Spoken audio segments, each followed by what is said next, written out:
Instead of retreating, the officers grew more insistent, double and triple checked, disbelief growing on their faces.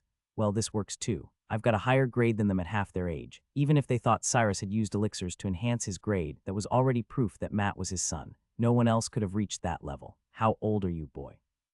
The lead enforcer weighed him, suspicion swapped for a mix of surprise and greed. I am 14, Al almost 15. If that's everything, why don't we get going? I can answer any more questions. Belle thumped her gnarly cane between them with an air of finality. Matthew has been through enough. Then her tone softened at him. Why don't you go grab your things, dearie? It's not good to stay in this big house alone. Seeing that none of the officers complained, Kai bobbed his head and headed upstairs to his room. He slumped on the dusty bed, while Mana Observer discreetly kept track of their position. Why is this so stressful? I hope Lou knows what he's doing. The reveal of his grade erased any doubt about his identity, though that would attract a different kind of attention. The old housemaid led the group to Cyrus' burial. The enforcers glowed with a series of skills before nodding, satisfied. Time to leave. Kai rubbed his eyes red and went to wait by the main entrance with his bags. My condolences for your loss. The investigator offered an empathetic smile that stank of fakeness. It must be hard for you. You can come with us to the precinct. You need to be registered and have proper documents to inherit the estate. Just some routine paperwork, it won't take long. Yeah, I'm sure you find teenagers isolated on an island every other week. Kai looked at Belle with wide eyes. In the mad rush to get him here, Vale's instructions couldn't cover every detail and eventuality. Don't worry, dearie.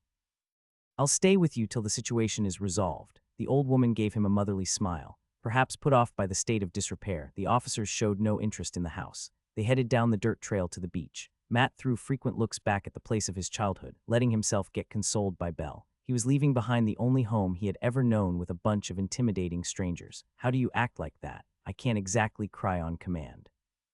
There were 2 boats docked at the crumbling pier. The larger one sported the soaring hawk of the Republic, while a tanned young man with a wide nose sat in a rowing boat.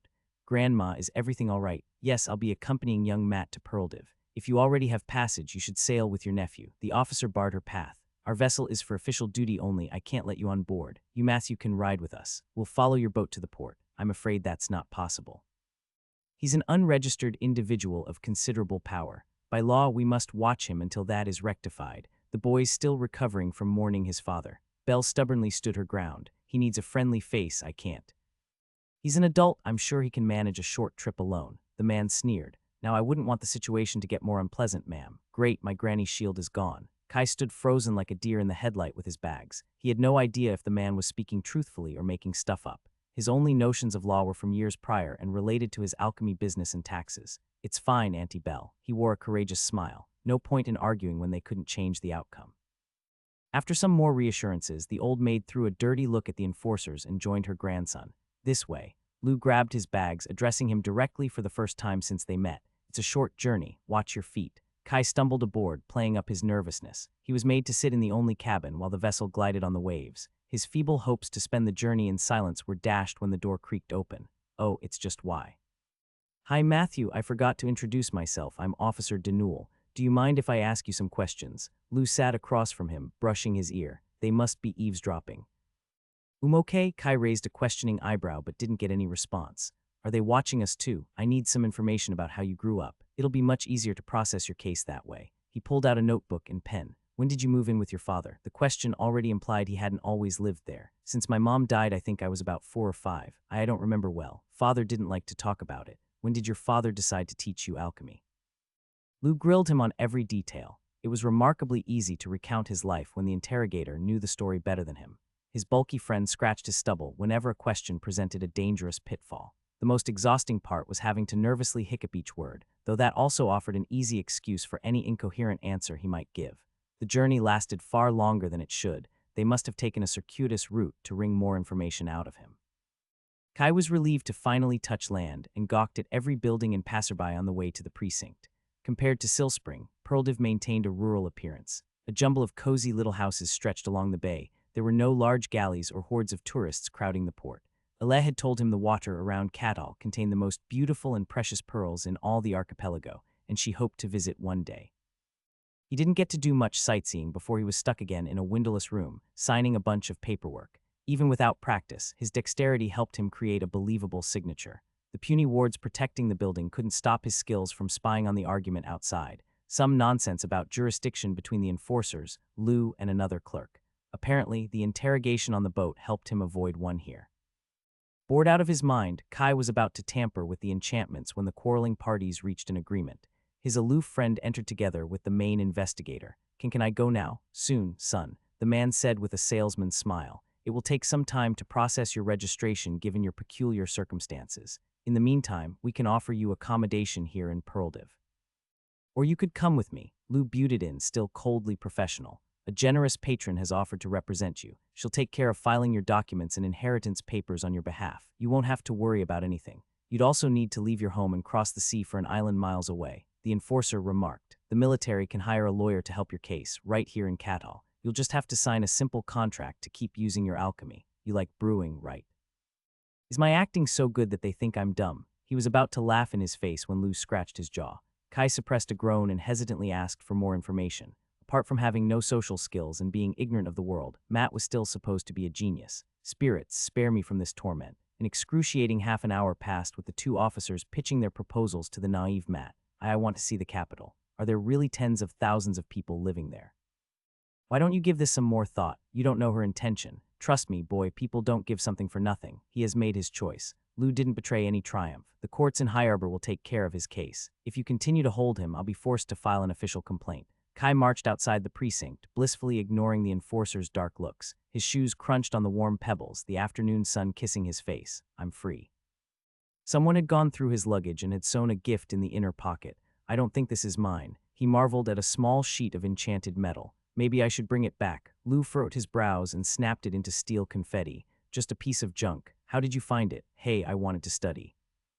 It sparkled. He went along with the acting in case anyone had followed them in the streets. It was enchanted against perception skills. Kai shrugged, not particularly well. Where are we going anyway? We have a ship to take, Lou said tersely. Is he angry with me? I mean, I did promise him I would be safe before disappearing for 2 years. A brig set to leave for High Arbor with space for 2 people was conveniently docked at the harbor.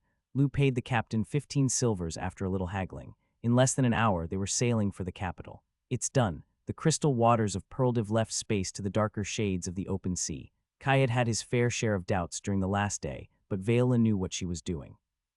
Her reach in the archipelago must have grown considerably since she was paraded around to promote the scholarship program.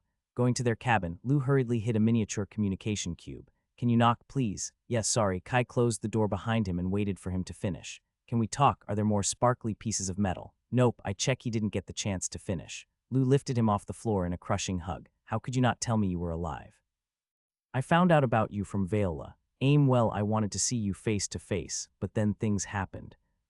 Flynn had told him Lou wasn't in High Arbor, and the thought of meeting him had slipped his mind once he got busy with his family. Sorry, I'm just a jerk. Kai squeezed out of his lungs. You are. The lumbering giant agreed without showing any intention of putting him down. I thought you were dead. What happened to you? It's a bit of a long story, longer than a 300 miles journey.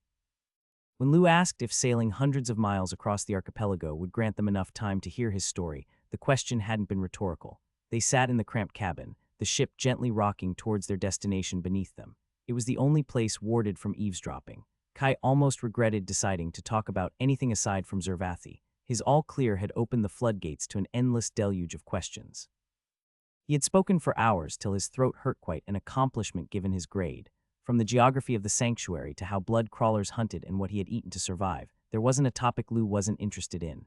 After the Vastair affair, the bulky boy had worked exclusively for Vela, and his oath was modified to avoid conflict of interest, so he wouldn't need to share private information with anyone else. She was clearly interested in the sanctuary. Why didn't she just ask me more? Kai was ever more curious about the oath between Vela's family and the governor, but he had seen Lou cough blood for the briefest mention and didn't want to put him in that position again. Sorry, I let myself get carried away. The overgrown teenager's lost gaze refocused on him with an embarrassed smile. It's all so fascinating. I can't believe the entrance to the hidden sanctuary had always been in our archipelago. I guess that's one way to put it when you're not the one being chased by a hungry wyvern. Kai stretched his legs over the floor. Recounting his experiences in such clinical details made his experiences appear more abstract and distant. He quite liked that. What about you? Have you joined the guards? The guards. Lou looked down at his blue uniform, sporting the Hawk of the Republic on his chest. Oh no, this was just to pick you up. What about the twins and Anna? Do they know I'm alive? He couldn't leave the archipelago without meeting them. They don't know yet. Lou's forehead creased with deep furrows, looking gloomy. Did something happen to them? Lou shook his head. They're doing well. At least they were, last they wrote to me. Wait, where are they now? Kai asked, already fearing the answer. What? You can't be serious. He vainly waited for the laugh of a bad joke, but the cabin was silent. For once, the scenarios in his mind hadn't been bleak enough. Why would they enlist? From his vexed look, Lou must have long wondered the same. They signed while I was away on a job. They said they wanted to see the world and grow their professions. He gave him a sour smile. They're on the mainland, stationed near a mountain pass on the northern border and complaining about the cold. Spirits, I'm going to strangle them. Is it my fault? Did they enlist because they thought I died? Kai choked on the words. If his disappearance had pushed them towards the foolish decision, he would never forgive himself. It's not your fault. Lou's steel gaze didn't admit objections. They would have done it either way. You know the appeal of the continent. Once you learn about it, the islands feel too small. I had hoped they would settle for a journey, but they let themselves get roped into the benefits of enlisting by a recruiter. Damn it. Kai rubbed his temples. It was the same thing he planned to Dominus the army part. And it wasn't exactly shocking that the twins had done something reckless. Can I write them a letter to let them know I'm alive? I don't think that's a good idea. Lou shook his head. Someone might be monitoring my correspondence. Even if I write a coded message, there is always a risk. And if the twins show Anna, I don't know who she might tell. It's probably best that they don't know for now. If you think it's safer. I'm sorry, Matt, I don't like it either. Kai cocked an eyebrow at the name choice. You'll eventually slip up if we use a different name in private, Lou said. Or if someone is eavesdropping when you don't expect. You do have a point. It's just strange hearing that name again. Matt, I know it all looked easy, but we were extremely lucky to find this cover story. We won't get another chance. Now that you're officially Matthew, you should be careful about contacting people from your past identity. I wouldn't say any of this seemed particularly easy, though I see your point. Flynn had several channels to contact his family for him, so that wouldn't be an issue. Getting in touch with Risey was more complicated. People were already surprised he was friends with a merfolk merchant and took notice of it. We'll find an excuse I'm still an alchemist. So is my identity done already? I thought there was still an open case. That's just a formality. Once we get to Harbor, Vela can pull strings to ensure the process goes smoothly. Lou drummed his fingers on the cover sheets of his cot. She won't tell you, but she took a big risk helping you. If the Republic finds out you're alive, there will be no way to hide her involvement. Right in the haste of the last couple days, Kai didn't get time to consider the favor he asked of her. Why didn't she tell me, or use it to haggle in the sponsorship deal? Lou studied him with a serious, pensive face. To the risk of stating the obvious, you should lay low till everyone has forgotten about Matthew's curious origins. I will. Since they were on topic, there was something else bugging him. Why did you point out my grade to those enforcers? I know it's necessary for my official ID, but they didn't need to know. He could have gladly avoided the enforcer's insistent attention. There are many reasons. Lou scratched his stubble. By revealing it then, they only saw you as a naive boy and a potential goldmine. They would have got more suspicious later if it looked like we were trying to hide it. Also, the governor won't be able to pressure you into a deal fearing that you'll run to the military. Guess you thought this through. Or was it Vela? Does the governor know already? He was the ever-looming presence responsible for messing up his life and causing his dad's death'll bait indirectly. Once he would have given an arm to stab the bastard, now he would settle for not hearing him mentioned ever again. Not yet, but his wife always catches onto rumors quite fast, especially in Harbor. You never know who's watching. Lou pursed his lips and avoided his gaze. And maybe I was a little mad at you for not contacting me. Kai paused and then sighed. That's fair. No, it was petty of me. You've already gone through enough.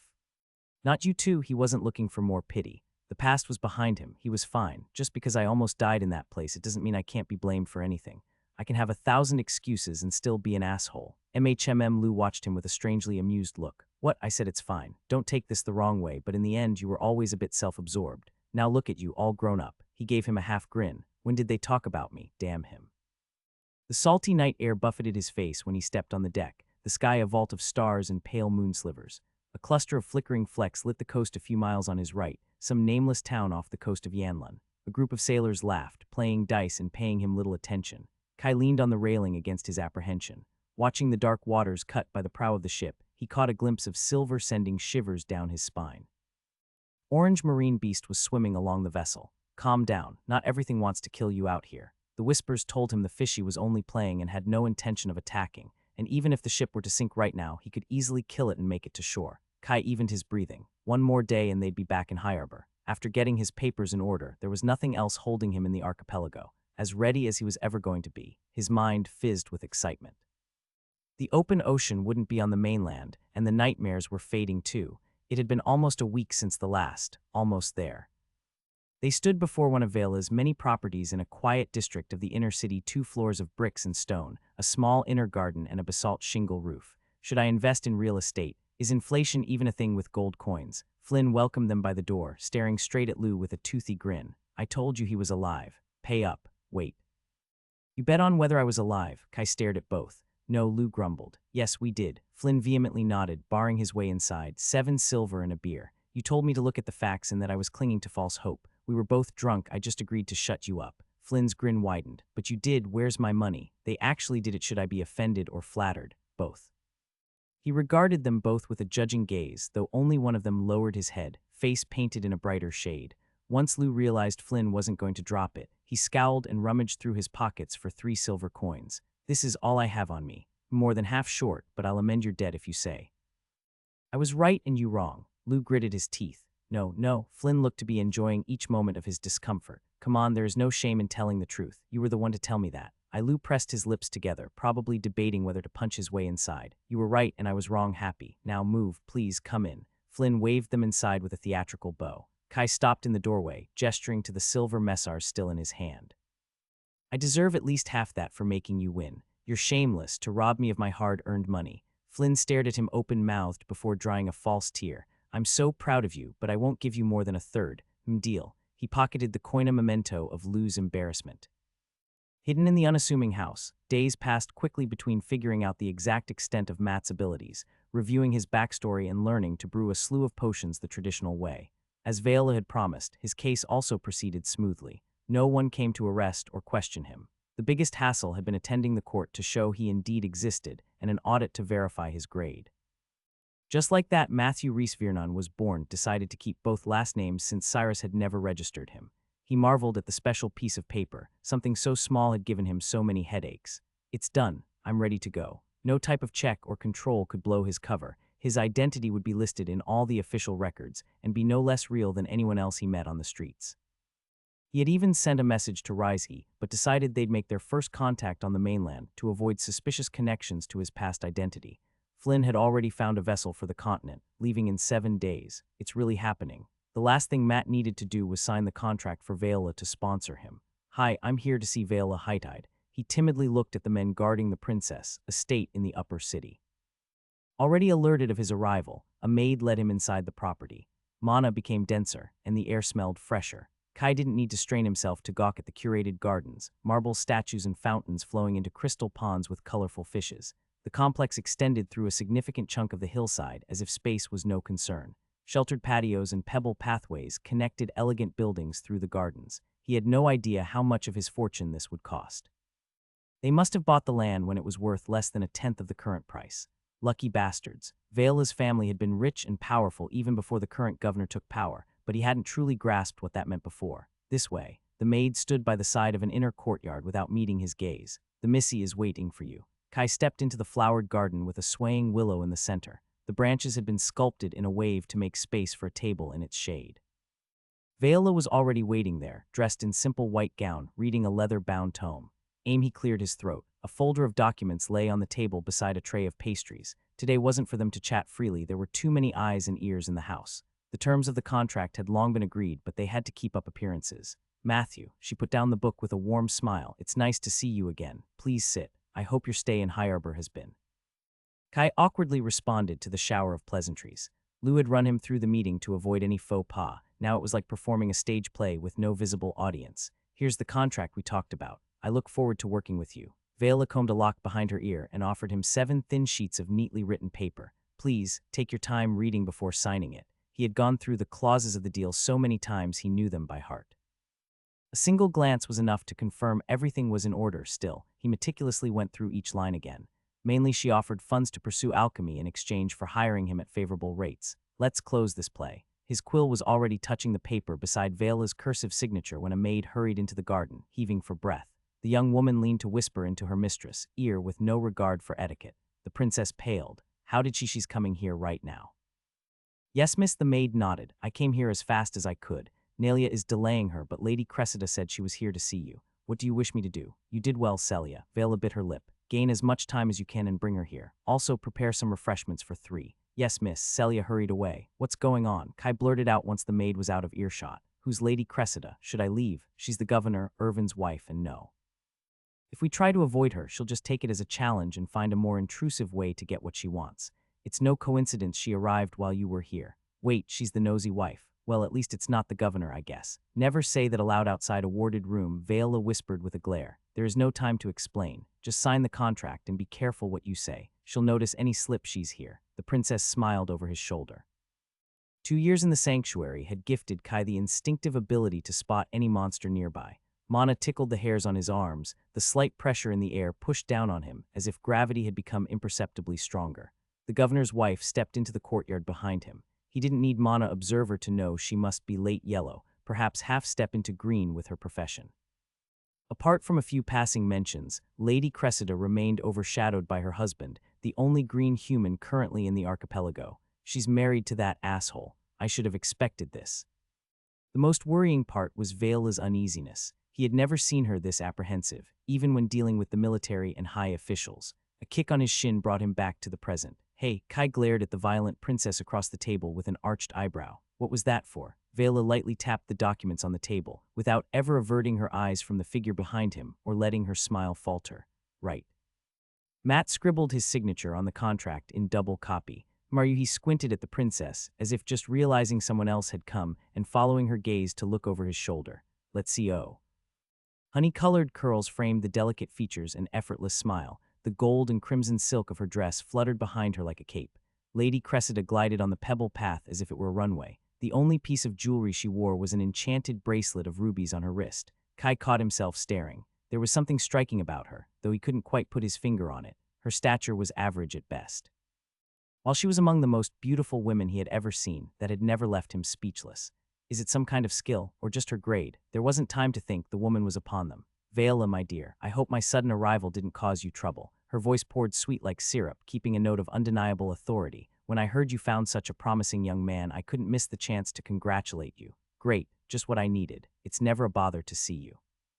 Vela beamed. If he didn't know better, Kai would think they were best friends. You're always welcome in my father's house. May the moons watch over you. You're always such a gracious host. I wish my boys had your manners, but they took after their father. The woman let out a small sigh, then her hazel eyes fell on him. And you must be Matthew. The whole city has been buzzing with rumors about you. A pleasure to meet you. I'm Cressida Delmare, but you may simply call me Cressida. She winked with a complicit grin and offered her dainty hand palm down. I never cared for formalities. Something tells me that's a lie. Does she expect me to kiss her hand? Nice to meet you too. Kai stiffly shook her hand from his seat. For once, glad awkwardness came so naturally to him. If Cressida was put off by the dozen etiquette rules he had certainly broken, she didn't show it. A servant hurried into the garden with a third chair. The governor's wife folded her dress and gracefully sat without a hurry. The rumors were indeed true. You must be proud of your accomplishment. Few people advance to yellow at your age, even with the advantages of alchemy. Her gaze dug into his. Is it true you're quite the talented brewer yourself? Aye. Matthew's quite accomplished for his age, Vela answered for him. He just isn't quite used to all the new faces in High Arbor. His father kept him isolated in their manor for most of his life. I heard. Quite the story indeed. Cressida picked up the contract lying on the table and leisurely flipped through the pages. I see you've already come to an arrangement. It's very generous of you, Vela. But tell me, Matthew, have you decided what you'll do once you reach the mainland? I'm always looking to help promising individuals achieve their goals. Come to take a piece of the pie. And how does she know where I'm headed? Kai took advantage of his timid persona to avoid her gaze. The less information he gave up, the better. He didn't trust his acting skills entirely. I've already signed a deal with Vela. You're too late. What a pity. I don't see any exclusivity clause in your contract. Cressida smiled warmly at Vela. Your last visit at the Raelian Academy was quite successful, but you must have realized how vast and complicated the continent is. While your hard work and abilities are commendable, you must agree you're inexperienced in those waters. You wouldn't mind if I offered young Matthew some help, would you? Of course not. Vela gave her a frosty look with an undercurrent of meaning Kai couldn't unravel, if that's what he wants. The attention of the table switched back on him, two hungry beasts hiding their fangs behind pearly grins. Instead of annoyance or outrage, Cressida's lips curved upwards. You're quite principled too. That's rare nowadays, she said, sadly shaking her head. The continent can be quite cutthroat for young honorable men. I could never forgive myself if I let you wander in that den of wolves and something happened. Bless spirits, what a sneaky snake. She was far more experienced in fencing with words than him. Whatever he said was turned into a reason why he should accept her help. Even Kai would struggle to turn her down without offending her. As for naive little Matt, he was stuck in her web of half-truths. He couldn't refuse outright. If Cressida was half as sharp as Vela suggested, she would notice the inconsistencies in his cover, or at least suspect he was hiding something. Smelling blood in the water, the governor's wife continued her assault. I don't like to boast, but I still hold sway among the patrician families of the mainland. Trust me, Matthew, you can never have enough friends out there. I'd need to thigh. Naturally, I won't ask anything more than you've given Viola and can offer much more. You'll represent what our archipelago is capable of. With a wave of her hand, 3 neatly written sheets appeared from thin air. Why don't you take a look? We can discuss anything you don't like. Stunned by the display of a spatial artifact, Kai found himself with the contract in his hands before he could refuse. The looming feeling he was dancing right in her palm grew stronger, but he didn't know how to break out of it. Is this the difference between people who take social skills, or is it a profession? Vela tapped his leg and sent him covert glances, perhaps worried he'd blow his cover. She engaged Cressida in small talk while he read, but if she was trying to tell him some secret message, it flew right over his head. Come here to show your face and leave, she said. It's just a formality, she said. Kai slowly scanned the document, looking for any excuse to refuse. There were none. He was offered resources and connections based on what he achieved, in exchange for selling them his potions at production cost. The wording made clear the deal wasn't with the Republic, but with the governor's family, that it made it much more palatable to him. The only quibble might be the clause on future renegotiations. He had to give them the chance to respond before signing a contract with anyone else, though it didn't force him to accept anything. The excuse was too flimsy to use.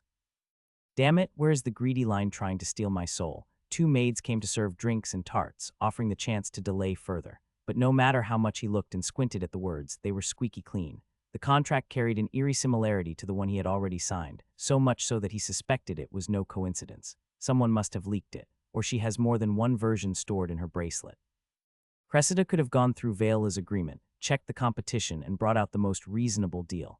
It meant she had planned how to lock him in a contract before she even stepped into the garden. I really hate insistent people. Even if Kai nitpicked the wording of a few clauses, he wasn't confident in talking his way out of it while keeping his cover. He wasn't going to win an argument based on logic. If he started discussing the deal, he had already lost. There was a very easy solution out of it: to sign. Kai gave back the contract, drawing the attention of both women. I appreciate the offer, but I must refuse. Cressida cocked her head, showing the first hint of displeasure. I can assure you those terms are more than fair, and my pockets and connections are far deeper than what the contract you've signed offered. Certainly, you can see it too. Kai ignored the kick on his shins. He wasn't going to get forced into another deal, even if he had to take a small risk. It's not that. The terms are fine, but I can't sign it. The sly woman furrowed her manicured eyebrows together. What's the issue then? I'm sure we can reach an agreement. Nope. It's my father. He made me promise to not get involved with the Republic. Considering the knowledge she showcased, she must also know about Cyrus' distrust of authorities. If Kai couldn't win with logic, he would play an emotional argument that didn't heed reason. This is a deal between privates. Cressida pursed her lips. But I can scrub any mention of the Republic, if that would put you at ease. I can't. Kai shook his head. Father said the governor was responsible for my mom's death. He ignored the shock that crossed the table, gaze lost staring at his own hands, throat choked up with sudden emotions. Long-forgotten memories made his eyes itch. A crimson pool grew larger beneath a motionless body, unresponsive to his pleas to wake up. His sisters huddled together, crying, and he was powerless, unable to console them. That's enough. Kai focused on the rustling willow and the hardwood table under his clenched fingers. He cleared his throat and continued his story. We lived alone in a small village on another island. I don't remember much, but she died in the famine after the governor ordered the relocation of the smaller settlements. So I'm sorry, but I can't sign your deal. He watched the annoyance and irritation weave on the woman's face.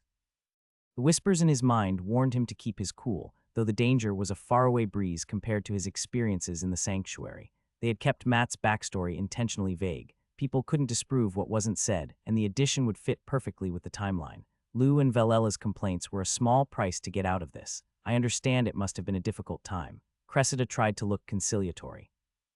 Maybe you don't remember how the governor worked hard to provide food for the entire population. You mean to take advantage of the situation you caused to extort them ludicrous prices.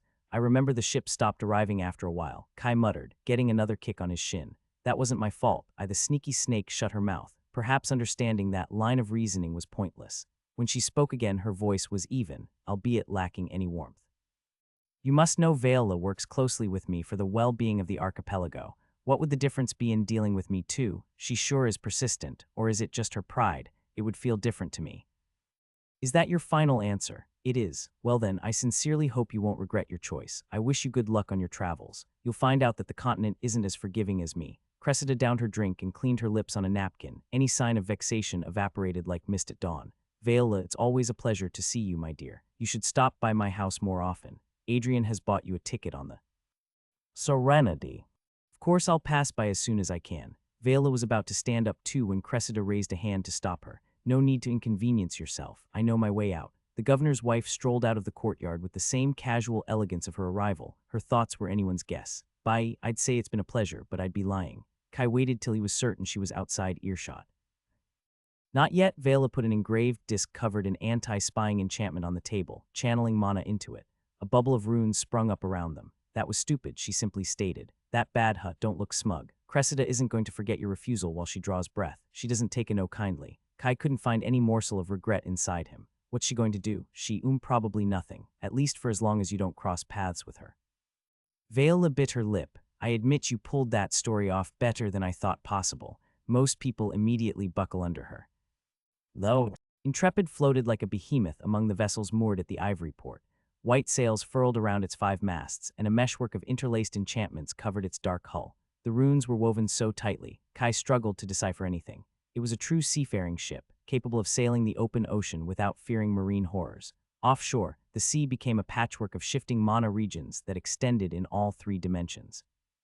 The boundaries were less distinct than on land, though deeper waters were always more dangerous. Navigators spent their whole lives and professions guiding their vessels around dead zones. Kai trusted they knew what they were doing. They'd all be on the same ship after all. It'll be fine. It's just water. The route between the archipelago and the mainland had been charted to be one of the safest possible, according to the travel guide he read.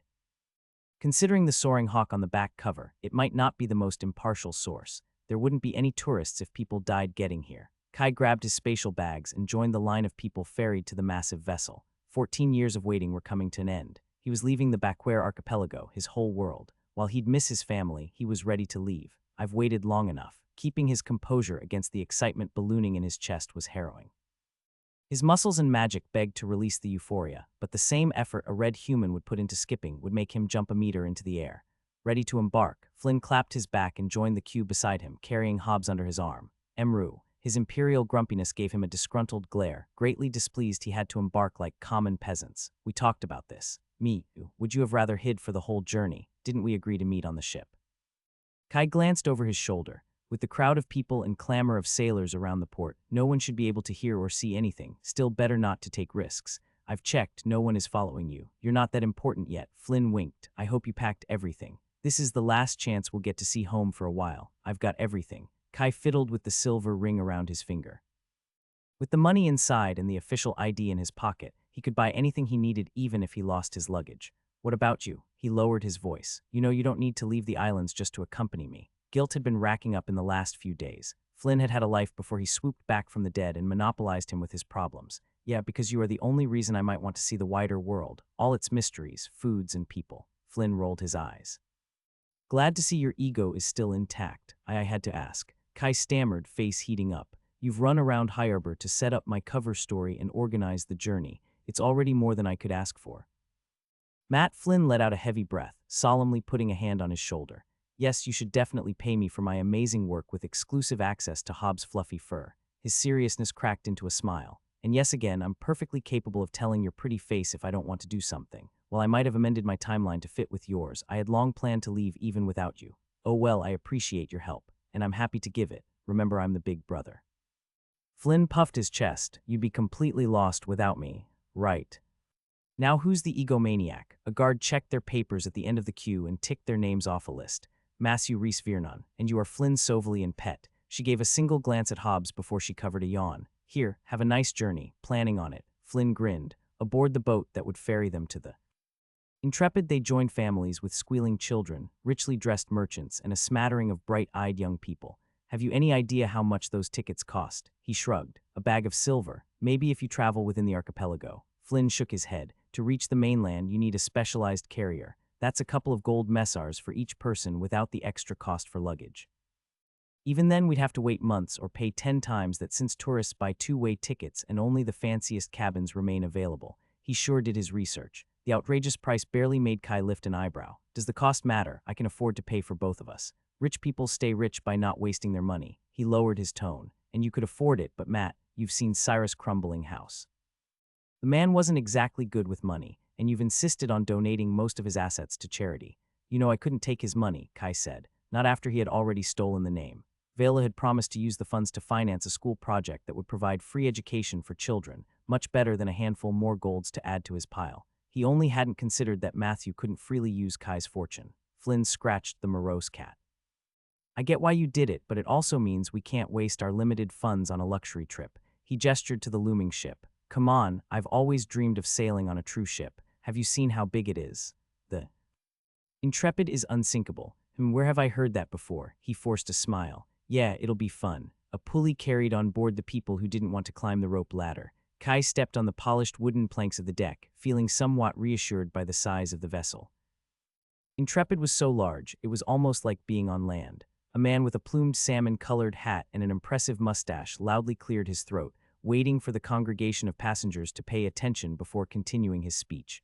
Morning, fine gents. I'm Gestulf Rablin Nathumelli, captain of the Intrepid. I welcome you. Besides a substantial number of boasts and welcomes, the captain warned them not to bother the crew or break the ship's rules, such as no fire magic, no throwing food at sea, and no tampering with the runic arrays.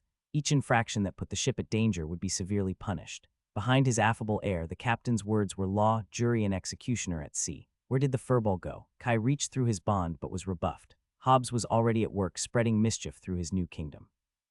It was surprising the cat had stayed put for long enough to board. Just make sure you don't get seen stealing food.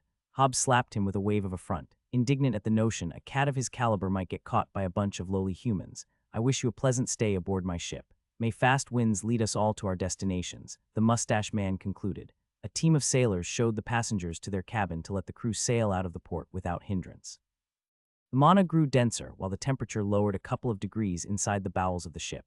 Runes surrounded him in all directions, while glowing channels distributed essence where it was needed. The only human construct that might have compared was Risey's ship, though it was a fourth of the size. Kai couldn't even begin to fathom the time it had taken to enchant such a massive vessel with such a cohesive set of arrays. Fancy, Flynn commented, running his hands across the glossy wooden panels. The tickets were worth every copper chip. How much do I owe you? Nothing. I had Vela pay for them as a business expense. He grinned. Kai regarded him with a flat stare that couldn't scratch his thick skin. There was no point trying to make the fool feel shame, so he focused back on the pulsing enchantments. The captain just said no tampering with the arrays. What about just looking? It would take some time to puzzle out the cloaking, and he had to be cautious in case they could detect him snooping around. There is no hurry, I can peep when I'm alone. The group of passengers quickly thinned, disappearing into their cabins. Theirs were at the end of a narrow corridor, sharing a wall. If anyone found out they were on the ship together, it would make sense for naive little Matt to travel with a guide, and Flynn had also worked for Vela. No one will know about me outside the archipelago anyway. Not bad, Kai mused to himself, putting down his bags. He could touch the opposite side of the cabin if he spread his arms, though the ceiling allowed him to stand without bending, and his bed had a real mattress. That wasn't something to take for granted. More interesting yet was the panel covered in colorful runes to control temperature and lighting. Flynn had warned him they would charge him for each use. Some amateur travelers had gotten very pricey bills at the end of their journey. Kai was more interested in learning how the whole system worked and if he could reproduce it. I'll figure it out. Something told him he would spend a lot of time here on his journey. Rummaging through his ring for a mango cookie, his attention fell on the project he had spent the last weeks brewing. No time like the present. Locking his cabin, he knocked on Flynn's door. The lanky boy swiftly opened, leaning not to hit his head. Did you miss me already? He grinned. Why does he have such a slappable face? I wanted to give you something. Wait, you got me a gift. Is it that surprising? I figured now was a time as good as any since we're leaving the archipelago, but I can still hold on to them till your next birthday. Them as in more than one, now sounds like a fine time. Flynn's eyes sparkled. He stepped aside to let him inside. Please be welcome to my humble abode. The cabin was an identical copy with the bed placed against the opposite wall and his luggage half stored in the chest in the corner. Flynn shut the door and bounced on his bed with a wide grin. What is it? Does it shine? Or is it something to eat? Kind of. Kai said to let him stew. You didn't need to get me anything. He raked a hand through his hair. I didn't get you any present. You've helped me pull my life back together. That's a dozen times more than enough. Kai sat in the little space available. I did promise to not forget your birthday again. That was more than 2 years ago, and I think you've got a pretty good excuse. Yeah, I was stuck in the sanctuary and missed 2 birthdays, and after I came back, I thought I might as well brew them into proper elixirs. Kai held 2 vials in his hand. One glowed with a bluish white, while the other was a smoky black. Oh, they're shiny. Well, one of them anyway. Flynn observed them curiously. What are they? Elemental enhancers. Flynn furrowed his brow at the name, his jaw slowly hanging open. You mean Yup, you drink them to increase your affinities. I'm not sure by how much. They're for shadow and lightning. I imagine you can guess which is which. I have you any idea how much these are worth? His voice rose an octave. It's rude to look at the price of a gift, but probably more than an airship ticket or 10. I can't. If you say you can't accept them, I'm going to shove them down your throat. Kai threatened with a smile. I'm not joking. Flynn clutched the vials to his chest. I'm happy to take them. It's just I've heard about these things from merchants. They're not something you can even buy usually. Well, I've found quite a few treasures in the hidden realm, and you don't need to feel bad. I've also consumed my fair share. It had been a waste to take them without refining them into elixirs, but the sanctuary didn't allow him to be nitpicky. Most raw elemental enhancers were unique, and any alchemist with the knowledge to brew them in the payroll of the Republic. Not that he could show them to anyone without calling down a crowd of thieves and robbers. He would have never managed to refine them alone without favored son of the eyeless, particularly the boon and skill Yade bestowed. Gifts of the earth granted him an intuitive understanding of how to find and use any natural treasure, while natural prodigy helped him pick up things much faster. Flynn looked at the dark vial. You can also use shadow. It's not my main element. I found that inky root in the last month, so I decided to keep it. A few points more wouldn't make much difference, not compared to a divine blessing anyway. Flynn watched him with obvious skepticism. You said you didn't know how much this would increase my affinity. Mraizi thought it was between 3 and 4 points before I made it into an elixir. The lightning one was a bit better. Seeing his continuous hesitation, Kai scribbled on a page of his notebook and ripped it for him. Here, you can have this one too. What's this? 7066. Flynn read confused. Oh, I forgot to add the names. Kai quickly fixed his intentional mistake. Now you can always carry a piece of my genius with you. Major affinities, water, 6870. Nature, 6066. Space, 3862. Earth, 5157. Shadow, 4650. He had been lucky that the sanctuary could produce suitable treasures for all his affinities, though he had only found one for water away from the murky sea. Being his highest element, it was also the hardest to improve, and most resources had no effect. Space was the easiest for the same reason. Zervatha's blessing, Hobbs' bond, and a sparkly iridescent fruit had made his affinity soar. Watching shock and envy creep on Flynn's face as he made sense of the numbers, Kai grinned. How are you going to watch my back if you're weakling? Cold, salty gusts buffeted Kai's face, carrying denser mana than anywhere in the shallow sea. They weren't sailing through a unique area like the varied jungle, just a random stretch of ocean, that more than anything made the realization sink in. He wasn't in the archipelago anymore. No matter how much he boosted his senses with body augmentation and squinted, he couldn't spot a speck of land. There were only churning waves, far darker than the aquamarine waters of his home. Leaning on the starboard of the Intrepid, everything was so much different from what he was used to. The only thing that came close was the Nope, his fingers tightened around the railing. That stupid nightmare had thrown him off balance. Brain, we're not going there. This is perfectly safe. Matt, my boy, Captain Nathumali walked up to him, curling his mustache. Staring into the dark depths, just don't look too deep or something might stare back at you. The man guffawed, holding his gut. He's joking, right? I'll be careful. Kai deactivated his skill. He didn't need more fuel for his nightmares. Have you thought about my offer? Nathumali adjusted the feathered tricorn hat he wore today. Nothing's freeing like sailing the open seas, and there is plenty of experience and coin to be gained. I can't accept, Kai said, not for the first time. I've already made commitments in Arfusa when we land. I see. You're a man of your word. That's good. Nathumali peered at him with a cunning eye. Let me know if you change your mind. I can always find a use for a young man of your skills in my crew. The captain marched away, boots snapping on the wood of the deck. Kai returned to contemplate the waves, determined not to avert his gaze till his guts stopped wrenching. If his subconscious thought it could be more stubborn than him, he was ready to take up the challenge. I'm not going to be scared of what might or might not lurk in the ocean depths. Look at you already making new friends. Flynn sauntered beside him, casually leaning with his back on the starboard railing. A crackling static danced between his fingers. He was still in high spirits since raising his lightning affinity by 6 points to 53 and shadow by 4 to 58. I'm so proud. Last night, he had offered to fix the temperature enchantments of the dining hall and brewed a potion for seasickness to stop a lady from vomiting. Any novice alchemist and enchanter could have accomplished the same, but the man had been set on recruiting him. I should drop the naive act. He had been planning to gradually change Matt's personality to fit his own. Looking innocent was a double-edged sword. It stopped people from looking too deeply, but it could also invite sharks. A journey to the mainland after a lifetime of isolation would provide an excellent excuse for the transformation. Flynn twiddled with an enchanted disc that muffled the whistling of the winds and their voice from traveling far. Nathumali seems an all-right guy as far as seamen go. he just has an eye for bargains. I would offer you advice, but you're doing pretty well with your new identity. Am I really? Of course, young Matt, how could you doubt your master? Flynn puffed his chest. Even with an acting skill, most people would forget to respond to their name or blurt something they shouldn't. But I've not seen you slip even once. I guess I've been channeling my old self. Being often sickly and alone made him quite skittish in his previous life. He must have fallen into the old patterns to interpret Matt, the recluse alchemist. It was quite easy, from humble to boasting. Flynn snorted with a crooked grin. I wouldn't accept anything less from my apprentice. It's not that. Kai let his eyes wander off the waters. Intrepid were drawn tight, propelling the vessel at a swift speed despite its size. It's only going to get more awkward if I tell him in the future. The matter had been on his mind since Flynn welcomed him back like not a day had passed. With one ear to heed any whispers of warning, Kai made his decision. It's not the first time I've used this name. Huh, what do you mean? Have you already faked your identity before? Not exactly. This isn't the first life I remember. Kai delved into the circumstances of his second birth and his past life. The words came in a flood. Afraid that if he would stop he would never get the courage to continue, he rambled about every detail that came to mind till his thoughts were empty. Kai looked at his friend, readying for his reaction. Please say something.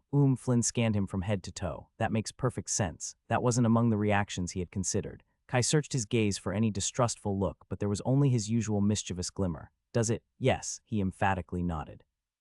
How else could you become stronger than me unless you cheated? It also explains your weirdness and strange sayings. And I mean it in the best way possible. I have not cheated. I didn't choose for it to happen. Write whatever helps you sleep at night, bud. Flynn ruffled his hair with an irritating smile. But you're most definitely a cheater. I'm quite the expert on the matter. You're just envious. Kai stammered, unsure how the conversation had gotten there. Is that the way to talk to your big brother?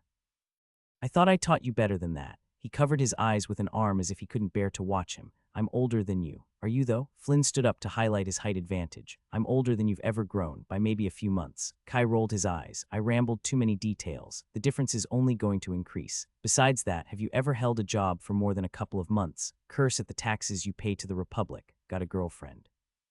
And no, holding hands when you were a toddler doesn't count.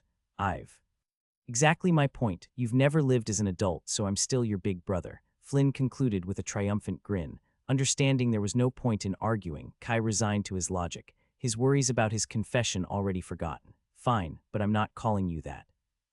Darkness, his body crushed by overwhelming pressure, furious whispers telling him to run. Kai desperately swam in the direction he hoped was the surface, lungs burning for oxygen. He had no idea how he got here and no mind to care amidst the growing panic. A suffocating aura of danger froze his blood. Hallowed intuition yelled at him to flee faster as some humongous monster made the water sway below him. A pinprick of light shone in the distance. Hope, salvation. Already exhausted and numb, Kai forced his limbs to paddle faster through sheer force of will. His hands grasped at stringy pale kelps to pull himself up. The glow grew brighter, almost th. A piercing pain shot up in his leg. Something caught him, digging into his flesh and dragging him towards the bottomless depths. Darkness covered the light. Kai struggled to free himself with all his strength, summoning blades of water and swinging his sword at the monster. His efforts were useless. Hooks ripped into his torso, screams silenced by the waters till his body grew too heavy to move, dragged deeper and deeper. I can't. Kai flailed in his bed, heaving for breath. The sheets were drenched in cold sweat. He searched for the phantom wounds, gloom and death still lingering in his thoughts. Another fucking nightmare. His fists clenched, but there was nothing he could punch. He slammed his hand on the control disc to increase the temperature of his cabin and drive away the cold from his bones. Why can't they leave me the fuckle?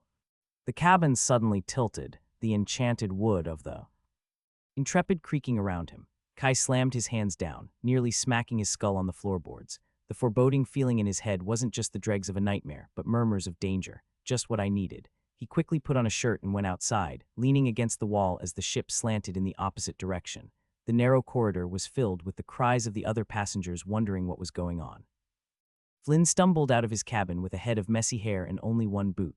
What's going on? He yelled over the clamor. Nothing good. Kai made his way through the panicking group, determined to find someone who could answer. More and more passengers poured in his path till he was pressed against a wall, forced to push with his back against the crowd to not crush a little girl who got lost in the chaos. Silence. A commanding voice thundered, carrying the weight of a powerful skill. The mass of people fell in line, the quiet only disturbed by pained moans and the groans of the ship. Captain Gestolf Nathumeli stood on the stairs to the deck as if the floor tilting below him was no concern. It's just a little rough sea, gents, nothing to worry about. Intrepid has survived far worse mana storms. please, remain in your cabins and let my crew do their job. I didn't pay a silver ticket for this treatment. A woman wearing a nightgown embroidered with roses stood from the crowd. How long are we expected to stay in the storm? However long is necessary to assure the safety of the vessel. Nathumali silenced her with a glare. That was everything, gents. Anyone who endangers my crew with their reckless behavior better be a great swimmer. He left without giving them another chance to reply. A pair of drenched sailors blocked anyone from following. The veil of calm lasted 2 split seconds before another salvo of fruitless demands broke it. Kahali bless me, I'm not dying in a stupid storm. Throwing a sympathetic glance at the dude holding back the crowd, Kai joined the group of passengers streaming back into their cabin. Despite his frustration, there was nothing he could do to help. He was no sailor, and he certainly had no idea how to steer a ship of this size. He briefly chatted with Flynn before they both retired back to their cabin. Whispers swirled in his head, just loud enough to prevent any chance of sleep. His stomach clenched each time the Intrepid tilted while his mind conjured countless scenarios where the ship sank, drowning him. By the time the storm settled, dawn had already risen. Kai resigned himself to survive on a couple hours of rest. The ship stank of vomit outside his cabin. Apparently, reaching orange and yellow didn't make people immune to nausea, though that wasn't what bothered him. I must have used all my luck to get the ID. Flynn merrily devoured a plate of sausages and scrambled eggs in the dining hall. You look like crap, he greeted. He should be on the quarterdeck, though it might be better if you wait to see him. He wasn't in a great mood after the mess in the cabins. I'll take the risk. Kai walked outside, the crisp morning breeze blowing in his face. He squinted in the bright light to reorient himself. Wait for me. Flynn hurried after him, cheeks full like a squirrel. WHWY Dow, oh need him. They're not getting better. Oh mean, the whispers. I thought they would quiet once the storm had passed, but they're still there. A little louder. Flynn beat his chest to gulp down the food. Should I worry? I don't know, maybe. It could be nothing, but we're moving straight to it. He finally spotted a feathered hat and headed toward it. Hallowed intuition was particularly stingy with details. Not all warnings realized or indicated a deadly danger. It could be another storm or a green beast that might or might not cross their path.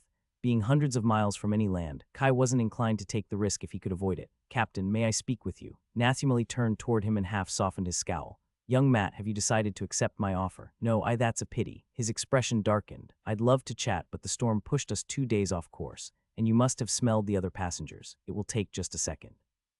Kai stepped in his way, quickly making up his mind. I've got a skill that's telling me we're heading straight into danger. The man stopped to study him before clapping his back with a fond smile. I appreciate your enthusiasm, but danger skills are notoriously unreliable at sea. Trust me, I've got quite a high-leveled one myself. Nathumali winked. The Mana storm must have messed with yours. It happens, but we must reach Arfusa in a timely manner.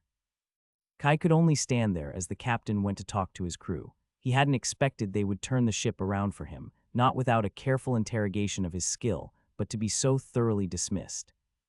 Damn it, Flynn raised his hands in a pacifying gesture. Don't hate me, but he might be right. He knows the sea better than us. My hunch has been acting weird since the storm. Yeah, maybe. Kai crossed his fingers. If the captain didn't want to listen, insisting would get him nothing. And he couldn't just leave or swim away. Why don't you go get breakfast? It's quite good and an empty stomach won't do you any good. I'm not hungry. The idea of food made him nauseous. I'll stay here for a while. Then I'll wait with you. They found a place to sit near the prow, perusing the cloudy horizon. The whispers continued to loom, persistent without ever reaching the worried heights he experienced daily in the sanctuary. Kai was about to accept Nathumali was right when a shout rose from the sailor in the crow's nest. Pirates. The shout of pirates, the deck was thrown into a flurry of rushing sailors and panicked passengers. Parents ran to grab their children. Men and women froze in fright at the misty horizon.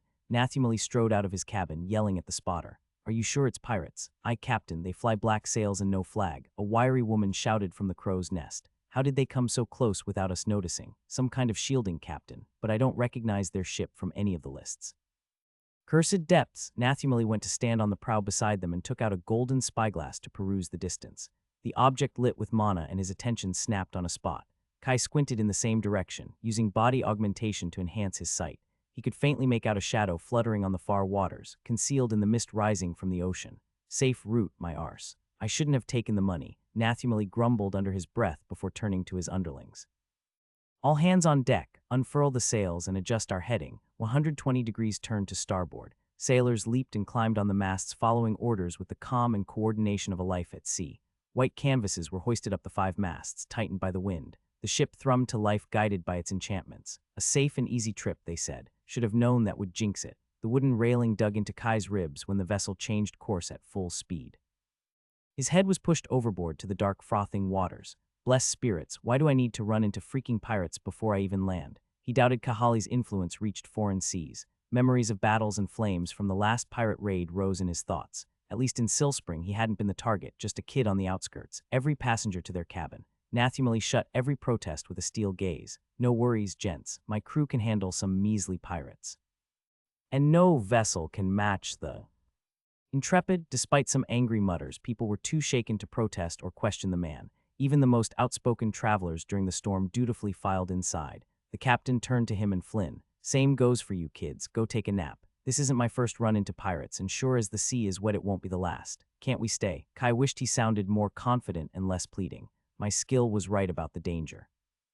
Even disregarding the reek of vomit, hiding below deck with no idea of what happened outside horrified him more than the dark depths. His mind would spiral into catastrophic scenarios for hours. Hun Nathumali curled his mustache. Did it tell you anything else useful? It's telling me to run. The danger still pulsed ominously on the horizon. Strangely, it didn't spike when the threat had been revealed or abated when they changed course. Even the direction he should run to wasn't clear. It could reveal more when I see the pirate ship, or it could be a coincidence that it told you to run at all. But what if it's not, Captain? Flynn stood beside him. It costs you nothing to take a chance. Nathumali studied them silently. Fine, you can stay. Don't get in the way of my crew or I'll have you locked in your cabin till we land. Are we clear, Crystal? Flynn nodded. You won't even notice us. The captain adjusted his feathered hat and left to shout after his sailors. No problem. Staying in our cabin would have been awful. He lowered his tone. Is your skill really telling you nothing at all? Kai vainly listened to the murmurs, still vague and looming. At least they hadn't gotten worse. It's been acting weird. I think we're going in the right direction, not that there is much difference out here. They moved to the stern to keep an eye on the threat. As he had been often told, no skill was infallible. To be left without his life insurance wasn't pleasant, especially when he was in the middle of the open ocean. It had to happen now, didn't it? Did the Mana storm mess with hallowed intuition like the captain said? The old windblower straightened her hunched back and summoned a gale, while the crew climbed over the masts and sails to wring any drop of speed out of the Intrepid. Cutting through the waves at great speed reassured Kai somewhat. Nathumali said this is just routine. When did a sea captain ever lie to reassure his passengers? He frowned at the shadow looming on the horizon. Is it my impression, or does it look a little closer? The pirate vessel had changed course to chase them, dispelling any doubts about their intentions. Flynn narrowed his eyes. Perception skills were still one of his specialties. It's definitely gaining ground, or water. Meow. Hobbs rubbed his head against Kai's leg with an inquisitive and worried twirl of his tail. He leaned to pick him up. The situation couldn't be good if the furball was willing to risk matting his royal coat against the salty breeze. Sorry, I didn't mean to worry you. Mew, yeah, I know you'll protect me whatever happens. Kai snuggled with the soft silver fur, feeling reassured. We'll get through this together as we always do. He released half the iridescent motes he gathered with Astral Pathway. Despite his improvement, space magic wasn't suitable for combat till the higher grades. Any useful spell took too long to cast in a real fight, and he could often accomplish the same goal with another element. Droves of blue motes flocked towards him from the soaked air. There wasn't any element better than water at sea. Gifts of the earth increased his reserves among its array of powers. Though the boost was only half of his previous boon, advancing to yellow and a grown body gave him a sizable pool to work with. How common are pirates? Kai mused to get out of his thoughts. Everyone mentioned the danger of the mainland so often he didn't know what to think. Flynn scratched his brows without averting his eyes from the chasing vessel. It depends on the area and how often the Republic patrols the waters. This one was supposed to be among the safest routes before the storm blew us off course. While trade with the archipelago has grown, it pales compared to the true merchant hubs on the continent. Few marauders bother to come here from what I heard, so we just go unlucky, probably, or someone got wind of the Intrepid. It's a pretty large and valuable ship by itself, and we're carrying goods on top of people. Great. His high favor made him suspect there must be more reasons behind it, though it could just be a bad draw. Half the chances of meeting pirates left still the possibility, and when numerous people were involved, it was harder for a single person's fate to overwhelm everyone else. Next time we take an airship, even if I have to sell a kidney to make up a believable story. The reason why ultimately didn't matter. He was stuck on the Intrepid with nowhere else to go. Despite Captain Nathumali spurring the sailors to increase their speed, the shadow in the clock of mist was only growing larger on the horizon. You got anything, young Matt? The man turned to them with a somber look. I know. The whispers hung in his mind faint and nebulous, not much louder since they sighted the pirate vessel. The man shook his head with a rueful smile. I told you danger skills aren't reliable at sea. I don't think it's that. Kai continued before the captain could dismiss him. My ability is based on luck, and it's still working. It's just like it has been muted. Luck, the bushy eyebrows climbed his forehead. That's quite an unorthodox choice. Hard to level without feats, though I could see how he slammed his head on the railing. Damn barnacle eaters, who disrupts fate in the Vanian Sea. You can rest, Malia. Nasumeli marched to the wind-blower mage and turned to his crew. Conserve your strength and prepare for engagement. We're not going to let them catch us easily, but there is no need to exhaust ourselves. Ask anyone willing to fight. Guess it's inevitable then. Nameless black sails were clearly visible, gliding on the waves to intercept them. The vessel was perhaps half the size of the Intrepid and far faster. Boy, a tan sailor walked up to them. Everyone who's not defending the ship must barricade below deck, captain's order. We'll fight, Kai said matter-of-factly, checking what potions and weapons he had in his ring. I should go to the cabin to take out my sword. This isn't a joke, the man sized him up with a skeptical look. Those filthy pirates won't hesitate to slit your throat or sell you in a Kurtian slave market if you're lucky. I can use magic, Kai snorted. The dark vessel was approaching rapidly now that Nathumeli had stopped their mad dash. Could he sink a ship with water magic? It must be protected with enchantments for the open sea. Don't blame me when you get yourself killed. The sailor left to talk to the other passengers. Are you sure this is a good idea? Flynn lowered his tone. Matthew, you can't even hold a sword and have no martial skills. Oh, what was on the skill sheet for my new identity? His battle plans were forced into a harsh reevaluation. I have got water magic, only in the middle of Orange. Why did I have to become an alchemist with no combat experience? I'll only intervene if things get bad. No one will notice a stray spell in the middle of battle.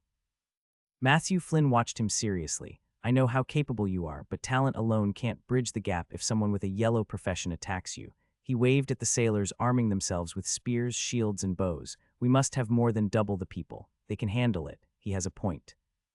The hidden sanctuary had engraved the tyranny of grades in his bones. He only managed to defeat weak yellow beasts through subterfuge, and most of the time they were already injured. There was no winning a frontal assault when your opponent moved faster than your thoughts. Even with a mediocre profession, a man fully into yellow could easily have double his attributes, and humans weren't as easy to trick when they were assaulting a ship. We'll just hang back and intervene only if there is a good opportunity. Okay. Flynn looked relieved. I need to go get more daggers. I'll come with you. I also need to fetch some potions. Descending into the ship, the stink of vomit and the shouts of passengers washed over them. What does it mean we can't outrun them? Do you expect us to fight? Daddy, don't go. Fucking pirates. He followed Flynn through the crowd, trying to keep his mind away from grim possibilities. Before leaving High Arbor, he had brewed healing and enhancing potions for his journey. Kai emptied his ring in his cabin, only keeping his emergency stash. This was the best way Matthew could help as an alchemist. Holding back his abilities while he fought for his life would be annoying, and exposing his identity could also create many problems. I'll restock on shore. A small crowd of passengers with determined expressions had gathered on the deck beside the sailors. Some wielded gilded swords. There were even a couple of cheap wands, while the rest held plain weapons from the ship's hold. Does anyone need a healing potion? Or Kai had barely time to explain what the concoctions did and their side effects when he was swarmed by people. The volunteers took the largest share since they were closer, though a few seamen didn't hesitate to elbow their way to get some. You should have sold them. Nathumeli chuckled, shaking his head. I shouldn't profit from an emergency. What if somebody died because they couldn't afford to pay? Kai didn't want to have that on his conscience, especially when the entire batch was worth a drop of his wealth. That's very nice of you, boy, but someone would have used them all anyway. The captain said, I would have just gotten more. Have you gotten any extra? I'll pay, of course. I don't. He prepared an emergency stash for a reason, and he wouldn't endanger himself by dipping into it. Kai gripped his old tidal wand. 3 scratches marked its glossy blue surface from his years in the sanctuary. It was such a common model, Vela had seen no reason to hide it. I'll buy something better when I get to the mainland. He didn't need to use his skills anymore to see the looming threat. Minutes ticked by unbearably slow as the ebony pirate vessel inched closer and closer. Waves crashed against the hull and the wind howled while passengers and seafarers turned quiet, awaiting the inevitable moment. Kai felt it first, a bright flare of mana and a furious whisper awakening from hallowed intuition. Then the shouts began. Fire! The spotter pointed incredulously at the blazing comet arching towards them. Helm hard over to full right, Nasumeli yelled. The intrepid abrupt turn knocked some people off their feet. Kai held onto a line. He was about to breathe in relief when the fireball adjusted course to hit them, and he realized just how big that thing was. Fuck, it can't be the work of a single mage. He couldn't shield everyone in time, and certainly not within the limitations Matthew had to abide by. He grabbed Flynn, ready to cast his spell when a blue glow covered the intrepid. Flames washed over the barrier like a second sun, burning his skin but leaving them otherwise unharmed. All those enchantments weren't for nothing. Nothing to worry, Gent nathumally paled, cutting short the cheers of the crowd. Another two blazing projectiles emerged from the figurehead of the dark ship, perhaps Elid's equivalent of a cannonball at sea. Though from the look of the sailors, this wasn't a common sight. The glowing blue barrier rose again to meet the threat, dimmer than before. It weathered the first impact, but cracked under the second, bathing the deck in flames. Kai cast an ice dome as wide as he dared. When he lowered the shield to help the others, agonizing cries filled his ears, the air so hot it hurt to breathe. A sharp gale swept the deck. The old windblower stood proudly beside the captain. The devastation was smaller than Kai expected, with a dozen burned but no dead. The 5 masts had taken the brunt of the impact. Half their sails had already turned to ash by the time he and 2 more water summoners could quench the fires. There were no more projectiles, the ebony vessel satisfied with leaving them dead in the water, ripe for the taking, brace for the boarding. Kai downed 2 vials to boost his mental and physical attributes, soon imitated by Flynn. They were weaker versions than those Dora had once gifted him, carrying a smaller backlash. Shrouded in mist, the cloaked figurehead of the ebony ship aimed straight at them, gliding over the waves like Charon's ferry. His hand tightened against the tidal wand. He would have preferred the hilt of his sword. Cursed gods, what kind of pirate ship carries artillery spells in these seas? A sailor tended to the burned leg of an unconscious woman. The sentiment was shared by many, spreading a plague of fear among the defenders. Get a hold of yourselves, Nathumeli yelled in a last-ditch effort to organize the resistance. Their ship must have exhausted their mana reserve as well. We'll send those filthy pirates to the bottom of the sea. Despite his authoritative and confident tone, Kai could see frightened ripples in his aura. The sea serpent blade waited in his ring. If the pirates overwhelmed their defenses, it was better to risk compromising his identity than losing his life. Shields up and brace. The dark vessel rammed into the hull of the Intrepid, throwing dozens of passengers off their feet in a groan of wood. The pirates didn't fling themselves on lines to board them. Over 100 marauders in black clothing and veiled faces stood in rows on the enemy vessel, silent like wraiths. They sure got the sinister appearance down. Strangled sobs emerged around him. Kai was hardly an expert in buccaneers, but the group who raided Silspring had looked far more ragtag. Mana Observer failed to cross onto their ship and peruse its enchantments, blocked by impenetrable wards. Even hallowed intuition remained strangely muted. That's not good. When the whispers spiked, Kai threw himself behind a mast, dragging Flynn with him. Barbed harpoons linked to heavy chains pierced the starboard of the Intrepid in a rain of splintered wood and chipped paint. 3 missed and bore into the ranks of the defenders, crunching through bones and flesh of several unlucky souls. Are you okay? Kai crouched behind the cover. Flynn coughed and looked up with a blank gaze. Yeah. Screams of pain and fury interrupted him. Volleys of arrows were exchanged freely between the 2 ships, breaching the fragile formation. Fire at will. Nathumeli stood on the quarterdeck beside the old wind blower. Melia summoned a gale to deflect the incoming projectiles, dueling against an enemy air mage. At the sound of a low drum, the pirates charged over the bridge of chains with spears and sabers, piercing the line of shields broken by the bombardment. Murmurs of danger rose like mourning laments. Whatever was interfering with hallowed intuition was likely linked to the ebony ship. Stay close. Flynn mutely nodded, eyes darting around the scene of chaos. His hands tightened around a pair of enchanted daggers till his knuckles whitened. That's as good as it gets. A pirate thought himself cool enough to leap over the defenders. Kai cast an ice shard and caught him in the gut. The man fell without sound, finished by a spear through his chest. When Kai pierced the runes woven into the clothes of the assailants, he had to admit the overconfidence wasn't entirely undeserved. Every single one of them was at least at the peak of orange with a yellow profession, and every third person was fully into that grade or higher. This doesn't look good. Intrepid had more than 300 people on its side, but only a fraction of the sailors were specialized fighters.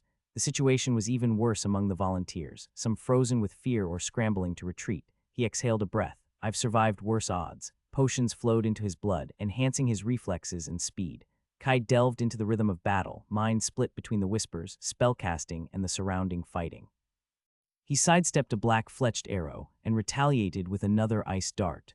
The cloaked archer on the railing of the Intrepid just managed to parry with his bow. Taken aback by the strength behind the blow, he flailed his arms not to fall into the sea and left himself exposed to a second spell. Amateurs. Body augmentation strengthened his legs to take cover behind a crate. Where Empower had been a raging river, its evolution had scalpel precision, directed exactly where he needed with no waste. He could barely keep up with the pirate's movements using split mind. 3 more darts found purchase in a leg and shoulder, the last missed. Once they gained a foothold on the Intrepid, the pack of marauders reined in the wild charge for a more cautious advance. A sharp gust of wind threw off the aim of his projectile. Melia floated a span off the ship, robes fluttering around her, wrapped in a battle against the unseen air mage. Focus on what you can do. There was no honor in battle, just survival. Hallowed intuition allowed him to dance behind the front line, retreating whenever someone beyond his reach noticed him. Kai thrived on the distraction of the melee, taking any opportunity to sling in a shot.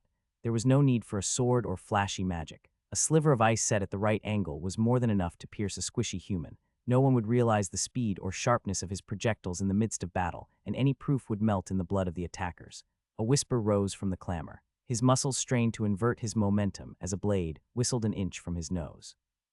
A pair of amethyst eyes stared at him beneath the black cloth, concealing his attacker, a woman judging by her height and figure.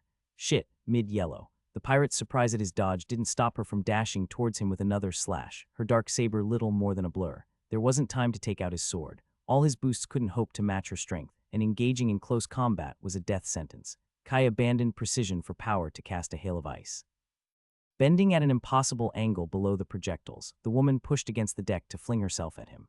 Her blade whizzed toward his head at twice the speed. Fuck. While the whispers told him how to dodge, his body was a sitting duck, too slow to move and react. Kai gathered his mana to cast every speck of magic, praying it would be enough. His cover identity didn't matter if he died. Something whistled beside his ear. Hidden in a wisp of shadow, a throwing dagger flew past the guard of the pirate.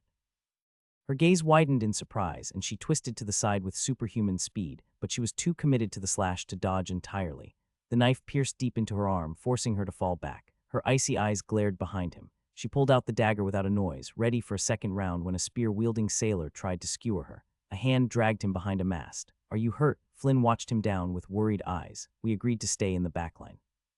The deck was soaked with the metallic smell of blood from almost 100 bodies. There was barely a front line left. For each foe he had cut down, the pirates felled several more on his side.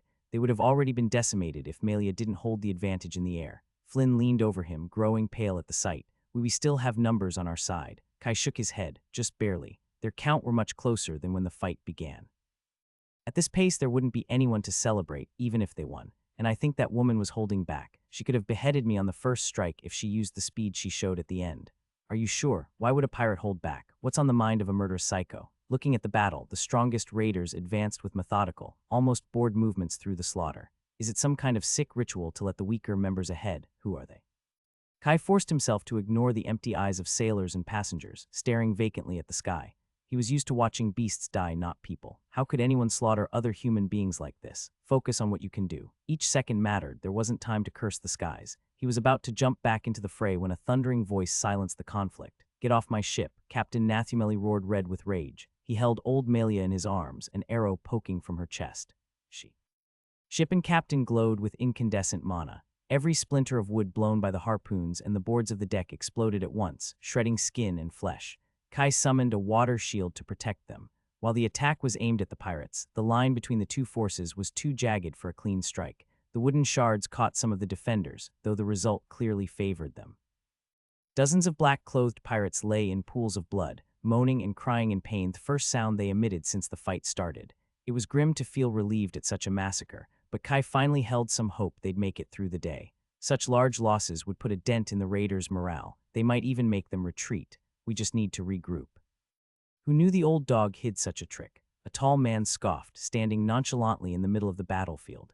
Despite donning the same anonymous black as the other raiders, his contempt at both sides of the bloody deck couldn't be more blatant. Kai blinked, trying to understand how he had gotten there without him noticing a ripple of mana. "We'll need to correct our standards," he sighed heavily, stomping on the skull of a moaning pirate with a wet crunch. "Truly disappointing."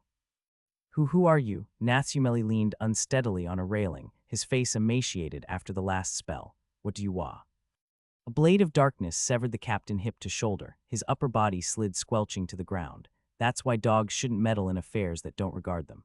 The sneering man stood on the quarterdeck beside the body, dissolving the blade in wispy smoke. "We're dead." Kai crouched behind the mast, filled with a primal terror that was all too familiar. In the split instant the raider executed Nathumeli, his presence slipped through. It was the difference between overwhelming power and certain death.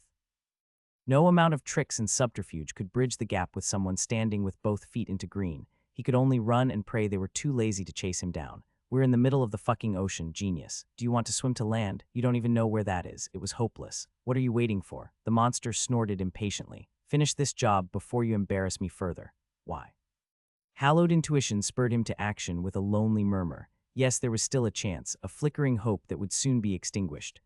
It's time for the nuclear option. Knuckle a what? No time to explain. Move quick. Kai dashed towards the closest hatch to the bowels of the Intrepid, glad to see Flynn was trailing him. The raiders cut down the sailors like cattle, wielding dark blades of mana. Most defenders were too shaken by the death of the captain to put up a proper resistance. Those bastards were actually holding back. I surrender. A grisly passenger abandoned his sword and fell to his knees. Mercy. The pirate didn't even hesitate to behead him before moving to the next target. The response didn't matter. The spirit of the defenders had been broken. Scores of others abandoned their weapons to beg for their life or run, shattering any resistance. Damn it. Kai wove a cape of shadow and crept low to the ground to the hatch that would give him a chance at survival. When he got his hands on the latch, he bit down a curse. It was locked, probably to stop pirates from sneaking in. Worse yet, the feeble enchantments of the Intrepid still protected it. Brute strength won't work, and a spell will expose us. Kai went through the possibilities in his mind. Any other entrance was too far or already overtaken by raiders. Let me do it. Flynn pushed him aside to fiddle with the lock, his actions concealed behind an enviable veil of shadow. In seconds the bolt snapped free, and he held it open just enough for them to slip inside. Kai dashed into the bowels of the ship, feeling immediately safer with a ceiling over his head. He looked at the unfamiliar companionway and extended his senses to find the faster way down. They needed to create some distance, in case any marauder could perceive the artifact activation. This way, he was about to jump down a ramp of stairs when a whisper forced him to turn around. A woman donned in black stood in the corridor behind them, her right sleeve cut and soaked with blood. "Boys," the pirate said with a flat accent, twirling the saber in her hands. "Didn't your moms tell you it's rude to leave without saying goodbye, especially after such a memorable first meeting? Sorry, miss." Flynn dropped his cloak with a sincere look of apology. "I don't like clingy women. Die already." Kai cast a volley of ice, taking advantage of the cramped interior of the ship to corner her. Alas, the shock at being rejected didn't stop her from slashing the projectiles too fast to follow. Damn, she was holding back a lot. How eager she laughed, not worried about another attack. "Don't worry, I'll teach manners. If you fall to your knees begging, I might consider even sparing you. We're always looking for promising new blood." Kai couldn't stop his curiosity from peeking through, slowly retreating. "Nice try, pretty boy, but..." I asked the questions. The raider shot forward, twisting around or shattering any elemental attack he threw at her with casual grace. A wall of ice gained him half a second before it was destroyed with infuriating ease. Here, Flynn opened a random cabin and shut it closed when they were inside. A kick made the wood creak, but the enchantment of the ship held. Good Thin Kai shoved his friend back before the door flew off its hinges and crashed on the opposite wall. "You made me sweat." The pirate growled, heaving slightly in the threshold. "You'll pay for that. I liked you better when you weren't talking." Scouring his mind out of options, he summoned a flood of water bullets and missiles lethal than ice but harder to destroy. The creep predictably dodged and struck the bullets down with the only result of drenching her. Her aura prevented him from affecting the water so close to her body. "You got me wet. I'll make you wish you hadn't done that." She slashed at his leg, victory in her eyes. "Got you?" He took out his sword, arm already swinging, strengthened by body augmentation to his utmost limit. He was more than willing to exchange wounds. The pirate was less willing to get injured and darted back with a burst of speed. "Almost caught me," she giggled, suddenly cheerful. "How did you get your hands on a spatial artifact, pretty boy?" No matter. I always wanted one." She advanced on them. "Kai," Flynn said behind him. "Mind the whispers." Oh, Kai leaped into the air right as crackling electricity crossed the wet floor. The pirate was fast, but she wasn't faster than lightning. Her body went rigid with a gurgling sound. He didn't wait to find out if she could survive the attack and threw an ice spike through her eye. "Is she really dead?" Flynn stared at the smoking raider, stunned that his spell had worked. Not even beasts recover from that. Kai grinned with the euphoria of escaping certain death. Good thinking. He would have liked to hug him and drown him in compliments till his friend begged him to stop if they weren't on the clock. Now or never. The fate fulcrum appeared in his hands. The silvery disc reflected its multicolored hues. Kai adjusted the nubs to unleash all its accumulated charge, his index finger ready to call untold mayhem upon their heads with a single click. "Why does it look brighter than before? I thought it had reached its limit." No matter, the pirates would either kill them or worse. Even getting swallowed by a marine monster was preferable if it killed them fast. "Marina," a voice rumbled through the ship, sending shivers down his back. "Are you having fun with some rats? You know I get jealous." "Oh, what's this smell?" A burly man appeared in the broken threshold of the cabin. His dark eyes stared at the corpse of his companion with incredulity, quickly turning into blind rage. "You." Glaive raised to turn them into mincemeat. He stepped in towards them, burning with even brighter mana than his lover. "I'll make you regret you were ever bore." His massive body fell sectioned in two perfect halves at their feet. majestic silver fur, violet eyes, and poise worthy of an emperor. Hobbs stepped over the left side of the corpse to not dirty his regal paws in blood. Mew, love you too, buddy. His hand tightened around the fulcrum an imperceptible amount. Click. The crystal click reverberated across the bloodied sailor cabin, followed by a subtler pulsars of accumulated fate released in a single instant. Tension soaked the air, somewhere between static electricity and the soft tingle of magic. Kai couldn't say if it was an illusion from the adrenaline and enhancing potions, or his higher favor had increased his sensitivity. Crack, huh. His eyes fell on the fate fulcrum, a hair-thin white chink cut across the circles of elvish script, letting motes of light escape through the fissure. How? Was the charge too high? Flynn said it had remained unchanged for a while when he gave it to me, but it did look brighter now. The ship groaned, making the blood from the bisected pirate ripple. A glass paperweight rolled on the nightstand and thumped on the floor, tripping a quill straight for his eye. Kai moved out of the way, getting his cheek marred with ink. This wasn't the time to lose himself in theoretical speculation. He stored the cracked silvery disc in his ringed deal with the artifact when their life wasn't on the line. You didn't tell me he could do that. Flynn sat on the cot of the cabin, gaping at the gruesome pieces of His Majesty's handiwork splattered on the floor. Mio, the furball sprawled at his feet, eager to claim its reward in belly rubs. Hobbs is a yellow beast focused on magic rather than rough brawn. Kai sent overwhelming praise through their familiar bond. Or did you think he was just a pretty coat of fur, so he can just slice people in half whenever he wants? Flynn absently leaned to scratch the cat. It's not that easy to cast space magic on living beings, unless they're distracted. Mew. Hobbs yawned lazily. Despite his regal poise and pleased purrs, spells on that level took a toll on him. Come on, we need to move. Kai stood up, trying to chart the best course of action. His heart thumped in his ears, sweaty hands held his sword and wand. The fulcrum might have been their only hope of salvation, but they were still surrounded by water for hundreds of miles with sea horrors aplenty. A deeper tremor shook the Intrepid. What could they do to prepare for the unpredictable? The whims of fate could take seconds or minutes to show up, and he had never released anywhere close to this amount. Ah yes, Kai bobbed his head. Casting a shroud of his own, he trailed the faint swirling of shadow motes. They crept through the cramped companionways, down a ladder, and past a pirate vainly trying to staunch the 3 bloody lines on his throat. Hobbs has been busy. Are you sure we should be going deeper? Kai hissed, tripping on the seam of a floorboard. The stench of blood wafted through the bowels of the vessel, screams of sailors and passengers echoing in the distance. Is your skill telling you something? The shadow whispered back. No. Kai dithered in the corridor. Hallowed intuition was reduced to a concert of buzzing murmurs by the conflagration of fate, a side effect he had forgotten about. But what if some sea monster sinks the ship? Then we'd probably be dead anyway, Flynn said with an even tone. The biggest threat for us is the pirates. You've seen how their boss killed the captain. How many beasts can go against that? Not many. There might not even be one in this sea. The fulcrum couldn't conjure a leviathan from nothing. Still, Kai couldn't get the image of getting trapped in a sinking ship to the bottom of the ocean out of his mind. Intrepid rocked again, the jolts too frequent to be a coincidence on a calm sea. Was a beast already ramming their hull? Suddenly, ending in the belly of an abyssal horror didn't seem much better than getting cut down by pirates. How do you explain that? If Flynn gave any sign, the gesture remained hidden in shadow. Let's find out then, his friend said after an awkward silence, leading him in a different direction on the same level. Crystal lamps flickered on the ceiling, powered by the dim array. Intrepid, Kai soon lost track of their position inside the labyrinth of narrow hallways and cabins. Behind a corner, they found the corpses of 2 veiled raiders and a graying woman skewered on the same spear. May the spirits guide her soul to rest. They stopped in front of a door reinforced with steel and runes. Flynn cursed under his breath when 2 of his lockpicks snapped, only to find out the bolt was already open. Here. He nudged the door a crack to let them inside some sort of storage room and shut it with a clang behind them.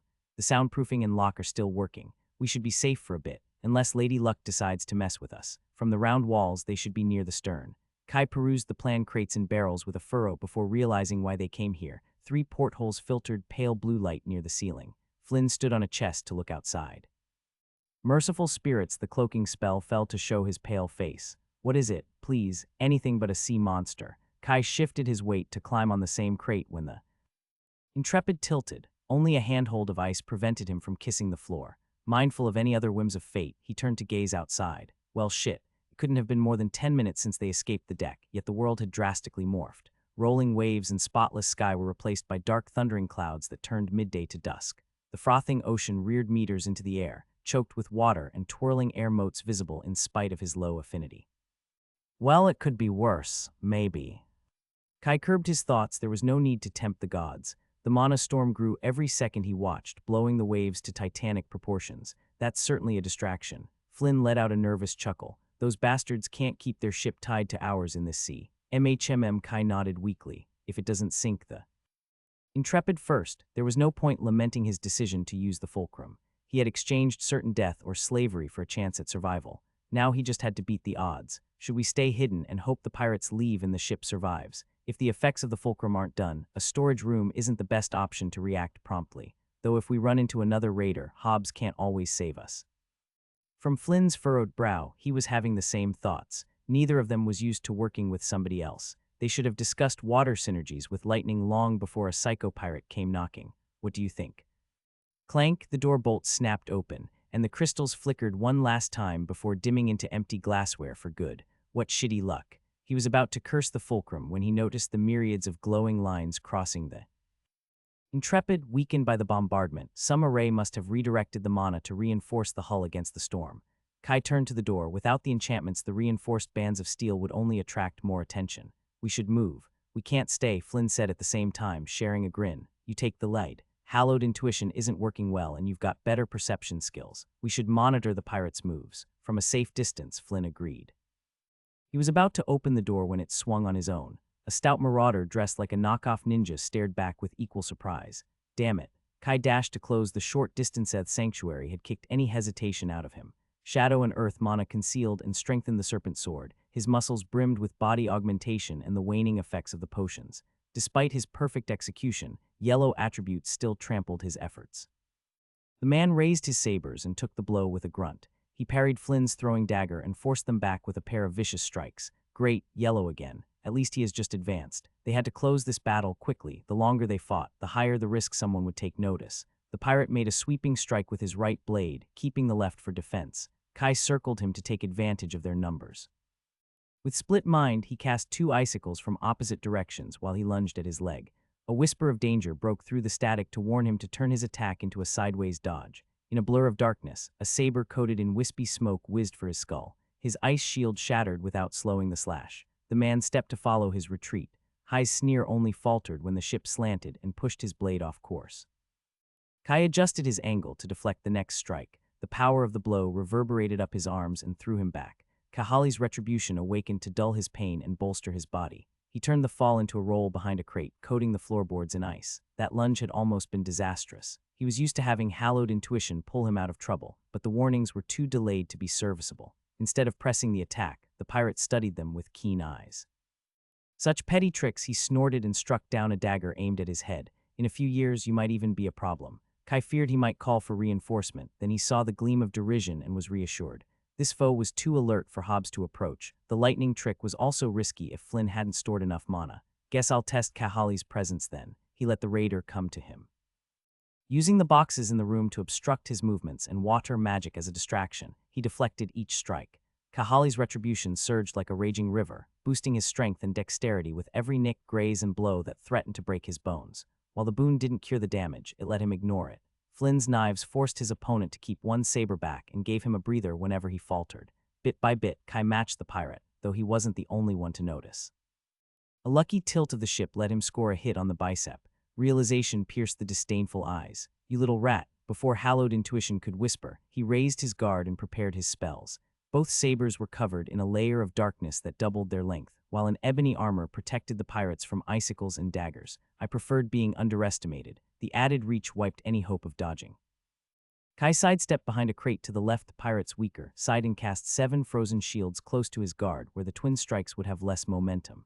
The man pulled back his right saber to shatter the obstacle. Body augmentation flared. Kai channeled every element into the serpent sword and shot one last ice shard at the pirate's hand. Twisting the blade with all his power, he diverted the saber onto the crate. Splinters of wood, wine, and glass burst between them. You slippery foo. Flynn exposed himself to thrust 2 daggers through the ebony armor. Too late. The man tried to pull back but slipped on a broken bottle. It's over. Kai slashed with all his might at the marauder. Kahali's retribution dampened his injuries and filled him with power. One saber diverted to block him, so he used the spirit's second gift, Rippling Echo. A glowing blue light covered his sword in imitation of the skill he parried, extending his reach to sever the pirate's neck. Both of Kahali's gifts required him to withstand an attack to use, but the payoff didn't disappoint. Are you okay? Kai collapsed, the power of his boon leaving him now that his enemy was defeated. His arms burned with pain and refused to move. He gritted his teeth and downed a healing potion with the help of a water spell. Where are you hurt? Flynn helped him to his feet, absorbing the impact when the Intrepid slanted 45 degrees. It's just the side effect of my boon. I'll be fine. Kai stumbled to put his sword in his ring. We need to move before someone else comes. I can still use my legs, more or less. Flynn bit his lip and nodded. Hidden in shadow, they slipped outside. Two raiders with gouged out eyes and slit throats waited for them in the corridor. Meow. Hobbs proudly licked his paw like a cat who had dragged a dead bird home. The best gift I ever got.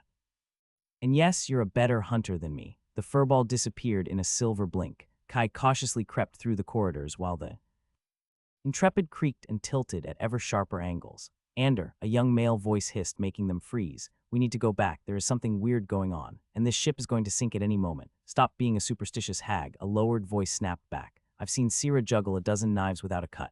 Deathless abyss. How could she have impaled herself on her own dagger? You heard the praetor, Ander snorted. He's going to rip us in two if we don't retrieve what the spy stole. What does it matter? Everything is going to end up at the bottom of the sea anyway. Shut up, you're going to get us both killed. Ander furiously whispered against the low thud of someone getting slammed into a door. We follow the orders to the letter. Are we clear? The strangled response was too low to make out. Their steps grew fainter down the hallway. Flynn tapped his arm to lead them up a ladder in the opposite direction. Why did you have to say the Intrepid was unsinkable. We need to get out of here. Freezing water and dark depths crowded his mind. The ship rocked under the waves. In an attempt to keep his balance, his shoes slipped on a slick board and sent him crashing into an open cabin. His tumble ended against a wardrobe. How much longer do we have to endure this? Kai was about to stand up when a book fell on his head, adding insult to injury. The leather-bound journal tumbled open on the floor. He was about to throw it away in frustration when his eyes fell on a list of names. One in particular stood out, Elijah Lockhart Greaves.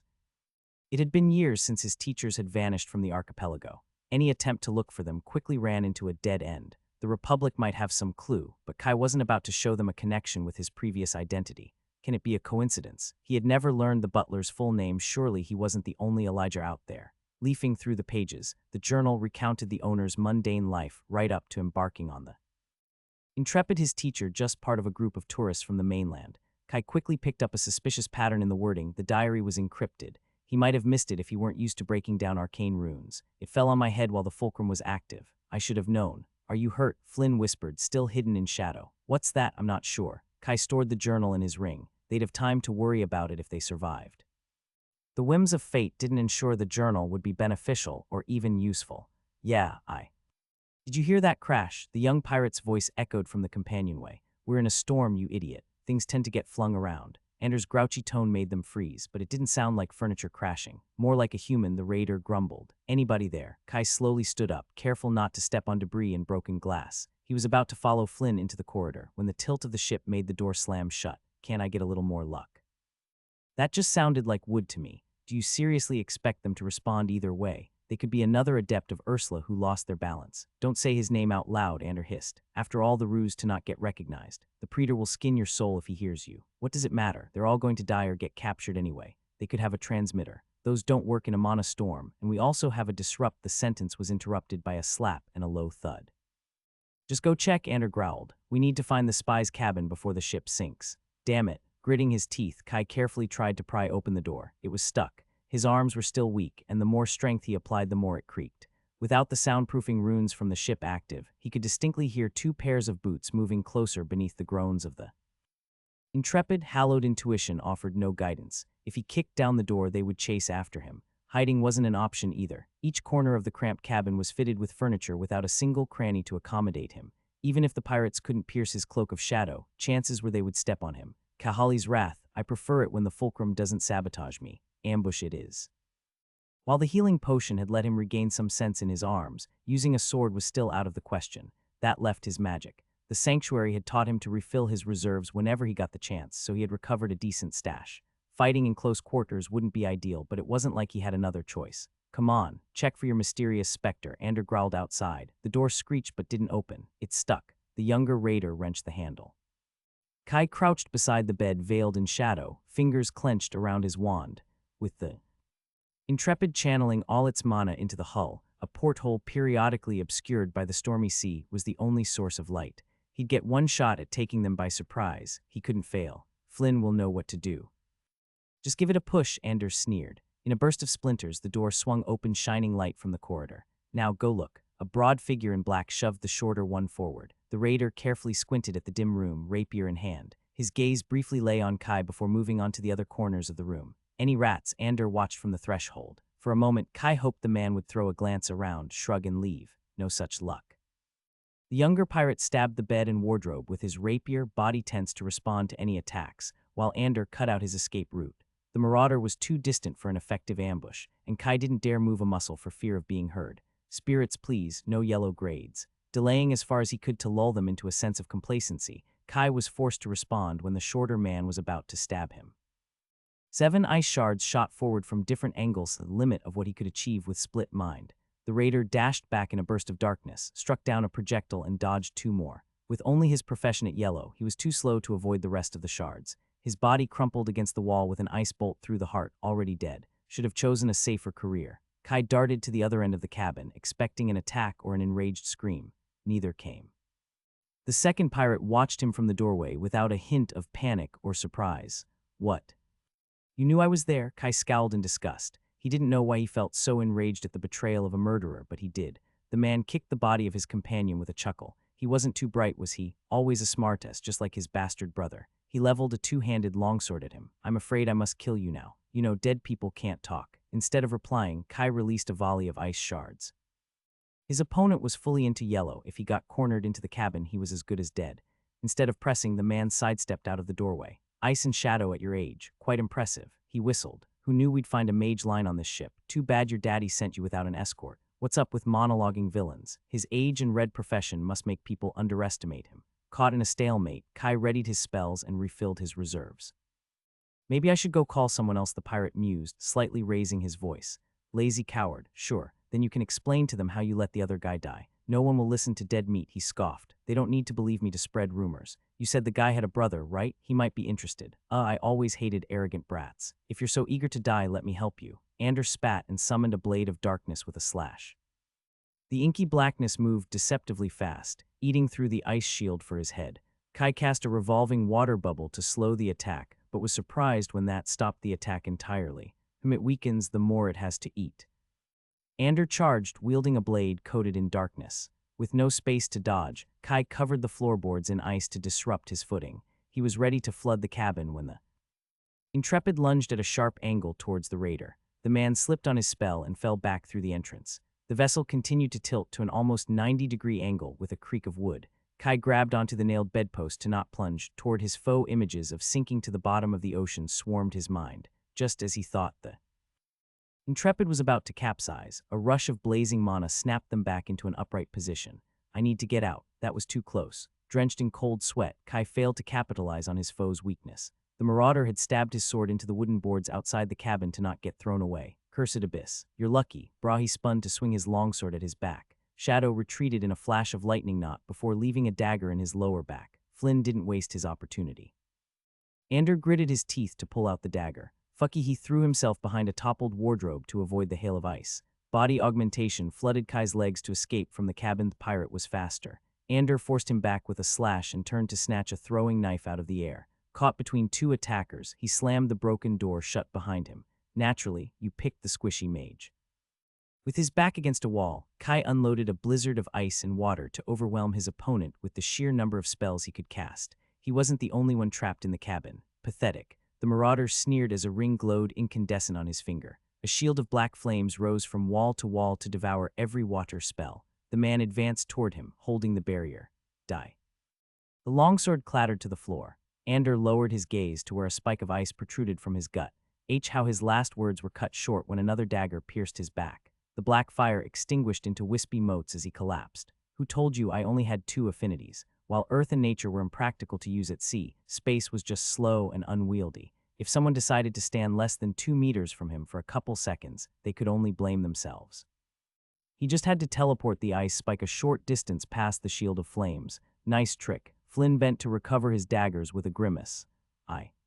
You did great, Kai said. Unfortunately, the ring used to summon the flames had crumbled to dust, probably broken in the activation.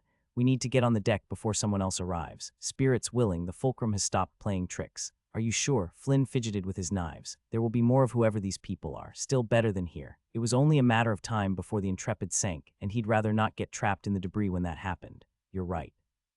He moved back into the companionway. The vessel was rocked by ever rougher waves, letting seawater and the thundering of the tempest slip inside. Please don't sink. They passed another raider with her throat slit by sharp claws. Hobbs couldn't hide his disquiet and fear any longer. Stay hidden. Kai communicated his intentions through the bond. Don't worry about me. I'll figure something out. The furball was already exhausted by overdrawing on his magic to fight. There was no point dragging him down with them. If Hobbs moved stealthily, not even the pirates would be able to catch him.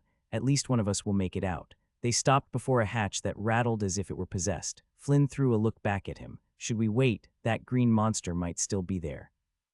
The deep lament of the Intrepid made Kai's stomach wrench. There is no time. He kept his voice steady. We might still reach a lifeboat. I think I've seen a couple hanging over the deck. 4. There were 4, Flynn said with a pale face, biting his lip. If one of us. We'll both be fine. Kai offered his most reassuring smile. He refused to consider that one of them might die before even reaching the mainland. If something happens, just hold on to me. You know I'm lucky. He took a deep breath and opened the hatch to the deck. The howling of wind and cold rain battered them, far louder than he expected. Let me go first. Kai crept outside, squinting to see through the storm. When hallowed intuition didn't scream through the interference, he cast the tiniest water spell, just enough to shield his face and look further. There was no trace of the raiders' leader and the black ship. Did he really ditch us? Flynn voiced his thoughts, holding onto a stray line. Of course, the big boss cut and ran. His elation was cut short by a sudden whisper. A colossal wave was lit by the thundering sky, higher than the tallest mast.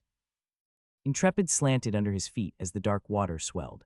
Fuck, hold on tight. Kai shouted over the tempest and grabbed onto Flynn. The crest of the water column tipped forward, falling from such heights he had time to yell a dozen curses at the fulcrum. Then the wave crashed like an avalanche. A flimsy spell was all that saved them from being squished. They were pulled in 10 different directions by the rough currents, swallowed by the dark, icy waters of his nightmares. The thick essence of the mana storm eroded his magic. Don't let go. Fully submerged, Kai activated Blessed Swimmer to resist the ocean and replenish his elemental reserves. Water motes flooded toward him with the same speed he consumed them. At last, the sea let them plunge on the hard deck of the Intrepid, standing proud without a single speck of mana in its hull. Flynn bent to cough mouthfuls of seawater. Kai helped him stand on the swaying deck, his own mouth filled with salt and blood. Are you okay? He broke into another cough. Good. There was no sign of a lifeboat on the deck, not that Kai would consider boarding one in this weather. While he couldn't spot another colossal wave yet, it was only a matter of time before the raging storm brewed another. I've killed us. It was the only solution. Flynn grabbed his arm with a surprisingly firm gaze. It's the pirate's fault, not yours. Well, we're dead either way without a miracle. Anything, please. The storm didn't magically abate. Instead, a whisper rose through the noisy as if fate wanted to prove the situation could always get worse. Kai turned to see a man in drenched black clothes step onto the deck. The raider briefly scanned the area before marching towards them with 2 long knives in hand. What's the fucking point? Hey. The ship is about to sink. Can't we just have a truce? Kai's hopeful tone was met with indifferent silence. Now I find the only guy not interested in talking, and he must have his profession at mid-yellow too. Amazing. The bloodthirsty stranger dashed forward. Ebony flames already coated his blades, sizzling in the storm. He buffeted the idiot back with a wave. If this raider thought he could fight a water mage in the middle of a storm, Kai would teach him reason before the tempest swallowed them. The aspiring shinobi leaped at him again, darting close to the deck to not get swept away. It made no difference. They were surrounded by water. Kai turned the deck of the Intrepid into an ice skating field and froze the downpour into 1,000 needles. The man plowed and dodged the spells, undeterred. An armor of inky flames protected him from the barrage. Well, I'd love to fool around with you, but it looks like our time is up. Kai pointed to the 30-meter wave growing higher behind him. The assassin didn't halt his run or even turn to look, his black fire blazing darker. He murmured some nonsense about gods and darkness, the exact words covered by the winds. If the fulcrum weren't broken already, I'd crush it with my hands. Kai summoned a thick water wall and threw 2 vials at Flynn. Drink them now, grab onto a piece of wood and don't let go. What about you? I'm a water mage. I'll deal with this guy and find you. Seeing him hesitating, he grinned as brightly as he could. You know I don't die easily. There was no more time. The raider burned through every spell in his path. Kai ran, weaving water and ice to slow the maniac. He'd have no chance to bridge the gap in attributes under normal circumstances, but the storm did that for him. Too late. Reaching its peak, the towering wave crashed on the Intrepid. No surge of mana rose to save the ship. The cracking would even deafen the storm right before the ocean swallowed them. Thrown like a ragdoll by the currents, Kai lost track of up and down. Mana Observer was blinded by the storm. There was no sight or sound. A whisper warned him when a piece of the Intrepid sank over him. His mana surged to swim away, though he couldn't avoid hitting his head on a piece of the wreckage. His head spun, stubbornly holding onto consciousness. When he could finally see a little, he was dozens of meters under the surface, surrounded by floating debris. His lungs burned for oxygen, his vision blurred, and his mind was dazed. He started swimming for the surface when hallowed intuition alerted him. What? The crazy assassin was diving toward him, protected by dark flames. He had lost his knives and black veil, revealing a pale man not 10 years older than him, still intent on finishing the job. Are you fucking kidding me? By the time his confused thoughts could piece together a spell, the raider had already tightened his hands around his neck. Led by his survival instinct, Kai managed to push him away using the waters. The man just swam back. Is this really? He was too tired to cast again, his vision rapidly fading. Then the throat of the assassin split open as if by magic. Shock filled his black eyes as the sea tinged red. It's quite pretty. Kai only got the vague impression of being dragged toward the surface when the world faded into darkness. His hands clawed the water for the surface. No matter what spell or skill Kai tried, he was always dragged back down, plunged into depths without escape. His chest scorched by the need for oxygen, he hung onto consciousness by a thread, just enough to prolong his suffering. A distant voice whispered of rescue, offering him a glimmer of hope. Then it was gone, and he was left alone in the bottomless abyss. No, Kai jolted awake, heaving for precious mouthfuls of air. He swung his arms wildly to free himself from the white linen sheets and reach the light. The sun outside the porthole illuminated a curved plank ceiling. How did I get here? Heart still pounding, he touched the bandaged lump on his head with a grimace. A piece of the Intrepid had nearly cracked his skull. There had been a storm, pirates that weren't really pirates, and a crazy bastard intent on choking him. Then, the memories were fuzzy, muddled by his throbbing headache. There had been blood and perhaps a voice, or was that a dream? Someone or something killed the pirate. The gentle rocking made clear he was on a ship. From the plain room and lack of intricate enchantments, it wasn't the pirate's vessel. He wouldn't have left him unshackled in a room. Guess the fulcrum wasn't done with the surprises yet. Kai was relieved to notice the disturbance obscuring hallowed intuition was gone.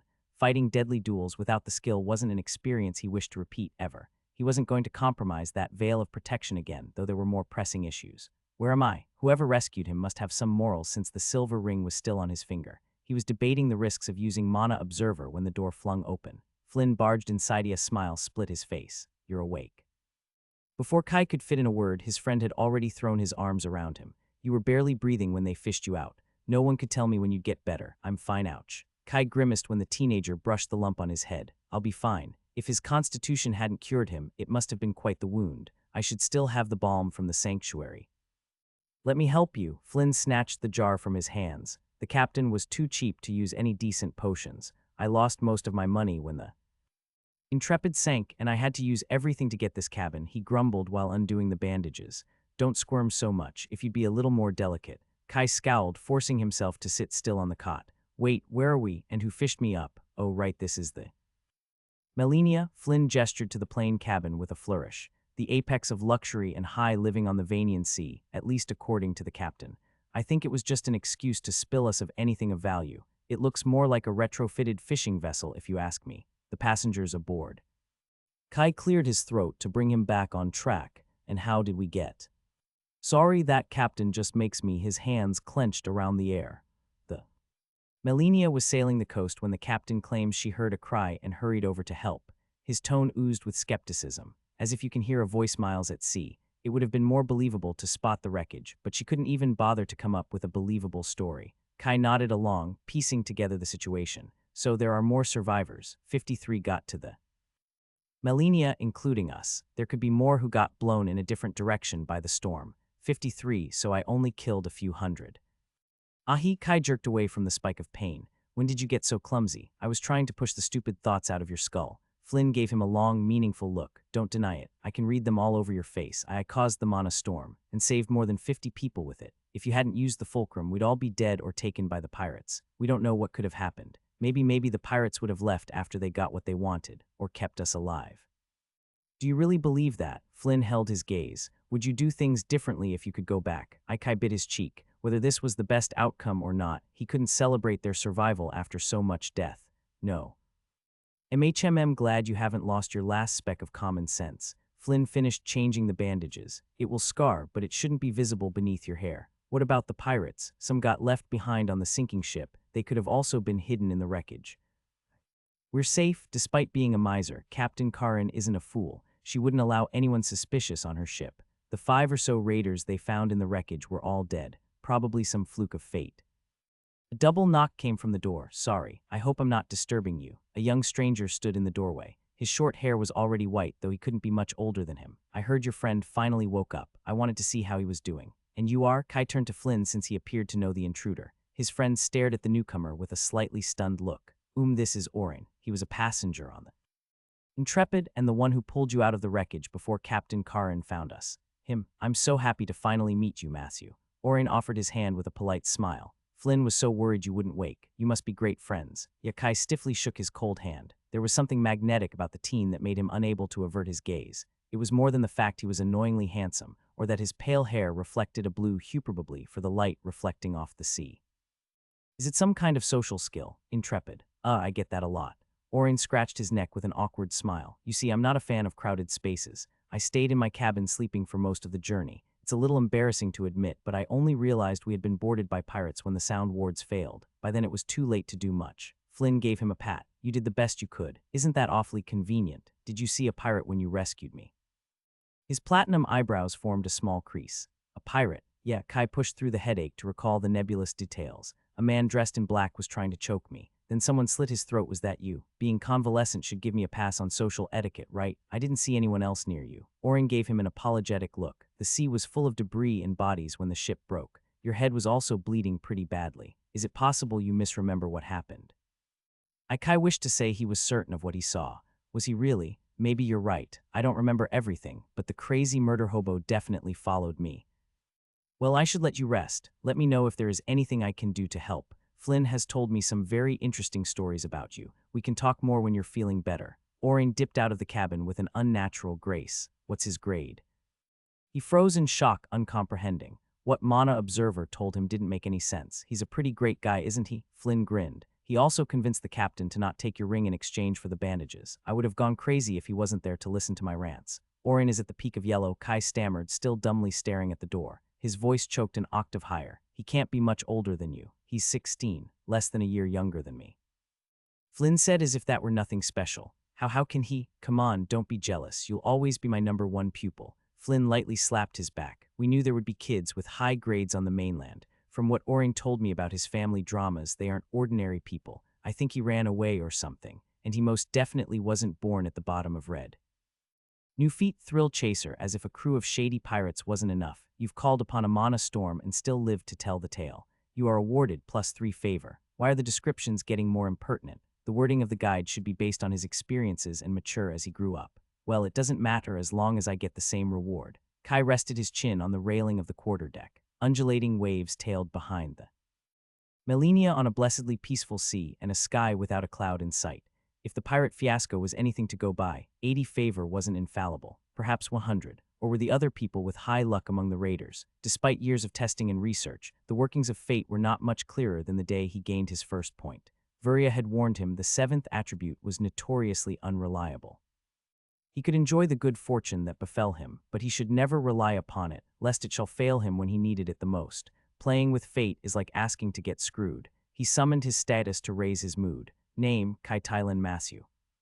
Race, yellow 343,180, 8 370,580, 8 500,000 XB. Profession, favored son of the Isles, LV 79,147, 14,000. Body stats, strength 36, dexterity 37. Constitution, 41.538 plus 3.5, 42.538 plus 4.5. Mind, 49.42 plus 751.42 plus 9. Spirit, 55.48 plus 757.48 plus 9. Perception, 36.533 plus 3.537.533 plus 4.5. Favor, 8083. Boons, gifts of the earth. Kahali's retribution. Spatial attunement. Profession skills, natural prodigy LV 6393. Rippling echo LV 6178. Astral pathway LV 747. General skills, hallowed intuition, LV 7677. Mana observer, LV 3840. Body augmentation, LV 3436. Mana analyst, LV 2728. Mana weaving, LV 2325. Mana engraving, LV 2122. Water magic advanced, LV 1619. Split mind, LV 1619. Arcane enchanting, LV 910. Elemental swordsman, LV 78. Hobbs, LV 510. Runic scholar, LV 4. Nature magic advanced, LV 4. Space magic advanced, LV 13. Herbology advanced, LV 9699. Alchemy, LV 8488. Blessed swimmer, LV 7378. Shadow magic, LV 3843. Earth magic, LV 4043. Advanced hunting, LV 31. Treasure sense, LV 2325. He wasn't entirely sure what the domain of favored son of the Isles was, since the fight against the Black Raiders earned him over 3,000 XP. Perhaps the spirits like me stomping on murderous miscreants. Those guys did mention something about a god and a spy. It was obvious they hadn't been simple buccaneers, but part of some larger organization. Not that it mattered. Kai had no intention of crossing paths with those psychos again. There's enough to explore on land. The domain XP had pushed him a single step from evolving his profession. He wasn't sure what kind of options he would get, but 3 skill slots and boons were a permanent benefit he would carry to whatever he chose. Being 2 grades higher also eased the effort of raising his profession skills. Once they all reached level 100, there would be nothing stopping him from advancing favored son of the Isles. He'd finally be able to face threats on an even playing field. Was sick and tired of being the underdog. My next enhancement isn't that far either. He had kept up a light training routine in Sill Spring, though it was the storm that had tipped many skills to the next level. As always, the guide rewarded extreme circumstances. Meow. Hobbs rubbed against his inner leg to be picked up. The familiar had been more affectionate since he woke up yesterday. Kai cradled and scratched the silver furball, his violet eyes studying the blue expanse with open distaste. Emru, just endure it a little longer. He wasn't surprised the teleporting feline had managed to follow them on the Melania, though his majesty was less than satisfied with the food on board. Kai's snacks, clothes, and a large share of the alchemical tools had sunk with the ship, and he was among the lucky ones. I can rebuy everything once we get on shore. I got off light, considering anything I care about is stored in the ring. Captain Karin had taken them on board as by the unwritten law of the sea, though she wasn't above fleecing them of every valuable they had on them and put them to scrub the decks. She did save our lives. Emro, Hobbs glared at the white-haired teen. Orin chatted with a group of young women who giggled and smiled at anything he said. I agree. Kai petted his familiar's neck. Something's off about him. Hobbs liked the boy even less than him. For someone who didn't like crowds, Orin had already charmed everyone on board, Captain Karin included. Half the women were already swooning after him, and some of the men too. It must have been him who killed the surviving pirates, but why would he lie? Despite being at yellow, Orin's profession looked in the early stages of orange. He couldn't have defeated every raider by himself, could he? He was simply born with a better starting point. His skills can't be higher than mine. You'll get cross-eyed if you keep glaring. Flynn mused behind him. You know, just because someone is more handsome and stronger than you, it doesn't mean they're evil. It's not that. He's older. I've got plenty of time to catch up to him. Flynn arched an eyebrow with an amused look. Fine. It's not just that. I've asked around. I've talked with almost 20 survivors from the Intrepid, and none of them remember seeing him board the ship.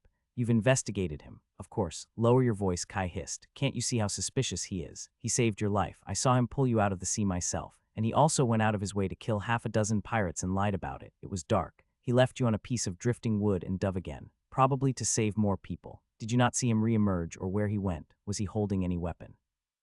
You're not going to drop this, are you? Flynn sighed audibly. He didn't wait for an obvious answer. I'll help you look into it, but if there is nothing, you promise to let this go. On your life, Kai vowed, a hand resting over his heart. Flynn shook his head with a rueful smile. I don't know if anybody told you, but that's not how promises work. Anyway, I've spoken with someone who recognized Orin from the Intrepid, so we can drop that thread. Really? His eyebrows climbed in surprise. Wait, were you investigating him too? Flynn innocently ignored his glances. It was that girl over there. He pointed to one of the women who were chatting with Orin earlier. She remembered him quite vividly. You mean the one with the reddish hair? Yep, that's not possible. I talked to her this morning. She was also surprised to not remember him. A breeze swept the prow of the Melania, Kai stretched his hands over the hull in defiance of his fears. Blue motes swirled around his fingertips, creating barely a tingle. Captain Karin had said they were in a red one area pitifully low by most standards. He still had to wrap his head around the idea that beasts could be everywhere around them and that it was considered normal. How do they let their kids outside if an awakened creature could swoop down at any moment? Perhaps that was why people chose to cross the Vanian Sea to relax in the archipelago. There hadn't been a point in classifying the ambient density at home, since every area outside Virid was red zero, unable to awaken or sustain the weakest of beasts. Mom was right. We were blessed. Being born at the bottom of red had always irked Kai, though there were clear advantages he'd taken for granted, at least before the Republic extended their grubby hands. The spirits knew how the islands would look in a decade or a century. It was strange to think he'd live to see it. Humans at his grade could comfortably reach a couple hundred years if they advanced young. He'd probably live even longer if he managed his calculated risks. Problems for another day. Melania would dock in Varsi the next day. He knew nothing about the port town except it was almost 100 miles north of Arfusa, where they had originally intended to land. All the plans, routes, and contacts they had carefully arranged had to be scrapped not at all the gentle landing he had envisioned with Raisi and Viola. I must find a way to contact them. You don't like the ocean. A melodic voice mused behind him. Kai turned to find Orin studying him with a half-smile, his pale locks disheveled by the wind. Despite only wearing a plain cotton shirt and pants, he looked like he had walked out of a fashion show. At least he wasn't that much taller. Sorry, I didn't mean to startle you. Orin leaned on the railing beside Kai. He looked so at ease it was hard not to share in his mood. Flynn told me a lot of stories about you while you were recovering. I've been quite eager to meet with you. Great, I've got another stalker. Kai fumbled in place, debating whether to dip with an excuse.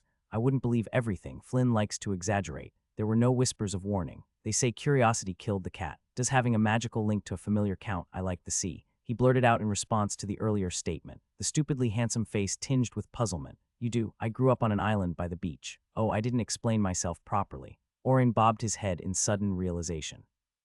The shore is quite different from the deep ocean. It'd be like comparing corals and pearls. They're completely different. Okay, definitely not from around here. I see. And how did you end up on this magnificent vessel? Same as you. Boarded the wrong ship, got attacked by pirates and stranded by a storm. An interesting week altogether. Orin chuckled. What about before? Kai gave him a once-over. You look like someone who could afford better than the Intrepid. The only item of value Orin wore was a bracelet of seashells. Kai bet it hid a cloaked enchantment.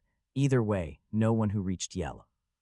At 16 could be poor. Unfortunately, I didn't consider all the logistics when I left. Orin watched the waves with a rueful smile. My mother already had the next 7 centuries of my life planned out. Every day was like being smothered by the sun until I couldn't stand it any longer. Powerful and loaded parents, check. Rebellious teenager, check. You run away from home, something like that. Orin bit his lip. Sorry, I'd prefer not to talk about my family. They're a whirlpool of endless deceptions. Kai nodded. He could understand that. Before he realized it, hours flew by and he was swayed from his investigation. The two chatted about everything, from life goals to their shared love for seafood. They agreed that crustaceans were far superior to mollusks. Aside from a few evasive answers, Orin was nothing but pleasant and easy to talk to. He laughed at Kai's jokes, carefully listened to his responses, and respected his boundaries in return. Damn, he's good. It was already self-evident the young man had an unconventional upbringing and might be from a foreign kingdom. Yet, despite a few strange sayings and experiences, Kai wasn't any closer to guessing his identity. All places outside the archipelago were equally exotic to him. Perhaps that woman had just misremembered. Yeah, I'm sure, he boarded together with my family. The girl lifted her chin, lips pursed in annoyance at the repeated questions. Orin's not someone you forget easily. Now, if you'll excuse me, I've chores to do. That witch is going to charge me silver if I don't scrub the kitchens. Her honey hair swept over her shoulders as she marched below deck, cursing Captain Karin's exploitative blackmails. Melania was perhaps a third the size of the Intrepid, and the 50 wreckage survivors had spilled into every free spot. Kai and Flynn went to the taffrail around the stern to let the waves cover their words. That's the 4th person to change their story. Something's off, Kai said. They had waited for Orin to retire to his cabin before continuing their investigation. The more passengers they talked to, the more people suddenly remembered seeing or talking to him on the Intrepid. Some even mentioned knowing him for months prior to embarking, adding details with every retelling. If Kai hadn't known better, he'd have suspected the entire ship was pulling an elaborate prank. He wouldn't let anyone play with his mind or Flynn's. His friend was already known to fall for people fast and could be an easy target. Everyone was shaken after the pirates and the storm. They might have confused Rain with someone else when you first talked to them. Flynn's tone lacked much of his usual confidence. I've chatted with him more than anyone else, but I still don't remember seeing him before the wreckage. Rain, you've already got a nickname for him. Kai scratched his brow, looking for any bias in his own suspicions. It was technically possible everything was just a series of unlikely coincidences. Fate fulcrum had proven how far those could reach. Do you think I'm jumping to conclusions? If Orin was some kind of mind mage, he would have had every opportunity to manipulate his memories during their conversation. The fact Kai didn't trust him any more than he had this morning sowed some doubts. Was it some elaborate scheme, or does he just have ridiculously high social skills? No, you're definitely right. Rain's hiding something. Flynn perused the sea with a lost gaze, but it doesn't mean he's plotting some evil scheme. You should know better than anyone that people are entitled to their secrets, Matthew. Touché. He did slit the throat of a pirate when he pulled me out of the sea. Kai drummed his fingers on the taffrail. The images of the man intent on strangling him were slowly growing clearer, and he must have also killed other raiders in the wreckage. Not typical teenage behavior, that was for sure. And is that a bad thing? A rogue wave splashed against the stern, sending a salty drizzle into their faces. No, Kai dried his face on a sleeve, ignoring the burn in his eyes, but he did lie about it, and he's messing with people's heads, if he wasn't on the Intrepid. Where did he come from? Flynn raked a hand through his hair. He couldn't be part of those cultish pirates. If he killed them, maybe he was a prisoner on their ship and escaped in the chaos. Kai shook his head. The chaos was only on the Intrepid. Remember, their leader was at Green. He must have sailed away as soon as the storm got bad. Where else could Rain be? There were only 2 ships. Flynn watched the clouds with a thin grin. Unless he fell from the sky, none of this makes sense. Both fell quiet, each trying to make heads or tails of the situation. There were too many unanswered questions hanging around Orin for Kai to let it go. What type of person was comfortable killing people and convincing strangers that they were old acquaintances? Should I just ignore it? 2 more days and we'll be on the mainland. The breeze ruffled Kai's hair. Leaving a mystery unsolved went against his deepest nature, though he had to admit that it might be the wiser choice in this case. After getting almost strangled and drowning, he could appreciate the benefits of a more cautious approach. Maybe I should just speak with him, Flynn blurted out. What do you mean? I could ask Rain for an explanation. That's the easiest solution. There could be some obvious explanation that we're missing. Absolutely not. You're not going to tell a potential mind scrambler you know about his secrets. Now, you are the one being dramatic. Rain's not going to harm me. How do you know that? Kai whispered. You've met him less than a week ago. Skills like acting made this level of deception trivial. For all they knew, Orin's affable demeanor was a front to hide his thirst for blood. What do you propose we do then? Kai wet his lips to force out the abominable word. Nothing. Nothing. Flynn sounded even more surprised than him. Nothing. The word burned his throat. The Melania will dock tomorrow. We pay the captain and go our separate ways. It's the smartest choice. I only take calculated risks, and this one isn't worth it. If Orin was truly a mind mage, the best-case scenario was that he charmed them to forget. The worst-case, Kai shuddered. To have their whole personality rewritten and become a puppet with no will. He had no idea if that was a possibility, probably not at their grade. The scant information he possessed on such magic came from footnotes in Vuria's books, but not knowing the exact power and limitations only made it scarier. Another day, and we won't need to meet Aga.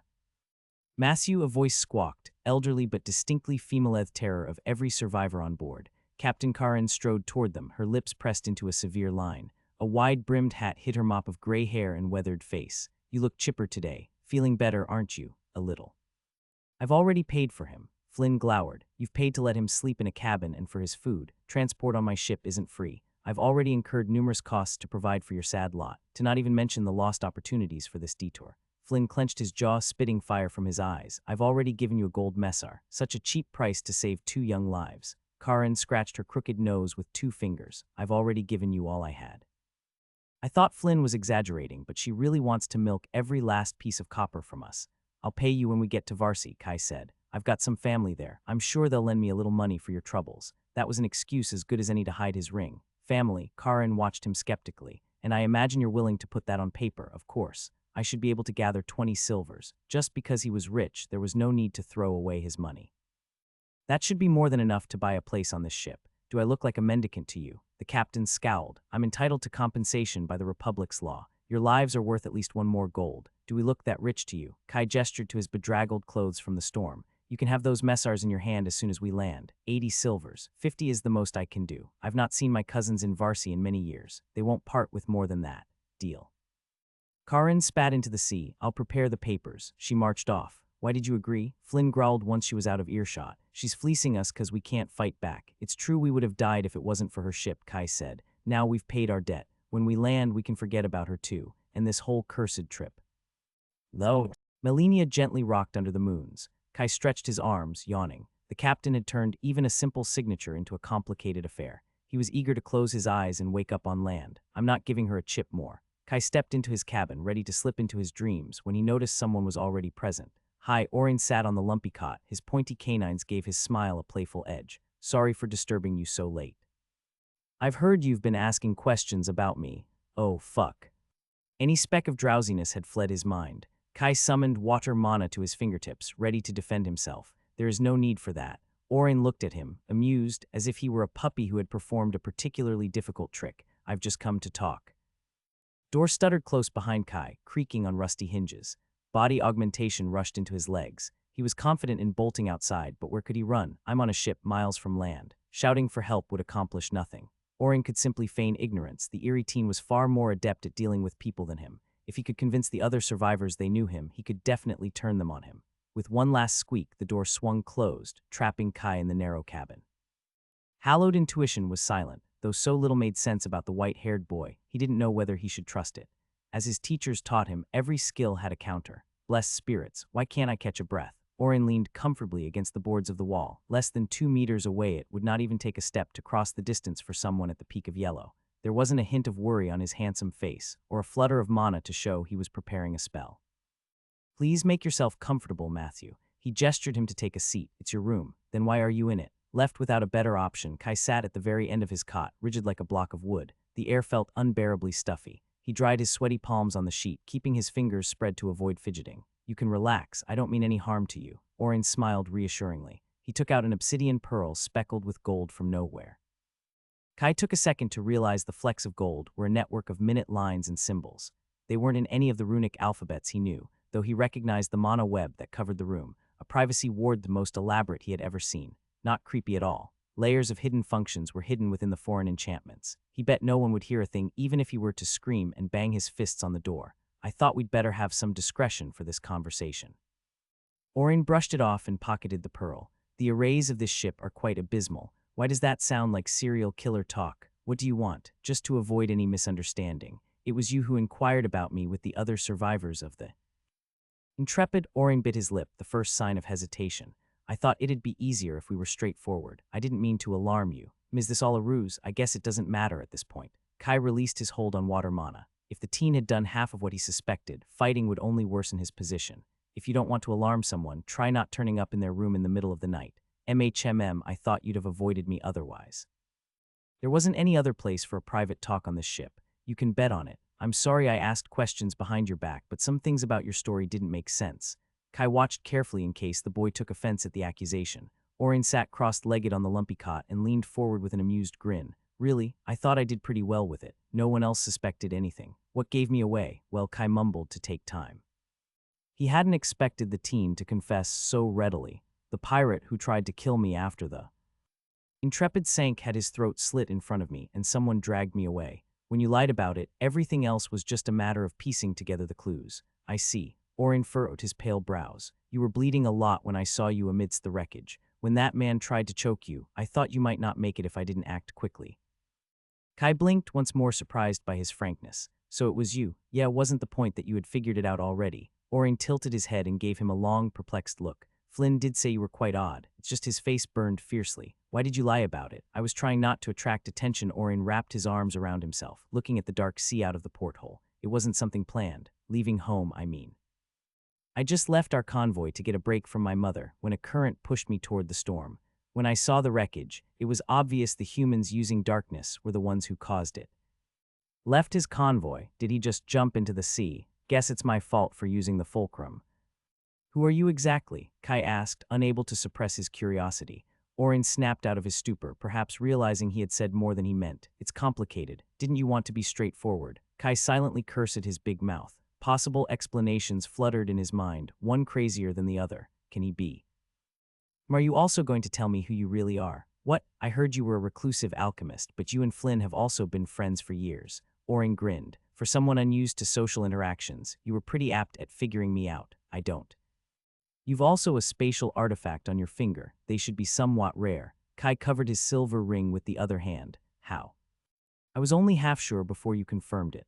Orin flashed a pointy smirk. Sorry, I didn't mean to trick you. It's an old habit. Well, I'm fucked. You're right. I shouldn't have pried into your identity. Kai sagely nodded. This sounded like the perfect opportunity to cut his losses. If that was everything, I'd like to rest on my bed. Tomorrow will be a busy day. Orin looked about to stand up for one beautiful second, then he shook his head and slumped back down. I'd also like to get to know you better. Flynn said you're also new to the continental territories of the Myrian Republic. Perhaps we could explore the town together tomorrow. The bright hazel eyes nailed him with tentative optimism. Kai almost said yes. Of course there is no commitment, Orin rambled. You're the closest to my age and grade, so I thought it could be interesting to explore the town together, to see if it could work. Maybe he's not a serial killer. An easy path blinked in his mind. Kai could have led along this naive rich boy and disappeared the next day, but the teen had also saved his life. He at least owed him honesty. I don't think that's a good idea.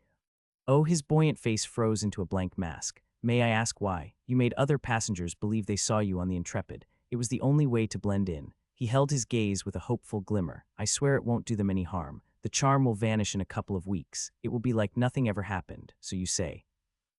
How can I know you won't mess with my or Flynn's mind? If you haven't already, I would never do that. Orin stood up, looking livid. His mana fluctuated wildly, and voice choked up. Sorry, this was a mistake. Before Kai could speak a word, the teen stormed out of the cabin faster than he could follow. The steps thumped quickly away, disappearing into the creaking of the old ship. Why does it feel like I've bullied a kid? Kai couldn't invite a teen of mysterious origins and powers to join them. Between the Republic and his fake identity, they had enough problems without whatever baggage Orin carried. It's the only sensible choice. He just hadn't expected Orin to react so intensely to his rejection. I should check on Flynn. Kai ran out of his room, trying to recall the structure of the ship. What if the boy was upset enough to harm them? He had admitted he could charm people's minds. A sleepy sailor cursed after Kai when he cut him off to get on the deck. Mana Observer swept ahead of him till he found the familiar signature. Flynn was playing cards with a mixed group of seamen and passengers. He also spotted him and waved him closer. Matt, why don't you join us? Maybe later. I need to talk to you. Right now. Sorry guys, looks like I must close it here for tonight. He picked up a dozen pieces of silver from the floor and exchanged quick goodbyes with the group. It was a pleasure playing with you. I thought you didn't have any money, Kai whispered when they were further away. Yes, I didn't, Flynn winked. The captain isn't so stingy with her crew and they wanted to share. Anyway, what's so urgent? Orin, what about Rain, not here? Kai led him back into his tiny cabin. There were indeed few places to talk aboard the crowded ship. What's this? Flynn picked an obsidian pearl covered in golden enchantments from the sheets of his cot. It looks expensive. It must have fallen from Orin's pocket. Kai took the item, poking it with a filament of mana till the privacy wards expanded to cover the exact confines of the room. Neat. Shouldn't we give it back? Of course. We can do it tomorrow, after I've got time to study it. They must have painted these runes with a single hair to get them so small. I'd rather not bother him tonight. Kai recounted his conversation with Orin, the sudden ambush, the lies he admitted, and how he left. There were still several unanswered questions since he hadn't been bold enough to push.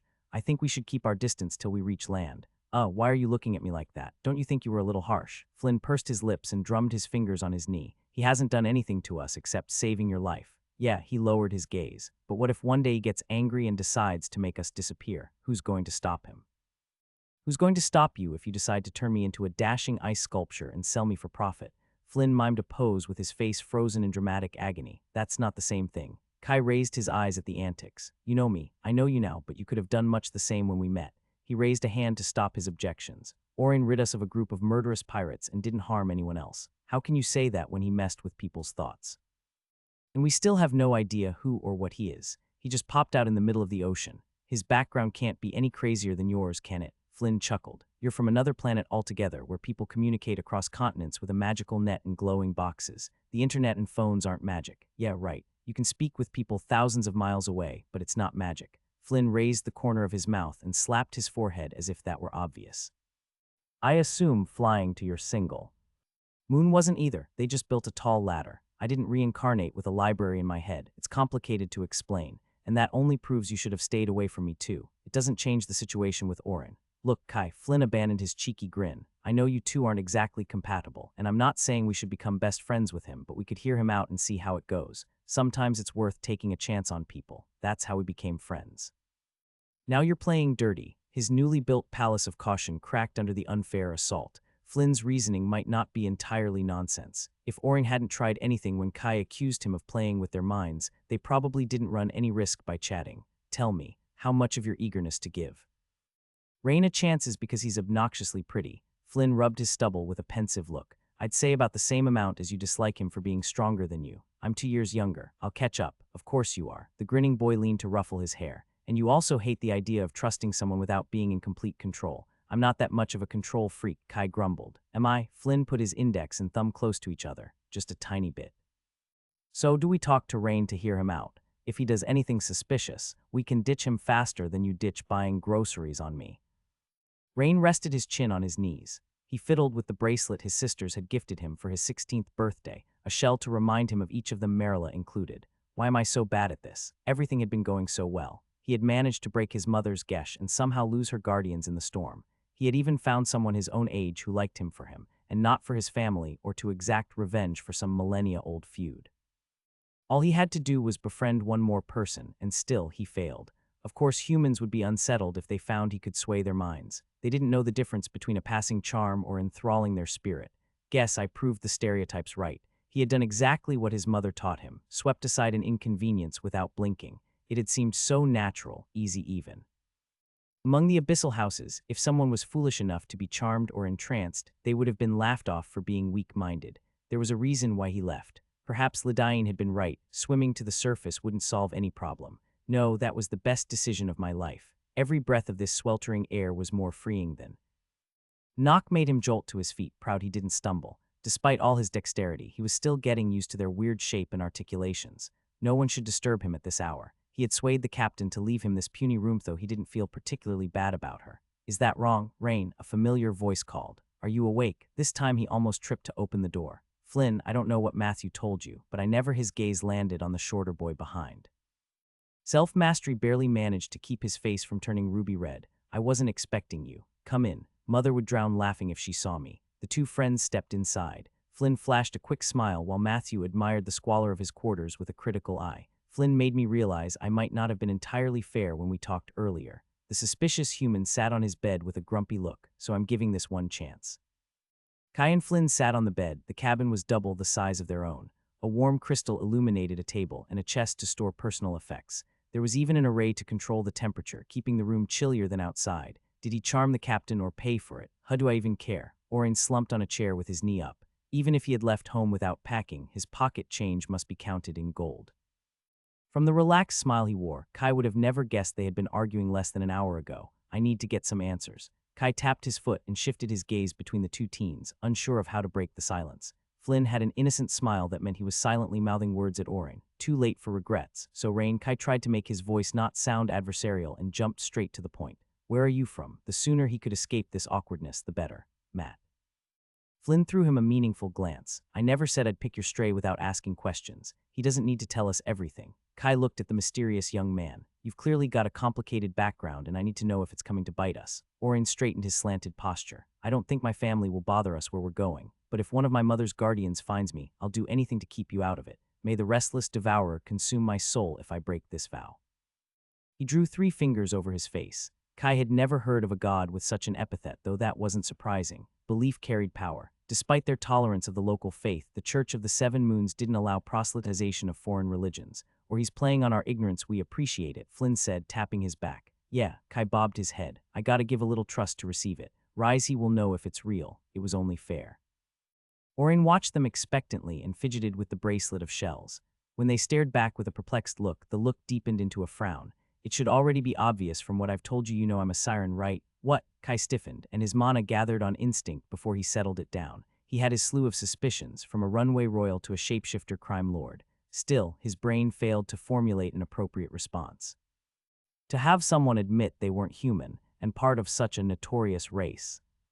Guess that explains the charms, but you have no fishtail. Flynn pointed at the pair of normal human legs. Orin beamed with pride. Yes, it was my first time morphing. Wait, you can just grow a pair of legs like this. He snapped his fingers. It's not that quick or easy, but I'm glad they came out well. The siren stretched his legs. Even their mana flow was indistinguishable from a human's. It was my first time trying such a large morph at least. No one told me how unpleasant it would be, but they're quite practical out of the sea.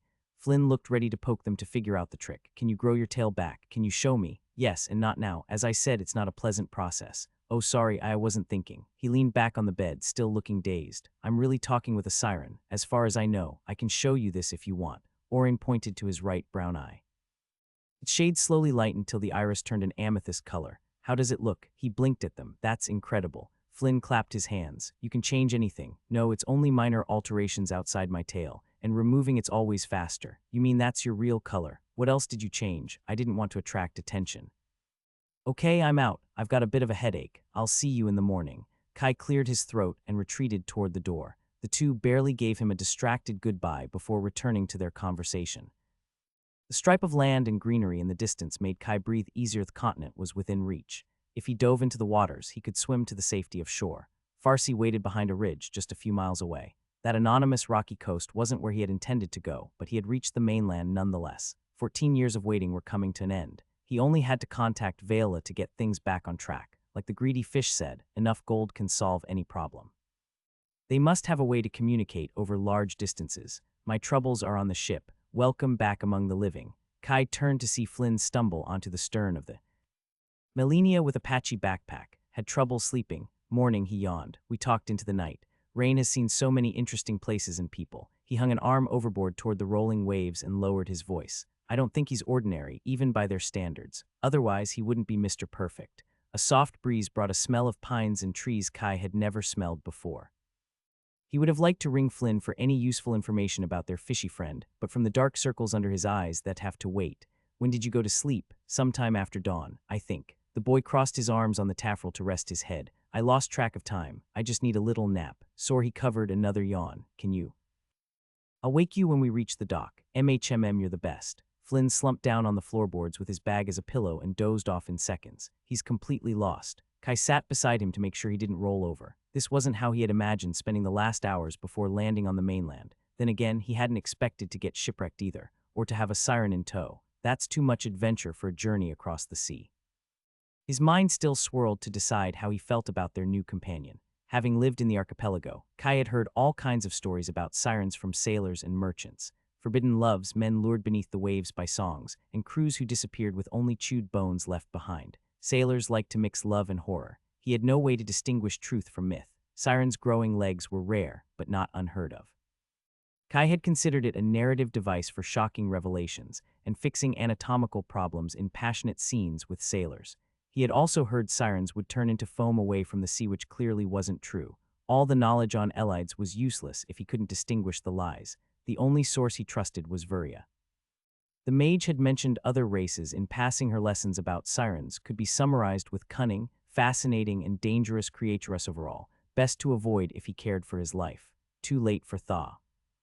High Rain walked up to them, his face glowing like any other day. He glanced at the snoring fool on the floor. Is he okay? He's just tired. Kai scooted over to make space for him. You're an entire grade above him. I don't know about your family, but he still needs rest. Oh, the siren looked down with guilt. Sorry, I didn't think of that. It's not your fault. He's not a child. Kai was tempted to poke Flynn's face. See, now you left me alone with him.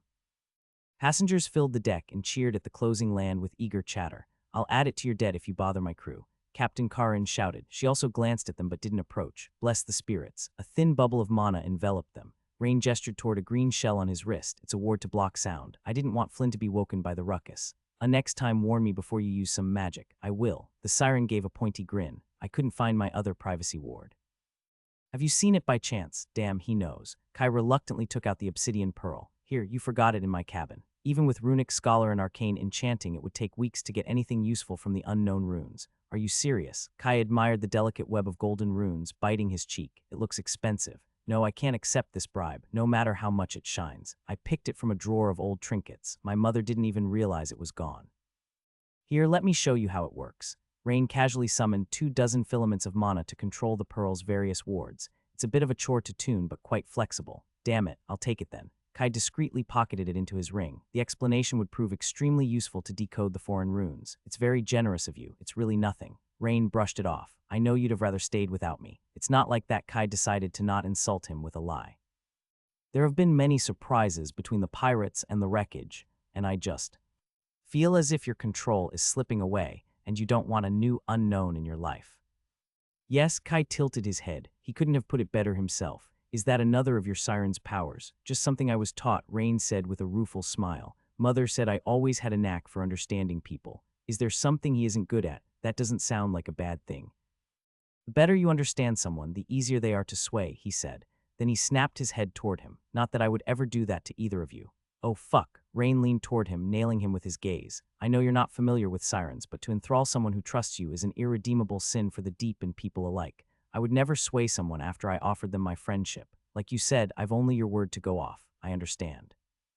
Rain sighed as if he could read his thoughts. You won't have to worry about it for long anyway. What do you mean? That Matthew, can I count on your discretion? It'd be problematic if people found out I was a siren, especially if my mother caught wind of it. Guilt jabbed him at being called by his fake name. Of course, Kai understood confidentiality better than anyone else. I won't breathe a word of it. He gulped to hide the relief from his voice. How far can you get?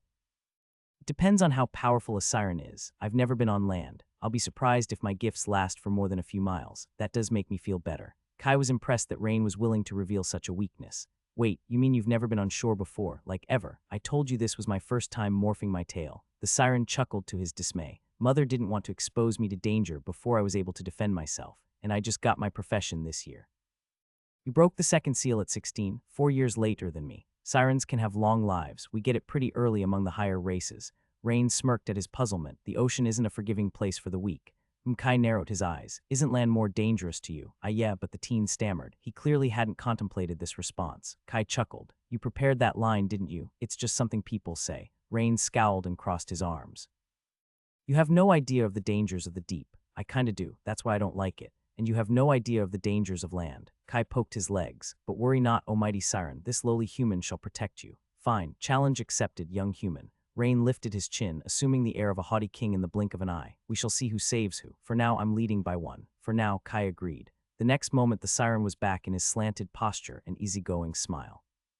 I'm glad I ran into you during the storm. I don't know if I would have gone through with it if I were alone. Spirits, now you're making me feel bad. And I'm glad I gave this a try, Kai said. Despite his reservations, Rain had been perfectly polite and helpful since they met. He couldn't say the same about himself. It's normal if you're nervous about going on land for the first time. That's Rain shook his head. I'm also excited. I'll be fine. Where did I hear that before?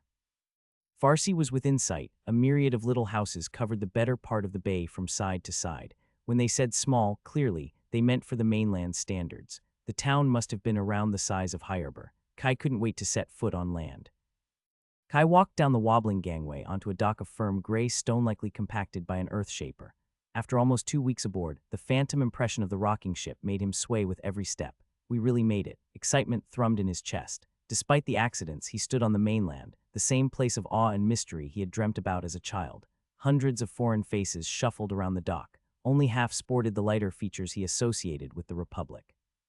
There were plenty of thick accents, colorful hairstyles, and strangely cut gowns he had never seen before.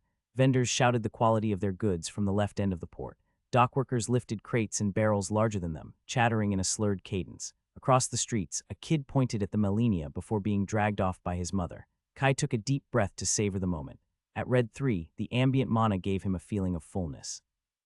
Then the smell of sweat, brine and grime caught up to him, making him grimace. Not the cleanest town. Get out of the damn way. A portly man shoved him aside, or polite. Kai moved beside a rotten crate to not bother more passers-by. Little had gone as planned during this journey, though that made him all the happier to have moored. Look how many people. Flynn strolled down the gangway, holding his bartered bag over his shoulder with one finger. The nap had turned him back into his lively self.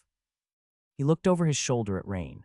Are you good? The white-haired boy stumbled on land with a somewhat greenish tinge. He stared at his feet on the firm ground, looking ready to puke. Is everything always so still? Usually. Unless the earth is shaking, but I don't think you'd like that either. Flynn clapped his back. I've never been to a place like this. This town is huge. Land settlements are known for their large population, Rain mused. This one should be Avera. He pressed his lips shut, holding a hand over his mouth.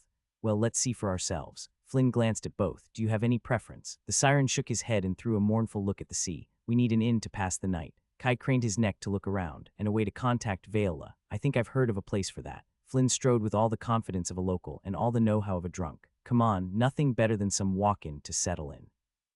Varsi got noticeably quieter once they stepped out of the docks, though not much cleaner. Tall buildings of white limestone and shops with enchanted windows lined the streets. Further up on the left, a rowdy market began. Runes were present wherever Kai turned, from buildings to clothes to the stove. A woman used to sell a fish hamburger with fried onions and a bluish sauce. Who wants to eat something? I'm starving. Flynn leaped to the stall, rummaging through his bag for coins. The saleswoman smiled at his eagerness. Best burgers in Varsity. Are you new in town? You must try them with some fresh cider. She gestured to a keg. You won't regret it, I promise. We'll take 3 of those then. Flynn quickly hit it off with the stall owner while the food sizzled on the grill. He smoothly inquired about the best places to visit and what to avoid. Kai was half sure the vendor charged them extra, but he could not find it in himself to care once he bit into the bread. Flavors exploded in his mouth, making him sigh in satisfaction. On the ship, he had only eaten dried jerky and boiled vegetables. Guess he wasn't lying about never being on land. A single conversation couldn't rid all the awkwardness between the two of them, though Kai had stopped feeling the need to watch his back around him. He would never make new friends if he wasn't willing to take a chance. It is much easier to trust someone when I'm stronger than them. Flynn had a point on that. Meow. Hobbs sauntered on the cobble street, pleased to be on land. Kai crouched to scratch his neck. Where have you been? In the last few days, the furball had refused to leave the ship hold except to steal food at night. The cat threw a side eye at Rain. Mew. Wait, he lowered his tone. You knew he was a siren. Hobbs's violet eyes regarded him with a mix of contempt and resignation, as if he couldn't believe his human was so thick. A series of impressions slipped through their bond.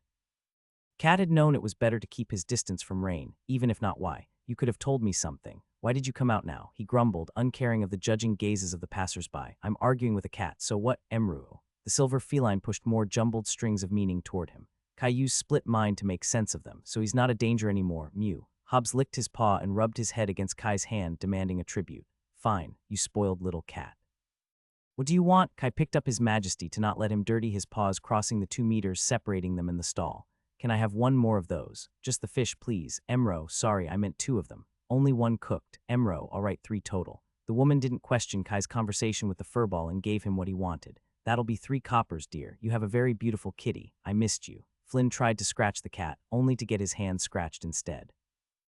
He pulled back, hurt more by the rejection than the claws. Why are you mad at me? Emro. He's envious you didn't pay him much attention on the ship. Kai narrowly avoided getting his own claw mark. Is that yours? I didn't know you had a familiar. Rain met his majesty's gaze. His pale smile quickly turned into a frown. What kind of breed is he? He must be quite.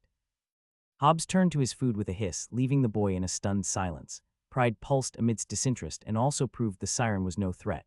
The mighty siren got knocked out by a mound of ground. I don't know his species. Kai petted him. He's a very special boy. Flynn sulked. Let's go visit the shopping district. We need to replace the clothes we lost in the wreckage. They followed the vendor's direction to turn into another street. It soon became clear Flynn's main goal was to find any food that tickled his majesty's interest and regain his favor. Varsi's market gave him a sense of nostalgia for home. While the goods were different, the vibrant atmosphere was the same. Loud bargaining and foreign smells filled the streets. Kai quickly found a hunched graying man selling mana herbs from the back of a cart. The selection was wider than he expected from a random seller, and the prices higher, too similar to High Arbor. Do you have the money to pay? The vendor squinted at his tattered clothes. I do need a wardrobe change. He flashed a couple pieces of silver. While there was nothing over orange on display, he was always interested in experimenting with new plants. What does this do? He pointed to a heartleaf, one of the most common ingredients to brew healing potions. It's used to close wounds, the seller said, curt but truthful. I should probably buy a cauldron first. 2 spatial bags worth of luggage had gone down with the Intrepid. Even if money wasn't a problem, it would take time to buy everything back. Kai picked a few herbs with an affinity to water and earth to study, playing on his ragged appearance to haggle down the price. When he returned to his companions, Hobbs was already purring in Flynn's arms, bought by his stomach. He didn't even last to the second stall. He made sure to keep his thoughts to himself. Rain perused the stalls. While he still avoided looking at any food, his face looked a tad healthier. He curiously picked up a hand-carved squirrel with pine needles woven into the tail and 2 black beads for eyes. From the look of wonder in his eyes, it might as well have been a live unicorn. How much for this? Just 50 chips for you. The girl behind the counter beamed. What's your name? Orin. And the siren tilted his head ever so slightly. Does this work? He pulled an orange coin from thin air. Yad have mercy. Kai rushed over to switch the piece for a silver messar. Forgive my brother. It's the first time he's come to the market. He gave the confused girl an apologetic smile. Please, keep the change. Rain followed him away from the stall, squirrel in hand. From your expression, I reckon I did something wrong. Is that not how human transactions work? You gave her a piece of orange chromium. Yes, it was the smallest coin I had. I'm not familiar with the Myrian Republic's mundane coinage. Didn't you say you didn't have time to pack? Broke my ass. That's worth 10 gold coins. 1,000,000 times what she asked. Kai pointed to the coin in front of his face. One half sported an elaborate crest, while the other a tailed siren wielding a trident. Tanauthor give away for his origins. Kai suppressed his impulse to strangle the boy. You're welcome. He was quite certain the siren didn't get what was the issue, and the middle of the street wasn't the place to discuss the topic. And please don't flaunt your spatial artifact. Of course, he has one too.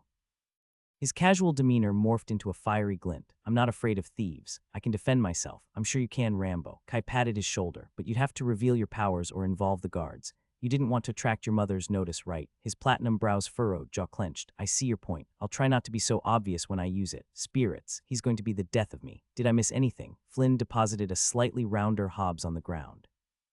Just a lesson in human customs, Kai said, laconic. Where are we going next? With their emperor gone in a silver blink, they went to find a tailor towards the wealthiest districts in the northeast side of Varsi. The roads grew wider and people dressed nicer. Ignoring the wary glances from the passers-by, they decided on a shop with golden scissors on the sign. Compared to the gaudy gowns and suits they saw in most, it also displayed everyday clothes that wouldn't make them look like peacocks. The door clinked with a crystal chime when they entered. Welcome to Madame Lagarde. All the best clothing for the middle-aged woman behind the counter faltered when she saw their appearance. Oh dear, did you three fall into a ditch? A skill brushed their mana, so delicate and light Kai wasn't sure it happened till he noticed Rain's glower. Hopefully that's not some kind of war declaration for sirens. Our ship was sunk by pirates, Flynn said brilliantly. Blessed moons, that must have been awful. Please come in. She warmly waved them in, pulling a measuring tape from her long gown. Let me see what I can do for you, young men. Were you looking for anything in particular? Well, Flynn looked at the articles on display. We need some clothes for staying in a town and for traveling the road, I see. Then you've come to the right place, her smile widened. May I ask how much you intend to spend, just so I can tailor my advice to your needs? Forgive my pun. The mention of money put a chink in Flynn's boldness. Next time think twice before spending everything to spoil Hobbs. Will 10 gold be enough? Kai stepped forward to kill 2 birds with a single stone. He placed an orange chromium from his own stash on the counter. Nothing better than a practical example to teach the siren the value of money. Madame Lagarde beamed like the sun. That's plenty, dear. Leave it to me. No one will bat an eye if you tell them you're the son of a patrician. She rang a bell behind the counter. Mason, we have clients.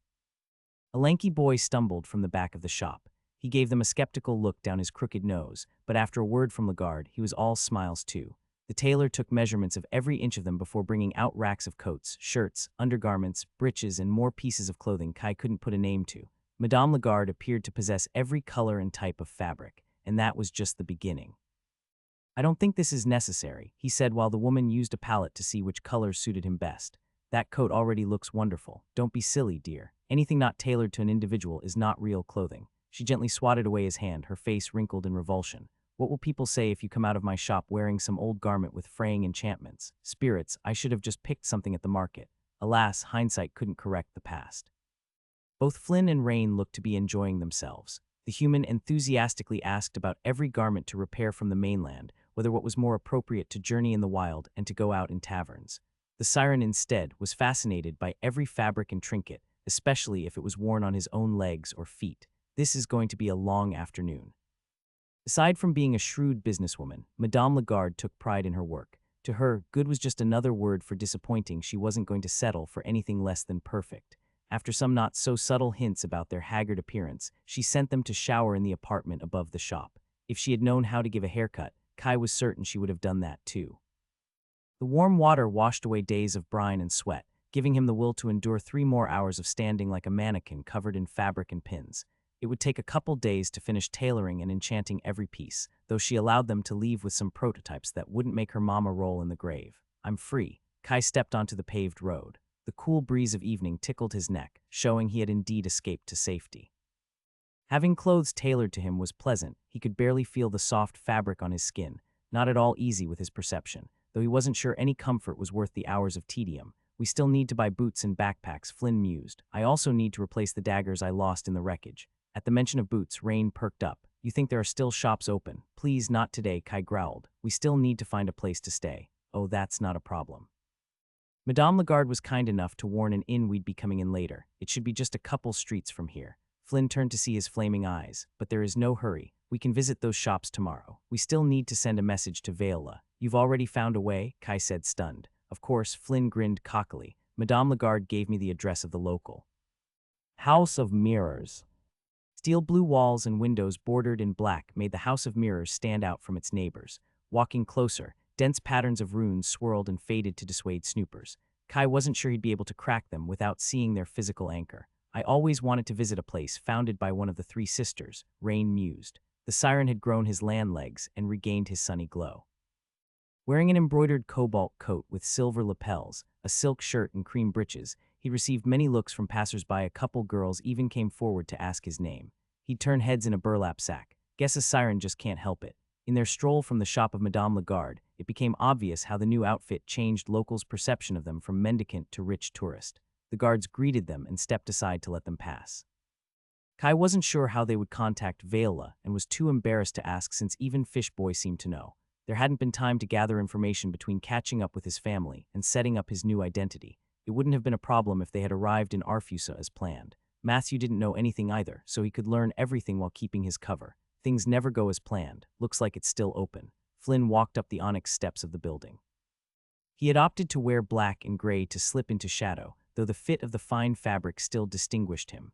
A grizzled doorman in a blue uniform let them inside with a slight bow of the head. Madame Lagarde was right. Tailoring does make a difference.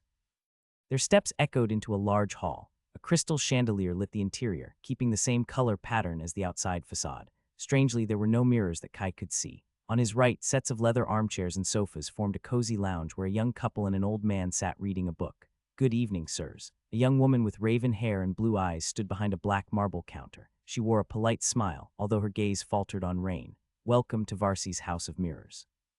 "How may I assist you?" Flynn rested his hand on the desk. "Hi, we need to contact a friend in Raelian Vale Hydide." She should have said an open link for Flynn Sovely, he said without a hint of hesitation. "One moment, let me check our archive." The receptionist sent her mana on an onyx slab behind the counter. A myriad of filaments and runes flared to life, forming strings of white words. The angle of the slab made it hard to read.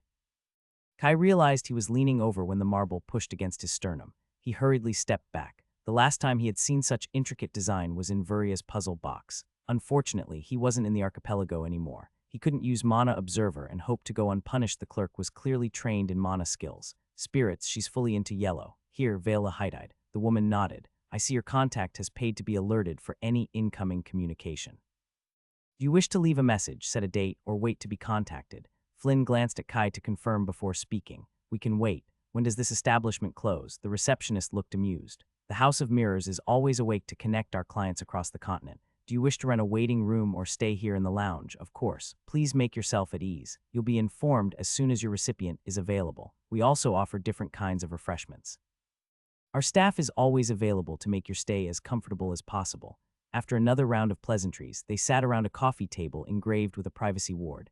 Kai gladly slumped into an armchair and noticed a small service bell beside the rune array. "They must charge a pretty chip. Are you very close with this girl?" Rain leafed through the pamphlet of overpriced refreshments. Flynn chuckled. "Why don't you ask Matt?" "Huh." Kai straightened up to look at him. "Is this about how much we should reveal?" "Vale is a friend who helped me with some stuff at home. We were planning to meet her before the Intrepid sank. She offered to help us settle here." "I see. She sounds like a great person." The siren exchanged a look with Flynn. "What's this about?" Too tired to play their game, Kai decided to change the subject and dig for new information. "Do sirens also have a house of mirrors? Do you really have underwater cities at the bottom of the ocean? Or do they float on the surface? They once opened a branch in Aurelia, but they shut it down before I was born," Rain said. "The mana currents within the sea interfere with most of their mirror magic, but the other two sisters have a presence." The siren must have noticed their blank stare because he continued. "The three sisters, they're some of the most famous archmagi to have ever lived, or still living if you listen to some. I think I heard someone mention them." Flynn didn't sound entirely confident. "One of them founded the House of Enlightenment, right? We went there when I discarded my first profession. I should have guessed from the overpriced refreshments." The name sounded a little familiar. Rain sat with one knee up. "That house was founded by the oldest sister. They're quite mysterious figures. They've each invented a new school of magic and opened successful businesses across the tamed lands and seas. Everyone knows about their legendary feuds. The archipelago is quite isolated," Kai said, wondering what other piece of common knowledge he lacked. "What did the last sister do?" "The youngest opened the House of Echoes. It mainly deals with highly sensitive information." The siren lowered his voice. "They're said to have secrets that could transform the face of Elides. Mother says it's the most successful house, but they're hated by certain kingdoms and their establishments tend to be more discreet. Do they sell dirt on the elites?" The last thing Kai needed was to have a bunch of professional snoopers after him. Flynn threw a glance at the prices before curtly shaking his head. Guess money has never been a consideration for him. I mean, it's still less than what he was willing to spend on that squirrel. I thought it'd be useful to exchange some money to the local currency, Rain said when the server was gone. Anyway, you never told me you changed your profession. You didn't like it. It's a long story. I got pressured by my mother to take it. Flynn bit his lip. My family is complicated. I'm sure she can't be worse than mine. Oh boy. Flynn and Rain took turns recounting anecdotes from their childhoods as if it was a competition.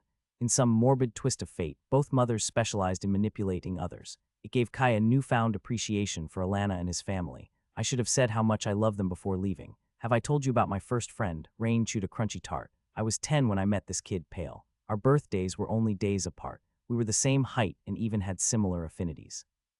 His family had recently fallen from the peerage, but he was very talented and I didn't care.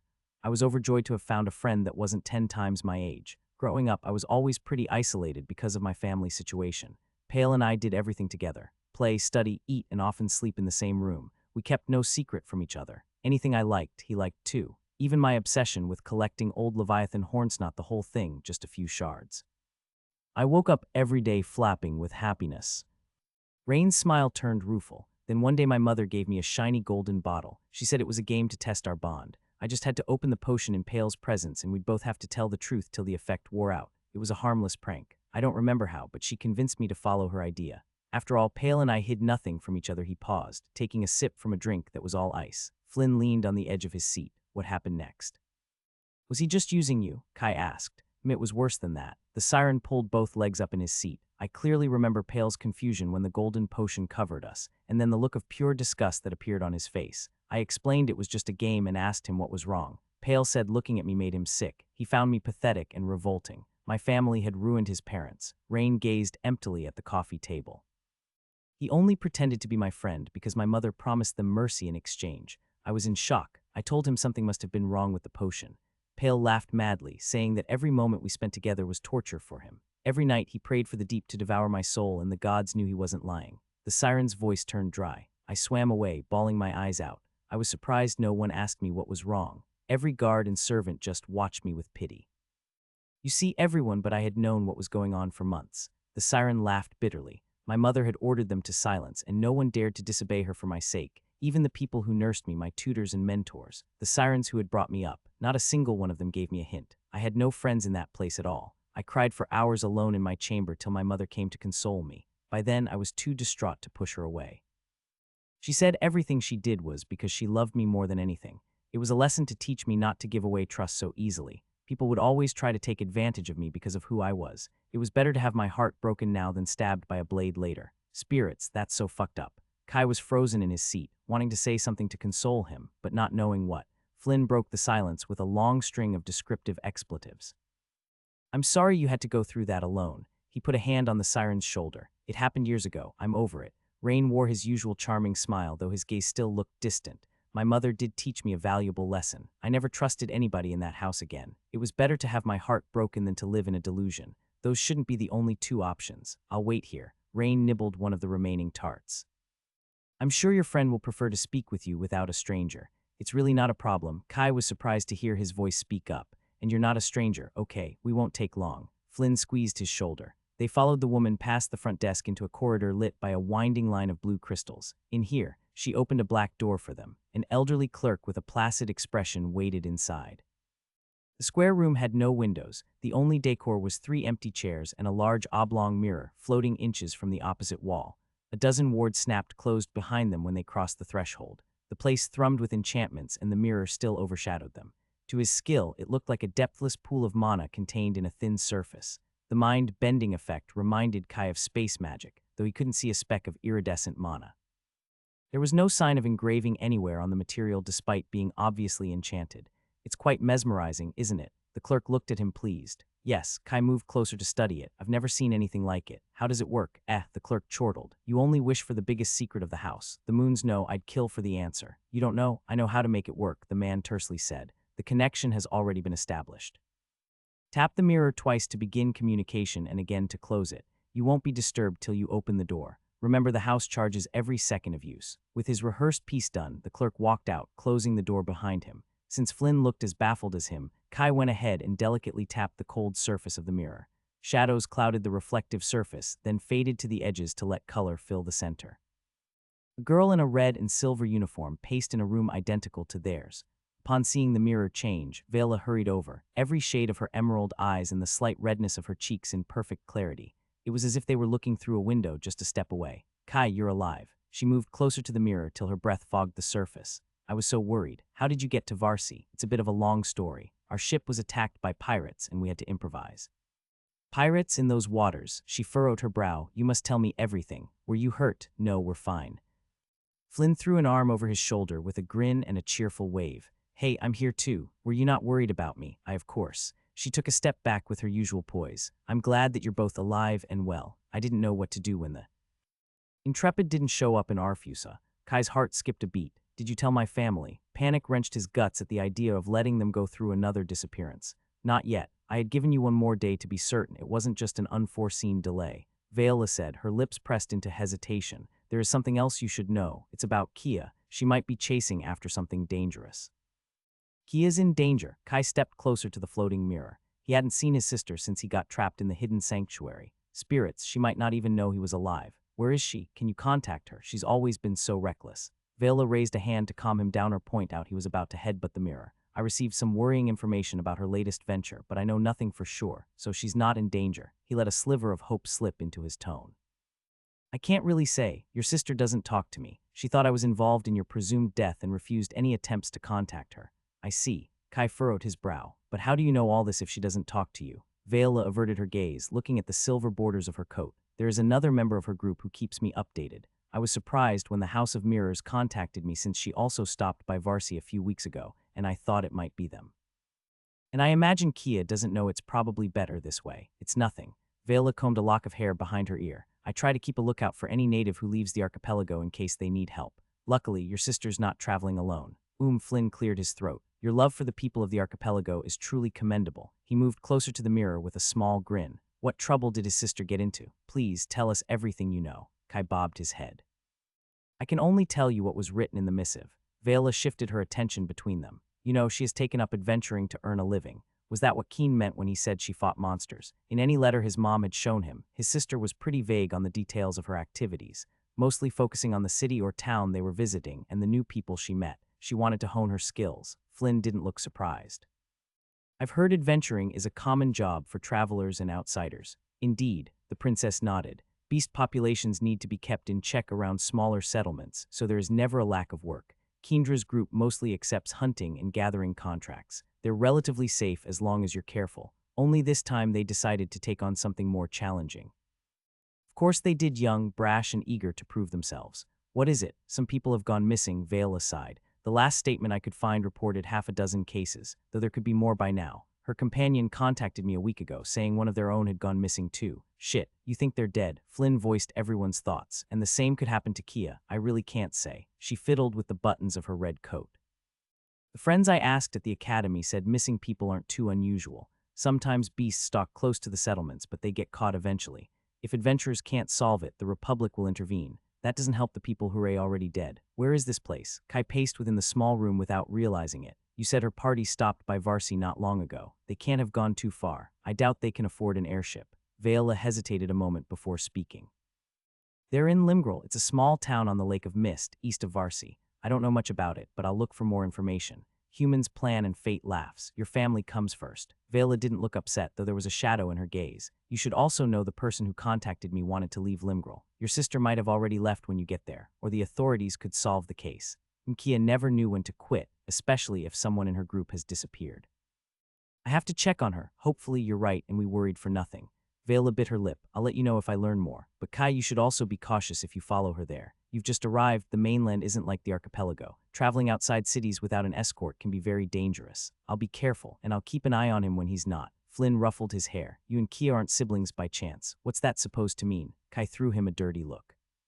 How could I have predicted those crazy pirates or the storm? Speaking of which, Vela watched them intently. You must tell me what happened to the Intrepid. A ship of that size should be unsinkable. And how did you manage to survive? Well, where do I start? That involved an ancient artifact, fanatical pirates, and a runaway siren. Kai and Flynn took turns explaining exactly how things had gone wrong, the initial storm that pushed them off course, the black ship, what they overheard from the marauders, and the second tempest that split the vessel. They also mentioned meeting Rain on the Melania but didn't disclose his identity. It wasn't their secret to tell. Vela sat on one of the chairs on the other side of the mirror, scribbling in a notebook. I've never heard of cloaked raiders that use darkness skills. Any green pirate captain has a famous name. I'll look if anyone matches the description, but I think they probably weren't pirates like you said. Have you informed the Republic? Kai shrugged his shoulders, sharing a look with Flynn. I'm sure someone on the ship did.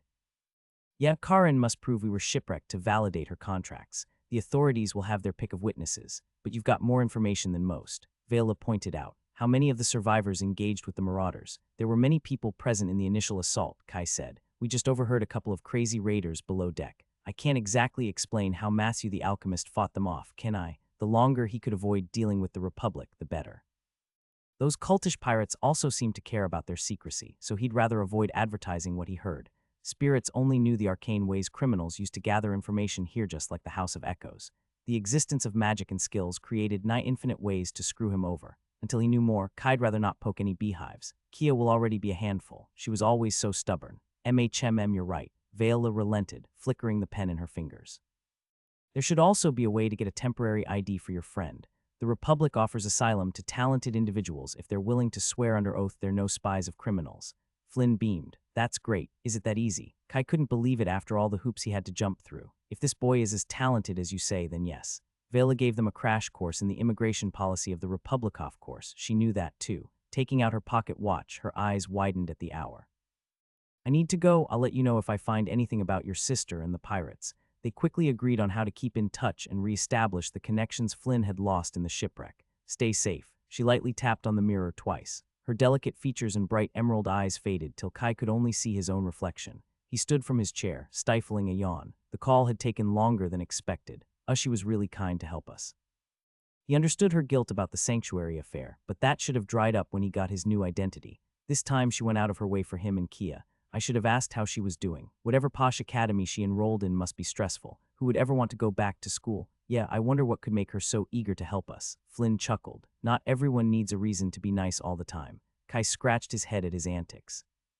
Once he made sure Kia was safe and sound, he would find a way to repay Vela. We should go back. Rain has been waiting for a while. You're right. Flynn opened the door, breaking the enchantment that sealed the room. There was no trace of the old clerk, but a younger man soon came to accompany them to the reception hall. I hope you had a pleasant talk, the raven-haired woman at the front desk said. Kai gestured for Flynn to go ahead. How much do I owe the house? Nothing, sir.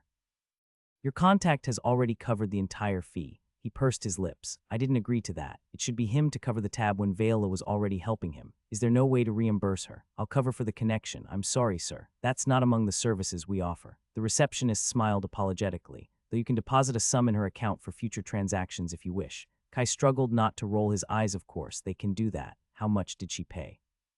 The onyx slab behind the counter lit with a myriad string of numbers and runes. For an hour, 11 minutes and 9 seconds, and taking into consideration the distance to Raelian, the fee is 29 silvers and 16 coppers, which makes 58 silvers and 32 coppers for both sides. The woman showed her ivory teeth. How much do you wish me to transfer, sir? Damn swindlers. I'll keep an eye on the clock next time. Their only expense was activating the artifact for an hour. While the mirror's magic was impressive, the price was ludicrous. Kai'd take days of brewing to earn the same if he factored in the cost of the herbs. Here. He schooled his expression and placed a gold messer on the table. Once the transaction was completed, the receptionist gave him a membership card for the House of Mirrors that offered a 5 discount in connections longer than 10 minutes. Kai left the desk, hands in his pockets. He'd need to watch his spending if he wanted to maintain the fortune in his ring. Perhaps Rizey would have some advice. Even with Vela to establish connections, it would be some time before they could meet the merman traded by sea and rarely went inland, one issue at a time. Flynn was talking to Rain in the lounge and both were laughing. Is quite oblivious. The wards hid the first part of the conversation. What are you two talking about? Kai scanned their grins for answers. Nothing. Flynn looked at the siren. I was just telling him of a funny guy I met in Silspring. Kai was too exhausted to wring the truth out of him. Sorry for making you wait, Rain. It's okay. I enjoyed trying new human foods. He waved to the trays of appetizers. Everything tastes quite different out of the sea. You can join us next time. Vela was eager to meet you. She also told us how you can get a temporary ID. Kai did his best to report all the necessary passages, an ID. From the look Rain gave him, the siren had no idea what he was talking about. Welcome to the wonderful world of human bureaucracy. I won't hold it against you if you flee back to the sea. As the sun rose over Varsy, the crispiness of the air was tainted by tens of thousands of inhabitants.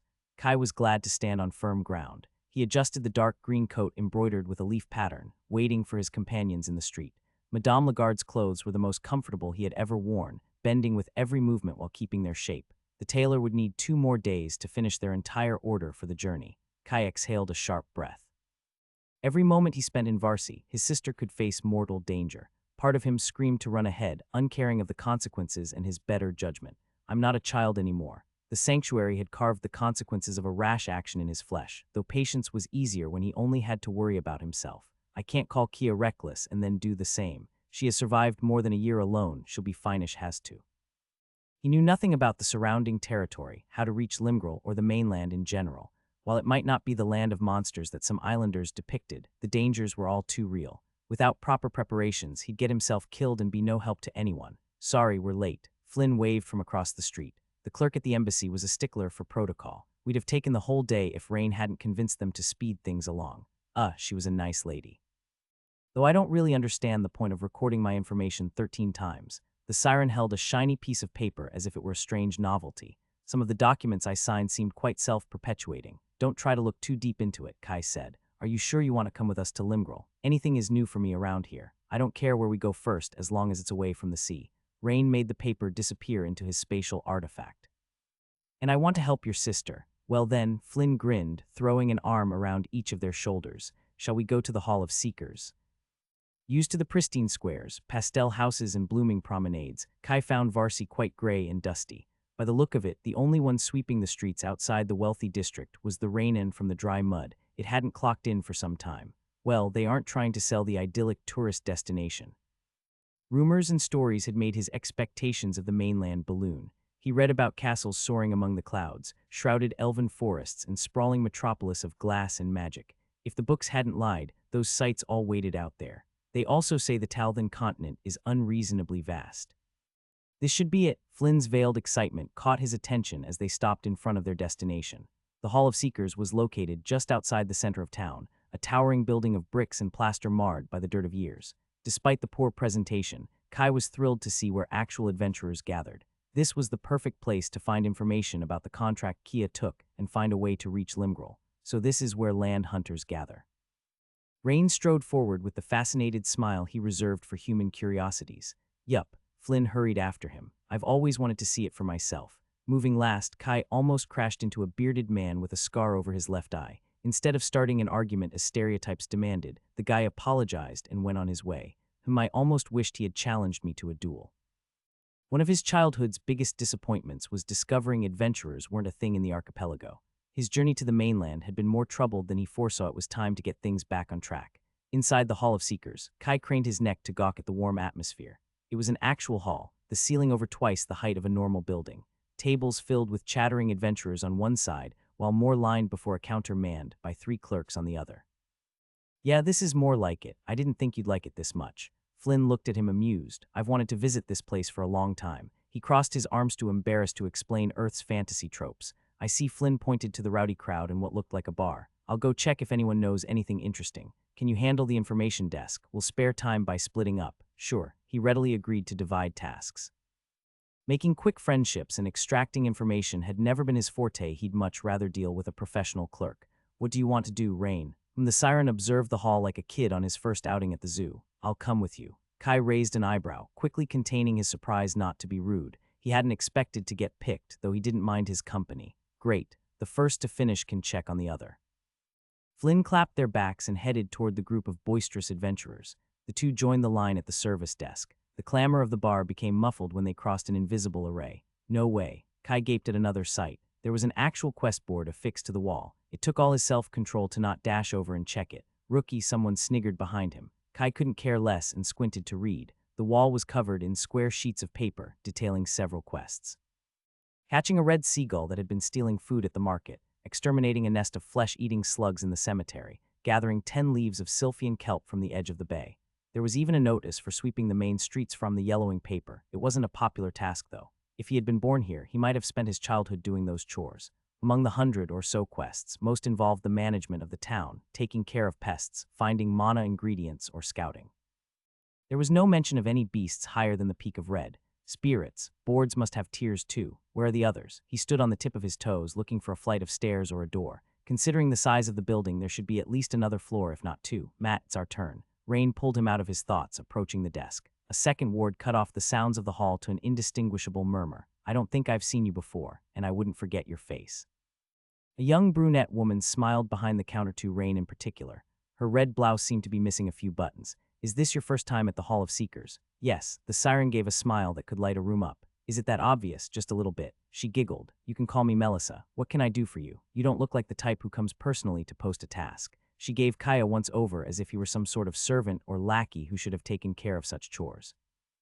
I could have done it without being dismissed. We're looking for information about a case of missing people in Limgrel. Kai rested his hands on the counter. Anything you can tell us would be extremely helpful. Melissa pursed her lips at the interruption. Limgrel, I don't think I've heard of it. Is there nothing you can do? Rain raked a hand through his pale hair and slumped in obvious disappointment. I could check our internal registry. Cases of missing people are shared inside the same province. How do you know Limgrel is in the same province if you've never heard of it? Yeah, I'll be back in a minute. The clerk disappeared into the back room. Kai gave him a side eye. You're doing it on purpose, right? He couldn't tell where the friendly teen ended and the cunning siren began. His fascination for life on land was undoubtedly real, but that didn't make him naive. What do you mean? I just asked her to help us. Forget it. Just let me do the talking. I don't need charms to deal with sapience.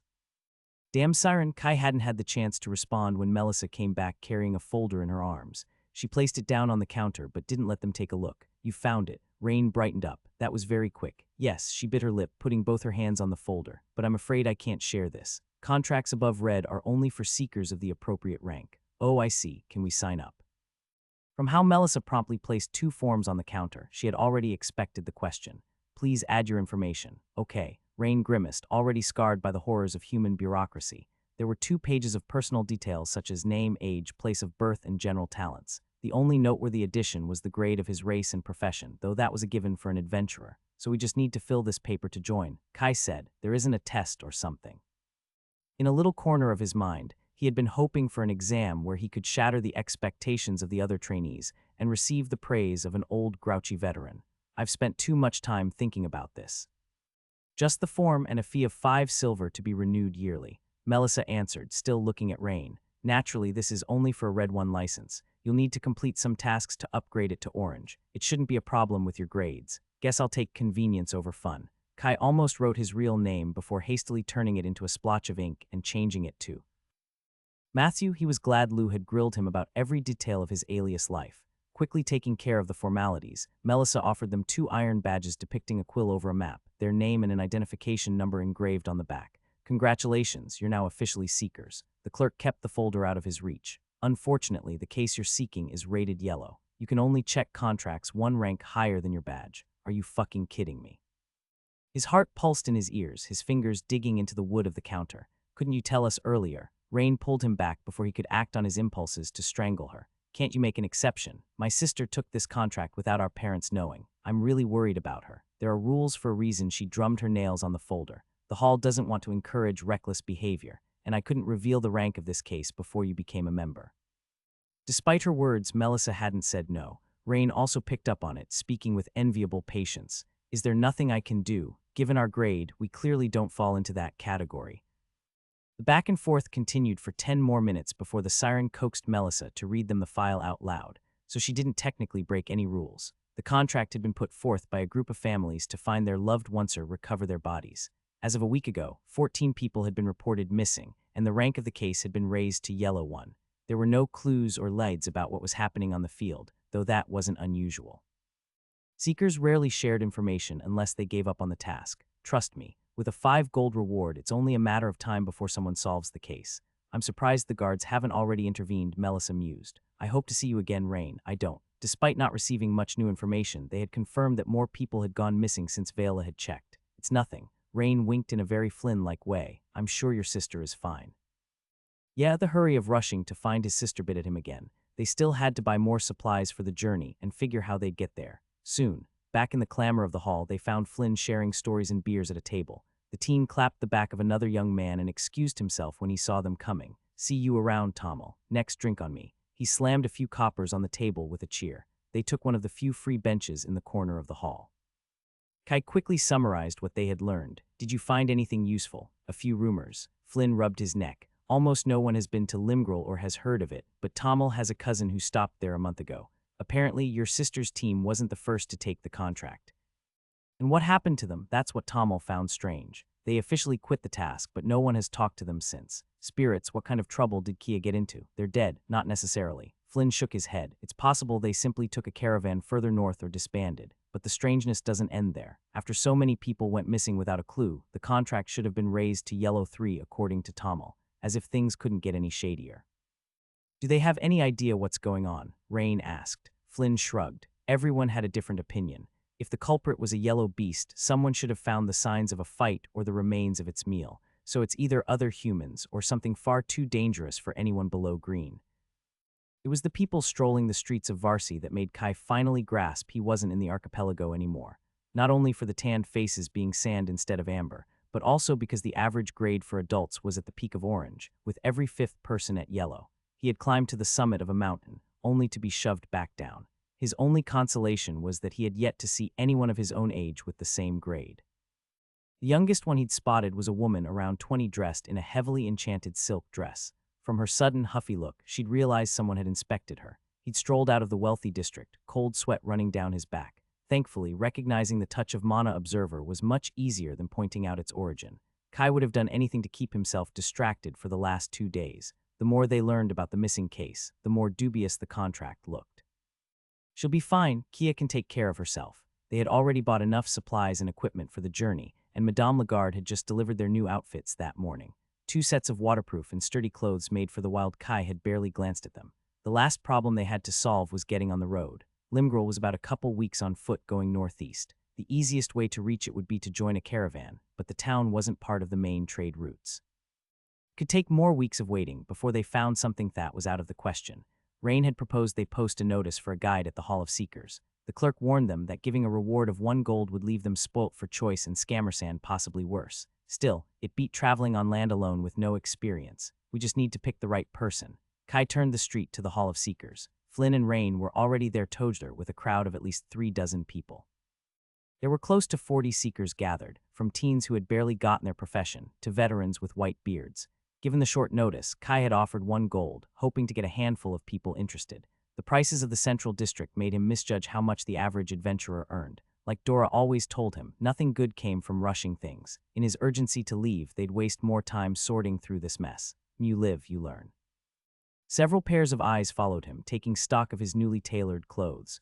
Kai headed straight for Rain and Flynn to not give anyone the chance to approach him. The post worked. The siren held his hands on the straps of a wax-leather backpack, an eager grin on his face. I didn't think we'd find so many volunteers. His enchanted bracelet would keep their words private. Yeah, it went a little too well. Do you want me to handle it?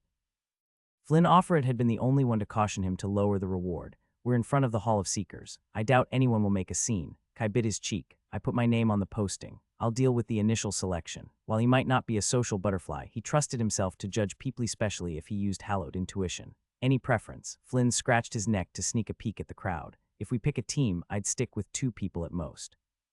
It might become problematic to handle more. I should have worded the post more carefully. Some adventurers were indeed staying close together in groups. The contract posed no limitations on the number of applicants, as long as they knew their way to Limgrel. You think they'd be a problem? Rain has no qualms staring directly at the crowd, even gesturing with a smile. The hall will record their names in case something happens, and they look quite weak. If we are willing to pay a gold piece for a guide, they might think we're worth taking the risk, Flynn said, keeping up with his nonchalant act for their spectators. And you actually carry enough messars to settle a family for 10 generations. The fact we're foreigners also doesn't help. No one might come looking for us if something happened. That's bleak. Rain tilted his head. You really thought about this. Guess the surface isn't much different from the deep. Yeah, the teen stared at his new boots, embarrassed. I just want to avoid problems. We'll still need to sleep with them around. I'd rather not watch my back every second. That's a good point. They briefly discussed a few more red flags to avoid. Kai examined the cluster of people with Mana Observer. No one seemed to react to his skill. There were 4 adventurers at early yellow, a woman with honey-colored locks, a man with flaming red hair, and a graying couple who looked to be married. A dozen more had only advanced their profession, while almost everyone had their race at the peak of orange. They'd be quite the force back home. While none of them looked particularly impressive by themselves, how easily he had gathered such a crowd still impressed him. With the siren and hallowed intuition on his side, Kai wasn't particularly worried about getting mugged, though Flynn also had a point. He didn't want to sleep with one eye open for more than a week or be left without a guide because they thought themselves clever. Time's up. Seeing the crowd grow restless, Kai walked out of the muffling bubble to address them. A man with a deep scar carved across his upper lip stepped forward. "Are you really going to pay us a piece of gold?" he grunted. It was hard to say if he was trying to intimidate him or it was his natural look. His question was echoed by many of the people present. "Spirits, I shouldn't have asked Rain to suggest a reasonable amount. You'll get paid as stated in the contract," Kai said, loud enough to be heard by everyone. "If you bring us to Limgrel in less than 2 weeks. At least I wasn't completely brainless." The crowd of strangers turned to stare at him. Kai clenched his jaw to not squirm under the uncomfortable amount of attention. "I'm the quest giver. Since we only need one guide, I'll have to tighten our requirements." He'd rather sell the arrogant young master looking to make his pick than the gullible newbie overwhelmed by the situation. The ginger-haired man shoved his way to the front, using his grade advantage. "Hey, kid, I'm the most experienced." A dozen voices rose to drown his words. In seconds, half the people gathered were shouting what made them the better choice. A few adventurers even looked ready to start a fistfight. "This is going to be worse than I thought." He vainly raised a hand to ask for silence. The crowd continued to squabble, forcing him to expand his aura to dissuade the fools who attempted to touch him. Guess this already cuts the numbers. He eliminated the worst offenders from the pool of candidates, focusing on the people who stayed silent. When the ruckus quieted enough to speak, Kai didn't hide his irritation. "We're in a hurry. If you can't depart right away, leave. If you're in a group of more than 2 people, leave." "No," he raised his voice to silence an objection. "These are not negotiable. If you've never been to Limgrel before, leave. We'll check if you're telling the truth, if you've not brought supplies." He quickly listed half a dozen criteria to thin out the group. Since he excluded a few people at a time, the remaining adventurers were eager to speed them along and get rid of the competition. You, and you also leave." Kai pointed out to Trio, fully into his young master persona. "I don't need people who shout like fish merchants." An adventurer with a broken nose raised his fist at him. "Who do you think you are?" Only then did he seem to realize the crowd had reduced to less than 10 people, none willing to back him up. "How you'll regret it." He stomped away, cursing under his breath. "Spirits, grant me patience." They were free to call him an asshole. He wasn't here to make friends, and he had no time to spare for the feelings of grown men he'd never meet again. Seeing a more manageable number of people remaining, some of the tension drained from his shoulders. The worst was over. All the seekers at Yellow were still present, together with several half-step into the grade. Kai retreated into the muffling bubble with his companions while the candidates figured out their order in a semi-civil manner. "You did great." Flynn clapped his back. "I was sure some people would make trouble, but you nailed them with a glare." "He's right." Rain emphatically nodded. "I can't believe you've never been trained to command. You're a natural. Are they saying this to make me feel better?" It had turned out okay, though he'd be glad if he never had to do that again. Dealing with a crowd was exhausting. "Do you want us to deal with the interviews?" Flynn gestured to the forming line. "You can just stay back and glare like you want to strangle them." "Yes, exactly like that." Kai crossed his arms, fighting not to glower. "Sure, I'm almost certain a few lied." The siren mused at the seekers. "Do you have a truth-sensing skill? That would be handy." Not exactly." "I can get a hint of their intentions if they involve me." Rain chewed his lip. "Siren's charms work based on how people feel towards us. Love, hate, it doesn't really matter. It's harder to tell away from the sea, but there's a kind of conflict when people lie. With most at least. That's a little creepy." "Fuck, can he feel that too?" Positive thoughts, positive thoughts. "That's awesome," Flynn said, then he turned a shade brighter. "Anyway, we should get on with it." Rain fiddled with the latches of his backpack, seemingly unaware of everything. "I'll tap your back if they're lying." The guy with ginger hair was the first to walk into the muffling bubble, his biceps bulging as if he were flexing. He didn't wait for a question before making his case. "Listen to me, boys. I've been a seeker for longer than you've been alive. You must have heard of Scar the Redax." He spun a curved hatchet far too close for comfort. "I know every inch of this province like." Kai would think the siren was trying to massage his back from the incessant pokes he was receiving. The man went on a rant about how he wrestled down a yellow bear, treating them like a bunch of impressionable kids. "How long would it take you to bring us to Limgrel?" Flynn asked. "No more than a week, depending on how fast your legs can move." "What about crossing the boggart of Faholis?" He scratched his stubble, pensive. "I've heard it's infested by crocodiles." "Don't worry about it, boy. I know a shortcut around it." Skur snorted with a dismissed look. "I'll beat up any croc we meet." "And the Mornon River," he continued with a straight face. "How do we avoid the leeches there?" "I'll carry you if you're afraid of the water. I've got a skill that will make any insect run like." This guy is so full of shit. 2 days of research had been enough to check a few maps and gather general information. Kai was pretty sure there was no Swamp of Fool or Moron River between them and Limgrel. "Why waste time with those amateurs?" Scar scoffed. "I've already said I would." "Well, if you must, but don't make me wait too long. There are many looking to hire Scar the Redax." He left, performing another dexterity trick with his hatchet. did he reach yellow with bullshitting skills. The woman with honey-colored locks was up next. They had probably arranged themselves by grade. Hi, I'm Arlena. It's nice to see 3 young new faces. She offered to shake their hands and get their names. You can just call me Arlie. I'll be happy to accompany you to Limgrel. You must be new to the province. Ask me anything you want. Arlena appeared to have been to Limgrel, though she wasn't ready to leave on the day and expected them to cover her supplies. If that weren't enough, she kept making not-so-subtle inquiries about their background. Hallowed intuition gave him a foreboding feeling. The whispers were too subtle to figure out the nature of the danger, but Kai didn't need it to make his choice. I don't like her. I agree. Rain seconded him. She lied only twice that I could tell, but she isn't going to settle for 1 gold. She's out too then. Flynn looked at the line. We still have options. Last of the yellow line was the old married couple, Mr. and Mrs. Silesia. They must have advanced later in life or be positively ancient to have graying hair at their grade. Among everyone present, Kai held his greatest hopes for them. They didn't look boisterous like Scar and were already dressed for the road, carrying weathered bags that told of countless travels. He quickly changed his mind once they started talking, struggling to keep a casual smile. Don't you have any uncle to accompany you?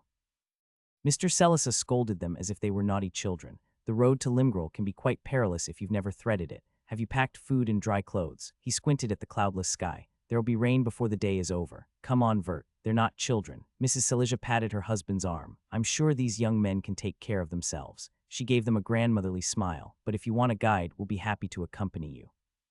We were already planning to go to Limgrel to visit our nephews. Little Randell must have just started walking. I try not to have favorites, but his red cheeks are so adorable. She sighed with contentment, gaze lost on the cobblestones. Mr. Silesia cleared his throat. We're in front of clients, honey. Oh, right. She jolted from her daydreaming. Forgive me. Do you know how long you'll be staying? The Lake of Mist is quite lovely in spring, not so much in winter. You know, it's too misty, she chortled. Our grandson will be happy to show you all the best sights. Oh, but don't feel pressured to come with us. The offer still stands even if you want some younger bones to be your guide. Barren skies. You always do this, Marta. Mr. Silesia grumbled with an exasperated look. How are we going to pay for Mika's education if you ditch all our jobs? I can take any of these youngsters with both hands tied behind my back. He narrowed his eyes at the other adventurers. We already have enough savings, dear. And it would only do you good to skip some meals. Mrs. Silesia smacked his belly before turning to them. You know, Mika has quite the talent for magic. We were hoping she'd get accepted into an academy. Between one grumble and several anecdotes about their nephews and grandchildren, the couple answered every question about Limgrel. They even went into great detail about different routes to take depending on the season. What do you think? Flynn asked once they were alone. Everything they said checks out with what Tommel told me about the town. Number Kai rubbed his arms, his skin still crawling about their experience. His back was drenched in cold sweat. We can't go with them. Rain furrowed his pale brows. Why? They seemed like quite nice humans, and I couldn't detect any lies. You didn't notice. Kai struggled not to focus Mana Observer on the threat. The fact the siren hadn't perceived anything was all the more disturbing. Hallowed intuition had been bellowing to get away since the couple started speaking.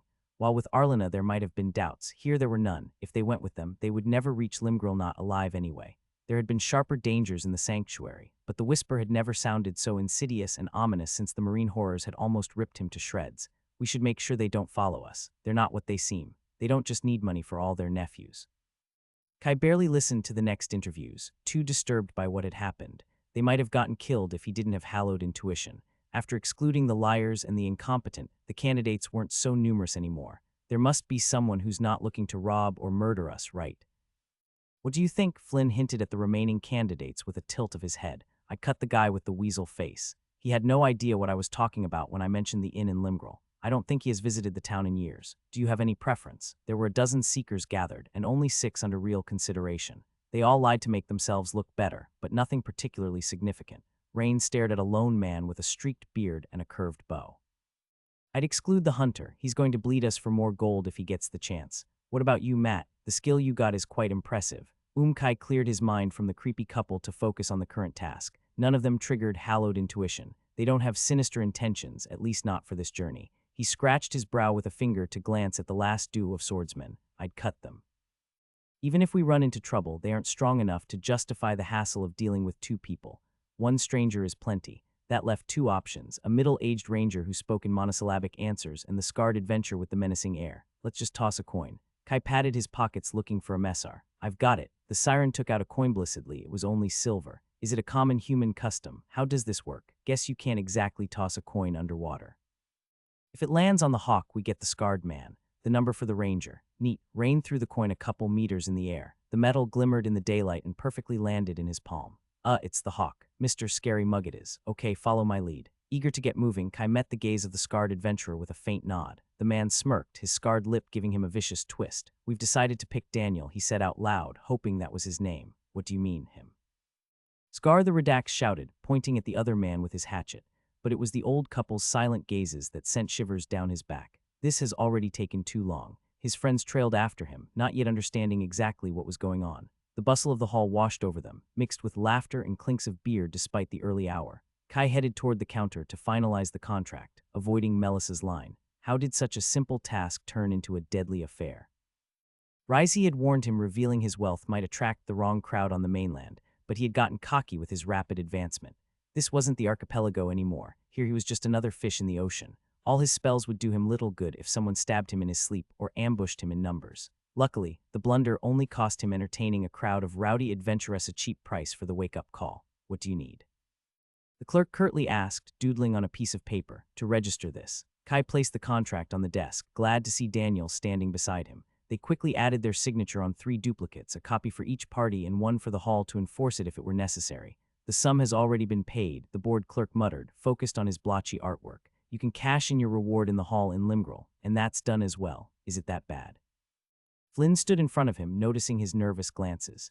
Rain echoed his sentiments. If they try anything, I'll deal with them. I'll explain later. Kai dried his sweaty palms on his coat. Only a couple adventurers from the crowd had followed them inside, looking for other contracts on the quest board. There was no trace of Mr. and Mrs. Celesiatho that was hardly reassuring. Where did they go? Daniel leaned behind him to follow his gaze. I know a way out the back if you want to lose someone. That'd be great, Kai said, already liking the guy more. Just doing my job. I'm your guide till Limgrel. Daniel strode towards a door at the opposite end of the hall. He pulled an old iron key from his spatial bag and opened the lock with 2 quick clicks. Newbies aren't technically allowed in here. Keep your faces down if we meet anyone. They walked in beside a flight of stairs and 2 more doors. A woman sat on the steps, honing a longsword with a whetstone. She gave one glance at Daniel before returning to her blade. Is it here where the cool kids meet? Kai curbed his curiosity to inspect the place with his senses and followed the man through 3 more sets of doors. They walked out into an unassuming alley behind the building. There was no one else around, or any sign to point out the entrance to the hall. Higher-ranked seekers come through here to avoid the main lobby, Daniel explained, holding the exit for them. I didn't exactly get the key through the usual way, so I'd appreciate your discretion. Flynn furrowed his brow. What are you talking about? The door was already open. The adventurer barked a laugh, the scar giving his grin a movie villain look. I think we'll get on well just fine. In the light of day, Daniel couldn't be any older than 30, with only his profession advanced to yellow. Who are we trying to avoid? Don't let Scar Blabbermouth intimidate you. He's all bark and no bite, literally.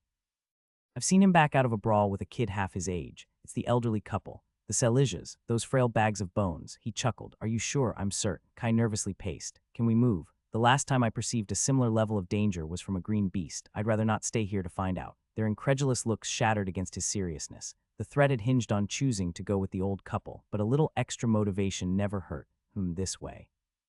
Daniel jogged down the alley. Those 2 did lose a couple clients every year. I always thought they were just incompetent cowards, thank the moons. I've never taken any contract with them. He stopped to peek over the corner at the intersection and then slipped through another narrow street. Do you need to get anything before leaving Varsy? I've got a couple extra supplies in my bag, but they aren't enough for 4. We're good to go. Kai listened for any whisper of danger that rose above the noise. Since he advanced it, the skill was too sensitive to go entirely quiet, and acidic clarity had never been one of its virtues. How long is it going to take to get us to Limgrel? Depends which way we go. Keeping to the main road is the safest. We can shave a couple of days by cutting through the Lorvan woods and the rustling hills, but that'll be risky. Are you in that much of a hurry? Kai turned to Flynn and Rain. There wasn't only his life and comfort on the line. The fastest way would be best. The siren answered for them. You understand I can't assure your safety if we cut across high mana areas. We're willing to take the risk as long as it's nothing too crazy. Then we should make it in about 9 or 10 days. Daniel nodded. But it's not only you who are taking the risk, and I won't get anything if you get yourself killed. Spirits rise, he would make fun of me for the rest of my days. 1 gold was already more than generous, still, it was his fault for not specifying the details in the contract. You'll get your bonus. 10 silvers if you get us there in 9 days, and 10 more if we get attacked by beasts. What about bandits, those 2? People aren't as easy to deal with. Daniel scratched his scar. Not a chip more. Kai threw him an icy glare. That's already more than a fair price.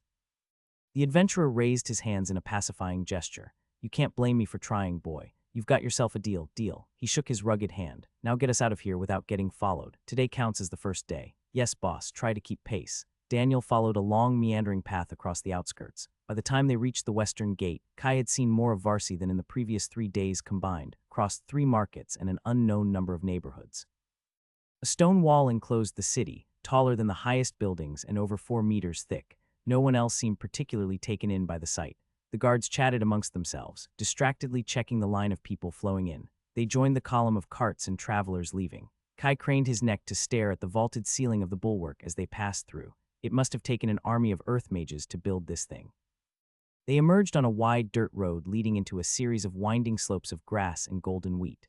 Farmsteads with red shingles dotted the hills surrounded by smaller specks of color, grazing cattle and people busy reaping the last harvest before winter hit. We'll cross through the fields after the first ridge and turn north. Daniel advanced with fast strides in the middle of the column. Can't we just run? Have you never traveled outside a caravan? Crossing the wilderness is a matter of endurance. We can't run till Limgrel. Why not? We just need to keep a good pace. It can't be that hard. The scarred man searched his face for the signs of a joke, because none of us has a courier profession, and even if we did, letting yourself get caught exhausted in the wilderness is a good way to get yourself killed. Beasts won't care if you're tired, and humans will see it as an easy payday. Guess that does make sense. In the outskirts of Virid, I could faint without any fear since the mana was low. Here no place is truly safe. And what if we can detect any threat first? Between mana sense and hallowed intuition, there was little chance to get ambushed, even if he ran. We can jog slower. How do you think no one suspected the Silesias of anything for years? Daniel shook his head. Everyone who walks outside a gate has a skill to detect danger, and every killer has one to hide themselves from it. I'm sure yours might be pretty good, but trust me, kid, it'll never be good enough. But I did see through them once they approached us.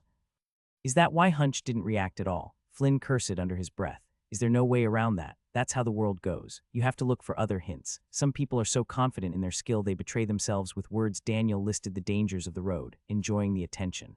Kai fell a step behind, lost in his own thoughts. The number of mistakes he made before leaving his first city was frankly embarrassing. He had known the mainland would be different, and yet he still made them in his hurry to reach Kia. I can't afford to repeat them. Erring once was human, twice was stupidity. He reached through his bond to check on his familiar. Hobbs was hitching a ride on a cart 20 meters ahead of him. The furball was thrilled to be back in the wild on land, sending him waves of lazy curiosity. We're about to leave the column. Kai warned him, sending meaning through their connection with increasing ease every day that passed. You can teleport, why should I carry you? Okay, yes, fine, but you can't show your powers to anybody. No, it's not about who's stronger. Do you want us to get chased day and night? Right. No, yes, there'll be plenty of fish where we're going. Mentally arguing with a cat was more futile than in their physical bodies. Thank the spirits, Hobbs agreed to play sneaky. While Daniel seemed a competent guy behind his menacing grin, trust was a harder currency to earn. It'll be all right, I just lack experience. The smell of tilled fields and grassy meadows relaxed him. He was finally on the march toward his sister. Travelers thinned out as the path forked away from Varsity. It was just a matter of days before they reached Limgrel. Getting to there was supposed to be the easy part, then he'd have to convince Kia to leave for safety.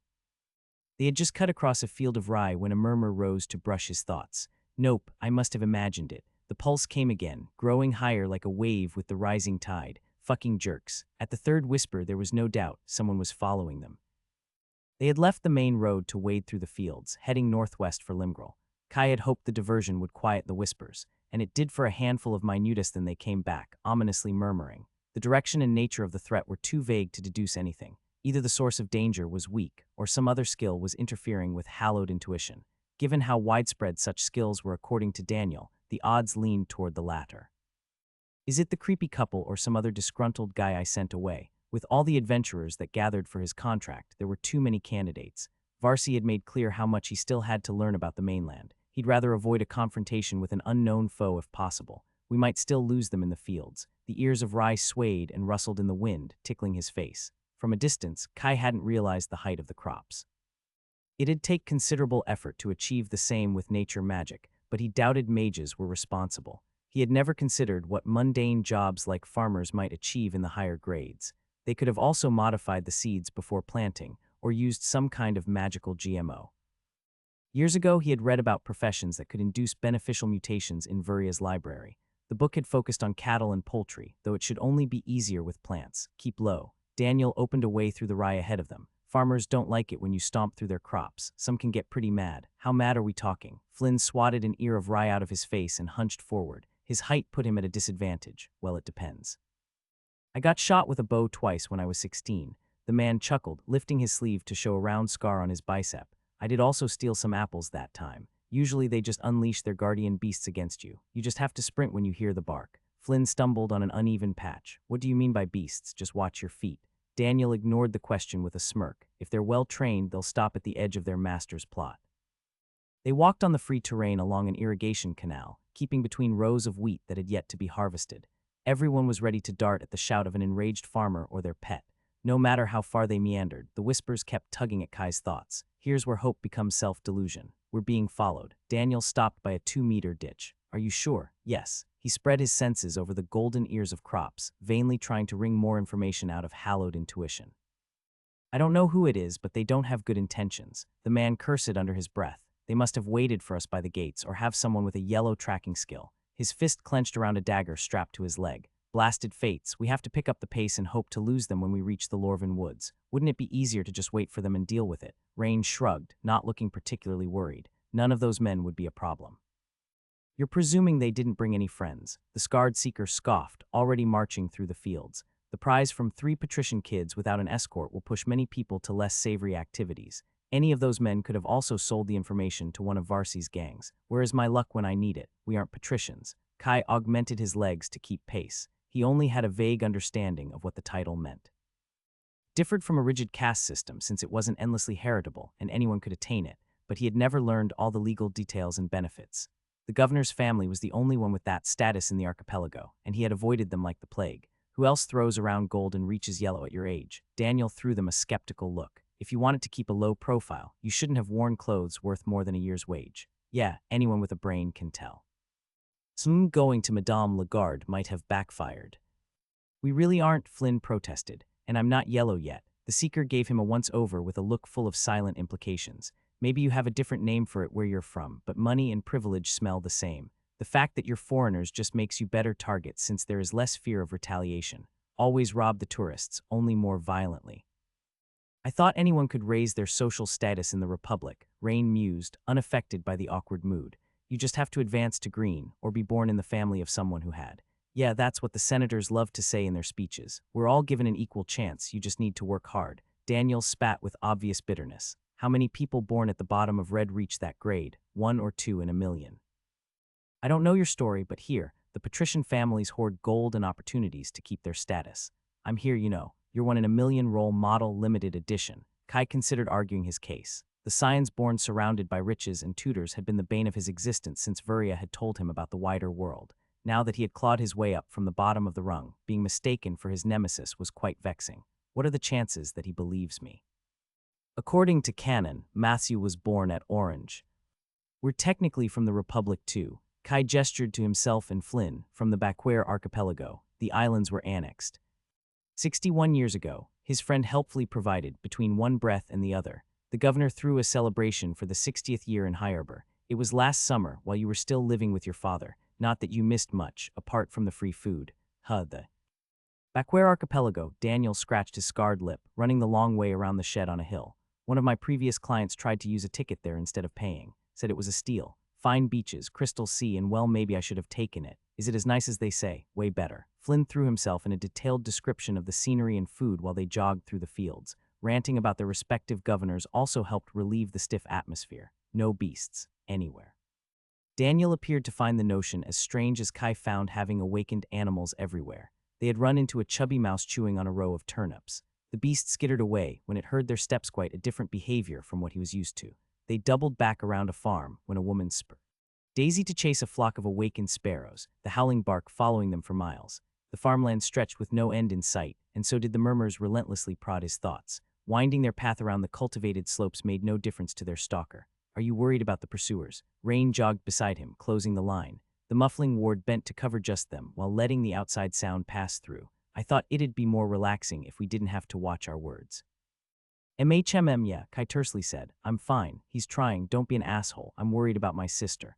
Kai stomped over the ground with more force than necessary. I thought having high favor would help me avoid this type of nuisance. First the pirates and now this. Fate always fails you when you need it most. That's what my uncle used to say. The siren leaped over a ditch with casual grace no one would suspect he had had legs for less than 2 weeks. Is your fate particularly high? Obviously, you don't have to answer unless you want to. Where is he going with this? I'd say it's definitely above average, at least by human standards. Rain ran a hand over the cut stalks of barley. And have you been taught how to use it? His heart skipped a beat, then it pumped faster. What do you mean use it? You can't actively call down luck, right? Tell me I didn't use the fulcrum for nothing. No, of course not. The siren stared at the new pair of boots he was wearing before nodding to himself. But there are ways to apply it more effectively. Without a high fate, it's hard to learn how since its effects are fickle. That's also why most weaker races have scarce knowledge of it. You don't have to tell me if you can't. Kai almost choked on the words, hating every single one of them. From how much Rain struggled over each sentence, it seemed the right thing to do. Please tell me everything. Yes, Kai said a little too eagerly, his face heating up. I mean, you have my word. I won't tell anybody without your permission. It's not that serious. Rain watched him with an amused glint. Sharing knowledge about the guide with rival races is frowned upon, but I don't think humans are among those. Too weak to count, yay. What do you know about fate? The siren began. The more the better. Kai felt like he had shown up for a test without studying, and there is no way to guarantee a result, no matter how high. That's correct. Rain's encouraging smile reinforced the impression. Let's use an example. You mentioned the pirates earlier. Aboard the Intrepid, there were hundreds of other passengers who tied their own fate with yours, not to mention the raiders working against you. Are you saying I must beat the combined attributes of everyone to have an effect? That would make favor useless in almost every situation. Not exactly. One person with 50 fate will be more effective than a dozen with 20, but not of 100. I'm sure some bored elf must have measured the exact odds. Rain waved off the notion. That is how the 7th attribute works when everyone is a passive passenger. Their odds are measured against each other and against the material facts of the world. Is there a better way to do it? Kai pointed out like a good student, using a speck of nature magic to push aside a thorny shrub. The farmland had grown sparser, interspaced with patches of wild trees and large pastures with grazing cattle. Indeed, Rain curiously watched the moving vines. Imagine that instead of a passenger, you are a sailor directly influencing the speed of the Intrepid, or even better, the captain who decides where to steer the vessel. Your actions would have a much larger impact than anyone else, and the same would go for your fate. Okai slowed down his running to not surpass Flynn and Daniel ahead of them. Like most realizations, this one also sounded obvious once it was pointed out. Fate works best when you're the one deciding what to do and how, the siren explained. I imagine you weren't the one who picked the Intrepid to cross the ocean. No, Flynn had bought the tickets for him. And now it was Kia who had pushed him to go to Limgrel and hurriedly hire a guide on Rain's suggestion.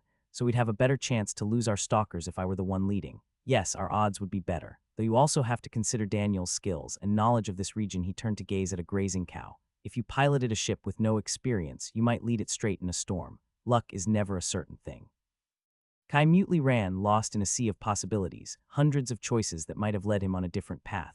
While he had suspected favor worked best when random chance was involved, it was entirely different to have verified knowledge spelled out for him. Oh, it's nothing. Friends are supposed to help each other, right? Rain showed his pointy smile. And I'm sure some other human would have told you sooner or later. Yeah, not a chance. The Republic would make me sign my soul away for it.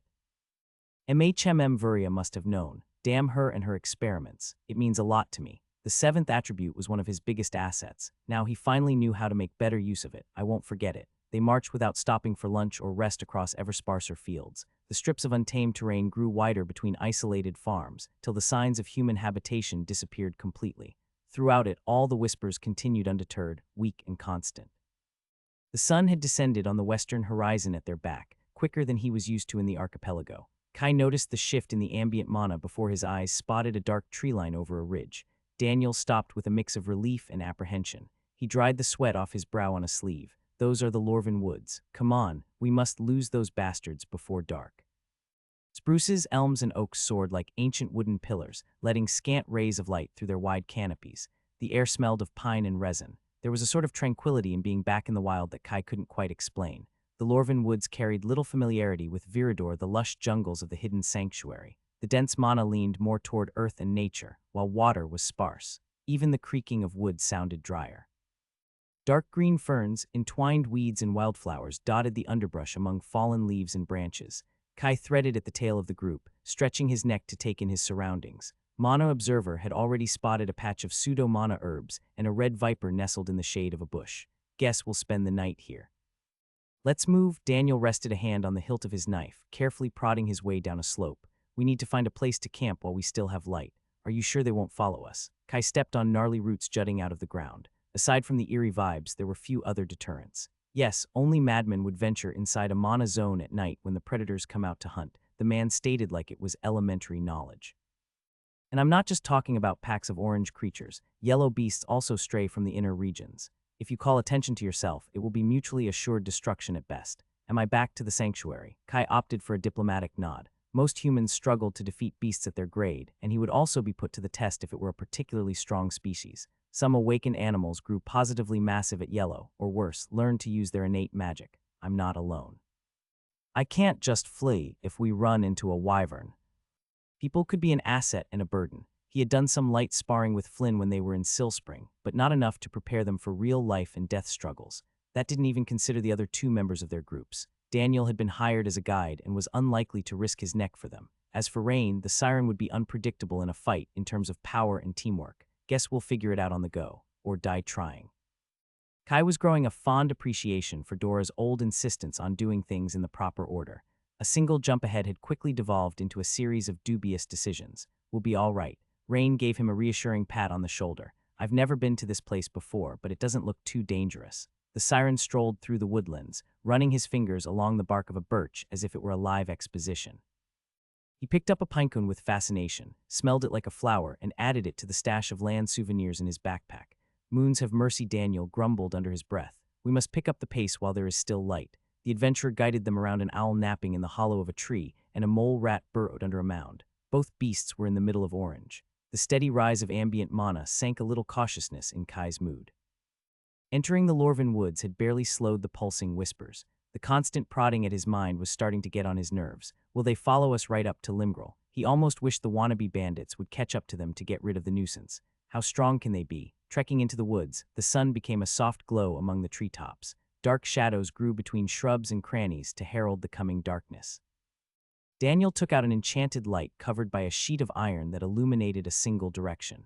That's a good idea. We'll camp here. The man stopped in a narrow clearing among a group of oaks vying for space. The branches had grown to form a dome. Their thick roots only let moss and lichen grow. Here, Flynn held up a similar light. The clearing looked no better than another dozen spots they had passed and not particularly defensible. Not here. Daniel pointed towards the wide crown of the oaks. Sleeping above ground will let us avoid most of the predators. Do you all know how to climb? He pulled a coil of ropes from his bag, his gaze lingering on Rain. The siren studied the trees with his head tilted. I just need to pull myself up there, right? Yeah, the seeker gave him another odd look before opting to ignore it. Okay, let's set this up. Do you have experience securing a camp? Kai clamped his mouth shut. Matthew had most definitely never gone in the wild. And shaping trunks with nature magic must not be what Daniel had in mind. I had some, but on the ground. Flynn raised his hand. Good enough. The man pulled more ropes and a mottled green canvas enchanted with cloaking runes. If you need to relieve yourself, go now in pairs, and gather some branches on the way back. We'll need to conceal the shelter. Daniel barked orders to Kai and Flynn and swiftly climbed the bark to look for an appropriate spot. The mana density had made branches grow larger than trunks. They found a flat nook near the center of the crowns. Numerous layers of leaves already covered it. They bent more branches to conceal it from every angle and tied the mottled canvas to shield them from the weather. Rain came up last, pulling himself up with hands alone. His fingers dug into the bark as if it were cardboard, leaving tiny, neat holes. That was easier than expected. He hopped on the shelter with a grin. He might as well lean into the noble scion, lacking commoner's sense at this point. Daniel stared blankly at Rain and turned toward the boring humans. Tie yourself to the tree. I'm not dragging your body to Limgrel if you break your neck. A rumble of thunder made them look at the sky. The night would be even less comfortable than they expected. The cap was quite narrow for 4 people, though well camouflaged. No one brought up the idea of lighting a fire. They dined on salted fish, cheese, and hardened bread. Don't let any crumbs fall. The seeker watched them like a hawk. Bears and wolves have a good sense of smell. You're lucky the rain will wash away our tracks and our smell. The cowl of clouds hastened the arrival of the night, throwing them in pitch-black darkness without a moon. A single pale crystal covered by a cloth was the only light allowed. We'll take 3 guard shifts. If you notice something suspicious, don't shout. Just wake me up to check. I'll take the last shift, 3 hours before dawn. Everything's clear. Receiving their nods, the man secured himself to a branch and wrapped a blanket around himself. Good night. Daniel had once again overlooked Rain, perhaps convinced the white-haired was the only true noble born, and they some sort of retinue. It's probably not that far from the truth. The siren was too intent on studying a mana acorn to notice, or perhaps he also considered this normal. He's definitely not the son of some kelp farmer. I'll take the middle watch, Kai offered. His grade meant he needed the least sleep among the three. Are you sure? Despite his attempts to hide it, Flynn looked already worn out by the march. The teen always preferred cities to the wild and must not have crossed many jungles in the last 2 years. Yup, wake me up in a couple of hours. Kai lay down near the edge of the makeshift platform to avoid protests. As he rested his head on his bag, the pitter-patter of the rain announced the coming storm. The waxed mottled canvas repaired them from the downpour, though it couldn't stop every stray droplet bouncing on the leaves. Kai sorely missed the dry shelters he cast in the living wood of trees. Even if he disregarded his new identity to create one, those took hours to complete. Carving one in the rock would have been faster if there was any nearby. Give me back my mattress. I didn't miss this one bit. He tightened his thin blanket around himself. If there was one discomfort the sanctuary lacked, it was the cold if you stayed away from the spike. Used to the warmth of the archipelago, he had underestimated how low the temperature would drop. Madame Lagarde had done a great job padding their clothes for the weather, but the enchantments couldn't compete with the howling winds. Wet and cold, sleep eluded him, not helped by the waves of grumpiness Hobbs was sending him. The cat had evicted a family of orange squirrels from a hollow and was far from pleased with the collections of walnuts and dry leaves. You can come if you want. He wouldn't mind snuggling with a warm furball himself. No, you know I can't come to you right now. Come on, you can teleport. In one of his royal moods, His Majesty was too prideful and lazy to face the storm. Yes, I'll pick you up tomorrow. Sleep well. Hobbs shut down the bond, leaving only the relentless whispers in his mind. They had grown into a dull beat after nightfall, showing Daniel's plan had some merit. They might actually give up by morning. I could use a little luck. He glanced at his companions. Flynn stood seated on a branch to peer in the darkness, while Daniel and Rain were already peacefully slumbering. Good for them. The more he tried to drift off, the more his worries about Kia crowded his mind. 9 days like this would be unbearably long. Sleep came slow and fitful. It seemed he had just closed his eyes when someone shook his shoulder. Mana Observer swept around him. The rain was still falling. There was no danger, just his guard shift. Something's wrong, Flynn whispered, anxiously gesticulating. Kai sat upright. What? Hallowed intuition was completely silent. Where should we wake Daniel? No, it's not a beast. Rain's gone. What do you mean gone? He turned to squint at a blanket half unmade around a bundle of covers and a collection of acorns. How long has it been? I'm not sure when it happened. I was looking out for threats, not inside. Flynn raked a hand through his hair. The wind pushed his blanket off. I woke you as soon as I noticed. Spirits, do you think something happened to him? He must have left by himself. That was the only sensible explanation given the bundle of blankets to throw them off. But why would he do that?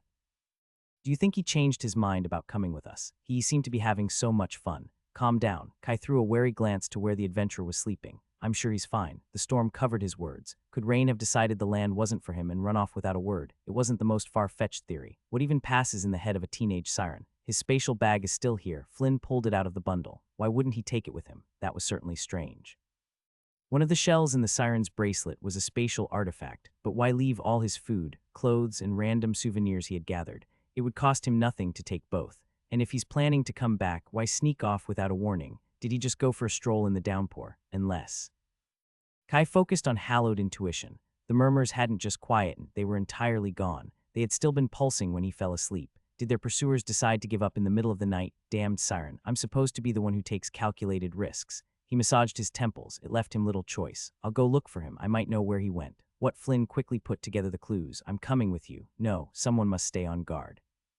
Kai gestured to the sleeping adventurer. And I've more experience in mana zones. You know I'm right. Flynn pressed his lips in a stubborn line. Promise me you won't do anything reckless. If things get bad, you must run. When do I ever? Matt, fine, you have my word, but I want to put on record that this time it wasn't my idea to run toward the trouble. I'll note it down for posterity. Flynn chuckled somberly. Why do I always make friends with guys that have more brawn than common sense? Hey, have you tried looking at yourself in the mirror, at least twice a day? Why? Kai rolled his eyes. Idiot. You're just jealous, Flynn smirked, forgetting the situation for a moment. Yeah, that must be it. He stood up, heading for the edge of the shelter. I'll be back before you or Daniel realize. Without wasting a moment longer, he leaped into the storm and cast a water bubble to arrest his fall. His boots squelched in the muddy ground between the roots. The dense mana would replenish his reserves in less than a minute. Now I just need to find him. If the bandits had been stalking them, that narrowed the possible direction. Kai retraced their steps through the woods. Without a speck of light, he relied on Mana Observer to guide him. He had long learned how to navigate a dark forest, even in a downpour. Drenched in cold water, he leaped between the roots to not get stuck in the muck. The vibrant whispers of a yellow beast forced him to take a small detour around a meadow. It seemed the storm had deterred most predators from hunting, and the farther he went from the inner reaches of the Lorven woods, the fewer murmurs echoed among his thoughts. Kai channeled body augmentation to pick up the pace and hone his senses.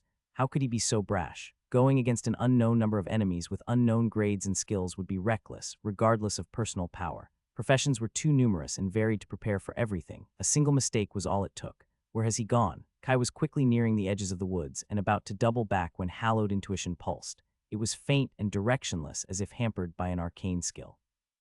Come on, I've anticipated green beasts. You can't yield to some punk. Pushing with all his 77 levels, he caught a glimpse of the danger. He didn't have to move far before spotting a flickering light in the night. Kai restrained Mana Observer and slowly crept forward. Once identified the camp, hallowed intuition had no issues buzzing with threats. 5 tents were set in a circle of more people than he expected. At least it's not the creepy couple. Who's there? The shadow of a man wielding a spear stood out against the lantern. The shout froze his blood. How did he spot me? Kai was about to retreat when a flash of lightning illuminated a second figure. Rain strolled out in the open with a relieved smile, uncaring of the storm and the potential bandits. Hi, are you the people who followed us from Varsi? Kai squatted in the mud behind a tree, wishing to pull the siren back by his ears. Merciful spirits, why did he have to walk up to them like that? The marauder's puzzlement was obvious even in the pale light. What, did you follow us from Varsi? Me, 2 other younger humans and a seeker. Rain gestured to their height as if worried he would be understood. What is it, Sten? Someone rumbled from one of the 5 tents. Do you need help killing a red mouse? Kai took a moment to place the voice. The tone was quite different from the empty boasts he had endured the day before. Scar the Redax walked out of the flaps, raising his hatchet when he noticed the teen outside their camp. Oh, what are you doing here, boy? Did you come alone? He raised his voice higher than necessary. Wasn't that guy supposed to be harmless? A clatter of voices and faces filled the camp. What? Is that the rich brat? I told you we'd do well to continue. More enchanted lights defined the shadows into people. 11 more men had come out of the tents. They crowded together, holding weapons and disbelieving thrilled whispers. The siren stood nonchalant under the rain. A flash of lightning illuminated the thin smile on his lips. So you're the ones planning to attack us, can you go back now? What is he saying? Is he that dull? I told O. Spoiled brats all think everyone will leap at the snap of their fingers, spared us the chase. Scar silenced the chatter with a raucous laugh. I don't know from which gilded hole you are from, but you should have stayed there. Think you can just parade through our town, dismiss us like servants? My see, the siren sighed. You won't leave us alone no matter what I say. A chorus of chortles and sneering murmurs circled the marauders. Scar, maybe we should go back. A petite woman stepped forward to whisper. We don't know which house he belongs to. Someone might come to look. Don't be a fool, the seeker gave her a backhand slap. From the coins he threw around at the market, he isn't even a Republican citizen. This is our chance to settle for life. Yeah, I bet he has run away from home without even taking a guard. Another man jeered. Still squabbling among themselves, the marauders spread out to surround the siren. Archers covertly leaned on the bows, swords were unsheathed, and a crimson wand was covertly taken out by the petite woman. So that's a no. Rain pursed his lips with a shake of his head. Fuck. Kai cloaked himself in shadow to creep closer. He only recognized a couple adventurers from the day before. Most were new faces. From the whispers, everyone had at least their profession at Yellowsven, also their races. He might take down a couple if he played the surprise right, but not 12 of them. Damn it, there are too many. While the siren was at the peak of yellow, his profession was only at orange. How much fighting experience could a sheltered 16-year-old have anyway? His skills might not even be that high. A woman with wet brown hair sauntered toward Rain. Lighting reflected a metallic glimmer in the back of her palm. Don't be hasty, hun. I'm sure we can come to an agreement. Why don't you? She had yet to fully raise the dagger when her head had rolled to the ground, splashing blood and water. The spell had been cast so quickly Kai barely registered it. For an instant, everyone stood frozen, then 2 arrows whistled, flying wide of the rain. The siren was already dashing to break the encirclement. His form moved with such speed, it appeared to blink in the storm. A wide line of water coalesced from the pouring rain before disappearing. The spell bisected 2 men wielding bows, only stopping after cutting 2 pines behind them. Don't let him run, Scar screamed. He's just one kid. Recovered from the shock, 9 figures glowed with skills, charging with swords and spears up. 2 knives and a hatchet flew through the air, but the siren had no intention of fleeing. 3 bubbles intercepted the attacks with contemptuous ease. Rain calmly drew more lines in the air. 10 shorter blades flew to his foes like a farmer harvesting wheat. Shields and skills flared in response. The bandits were prepared, though it made little difference. More severed limbs flopped to the ground in harrowing and gurgling screams. One seeker had been split across his chest, white ribs showing one woman bleeding out from where her thigh abruptly ended. In seconds, the group had been sharply cut down to 7 people, everyone not fully into yellow dead or rapidly dying. Cursed gods, always a mage line, Scar spat. He was bleeding from a cut that almost took his scalp. Aside from long lines of swearing, the marauders formed up with shields forward, unblinking eyes staring at their target. I admit we underestimated you. Most golden brats can't tell their face from their arse. You sure know some tricks. Teazashk there, Rain announced a sharp and vibrating note that no human could produce. Every droplet of water for 100 paces stopped like crystal beads lit by the storm. The marauders cursed, guessing what came next. A flickering golden dome enveloped them, accompanied by other gleaming shields and tightening ranks. Zirth. The word traveled like a whisper to his ears. Thousands of water needles flew toward the bracing group at once. Woods filled with a cascade of chiming clinks and pained yelps, covered again by the freed downpour. Enlarging dark patches dotted their clothes, blood trickled down their faces. Despite 1,000 cuts, all 7 marauders survived the onslaught. Don't let him cast again, a hoarse cry commanded. He can't face us up close. 3 shield-bearers charged with a rallying cry, advancing through the mud as if it were solid ground, their heads lowered behind their defenses with only their spears and swords poking forward. Once again, Rain showed no intention of running. His blades of water shattered against the glowing shields, carving shallow chinks. Forced into an awkward dodge, he threw himself to the side. One of the assailants extended his spear to draw a bloody line on his arm. Behind him, 2 men, wielding a saber and 2 knives respectively, took advantage of his unsteady footing to attack. They pressed the siren into a series of worse steps, while the rest of the group circled to trap him. Now. Scar shouted from the backline. Beside him, the petite woman pointed her wand to send a string of fireballs flying sizzling against the storm.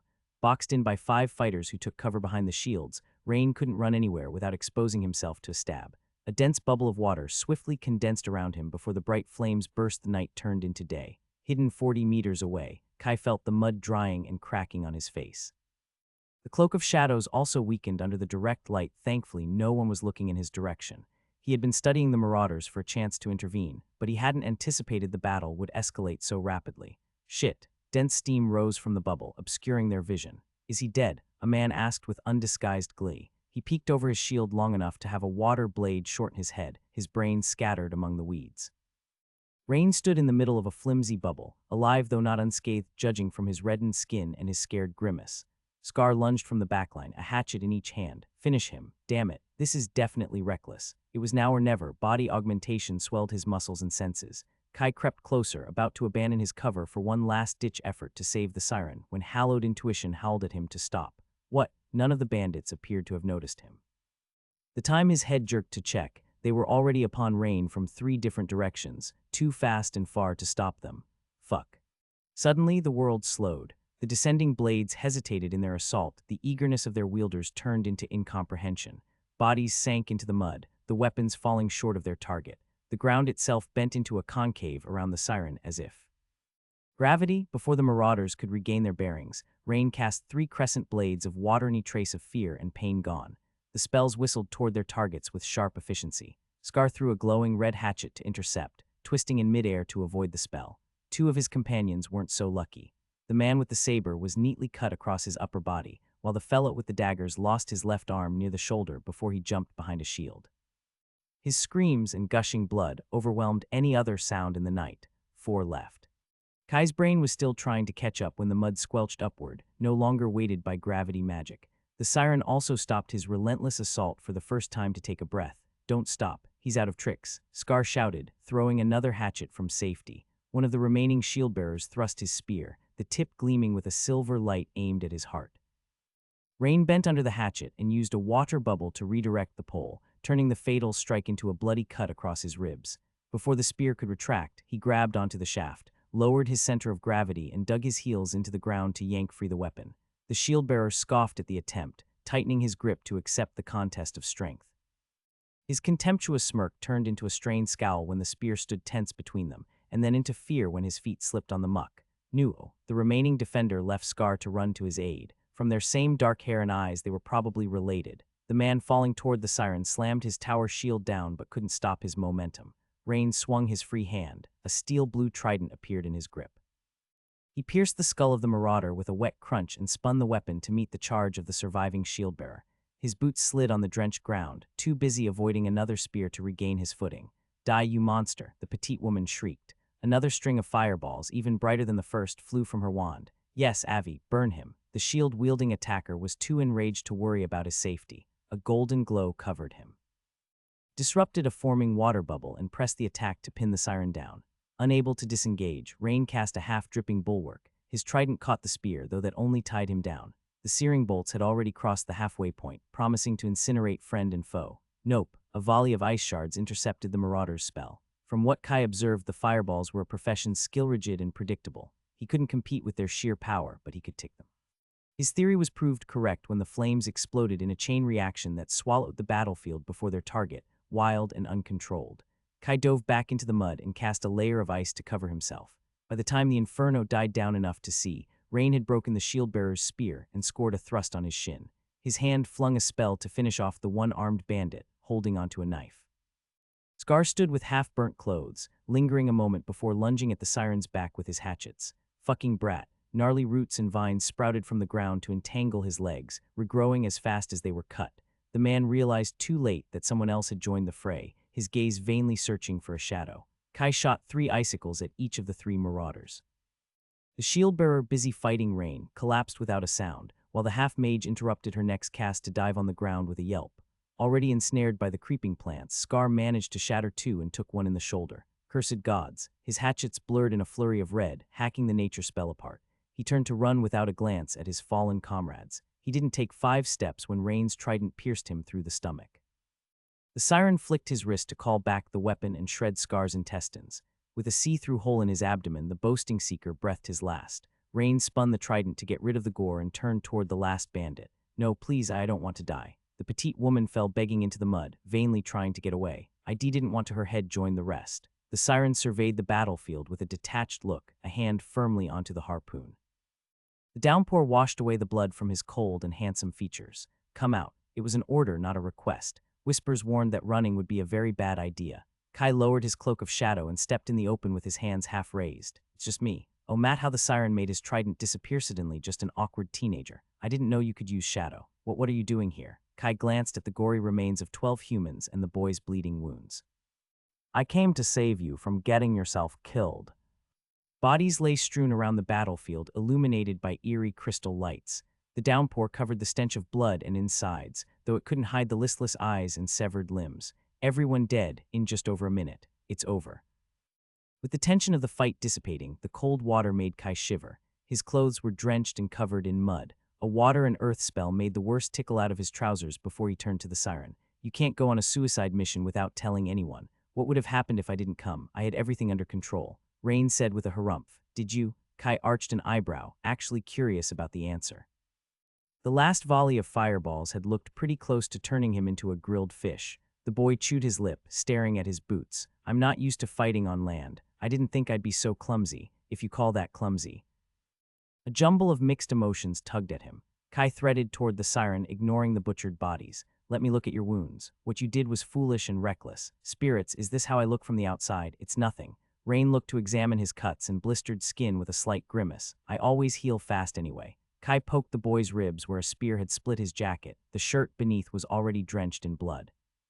It was red just like a human, gleaming a shade brighter under the feeble lights. Ahi, Rain flinched back. Why'd you do that? That doesn't look like nothing. And it'll get worse if it gets infected. Sirens don't get infections. Their blades weren't imbued in poison or a rotting curse. Kai sized up the stubborn teen with all his patience. We aren't in the sea. Have you ever gotten injured on land? If dirt or mud healed inside the wound, his constitution would let him survive, but wouldn't spare him the pain. The siren examined his cut, suddenly hesitant. I'm not sure.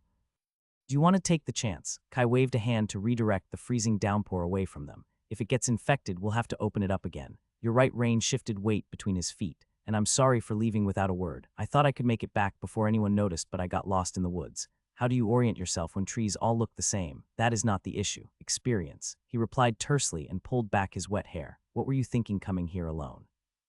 How you were worried about being followed and attacked, so I fixed the issue. By blindly running into a group of marauders and getting yourself killed. Kai struggled to keep his voice from rising. His gaze fell on the vacant eyes lying around them. All these people had come here to rob and likely murder them too. Still.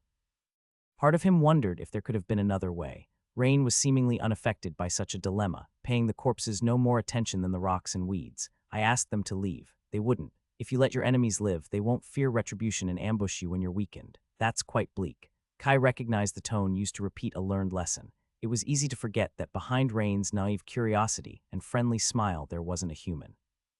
He had been brought up in some abyssal palace by scheming sirens. I should have expected it. Apart from a few culture shocks early on, morals hadn't differed too much from Earth in the peaceful archipelago. But I'm not there anymore. He had landed on the mainland no more than a week ago and had already met a band of adventurers willing to kill him if they could get away with it. With the right conditions and incentives, humans were capable of far worse. By adding supernatural powers and alien races, the equation only got grimmer. I didn't mean to upset you. Rain tilted his head. I know you're worried about your sister. Now we can reach Limgrel without watching our backs. Yeah, Kai pressed his lips together. He did feel more secure without the whispers pulsing in his mind, though the corpses of the fallen hardened his words. What were we supposed to think if you died here without anyone knowing? You said you wanted to travel with us. You can't just. He gestured at the broken trees and lifeless bodies. On your own. Rain looked at the destruction, any reply dying in his mouth. I understand. He hung his head low. It was irresponsible to come here without consulting with anyone. I'm not used to having companions, though that's just an excuse. I can't fix this, but I promise it won't repeat. Kai muttered. Despite his irritation, he could have hardly hoped for a better result. Yes, the siren behavior looked alien, but they could still find some common ground. Let's check your wounds and get back before Flynn freaks out. His gaze lingered on the dead. We can get to a drier place first. I can hold the spell. The siren overimposed his mana on the dome Kai had cast to shield them from the storm. The only mana ripples were the streams of motes flowing to refill his reserves. And I thought the scariest part about sirens was their charms. While it was hard to judge Rain's water magic without knowing his spirit and mind, he definitely didn't skim on skill training. Let's just go back.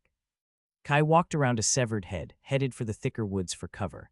Given the crimes the adventurers planned, it was unlikely anyone knew they were here. No one would be coming looking for this mob of wannabe bandits, and the mana forest would swallow the clues. I can't leave them like this.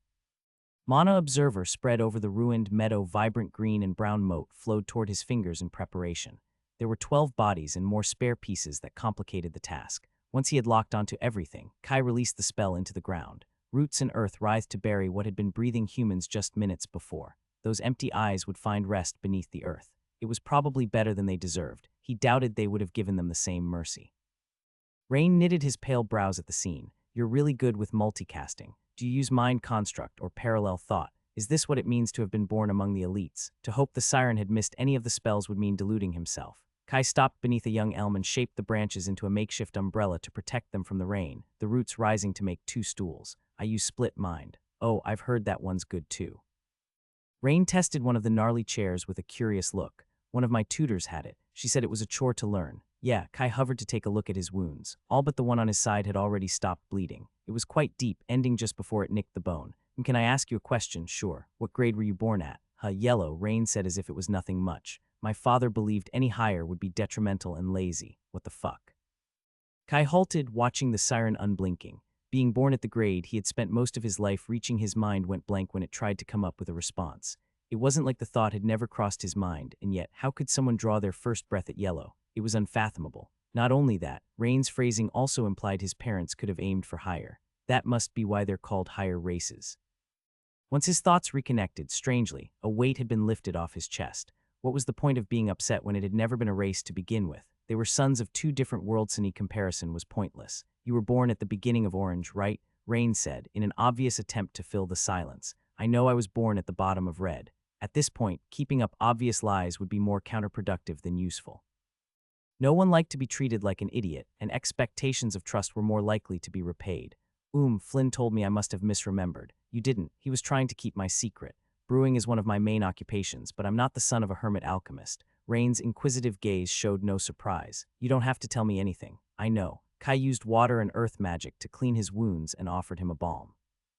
He had visited 5 alchemy shops in Varsity to refill his stash of potions to acceptable levels. My real name isn't Matthew, but Kai. I had to change my identity after I ran into some complications.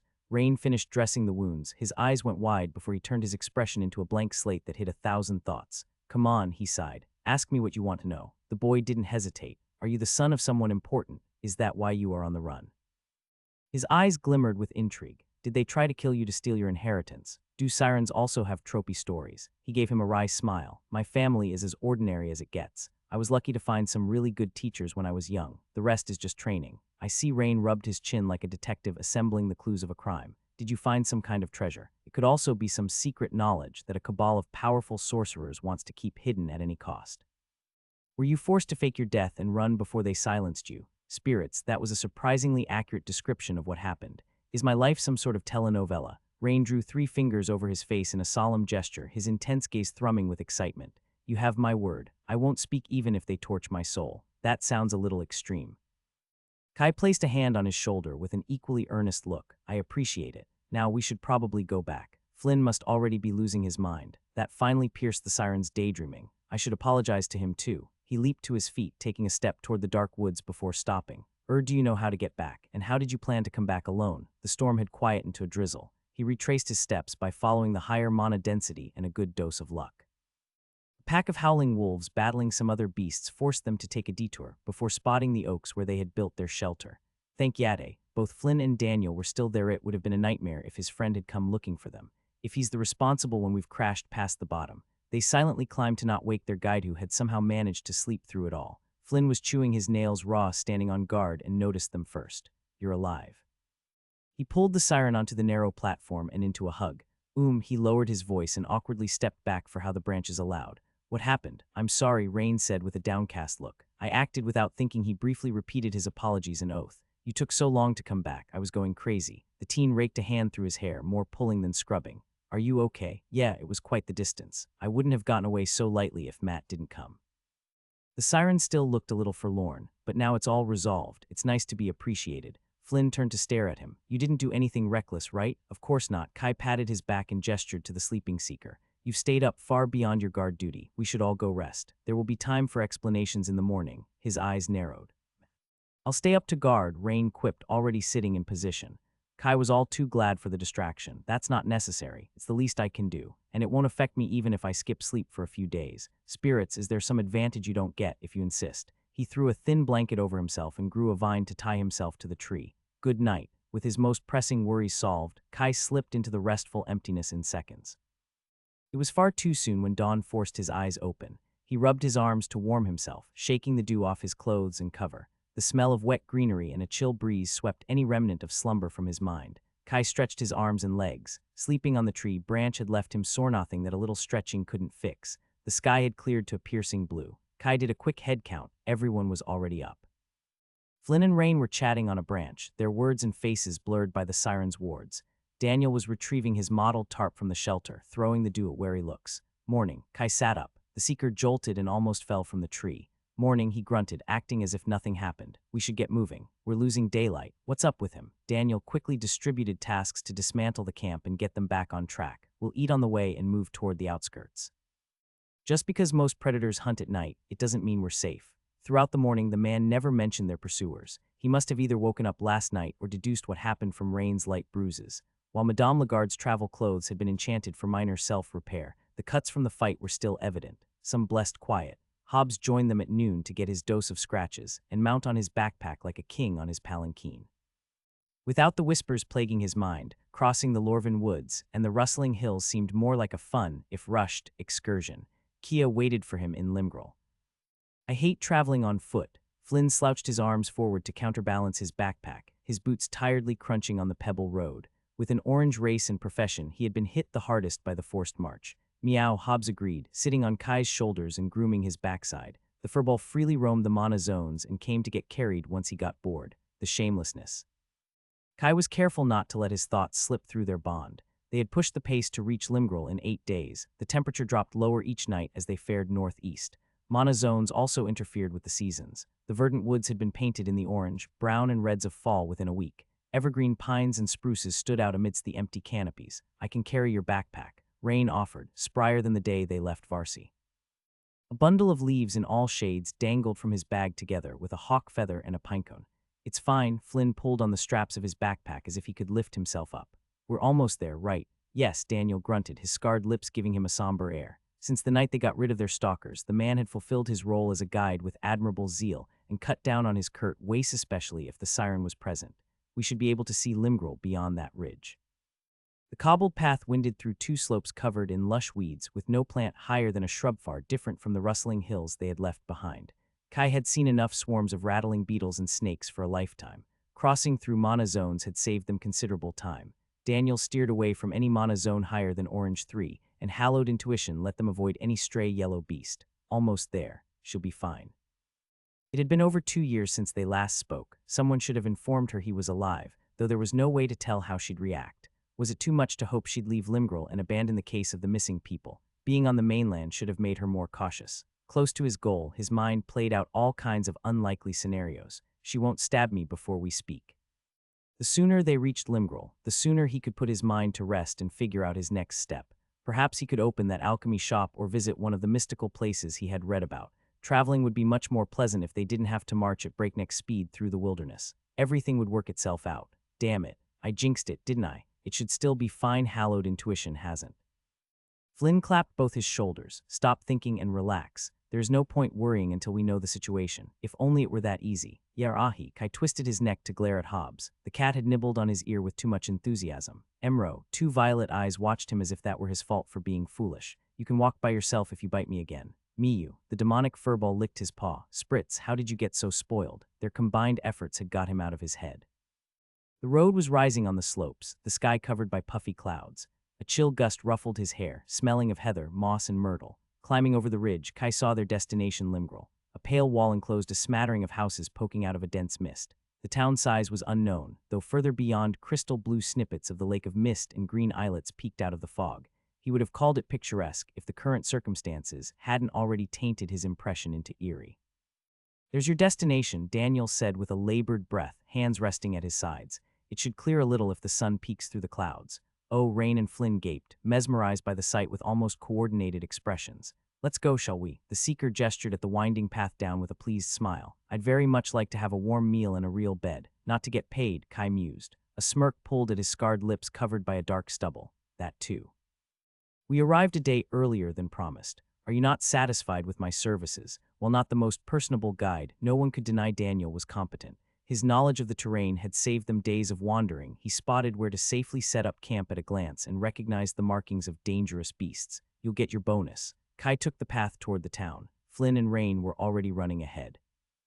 After a week on the road, the anticipation of food and shelter invigorated their legs for the last stretch. Water and earth magic made Kai look only slightly unkempt, but they couldn't replace a warm bath. The chilly mist washed over them as they descended the slopes. Despite the farmsteads and barns being somewhat visible, no one was working in the fields. This far north, they might have already harvested and prepared the fields for winter. Let me do the talking. Daniel led them toward the barred main gate and knocked on a rusty panel with a hollow sound. The shutter pulled back with a clank. A pair of beady eyes studied them with blatant distrust. Who are you? The guard snorted, traveling with 3 snotting kids, just weary travelers looking to admire the sights of the lake. The seeker had the most affable smile that his scar allowed. Fa, the guard laughed in a shower of spittle. No one comes to Limgrel in this season. You must be more adventurers looking for the bounty. If only those fools would accept their kids are gone, we wouldn't have to deal with your lot. People have disappeared into the mists for generations, and no one ever cared. The Republic still hasn't intervened to solve the case, then it's too much to hope they'd do something good. May we enter the town, sir? Daniel continued to smile politely. Who am I to keep you from wasting your time? Your IDs. The guard opened a second shutter lower on the wall. A minute later, their papers were shoved back. Remember, you have to register in the town hall if you stay longer than a day.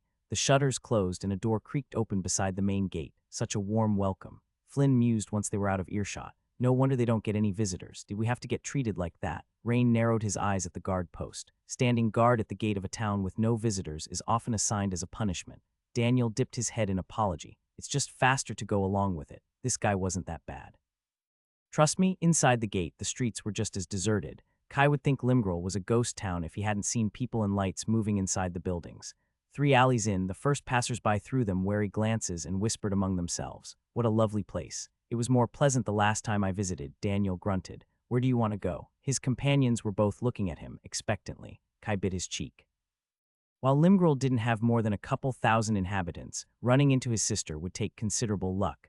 We can go to the Hall of Seekers to close our contract. If Kia's team was investigating a quest, it'd be the best place to look for her. The streets became more populated toward the center, though hardly more welcoming. Every local was able to tell they were outsiders with a look and spirits, did they love to glance. From their murmurs, everyone assumed they were adventurers looking to cash in the reward and gave them few chances to succeed. Guess the whole town will know who we are by dinner. The hall was a more modest building than the one in Varsi. 2 stories of mortar and brick with a shingle roof and a creaking door that echoed across the neighborhood. He was quite surprised to see an array meant to keep out the cold. New faces. Kai turned to find the first warm smile of Limgrel. A girl in her late teens sat behind a counter a few steps away. She wore enchanted glasses and had her brown hair parted in 2 pigtails. "Hi, I'm Belisse. How can I help you?" "Hi, Belisse, I'm Matt." He wandered to the desk, taking out the documents of the contract while he studied the place. There was a quest board and a couple of tables, though no lounge to drink. "We need to." I see. Belisse browsed through the pages in seconds. Her eyebrows climbed her forehead. "That's quite the sum. You must have wanted to get here fast. I just need your signatures here unless you have any complaints to report." No. Daniel was all too eager to pocket the promised messars and close the deal. "It was nice doing business with you. I'll stay in town for a couple of days if you need me. I'll give you a discount." "Kia." Belisse lit up in recognition before she covered her mouth. "I'm not at liberty to share information about other seekers." "Please." Flynn leaned on the counter beside him. "Her family asked us to check on her. They're worried since she hasn't responded to their last letters." The girl scrunched her brows and squinted at them. One look at their pale faces should be enough to tell Kia and their group were from the same place as Matt and Flynn. Belisse bit her lip, lowering her gaze. "I told her not to go." "What do you mean?" Kai struggled to remain composed. He didn't like this one bit. "Where is she?" "Her group went to the old tower to search for Martel. He's one of the boys who disappeared out on the farms last week." The words came out in a rush. "Yesterday, Kia said she had found a lade and wanted to check it out. She should have been back by now, but the tower is quite a distance away, and it's easy to lose sense of time when the mist rises. They're probably just late." He clenched his fingers around the counter. Of course, his sister was still pursuing the investigation despite everyone's warning. Why couldn't she stay put? "Is this tower dangerous?" Flynn inquired. Not really. The area is orange too. It's not a problem for her team. It's just a crumbled building that has been there since the town was founded. There have always been rumors it was the home of some ancient, but it's probably just an old mill." "Didn't she say what she went looking for?" "Kia's not much for words." Belisse shook her head. "Several seekers have taken the contract, but no one has found any real leads. It was why I was skeptical about the tower. She'll be fine." He exhaled a sharp breath. "Where is this place?" "It's a few miles further along the northern shore, but it's easy to get lost if you're not used to the mist. You should wait here. I'm sure she'll be back." Flynn and Rain caught up to him in the streets. "Wait up, she could be in danger." He slowed but didn't stop walking. "Yes, and you've no idea how to even get out of the town or find her. If people keep getting lost around here, I don't think it's as easy as that girl made it out to be. We should also find an inn." "We don't have time for that." Kai brushed his hand off his shoulder. Flynn grabbed his arm to slow him. "We'll be faster if we don't have to carry our full backpacks. It'll also give us time to ask around for more information. 10 minutes now to save hours later." "I think he's right," Rain piled on. "Remember, you told me to not act without talking it through." Looking between his 2 companions, Kai admitted defeat. "We must be quick, like lightning." Flynn nodded. "I saw an inn on the way here." "Rain, can you ask around if anyone knows about this tower?" "Okay." The sirens smiled at a pair of women staring at them from across the street. 20 minutes later, they stood before a different gate with an equally grouchy guard. The guard insisted on triple-checking their IDs before waving them through. "Be careful of the mist wraiths. Don't follow the voices," she warned and shut the door before they could ask what she was talking about. "I think it's just local folklore." Flynn shrugged. It was easier to run without baggage. Without anyone to spy on them, they had stored their supplies inside their spatial artifacts. A dirt path lined with a rotting fence headed north, disappearing into the fog. The lake extended on their right, and calm mirror without a single ripple. While it was also a mana zone, only the deeper area miles offshore was actually considered dangerous. Not eerie at all. "Let's go." "Tell me if you spot any landmarks," Kai said, counting on his friend's perception and his favor to pull him through. When the air was clear, the tower should be visible from the shore. "She'll be fine." When he spread Mana Observer, his vision was distorted by the mist and effectively halved. Part of it seemed due to the ambient essence, though there were other obstacles at play. He would have been eager to study the phenomenon any other time. Now he just focused on the run. Body augmentation flowed in his veins. Kai pushed a little faster than was reasonable, eating the miles with a single-minded focus. The cold bit his lung. Enveloped by the fog, everything looked the same, silent and pale. It was hallowed intuition that first warned him that something had changed. A soft whisper building up with each stride and step. I hear something," Flynn said between the panting, slowing his pace to focus. "It's almost like." There, Rain pointed to a shadow looming tall among the mist, a faint scream echoing to their ears. "Hurry!" Kai ignored the warning from hallowed intuition and ran toward the looming shadow. His skin tingled in the cold air. From the echoes of the frantic scream, Kia could be in danger at this moment. The mist thickened till he lost track of what he thought was the tower. Damn it. Everything was covered in a veil of swirling white. He squinted and strained his ears for any other screams. Do you see anything? Failing to get an answer, he turned to his companions only to find an impenetrable wall of fog. Over half the ambient mana had turned into water motes with a considerable chunk of shadow and other churning elements he couldn't quite identify. Flynn, rain, he shouted at the top of his lungs. No one answered, not the shadow of movement or a faraway echo. Nothing. They had been following right behind him, and the siren would be quick enough to stop him if they didn't wish to come. Fuck, an eerie silence dampened his voice. He couldn't see his own feet, and Mana Observer was restricted to a few meters around him. The mist around the lake had muffled his senses, but nothing to this degree. It couldn't be a coincidence it worsened just as they heard the scream coming from the tower. Did that girl at the hall set us up? Blissett couldn't have known they'd run straight here. The trap must have been for Kia's team, and if it wasn't designed for them, they'd have better chances to escape.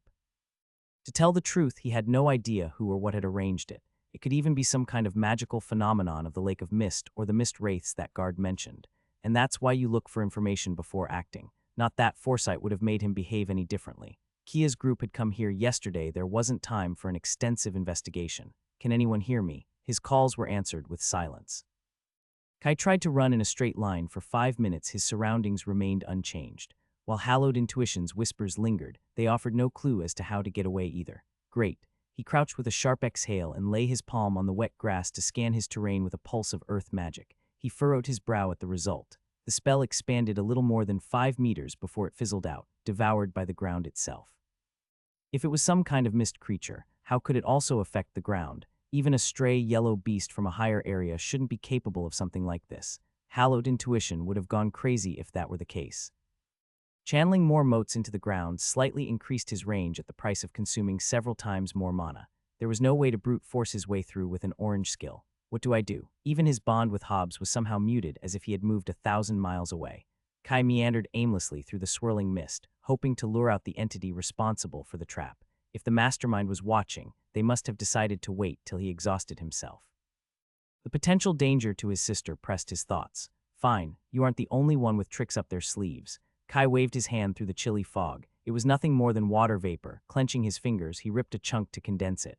The dense ambient essence squirmed under his grip as if it had a will of its own. This can't be natural. This time brute strength worked wonderfully to net him a fistful of droplets.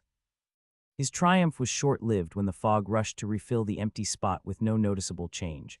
I can't empty the lake of mist a handful at a time. Pushing back, the mist brought similar disappointing results. He could clear a bubble around him, but if he expanded the range more than a couple meters, the pressure spiked the cost out of control. I can't see through it, and I can't destroy it. Kai channeled his nature mana through his legs to probe the grass. The ambient density resisted him again before he could reach much farther. Frustrated, he sprouted a path of weeds in a straight line. If I keep going, I must get somewhere eventually. The mist couldn't erase physical objects as far as he could tell, and the shadow of the tower had looked relatively close. Hope was swelling in his chest when he noticed his path of weeds on the ground ahead of him. Damn it, I'm walking in circles. He must have slowly curved the path and looped around, tricked by the dense mist obstructing his vision. It's so much easier when I can cleave a beast in two to solve the problem. He could try growing a grid of vines to slowly work his way out, but that would take hours if not days. Nature mana was scarce and there were no trees to drain. Are you scared or what? Kai taunted the fogs. Come out, you asshole. Predictably, no one answered. He was like a caged mouse, waiting for the trapper to deal with him. It was grating on his nerves, just you wait. Kai was about to shred the ground and missed a part in the hope of provoking a reaction when he realized his bag of tricks wasn't empty yet. Shadow would be of no help, but he had one other element. Space magic was so clunky to cast that his mind automatically excluded it. This might be the perfect opportunity for it. If he couldn't rely on his physical and mana senses to orient himself, perhaps he could look at the fabric of reality. Come on, I didn't push you to yellow for nothing.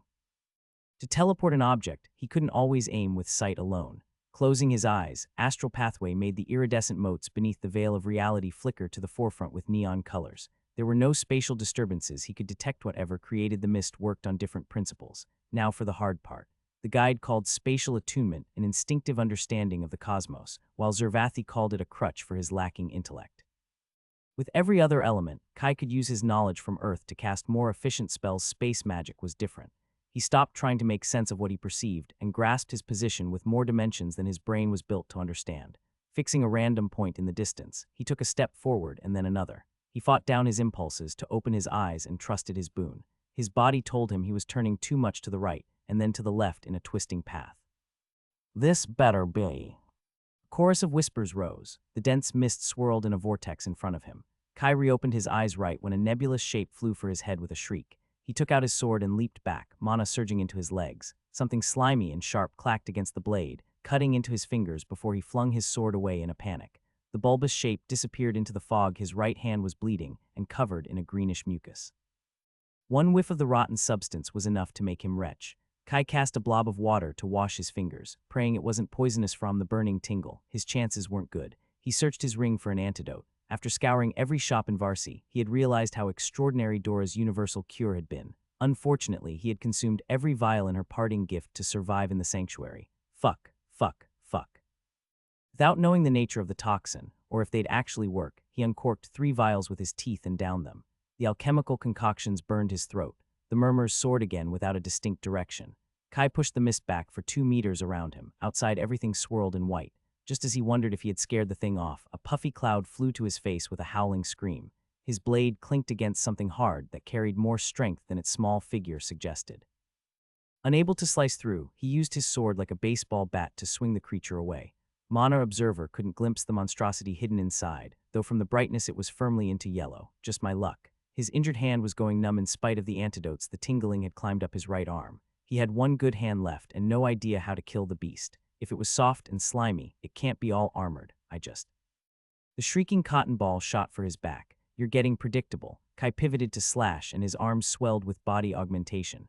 Elemental Swordsman lit his blade with a blue and earthy glow. He slammed the creature to the ground. Vines rose to wrap around it while he hurled a volley of ice needles from every direction. Judging by the piercing scream, he had hit something soft. The wispy cloud buzzed and sliced through the vines to flee. Uncertain if a slash would have any effect, Kai cast a flood of water, intent on freezing it solid. The unnatural mist shrunk, still clinging to the creature. Ice cracked from the surface of the water sphere toward the beast in its center. Diarrhea. A second screaming cloud flew out of the fog at his shoulders. Kai twisted and summoned a frozen shield that shattered before it could fully form. The creature clasped the back of his neck, needle-like blades twisting into his flesh. Desperate, Kai stored his sword to grab the creature with both hands. His fingers clawed at slimy flesh and solid appendages to find purchase. He surged his skills and pulled it off, heedless of the cuts he received. With one angry shriek, the beast disappeared into the mist. The moments of distraction had allowed the first trapped creature to escape too. He washed off the mucus coating his neck and Hance's damage was already done. The tingling was spreading and drinking 2 more healing potions made little difference. He could barely move his right hand, and he was feeling suddenly drowsy. Kai bit his tongue to keep awake and pushed the mist further back to give himself more time to react. Nebulous forms already circled the edges of his domain. With his body growing numb, he'd sooner run out of time than mana. Hallowed intuition sang a slow requiem with no apparent solutions. Come at me, you cowards. He had to close this fast. The wraith's cackling laughter echoed from the fog, content to wait him out. Shit. He couldn't chase them and he couldn't hide. With his time ticking away, Kai delved back into his spatial skills. The vibrant green, fuchsia, and electric blue filled his mind. Without a way to say which direction he had been going, he bet on his favor again.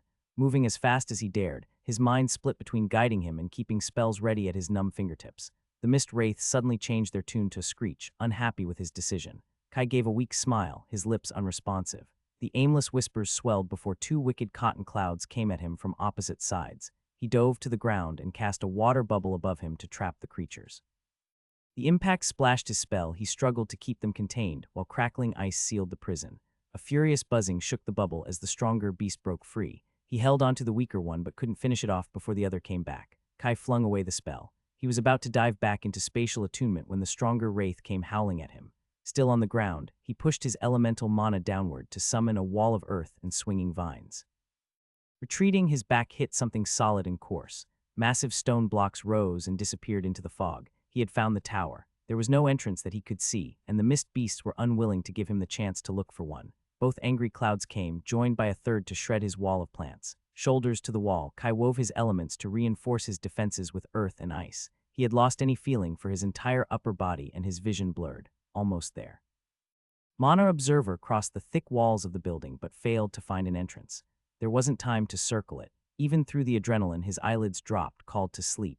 He pushed his legs close to his chest and used vines to wrap his arms around his body. This better work. Kai channeled every speck of water mana into a shell of ice, muffling the wraith's screeches. The beasts chipped away layer by layer. He ignored them, his mind busy weaving the most ambitious spell he had ever attempted.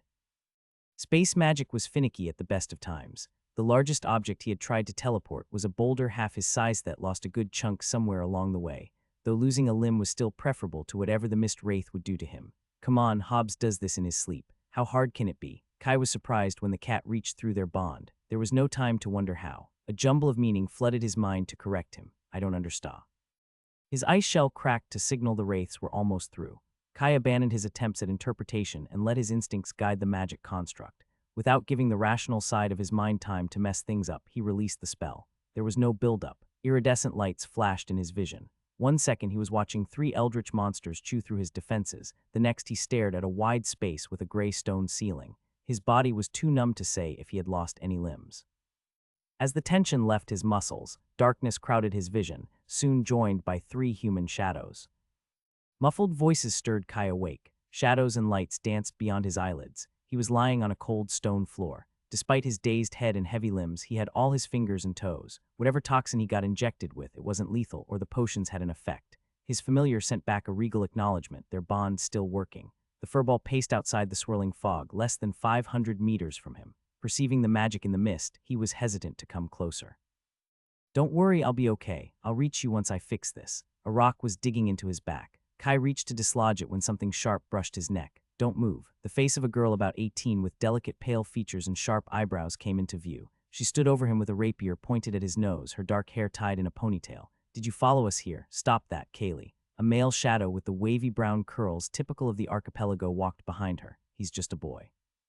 We've already discussed this. He popped out of nowhere. She gestured with her blade too close to him for comfort. It could be another trick of the mist. We can't trust anything in this place. We also agreed this place is protected. The cloud fairies can't come to the tower. We can't be sure. Kaylee snorted and continued to squabble. Where is Kia? Across the bare stone chamber, a young woman with shoulder-length hair and green eyes sat reading a bunot, his sister. An enchanted staff rested on the wall beside her. She gave him an exasperated smile as if to say he shouldn't mind the other two. There was no one else. Still lying on his back, Kai propped himself up on his elbows to stand up. The rapier whistled back to his nose. I said to not move. Kaylee coldly watched him. Who are you? Did someone pay you to follow us here? It's that slimy weasel, isn't it? If you think killing us will be so easy, you don't know who you're dealing with. Kai cleared his throat, his tongue still somewhat unresponsive. I'm a domain. What language is that? The dark-haired girl narrowed her eyes and pressed the rapier against his chest. Do you think I won't do it after what you did to Keaton? Calm down, Kaylee. The young man pulled her arm back before turning to Kai with a studious gaze. I don't think you're a spy, but you must tell us who you are and how you got here. Imashed. Kai clenched his jaw to hide his frustration in case they interpreted it as a hostile move. Kaylee's blue eyes gleamed dangerously. Are you making fun of us? I don't think he's doing it on purpose. The young woman closed her book and walked closer. He must have been poisoned by the cloud fairies. She pointed to the blood on his hands. That's not possible. Kaylee's right, Mari, the man begrudgingly said. He would have been unconscious for hours, not 20 minutes. He has probably drunk some potion, and his race is at yellow. Mari waved at Kai's face as if that explained everything, a mana sense passing through him. Hey, didn't they tell you it's rude to snoop? The mention of his grade made Kaylee raise her rapier while the young man reached for the sword at his side. Repaying the favor, Kai found all 3 were at the peak of orange with their profession in the mid to high levels, quite impressive for their age. This could only be his sister's team, but when he extended Mana Observer through the tower, Kia was still nowhere to be found. She can't be dead. They don't look distraught. The fastest way to get answers lay in the 3 wary humans. Kai slowly cross-legged on the stone floor to look non-threatening and carefully channeled body augmentation in his facial muscles. I'm Matt, he articulated. I don't mean any harm. The squabbling duo cast a glance at the quiet woman. When Mari gave a light nod, they visibly relaxed, though Kaylee didn't lower her rapier. They must have some kind of skill to gauge his intentions. This complicates things. Oh, I'm Neil, and these are Kaylee and Mari. The young man pointed at his companions. Sorry for the rude welcome, Matt. If you've seen what's outside, you'll understand why we're all a little jumpy. Why are you here? With the possibility of a lie-sensing skill, Kai carefully chose his words. The clerk at the Hall of Seekers told us a team came here to investigate a disappearance and didn't come back. Me and my team got separated in the mist. Are you saying you came looking for us? Kaylee sounded quite skeptical. Why would you care to do that? We came to Limgrel to look for Kendra. I and one of my friends know her family. They had asked to check on her when we reached the mainland. It was the truth, though not the whole of it. Telling them he was her brother would create too many issues with his identity to be worth it. You're from the archipelago. Neil gave him a once-over. Kaylee lowered her blade and looked between him and the other 2, but he doesn't look much like you. One of his parents must be from the Republic, Mari said, back to reading her book. Just like Kia, damn it. Spending so little time outside, he had lost his tan hopefully. They didn't look too similar. My father was also from the mainland. Kai scowled to discourage any follow-up. Even if what you say is true, it doesn't explain how you appeared from thin air. Kaylee crossed her arms. You're lucky I didn't slice you up. How did you do it? Neil sounded more fascinated than wary.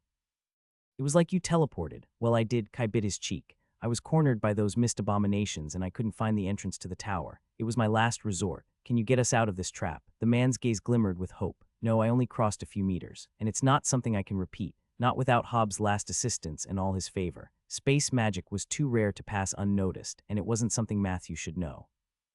It was better to leave them guessing on a vague explanation. They'd sooner think he used some unique artifact than believe he cast the spell on his own. Where's Kendra? Kai used their silence to change subject. She came here with you, right? The trio shared a guilty look, gathering in a corner of the chamber to gesture and whisper among themselves. He could be lying. We don't. Kaylee's voice rose before she went back to murmur.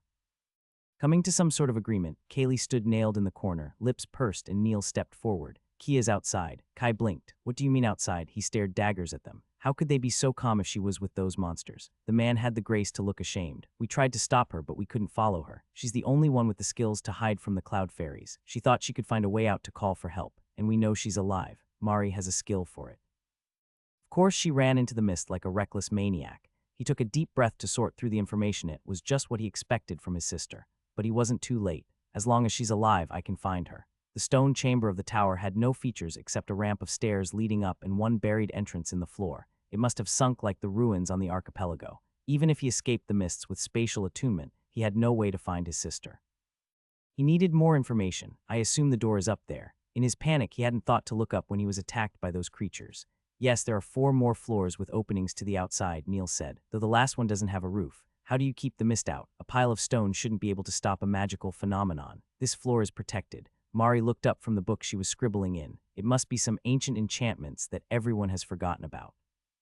It's the only reason we're alive. She tapped a silver pen on the stone floor. I think the runes are buried somewhere below us, or in the walls.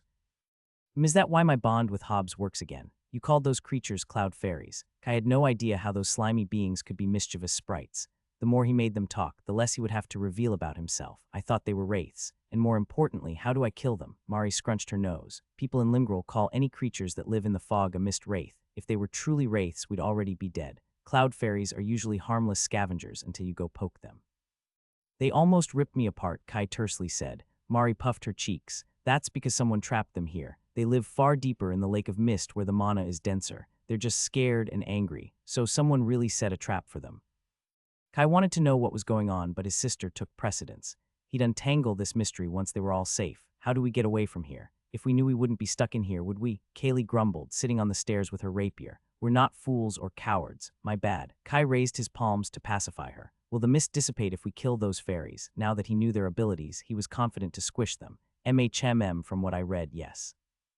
Mari grimaced, not a fan of the idea. Cloud fairies thicken the mist to protect themselves from predators since they aren't very strong on their own, but their abilities shouldn't be able to trap us to this degree. Yeah, Neil drummed his fingers on the hilt of his sword. When we tried to leave the tower, all our skills failed. But without the mist, we could see where we're going and leave. Not that Kai needed that, but it might be the only way to find Kia. If we found what's keeping them here, we could peacefully solve this, Mari muttered. And do you know where we should look? Kaylee gestures to the bare stone around them. We can't leave this chamber. No, but... Then the boy is right. We should just crush those bugs to a pulp. She pressed her fist in her palm. No fairies, no mist, no problem. And how do you plan to defeat a swarm of yellow creatures? The bookish girl scowled. They're relatively weak for their grade, but still lethal inside their natural environment. We can't just wait here either. You know Kia, she could arrive at the same conclusion and fight them on her own. Oh fuck, worry pressed Kai to action. He stood up, heading for the stairs. Do you know how many fairies there are? I've seen 3. 3 pairs of eyes turned to him. How did you survive alone against that many? Neil blurted. I got lucky. How many did you meet? We saw 4 around the tower when the mist thickened. He turned to Mari with an expectant look. Other girl bit her lip. Swarms of cloud fairies should vary between 3 and 6 individuals. 4 should be the most common number, but I still think this is a terrible idea. Sometimes you only get to choose between bad and worse, Kai mused. Even if he prepared, battling 4 of those creatures would be a challenge, worse if there were more. I'm going out. Do any of you want to join? He wasn't in the position to refuse their help. I'm starting to like you, boy. Kaylee gripped her rapier with a fierce grin. I'm coming too. We can't let Kia have all the fun, can we? Yeah, I can see why you two teamed up. Neil scrubbed a hand through his wavy hair and bent to grab a shield reinforced with enchanted steel. And I can't let you get yourself killed alone. This is a terrible idea, but the boy is also right. It's the best we have got. Can you both stop calling me boy? Don't say I didn't warn you. With a heavy sigh, Mari grabbed her staff off the wall. We could try luring the fairies to the upper floors. Either way, we must stay close to the tower. It's the only safe place if we get overwhelmed. The more the merrier. Standing on the stairs, Kai could see plumes of wispy mist fill the floor above. A team would give him some degree of security if he got poisoned. What can you do, boy? Neil stood behind him. I can lend you something if you lose your weapon in the mist. There is no need. He summoned a globe of water in his palm, taking his wand out of his pocket with the ring. Odd gasps filled the chamber, looking at him as if he had suddenly grown a second head. You're a mage. After 3 seconds of gaping, Neil closed his mouth with a serious frown. It's better if you stay behind me then. We need to change our battle formation. How many spells can you cast? Have you refilled your reserves? How many chants do you know? The bombardment of questions continued. Years of habit had made Kai cagey about his abilities, but the journey to the mainland had highlighted the importance of knowing the abilities of his companions. Fighting a swarm of yellow creatures while hiding his abilities would be madness. Kia isn't someone who gives her trust easily. They can't be too bad. Under their expectant gazes, he summarized his ability to use water, earth, and nature mana and his swordsmanship. He only underplayed the power of his spells since they wouldn't believe him anyway. Half an hour later, he had also learned what the trio could do. Despite his own fighting experience, Kai had to admit he was a newbie when it came to team tactics. Okay, let's go. Don't lose sight of your companions at any cost. Neil took the vanguard with Kaylee while Kai and Mari followed behind. Together, they climbed the steps to dive back into the swirling mist. Neil led the team up the steep ladder, sword and shield at the ready. The plumes of mist rolled over them, denser and colder with each floor they crossed. Stepping on the stone of the third chamber, high rectangular windows lined the walls and framed the smoky white swirls. Aside for the visibility, Kai was concerned about the impact of the mist on his skills. His bond with Hobbs was already weakening, his senses were restricted to a few meters, and hallowed intuition's whispers were growing fainter. It's better than being out there alone. While the 3 young seekers were practically strangers, it was reassuring to have other human beings with him against the creatures lurking in the fog. Now the fun begins, Neil muttered with a low tone, muffled by the fog. Remember to not break formation, no matter what happens. We know. Kaylee snorted. Stop trying to be cool. You're not Kia. I wanted to keep up morale, and I'm super motivated. The girl gave him a light shove. We just need to cut down those annoying bugs and find Kia before she decides to leave. At Kai's side, Mari shook her head. Stay focused, guys. They could attack us at any moment. Isn't that the point? We're trying to lure them in here. Kaylee raised her voice and twirled her rapier. Come on, cowardly bugs. They should be able to hear us, right? I think so. Mari held her enchanted staff with both hands. The team tensed back to peer at the 4 windows. The whirling movements of the fog kept them on their toes. A creature could be hiding in front of them without any of them knowing. Kai gripped the blue enamel of his wand, ready to draw his sword if necessary. He'd rather not reveal his spatial artifact to 3 strangers in the middle of nowhere, though he might not get a choice. I don't think it's working. Kaylee broke the silence after 30 seconds and took a cautious step toward a window. They weren't so timid the first time they attacked us here. Same for me, Kai muttered. Despite the magic within the fog interfering with hallowed intuition, he should be able to tell when a hostile beast came near. They seemed pretty intent on ripping me apart regardless of the consequences. That's why we should find out why they're here. Cloud fairies are cautious beings by nature. They don't attack humans unless provoked. I know, Mari. Neil didn't lower his guard despite the quiet. But whatever the reason, it doesn't change our situation. We still need to get out of here and find Kia. I don't like this one bit. The girl gave a begrudging nod. The trio was far more relaxed than Kai expected from someone facing a swarm of deadly beasts. It must not be their first experience. They spent a few more minutes trying to lure the cloud fairies inside out of cunning or shyness. The wicked cotton balls weren't biting. Guess we're really doing this. We have to go outside. Me and Matt will go first while you watch our backs, Neil grunted with a glance at him. Do you know how to climb? The walls are quite steep. Yes, I'll manage. Kai was a little peeved at not being asked his opinion, though dividing the group between frontliners and ranged fighters made the most sense. Neil probably meant to do him a favor by not pairing him with Kaylee, and whatever spells Mari could cast, he must consider her more reliable than him to protect their descent. Let's get this over. Kai pushed the mist out of the chamber to let them regain their full visibility. There was no point holding back if those nightmare fairies weren't coming. The team looked at the sudden clarity with mouths agape. You can actually cast magic without chance or skills. Mari watched as if she were seeing him for the first time. Wow, boy, this is quite convenient. Kaylee clapped his back. You're a proper mage. I told you I could do it. Why do people always act surprised? They must have thought him a half-mage only capable of cantrips outside his profession skills. He could see the questions crowding their gazes. The urgency of the situation spared him from answering. If they escaped this alive, there'd be time to think how to avoid them. Kia first, we have to move fast. Those things probably had noticed your spell too. Neil hung the shield to his back and headed for the window with one wary glance. Can you clear the mist to the ground? Kai went to lean beside him and strain Mana Observer to reach the ground more than 15 meters below. It was a deadly fall even for him. He could use water magic to carry him down if he were alone, but that would leave him more exposed if the shrieking cotton balls attacked. It's too far. He shook his head, opening a vertical corridor till the midway point among the mist. The strange ambient essence kept consuming his own the farther he pushed. That's my limit. I can't keep this up for long. It's already better than I hoped.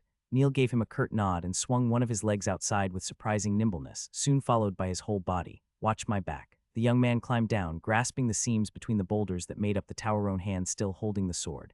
He does like to show off, doesn't he? Kaylee stood beside the window with Mari. Your turn, boy. Scream if something bites you. I'll jump down to save you. Should I worry that she's really going to do it?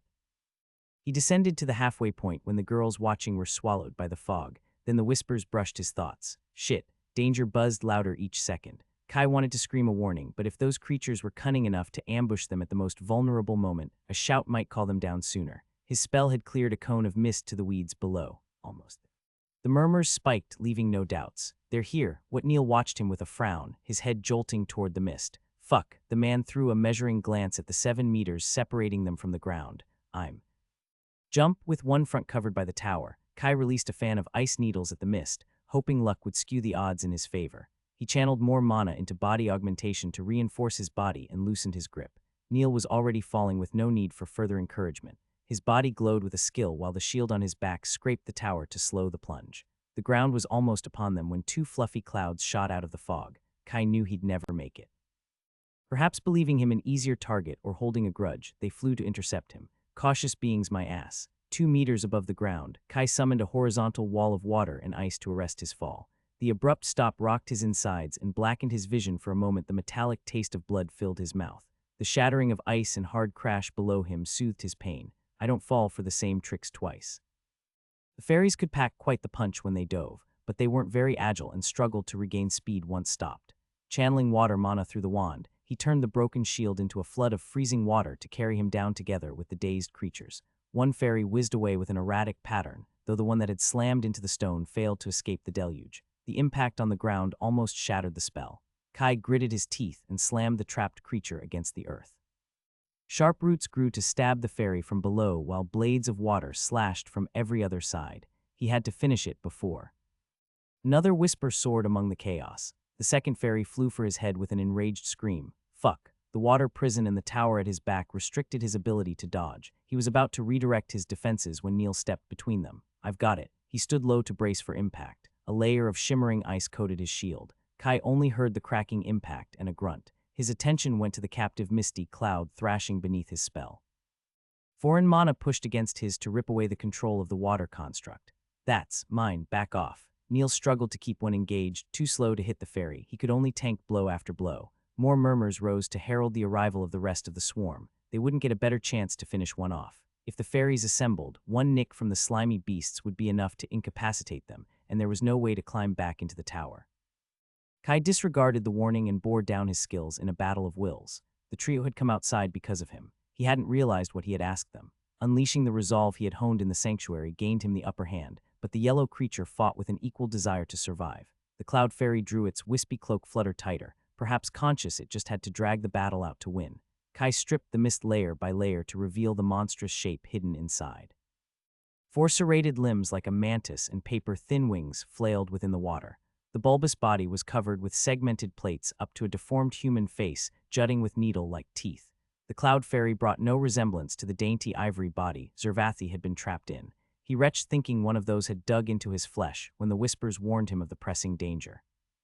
With its pale flesh exposed between the hardened exoskeleton, Kai abandoned the fight over the dominion of the water for an element the fairy had no control over. He twisted the roots around the defenses and pierced the pale flesh. Submerged and wrapped in thorny spires, the creature opened its jaws in a silent scream. The wild presence waned, letting the waters crush its body, one down. Harrowing shrieks pierced his ears, only matched by the shouts of hallowed intuition. 3 flaming presences were shooting for him. A new frozen sphere built in his defense cracked like an egg under a hammer. The cloud fairies ripped apart his shield and wrestled away his control of the spell to trap him inside his own defenses. There was only a palm of ice between them when a new force cleaved the sphere in two. Free to move, Kai pushed himself backward and slammed his back against the stone of the tower. "Are you alive, boy?" Kaylee stood before him covered in a flaming aura. Mari dropped beside her a moment later, earthy motes whirling around her staff. Sharp rocks shot out of the ground to force the fairies back. "I'm good," Kai heaved. His fingers dug into the grass to wrap roots around the swarm. "Don't let them escape." Kaylee was already lunging forward to skewer one. The almost metallic clank meant she hit the armored part, though it gave Neil the chance to slash down with his sword, scoring a hit. A hail of ice warded off the two free sprites while the chain of strikes finally found purchase into the flesh of their priority target. The shriek of the fairies at another death carried a note of deep despair over the anger. Kai would feel bad about them if they hadn't been trying to butcher him. "You gave the first blow. Don't blame me if I take the last." With their number halved, the mist appeared to lose part of its oppressive shroud, letting his senses reach farther and his magic clear the thick curtain. Kai drained the grass to recoup his nature mana and raised his wand. "Come on, let's finish this." The two fairies buzzed circles around them. One swayed closer to attack when an acute pitch from the other made it retreat again. "Not so eager now that you lost your advantage, eh?" Kaylee snorted. With one last screech, the puffy clouds glided back into the mist. Kai worried they'd be forced into a battle of attrition when the murmurs also quiet. "I think they're gone." "What?" Kaylee blurted. "Are you sure? They could just be trying to ambush us. I think he's right." Mari lowered her staff. Look, the fog was growing thinner. It was swept back by a pulse of mana, clearing the space empty with no fight. Neil let out a relieved sigh. "It's probably better this way." Yet Kai had 1,001 questions about the strangeness of everything going on. Too many things didn't add up, though first, he had a person to find. Mana Observer spread freely through the meadow around the tower, only struggling when it brushed the ground. He barely paid attention when he locked onto two familiar figures. Rain and Flynn were both fine.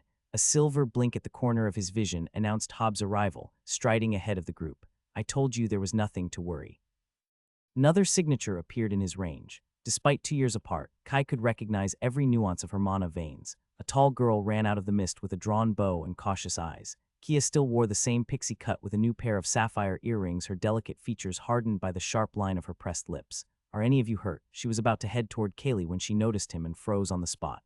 Brows knitted together, eyes widened and index pointed in accusation. "You." Kai had crossed an ocean and the untamed lands of the mainland, faced pirates and bandits, gone through more unforeseen accidents than he cared to admit.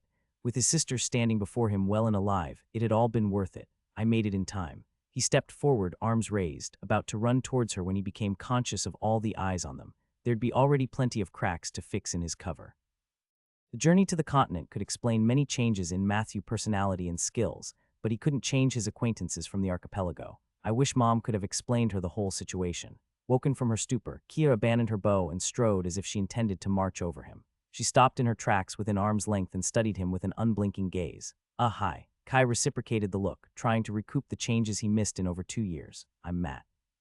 A punch caught him in the shoulder, strong enough to push him back without seriously hurting him. Ouch. He massaged his arm. What was that for? Kia pulled him in a tight hug, nestling her head beside his neck. I had to make sure you were real. You're really here." He gulped to keep his voice steady, whispering, "I'm sorry I made you think I was dead." She hung her weight on him. "Flynn insisted you were alive, but why didn't you come back sooner?" What could he say? The truth hardly changed what he had put his family through. "I came back as soon as I could." Kia continued to hug him amidst the fog, accepting his answer with a low huff. There was so much they needed to say, so much to catch up on. But not now. Beyond her, the trio was observing them with intent gazes. Kaylee was already coming closer. Not even a moment of peace. Was that too much to ask, having their reunion without worrying about how breaking his identity could mess up their lives? The world kept turning, uncaring of who it crushed or inconvenienced. There'll be time. Kai was about to speak when Kia pulled back. Her arms still held onto his while her face was an impassive mask. "It's nice to meet you again, Matt. We should talk later." "Yes, I." Emru. Hobbs grumbled at his feet, peeved at being ignored. He gave Kia the stink eye. His sister jolted back before finding the source of the noise. "A cat? Where did you come from?" She leaned in to pet him, but the furball turned and swatted her hand with his tail. "Hobbs is my familiar."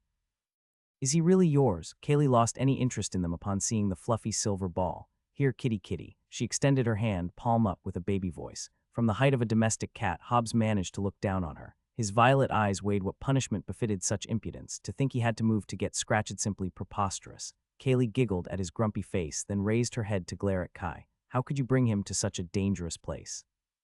What if the fairies attacked him? It would have made all this a lot easier. I. Kia, you're safe. Neil reached them with a bright grin, throwing a curious glance at Hobbs before focusing on him. I guess you already know Matt. Mari walked behind him. Her eyes darted between them to make sense of the situation. I told you to wait inside the tower. Kia rested her hands on the hips, her scolding look reminiscent of Alana. Tell me you didn't fight a swarm of yellow fairies. You could have all gotten killed. Well, you left us little choice. Kaylee stopped her attempts to coax the cat.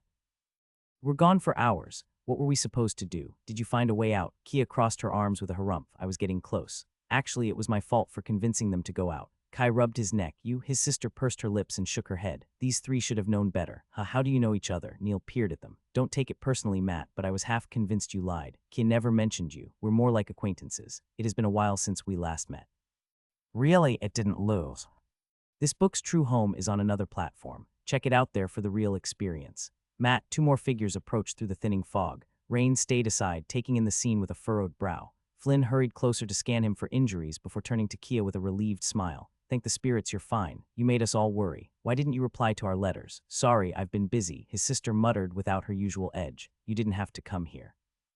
Of course I did. You know I'm a sucker for trouble in creepy towns. How could I let you have all the fun? I missed you. He leaned to hug her. She has really changed. Another round of greetings and presentations between the two groups brought everyone up to speed. So you were the family friend Matt told us about. Neil gave Flynn a friendly pat apparently. They had already met. It's good to see a face from home. Who else could it be? Flynn also gave a nod to Mari, though without any recognition. What about the other guys that traveled from the archipelago? Oh, it's just us now, Neil smiled bitterly. They thought the mainland would be different, and the case in Limgrel didn't help. The last two left for Arfusa a month ago, though we got Kaylee in exchange. What's that supposed to mean? The girl snapped at him. You'd be lost without me. Nothing. You're much better than them. Really? Flynn craned his neck to look at the ancient stone tower. So you weren't just trapped in there waiting to get finished off. What even happened? Matt disappeared into the mist. Then it suddenly cleared up. Neil scratched his jaw. It's a bit of a long story. We might have been in a little trouble if Matt didn't help the young man turn to him. Your skills with mana are amazing. How did I never hear about you in the archipelago? I've never seen someone cast spells like you, Kaylee said. Isn't that right, Mari? It was quite something. The girl nodded, quite timid with all the new faces. Did he? Kia's intense stare soon turned disinterested. You must show me sometime. Is she acting? I would have gotten killed without you watching my back. Now that the pressing danger was gone, the questions on everyone's mind threatened to flood him. How did you end up here? Kaylee kicked a patch of the dried grass. We were set up. They know we're getting close to finding out what is going on with this town, and they want to shut us up. We don't actually know that Mari drew circles on the ground with her staff. We're not that close to solving the case. There could be many other explanations. I'm not giving up till we find Keaton. Kaylee pressed her lips in a thin line, and neither am I. Kia nodded, the mood quickly turning somber. Keaton must be the team member who had gone missing. From Vale's information, it had been some time since the disappearance. Neil shifted weight between his feet. You know he could be. Don't you dare say that. Kaylee pointed a finger at his face, her lower lip trembling. We don't know that, we don't. The wispy mist whirled around them, shrouding the sun and darkening the day. Kai wasn't sure of the group's dynamics, but convincing Kia to leave might be even harder than expected. Taking advantage of the silence, he tapped Flynn's back with a silent request. The teen dipped his head to show he understood, while he clapped his hands to break the atmosphere. I don't know you guys, but I don't want to remain out here a moment longer. We can decide our next steps in front of a warm meal. This mist is freezing my bones. Now that's a great idea. Neil clapped his back. Limgrel isn't the most hospitable town, but I know a great tavern. The circle of seekers didn't take long to agree, eager to reach a sheltered place. You're not coming. Kia noticed that Kai wasn't moving. I want to take a look at the tower. It reminds me a little of the ruins we have in the archipelago. He smiled. Getting more information wasn't worth revealing his own. You can go ahead without me. I'll reach you in a little while. Are you sure? Neil went to fetch his shield. Even if the cloud fairies are gone, this place is still a mana zone. I've seen more than one adventurer get mangled by red beasts because they were caught unprepared. I'll stay with him. Rain spoke up for the first time. We'll return before dark. I could also Joe. They can look after themselves. Flynn waved away the worries, stopping by Kai just long enough to whisper, just leave them to me. Kia gave him one last glance, clearly wanting to say more. Be careful. I will. We'll talk later. The group was swallowed by the mist and soon disappeared from his other senses. Kai couldn't wait to get to a warm place, though he had to figure out how to explain his elemental magic teleportation especially. For now, his best policy was to avoid the trio. Thank the spirits I didn't show my sword. Your sister seems to be doing fine. Rain swept away the fog around them with a distracted wave. Matt, I'm sorry if I couldn't get to you. When I realized something was off with the mist, you had already disappeared. there is still something weird. With the ground, yes, I noticed too. That was the second reason why Kai decided to stay behind. If someone tried to kill his sister, they'd learn the consequences of messing with his family. What kind of trouble did she run into? Rain lay a palm on the withered grass. A pulse of mana swept around them. There is some kind of large-scale array to restrict our skills. That's quite a roundabout way to get rid of someone. We'd better hurry. Do you know where it's located? The siren shook his head. I'm not familiar with this enchanting style, but it's rapidly decaying. They must have set some countermeasures to cover their tracks. This affair is just getting shadier. Kai pushed Mana Observer into the ground, finding much less resistance than he expected. Looking at the misty meadow of wild weeds in the crystal lake further on their right, there weren't any obvious signs of a hiding place to look for. No doubt it had been cloaked too, unless it can't be that obvious. I want to check inside the tower. Kai walked up to the colossal stone structure. Rain followed him, amused by the climb. Without a swarm of voracious cotton balls, it only took minutes to slip inside the window and descend to the ground floor. What are we looking for? The siren scratched a line along the rock. The stones of the pavement were aligned with almost no seam, except for one square of compacted ground. Mari had said there could be some old enchantments hidden within the foundations. It felt quite strange that someone had gone through the trouble of setting up this trap and then forgot such a glaring detail. Sure, the team would have been trapped till they starved or went out, but still. Whatever it is, there must be something. Kai channeled a pulse of earth mana to scan the buried section. His spell was eroded by the waning force, not before he managed to see the tower indeed continued for another floor, perhaps more. There were no signs of runes or enchantments, though he had expected them to be cloaked anyway. He didn't have enough mana and time to excavate the entire floor if Rain was right about the array decaying. Guess I'll just have to get lucky. Kai gathered his elemental motes and focused on hallowed intuition and treasure sense for any hint. He wasn't sure if it was just a phantom impression or the skills working when he got the sudden whim to search 2 meters below on his left. Come to me. He grabbed onto the patch of underground and delicately pulled upward. Earth writhed and wiggled, piling up at his sides. When he thought he had been holding onto a mound of mud, a black lacquered corner poked out of the dirt, followed by more sharp sides till it revealed a casket with a silver latch. You're really good at this. This was really well cloaked. Rain crouched to observe closer. I'm not familiar with these runes either. What inky black symbols had been engraved across the casket. Kai struggled to make them out against the dark wood using Mana Observer only marginally helped. The jagged symbols carried a vague sense of familiarity, still not quite anything he had met before. Each line simmered with a swirl of motes. They're channeling. Darkness, the siren concluded for him. The element works quite well to conceal and suppress. His fingers traced the casket up to the silver latch. I don't think it's rigged to explode. Oh. He poked it with his index, jolting back when the shapes inside moved. What is this? Kai scrunched his nose at the slimy substance coating his finger. He rubbed his index and thumb before using water magic to wash it away. It's almost like. The clues clicked into place and one of the mysteries unveiled. It looks like a clutch of eggs of some kind. Rain voiced his thoughts, prodding them with his nail. You were attacked by a swarm of creatures in the mist, right? Yeah. Guess we know why the fairies were so angry. With every answer, more questions arose. The enchantments must have stopped the cloud creatures from approaching and retrieving their offspring. Either by mistake or compromise, it also kept the last floor of the tower safe from the mist. Matt the siren pulled his attention back, gesturing to the casket. I think we're out of time. The decay must have quickened when they opened the lid. The inky runes sizzled, wispy plumes of darkness rising from the jagged symbols. Hallowed intuition's silence told him the runes meant to consume themselves without any explosion. Damn it. He scoured the ring for his dad's pen and a leather notebook, and furiously scribbled down the fading arrays on a blank page. His eyes darted between the casket and paper, strained between the desire for accuracy and the need to jot down before it was too late. Approximation wasn't a word known to enchanters. Every broken curl and sharp angle had to be precisely copied, otherwise the runes would be no better than doodles. The foreign language of power was vaguely reminiscent of the runes used by the invaders of the hidden sanctuary, though it could be due to the bias for their grim aspect. Most of his knowledge came from racking his brains with runic scholar and educated guesses. He lacked the pillars of a formal education. There isn't enough time. The sizzling had turned into a muffled cracking. The inky web symbols flaked and burned with enough heat to warm his fingers. It's about to shatter, Rain warned. Shouldn't we do something? Before Kai could ask what he meant, the siren grabbed the clutch of pearlescent eggs with both hands. In one flare of darkness, the glossy wood charred into a pile of ash, destroying their only light. It's more than we had earlier. Kai had managed to sketch down one side of the casket and wouldn't trust the accuracy of more than a tenth of it.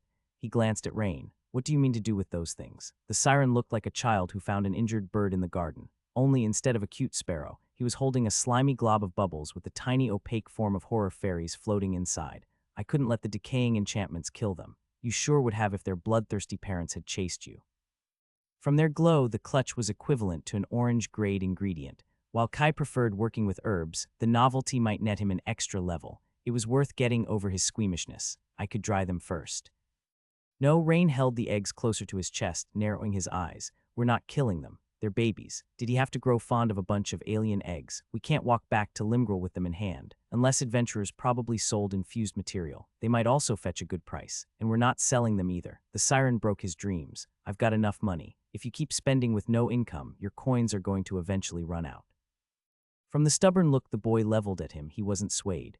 Kai raised his hands in surrender. Fine, but we're not keeping them. I wasn't intending to. I don't know how to hatch them. Spirits be blessed. There was nothing left in the stone chamber aside from ash and earth. The dampening power in the ground persisted, likely powered by some other buried array. Judging by how fast it waned, it would crumble long before they had any shot of finding it.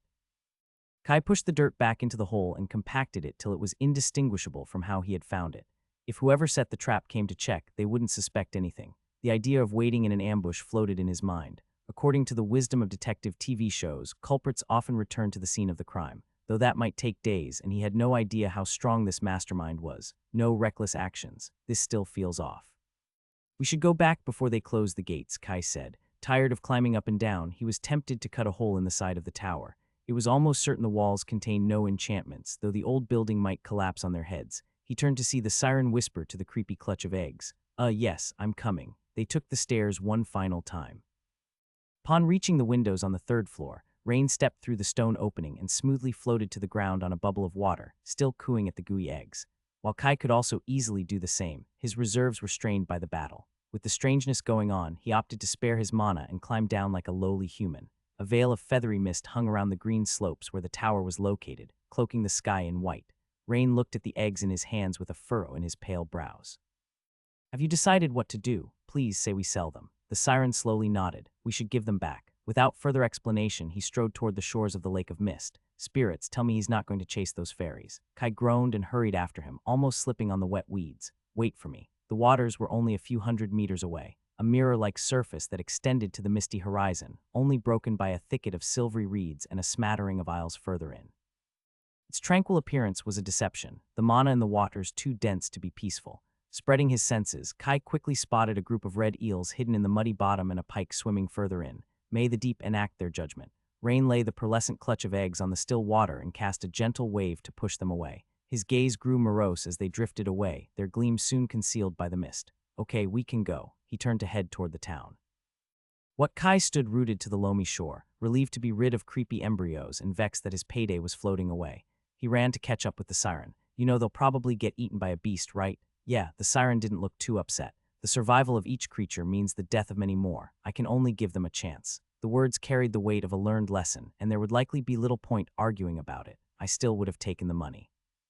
In the rush to reach Kia, he hadn't realized how many miles they had run, though he appreciated the time to ponder. He had solved a problem only to find a dozen more. From the enchanted casket, his sister had embroiled herself in quite the predicament. The sinister events were likely linked with the disappearing people, and she wasn't going to walk away. Kai took out his notebook to browse the runes he jotted down. In the suffused glow that pierced the mist, his scribbles were crooked and smeared beyond the jagged shape of the foreign alphabet. They shared a faint similarity to the ones he had encountered in the sanctuary, familiar in a way he couldn't quite place. Have I seen these before? Given Zervatha's resentment for the invaders, Kai had never studied their markings in depth, more focused on the flowing elven script that allowed him to escape. And why is it always darkness? There were the wards sealing the hidden realm, then the cultish pirates at sea, and here again the casket. Always traces of the same element. Was it a coincidence? He was aware of common prejudices against darkness, though he attributed them to ignorance. No affinity was inherently evil. Do spells shape our character? The thought was disquieting to consider, and fraught with contradictory examples. An element specialized in concealing and devouring probably wouldn't be used for charity work. I think you copied that line wrong. Rain's sudden voice made him jolt. The siren snooped at the notebook, pointing to a twisted scribble, and this one too. Kai resisted the impulse to slam pages close. How do you know? I memorized them. Well, a piece of it. The siren tapped his temple as if it were the most natural thing in the world. I was watching the runes before they broke. Is your memory skill low? He rubbed his forehead with an abashed look. Sorry, I didn't mean to pry. Is it rude to inquire among human friends? The teen's uncertain look dampened Kai's blooming embarrassment, knowing how foolish it was made little difference. Arcane enchanting and alchemy both helped him remember their related knowledge, though herbology was his only true memory skill.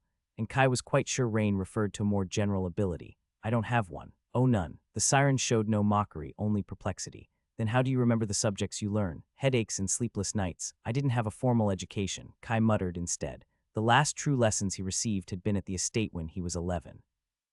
Despite Dora and Elijah's best attempt to cram every speck of knowledge into his skull, their time together had been too short, and his skill slots too precious to waste on something that could be remedied with hard work. Rain nodded. After I saw you weave spells, I made a foolish assumption. I hope I didn't offend you. It's fine. You don't need to apologize. Kai took it as a compliment to his lopsided magic skills. They walked a few paces in silence before the siren spoke again.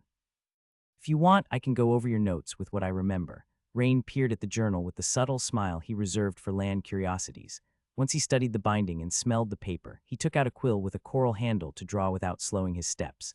By the time they encroached upon the gate, the sun painted the fog with the warm shades of twilight. The siren twirled the pen between his fingers and stored it away. This is all I'm confident about. I hope it helps. It's not any alphabet I've studied, though I also didn't complete my education. His gaze turned distant at the mention of home. We won't get much out of it unless you recognize these runes. I don't, but I've had some experience studying forgotten scripts. Flipping through the pages, Kai's brows rose higher and higher. Rain had copied well over half the ancient mental written, with a precision even a gnome like Edgar would approve of. A thorn of envy poked his mind despite his best efforts to suppress it.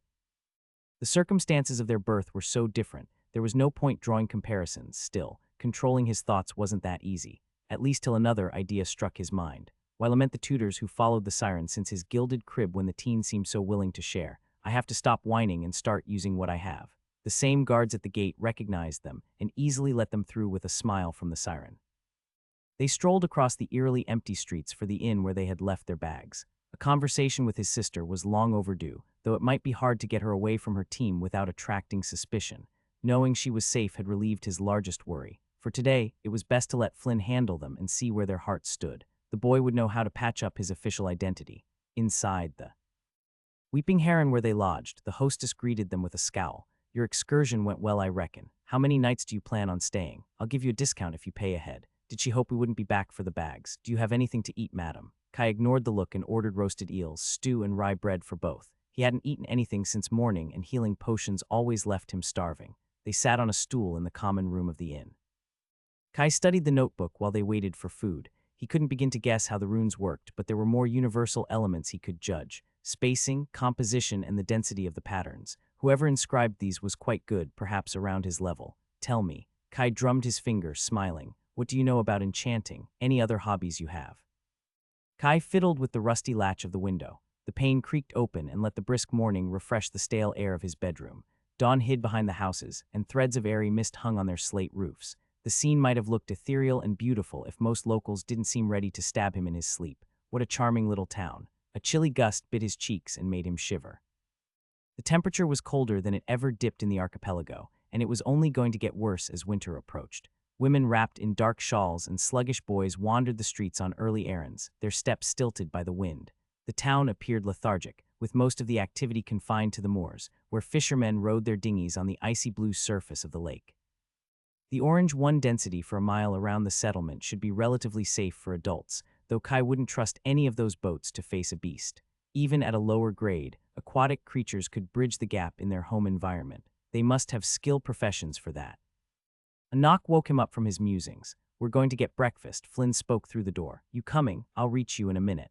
Kai shut the window and rubbed his arms. He slipped into the enchanted clothes for town life, latched his boots tight, and stored anything of value inside his ring. He trusted this in little more than leaving his possessions in the open streets. In their hurry to reach Kia, they had settled for the closest place and were already regretting it.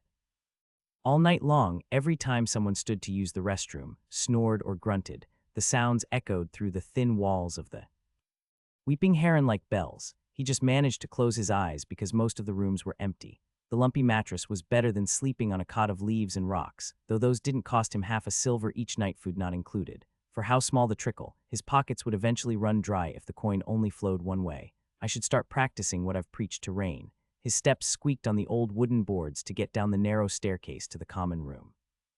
Flynn and the siren occupied a table below the single window, merrily chatting over breakfast. Over here, Flynn pushed a chair open and waved to a bowl already set for him. You must try this. The creamy oatmeal was the best thing he had eaten since leaving Varsity, which by itself wasn't a hard achievement, but a welcome one nonetheless. You should try these too. Rain passed him 2 bowls filled with golden honey and wild berries. The red ones are my favorites. He watched for his reaction with gleaming eyes.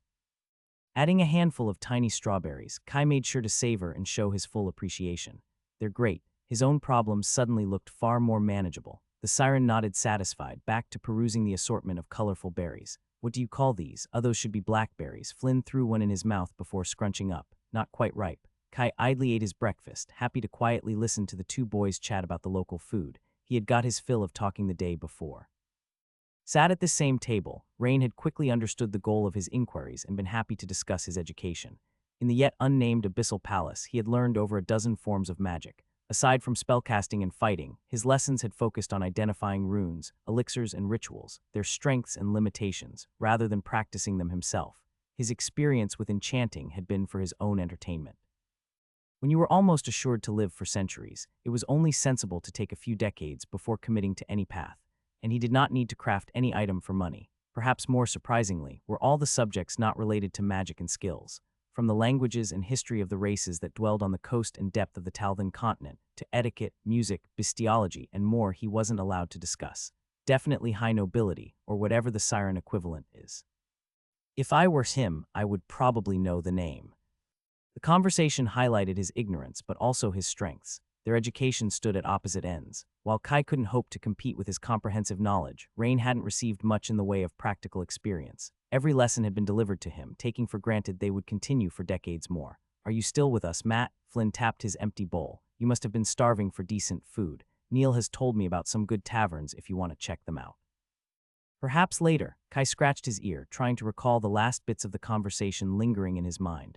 Rain had already set up the ward, so their words would be safe from sneaky snoopers. You were talking about how it went with Kia's group. Yeah, Flynn's slightly narrowed eyes said the act wasn't fooling anyone. The siren looked up from a plate of berries arranged in the shape of a seahorse. I can leave if you want. From the pleading shine of his eyes, he'd quite like to stay. There is no need. Kai waved him to the seat. After yesterday's conversation, it would be hypocritical and pointless to keep hiding obvious secrets. He must have already deduced most of it anyway. So is the team going to be a problem for me? Who do you take me for? I'm not an amateur. Flynn twirled the spoon between his fingers. I've sold them your cover story with a few amends for meeting me and Kia. They aren't totally convinced, but Neil and Kaylee won't cause problems if you stick to it. I can't tell with her. She didn't speak much last night, or look too interested in anything that's not written on a page. Just avoid her. She'll be too shy to insist. Avoid your problems. I can do that. I can do that. He added a moonberry for the Eye of Rain's seahorse. There was still another person yet to be mentioned, and Kia, his sister, had been surprisingly amenable yesterday, though after a lifetime of impulsive decisions, Kai didn't know what to expect from her. She understands. Flynn brushed it off as a matter of course. She does. He glanced at the window, almost expecting her to break through to punch his face. Yes, I've told her an abridged version of your careless vacation. She won't breathe a whisper of it, even in front of a truth-teller. Everything's solved then. I'll never get tired of delegating work. Kai was about to stand up when Flynn stretched a leg to hold his chair.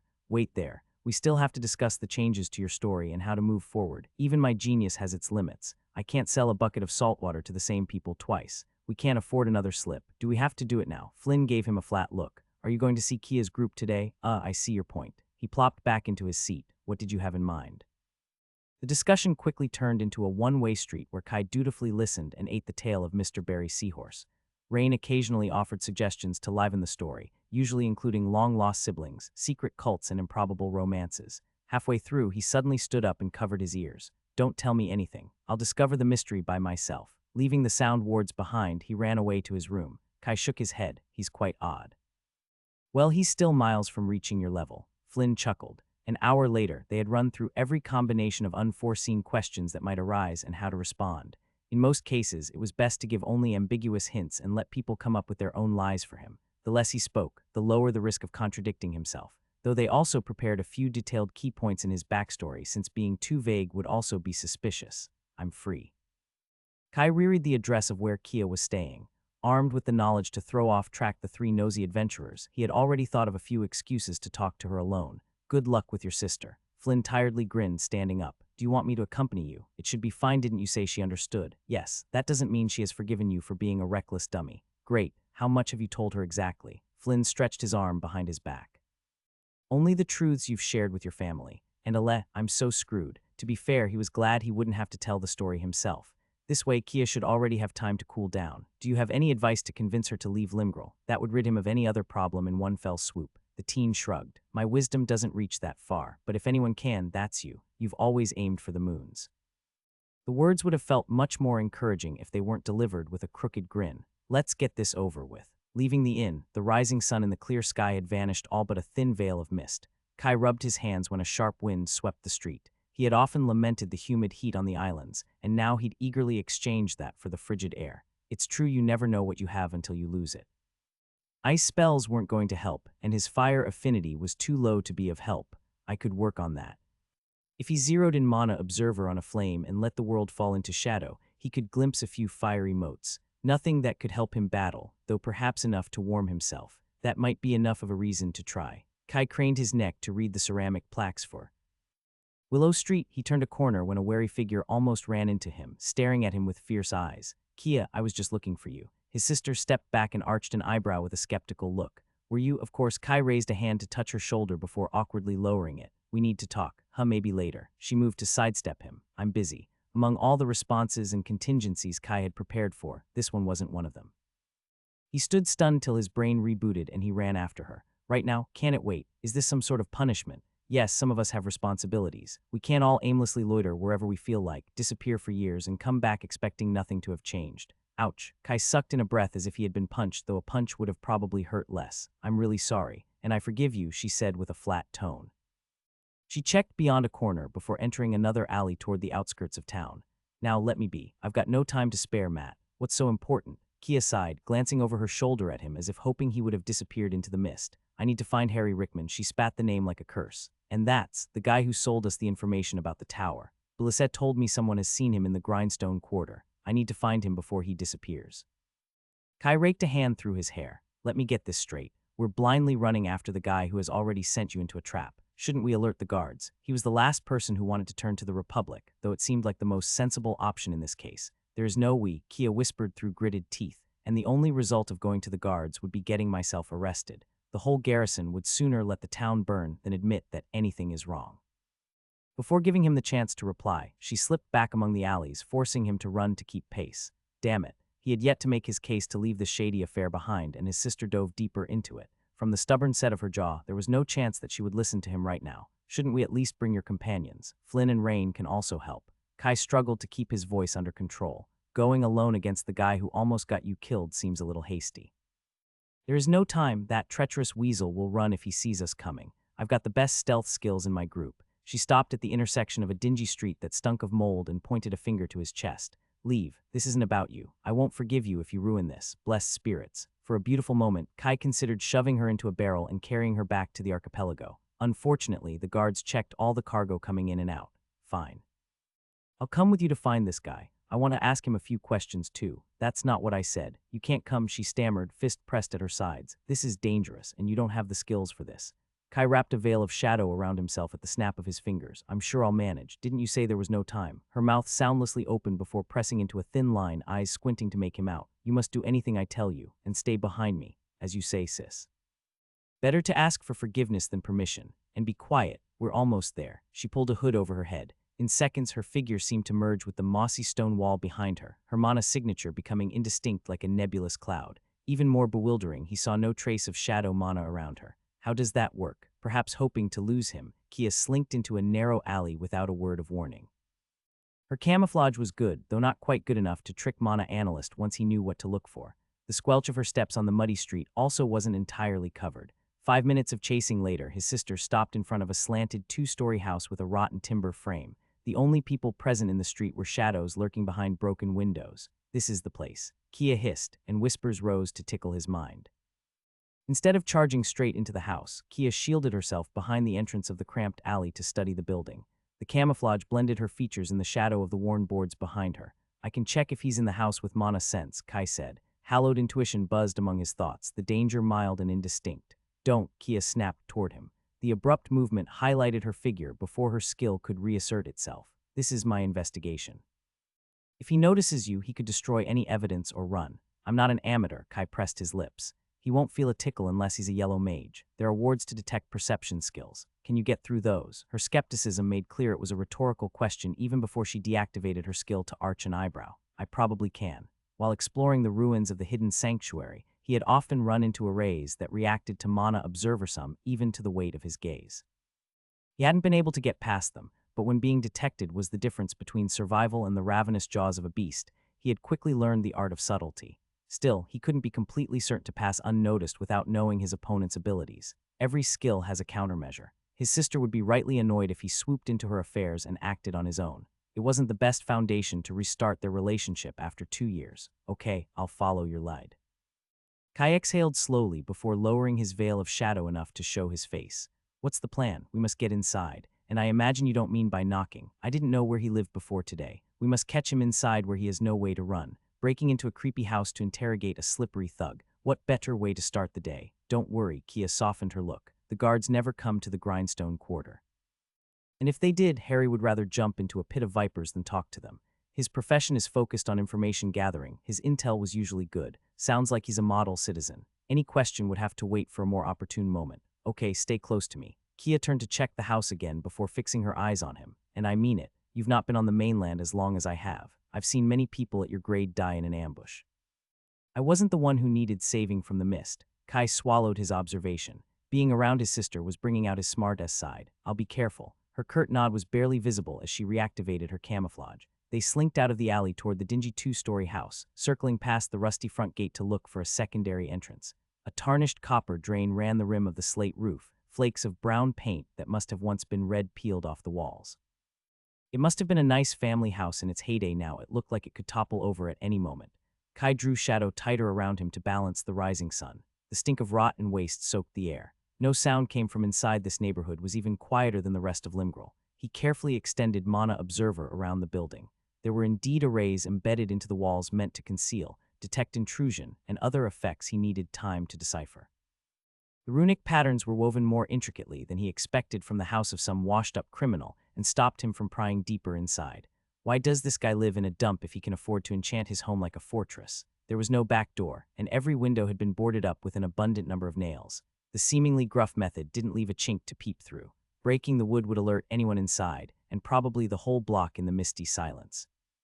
They had a couple hours. He could break the wards and cut an entrance with water magic. They walked around the building twice before Kia stopped in the narrow alley left of the house. We'll enter there. Mind your steps. She pointed at a window on the second floor. It was covered by a dark curtain, but the glass and wooden frame gave them a chance to make their way inside. Is this subterfuge necessary? 1,001 doubts crowded his mind. Who was this guy? Why did Kia trust his intel to the tower?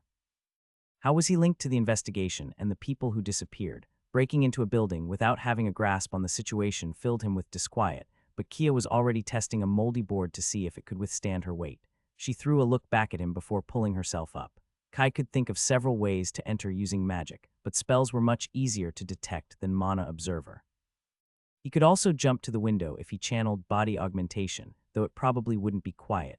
Pride and cautiousness forbade him from being the one to raise the alarm. He squinted to see his sister's figure and hurried to follow. The second plank he clung to, over the window of the ground floor, crumbled into rotten mulch under his fingers. Trying to stabilize himself, he failed to hold onto the slimy drain for the rain. Kai curbed his instincts to cast a spell and jammed his foot into a chink between 2 planks to arrest his fall. The nail would let out an odious creaking that pierced the oppressive silence. Fuck. Kai locked his limbs in position, forgetting to even breathe.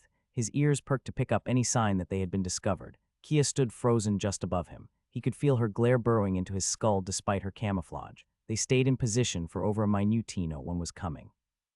Kai tested each handhold before slowly making his way up to the glass window, standing on a board that stuck out of the building. Aside from a patch of black mold, the wooden frame of the window was like any other old pane kept in place by a latch on the inside. How do we open it? Flynn usually takes care of this stuff. Urban infiltration was outside his area of expertise, especially when he couldn't use magic. How do we? Quiet, Kia muttered under her breath. The metal glint of a lockpick and a thin twine glimmered through her camouflage. I should learn how to do it too. The frame glowed to his senses. Layers of runes had been laid in the interstice between the wall panels, even more tightly than below. This hairy guy must be more paranoid than me. There are villas in the upper city of High Arbor with fewer protections. Wait, Kai hissed and grabbed her wrist before the lockpick could break a conspicuous filament of mana. His eyes and skills darted between the runes to grasp the working of the enchantment. Something was off. Unraveling the cloaking, he noticed an incandescent sphere lay just below the windowsill.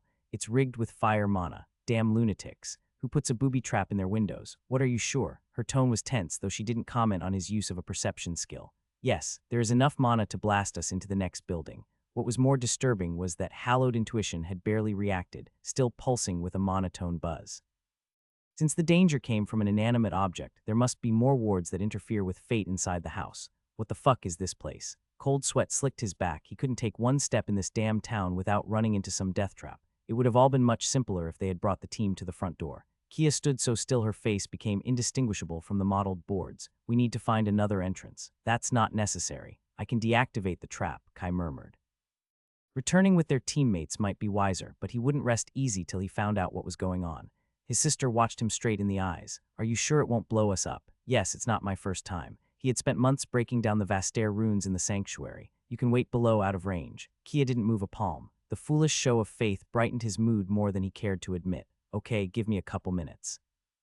Perched on the edge of a windowsill 3 meters above a muddy alley wasn't the most comfortable position to work. Mana analyst, arcane enchanting and runic scholar bore down on the tangle of arrays. Once he saw through the trap, it took seconds to find the glowing lines linked to the fire reserve. He was about to cut the link when a doubt made him pause. The enchantments overlapped with each other. It looked like poor planning, and most people didn't bother to build a redundancy mechanism, but it. Motherfucker, there was a second trigger interwoven with the soundproofing array. Again, they had come so close to blowing themselves up. Kai clenched his jaw and double-checked each array for a third redundancy. If anyone found the second, they would have looked for a third, and it seemed whoever created this trap agreed and didn't set more. Kai shaped a scalpel of essence, using mana engraving to make 2 quick incisions in the rune pathways. His body tensed, ready to dart in case he had missed something. The fire mana shone like a miniature sun, bright and inoffensive. It's done, good one. Kia took out her lockpicks to finish the job. The latch of the window quickly clicked off. She pushed aside the heavy curtain to reveal a barebone bedroom. An unmade bed was pushed against the opposite wall and a bookshelf on their left. The furnishings were sparse but spotless, in stark contrast with the exterior of the building. He stretched his arm to stop his sister. Maybe we should wait to call the others. She hesitated a moment before shaking her head. I can't miss this chance. We've been running in circles for more than a month. Let me handle Harry. We need answers. This isn't the house of some common thug. From his sister's stubborn look, no amount of convincing would change her mind. And to be honest with himself, he was also curious to figure out what was going on. You don't have to come. She watched him with no judgment. You can go call Kaylee and Flynn and come back with them. No way, I'm not leaving you here alone. Then let's hurry before he notices us. Kia slipped inside the window and deactivated her camouflage. Be careful where you step. Kai followed into the bedroom, also lowering his cloak since his shadow mana was running low. He never imagined he'd be spending his morning breaking into a house. What are we looking for exactly? Any clue about the people disappearing? Kia browsed the books on the shelves, an old collection of folktales, and a series of volumes about the Lake of Mist. She checked the spines and shook them for anything hidden among the pages. The anonymous room had few hiding spots. Enchantments coated every wall, including the floor and ceiling, clouding his sight, though Kai was reasonably sure there were no hidden compartments. He crouched beside a trunk to reveal a pile of clothes in need of a washing. He still sifted through them and knocked on the wood to check for any false bottom. No such luck. Leaving the pile of garments neater than he found it, he stood to see his sister already heading for the door. The lock was open and there was no trap hidden in the handle. We must check the other rooms for him. He hurried after her. Are you sure he's home? I don't know. Kia bit her lip, showing the first hint of hesitation. Belisse heard he was hidden here. He could have already left, but that's only more reason to look for clues. Why do I feel like we're running straight into some sort of ambush? The corridor, painted in a dark gray, had no decoration and only a feeble crystal in the ceiling for light. There were 2 more doors and a flight of stairs leading to the ground floor. No sign of Harry yet. Kia moved to examine the first door on the left and threw a look at him. He almost sputtered when he found another fire rigging on both sides of the entrance, probably enough to demolish the house together with them. Gesturing to wait, he spent 10 minutes finding and cutting 6 different activations. What are you hiding in here? Confident he had found every trigger, he turned the handle onto what looked like a study. If the bedroom had been sparse and orderly, this room was the embodiment of chaos and clutter. 3 desks were covered in piles of papers and books spilling onto the floor. Shelves and closets covered every inch of the walls that hadn't been nailed with sheets of messy writings and runes. Stop. Kia gruffly pulled him back before he could step inside. She furiously pointed to the floor space on the threshold. Kai took a second to realize there was a hair-thin metallic wire pulled at the height of his ankles. Fucking psycho. Cold sweat drenched his clothes. He had been so focused on the fire enchantments, he forgot not all traps needed runes to work. He couldn't tell what was hidden beneath the wooden paneling, but chances were it would have been equally deadly. Kia dipped her head in acknowledgement with a half-smile. Now, we're even. They stepped over the wire and closed the door behind them. Given the towering piles of papers, it would take days to sift through everything. She did say the guy sold information. Let's split the room. Kia went to peruse one of the desks on the left side, methodically leafing through a journal. If there is some useful information, it must be here somewhere. Looking at the most recent papers on top of the table, Kai picked out a list of names and dates. He thought it might be a register of the people gone missing before he noticed a dozen more papers with similar information, too many for the numbers reported. Gathering the sheets, he turned toward his sister to ask if she recognized any of the information. A muffled voice echoed from outside, followed by multiple sets of footsteps. Kai stilled the papers filled with names in his hand. He strained his ears and channeled body augmentation to make out the sounds moving closer. There were two sets of footsteps, one heavy, one light, thumping up the stairs, their words too low to make out through the walls. Damn it. His sister stood in front of the left desk with a journal in hand. Unless her intel failed again, one of them must be Harry Rickson, the shady informant and owner of this house. Who was the other one? Hallowed intuition's whispers soared despite the ward's stifling its prediction. Even before his skill warned him, facing an unknown foe inside a building engraved with deadly arrays was a bad idea. There was no window in the cluttered study, and no way to run without being discovered. Kai stored the sheets in his ring and dashed toward the door. Splitting his mind in six, he used mana engraving to redraw the lines that disabled the trigger. Any amateur enchanter could spot the tampering if they examined the runes. He couldn't imagine Harry manually disabling the trap each time he entered the study. He must have installed an automatic switch among the enchantments. We must hide, he grabbed Kia's hand. Whoever was coming probably wouldn't treat kindly two intruders hiding in their hideout. It was also possible he had triggered some warning, and the owners were coming to get them. No, they're walking too slowly. There were too many unknowns hanging around this affair. Despite the simple satisfaction of a fight, his instincts were telling him it could end badly. He hadn't survived the sanctuary without a healthy dose of caution. Kia stared at the door without moving. We can get some answers. There are two of them, and we have no idea how strong the second person is. Kai whispered as loud as he dared. Come on, we'll get better answers by listening. There is always time to jump out once we know our enemy. Steps thudded in the boards outside the study, the time to take cover rapidly running out. About your excuses, a gruff voice rumbled. We gave you the chance and resources to handle the problem, and you managed to fuck it up. Now those nuisances will run around spreading more rumors. Kia clenched her hand around the knife on her belt. His heart skipped a beat. He was about to take out his sword and wing it when his sister turned toward him with a curt nod. Thank the spirits. A silent question in her eyes where to hide. Piles of papers and journals cluttered the desks, closets, and floor. Scanning the space, Kai headed toward a cabinet filled with yellowed volumes that had been pushed against a shelf, leaving a dusty gap behind. It had been also filled with notebooks, scrolls, and empty ink bottles. There was no time to clear the space. Kai pulled out a pile of papers, counting on the general chaos to hide their passage. He swiped his hand forward to store everything else in his spatial ring. Crouching beneath a shelf, he squeezed into the cranny and covered his mouth to muffle his coughs from the dust. His body had remained more wiry than bulky from his stay in the sanctuary.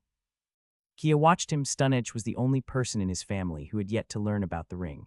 With his only free limb, Kai pulled her inside as the door swung open, rustling the loose sheets of paper. They huddled in a tangle of limbs, cloaked by a veil of shadow and Kia's camouflage skill. Not necessarily bad, an oily voice whined. Mind the wire on the door. No one will believe a bunch of mongrel thrill-seekers. From how Kia tensed beside him, Kai guessed that must be Harry. The consequences are irrelevant. You failed us, the deeper tone scoffed. It's just a little hitch. How was I supposed to know another group of adventurers would come looking for them? It was your wards that failed. Harry's tone contained a sudden edge. I'm tired of your excuses. The wards worked perfectly. There isn't any seeker who can break them in this town. You must have ruined the engraving when you set them up. It was really them. What's going on in this town? Kia gritted her teeth beside him. Stuck in the dark cranny and unable to turn toward her, Kai twisted his arm to hold her hand, praying she wouldn't reveal their place. He was also angry at people sulking about how they failed to kill them, but he was more pressed to unravel the wider plot. Are they kidnapping people? What are they doing with them? From what he grasped from the conversation, these people had access to a considerable amount of power. Anyone capable of inscribing the inky runes buried in the tower probably had the means to directly kill his sister's team. They only failed because they wanted to make it seem like an accident in the mist. Oh, please, Harry's voice dripped with sarcasm. Your group would have been caught years ago without my help.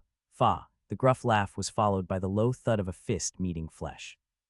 A body crashed among the papers with a groan. Don't overestimate your value. You're a drop in the river, puny and replaceable, just like this moldy town. You have no idea of what's at play. You can't treat me like this. Harry's indignation quickly crumbled into a sob with the shuffle of paper and steps. Wait, I'm sorry, I must have made a mistake. It won't happen again. You're pathetic, the thug sneered. Do I have to remind you what the praetor does to people who become a liability? There is no need to disturb him with this. Oh, he already knows anything that happens in this town, the man cruelly chuckled. Perhaps I should report that we have a problem. No, Harry gulped. No, sir, please, I'll handle it. Those bumpkins were lucky to escape. They were getting close to my affairs, but they know nothing about you. Just give me more time. I'll solve this hiccup. Don't bother, the thug scoffed. We don't need you to draw more attention. I'll handle them. You focus on finding more candidates. Sounds of crumpled paper changing hands followed a taut silence. But that's too many, Harry squealed. There is no way to get this many without the garrison realizing what's happening. Let us worry about the Republic and do your job. The praetor wants to be done here before the winter is over. He's not as patient as me with those who disappoint him. I'll find a way to get them. And when will I receive? You'll get your due when the job is done. Of course, but I could use. The gruff man wasn't interested in hearing him out. I'll send you word the usual way when the issue you caused is solved. They're gone. Kai exhaled, unsure of when he had last breathed and almost choking on the dust. The situation was worse than his worst-case scenarios. The more he learned, the more tangled the plot became. Why can't the Republic look after their own backyard? Squeezed beside him, Kia let out an angry pant. Before they could think of crawling out of the hideout, Harry strode back into the study and slammed the door shut. Fucking asshole. Who does he think he is? Just a lowly grunt. I can hire a dozen like him. If they're as powerful as they say, they wouldn't hide like rats, letting all his mutters grew too low to make out, covered by the crumple of paper and pound of books getting moved. Where did I put those damned lists? I left them right here. Oh, shit. Kai was counting the chances the guy wasn't talking about the same lists he had stored in his ring when his sister tapped his shoulder. He couldn't see her face, but the message was clear enough. She was tired of waiting. Guess it doesn't matter at this point. Hallowed intuition had quieted into an angry hum, and the chances of Harry finding their intrusion rose every second. Kai drew letters in Kia's palm, preparing to engage. His limbs were growing numb from the awkward position. They had a confusing conversation of taps and lines before agreeing to a countdown, hopefully with the same plan. Now, rather than crawl out of the cranny, Kai channeled body augmentation. Limbs flushed with mana, he pushed the cabinet with his full strength mirrored by Kia. The wood creaked, thrown across the study faster than he expected in a whirlwind of chips and books. The crash shook the house, hidden from the outside by the same wards cloaking the building. Dust and paper fluttered, making him cover his mouth to stifle a dry cough. Kai was beginning to worry he had splattered the man under the furniture when he saw a shadow limping toward the door. Before he could move, Kia had already darted across the study to grab him. Harry was a short man in his 30s with a weasel face and oily black hair. He was dressed in a stained silken robe with frayed edges. His eyes went wide when he recognized her. What do you think you're doing? Unhand me immediately. How did you find this place? His attempt to free himself ceased when she tickled his throat with a knife. Shut up, she snapped. I can't believe I trusted you. You were behind the disappearances from the very beginning. I don't know what you're talking about. How could I? Stop lying, we've heard everything. Her glistening eyes were aflame with rage. What have you done to Keaton? You have no idea who you're dealing with. Confronted with her seething anger, Harry put on a derisive smile. If you don't let me go immediately, you'll pray to the moons for a swift death. This isn't the rat infestation you're used to cleaning for a few coppers. I'm not interested in your bloody coin. I can pay you gold. Have you ever seen a gold messar? I can give you 2. No, 5. You just have to leave Limgrel today and never mention this again. You won't have to work another day in your life. It will be as if this never happened. Yeah, sure. Kai remembered the stories of adventures disappearing without a word he had heard in Varsity. The chances Mr. Weasel would forget about the whole affair were near nil. He was worrying Kia would kill the man when he refused to answer. She pushed the blade closer, drawing a thin line on his neck. Despite the burning emotions lacing her voice, the hand holding the knife was steady. You think I won't do it? As a few droplets of blood flowed down his chest, Harry went 2 shades paler, limbs falling limp. You don't understand. I'll take a slit throat to what they'll do to me if I talk. They who? Kai asked, standing behind the man to not show his face. Harry tried turning to see, but Kia held him in place. I don't even know myself, but they're dangerous, more than you fools can comprehend. They have connections and eyes everywhere. You can't esca. Your friends aren't here, I am, Kia hissed. If you tell us what we want to know, you still have a chance to run. I know you've already made plans for it. Or would you rather die here? Harry gulped, a bead of sweat running down his temple. You'll get us both killed. Let me worry about that. Where is Keaton? Where have you taken him? Only the moons know. The boy was the smartest of your lot. He kept putting his nose where it didn't belong, just like you, Harry sneered. If you're lucky, he's dead. The hand holding the knife started shaking, her voice cracking. You're lying. I have no idea what they did to him. I swear. My job is just to provide the names of people who won't be missed. I'm an information broker. They don't tell me anything else and I don't ask questions. Isn't that convenient? His nails dug into his palm. Kai had the sudden impulse to stab the lowlife himself. How many? He growled. How many people have you sent to their death? I don't remember, Harry said with a shrug. A few dozen perhaps. I told them it was too many for a year, but no one listened to me. They would have died anyway. And I also need to eat. It's nothing personal. A few dozen you signed off their death and it isn't personal. That was way more than was reported by the Hall of Seekers and Vela. Kia didn't appear to be listening, blinking rapidly to clear her eyes, gaze lost. He's dead. Taking advantage of her slack grip, Harry pulled his hands around the knife and headbutted her nose. Free of her grip, the man dashed toward the door, far quicker than his pudgy body suggested. Where do you think you're going? He was about to cast a spell to stop him when the informant slipped onto a loose sheet of paper. His body went tumbling against the entrance. The scene looked comical right till he snapped the wire stretched on the threshold. A metallic clink echoed in the study. Shit.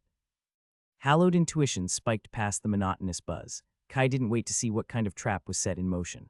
Burning with mana, he lifted Kia and ran toward the opposite wall of the room. A sheet of ice coated his back when the flames roared, multiplying their momentum. Without time to cast another spell, Kai channeled all his water mana into the shield, twisting to take the impact on his shoulder and protect his sister. The rotten boards of the house gave way before his bones. They soared across the street, pushed by the blooming explosion.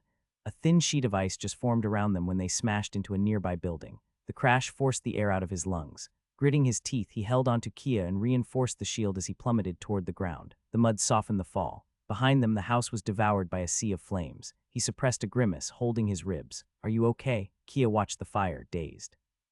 Silent tears flowed down her chin. Yes, I'm fine. The lie wouldn't have convinced a child. Kai wished he could console her, but alarmed voices were already drawing closer. With all they had discovered, being found anywhere near this place could be a death sentence. Can you move? We can't stay here. He wove a veil of shadow around them. His sister mutely nodded. Hanging onto each other, they limped away.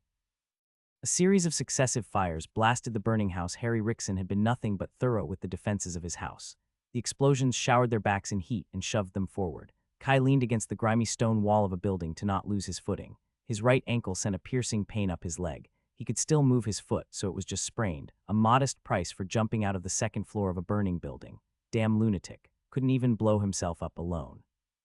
He took a vial from his ring. The alchemic potion flowed down his throat like an icy drink on a hot day. The pain dimmed into a dull ache, though his ankle couldn't entirely heal for as long as he kept moving. What a mess. The conversation they had eavesdropped in the study swirled in his head. When Kai tried to knit the knowledge into a coherent tapestry, he had the inkling he wouldn't like the result. He pushed the thoughts aside, pressed by the worry for his sister. This he could only refer to Keaton, her lost companion. Kai had no idea who the guy was, but he could understand the numb grief in his sister's eyes. They both knew the pain of losing someone close. From her mutterings, she also felt responsible for failing her teammate. It's not your fault. Kai poured conviction in his tone, though guilt and responsibility rarely cared for reason. Kia didn't seem to hear, looking ahead with a vacant stare. Spirits, I suck at this. Let's get to safety first. Bright flames roared behind them, painting the sky a shade of red. The fire had managed to shake the town awake. Citizens screamed and hurried to curtail the flames before they spread to the whole neighborhood. Make space. The authoritative shouts of the guards rose above the panicked yells. The rhythmic thump of their booted heels marched through the street. Kai honed the cloaking spell around him, scraping his veins for the sparse shadow motes he had remaining. The last thing they needed was to get noticed around the scene of the crime by the Republic. From the derisive dismissal the thug had shown for the officers, Kai suspected there might be more than incompetence at play. In Varsity, it had been common opinion that the authorities should have stepped in when people kept going missing without explanation. Why does the Republic never do its job when it's convenient? He grimaced thinking of the clues that had been burnt with Harry's house. That house had brimmed with information, and all he was left with were a few scraps he had stored in his ring. How could he have predicted the guy would fall into his own trap? At least the fire must have erased any trace of our passings. No matter what profession skill existed out there, he refused to believe that anyone could trace them amidst the destruction. For the rest of the world, they had never been there. Where are we? Kai stared at the damp, dark alley. The walls of two slanted buildings left only a thin layer of the gray-blue sky above them. The echoes of the fire sounded distant at their back. In his hurry to get away, he hadn't paid attention to where they were going. He wasn't familiar enough with Limgrel to distinguish the shade of blackened plaster or fragrance of the moldy stench in this particular spot of the outskirts. The drape of mist that had fallen over the town didn't make things any easier. Guess this explains why every local looks like a sour lemon. I'd also be grumpy to live in a place like this. Kia rubbed her eyes. When she pulled back her hands, her face was a mask of stony angles. This way. She led him through a series of narrow backstreets till Kai could recognize the main streets cutting through Limgrel. A column of smoke rose from the outer district. Passers-by threw them somber glances but didn't look particularly worried. Wait. Kai held her arm before she could step into the lighted walkway. Hold your breath. It'll just take a second. What ignoring her protest, he cast a stream of swirling water, washing any mud or dust accumulated from the brimstone quarter. Kia spluttered and wiped her eyes. Was that necessary? Do you want to be seen smelling of burnt wood? Kai dried her with a flick of his wrist and repeated the process for himself. Did I miss any spot? He raised his arms and spun on his heel. Just this.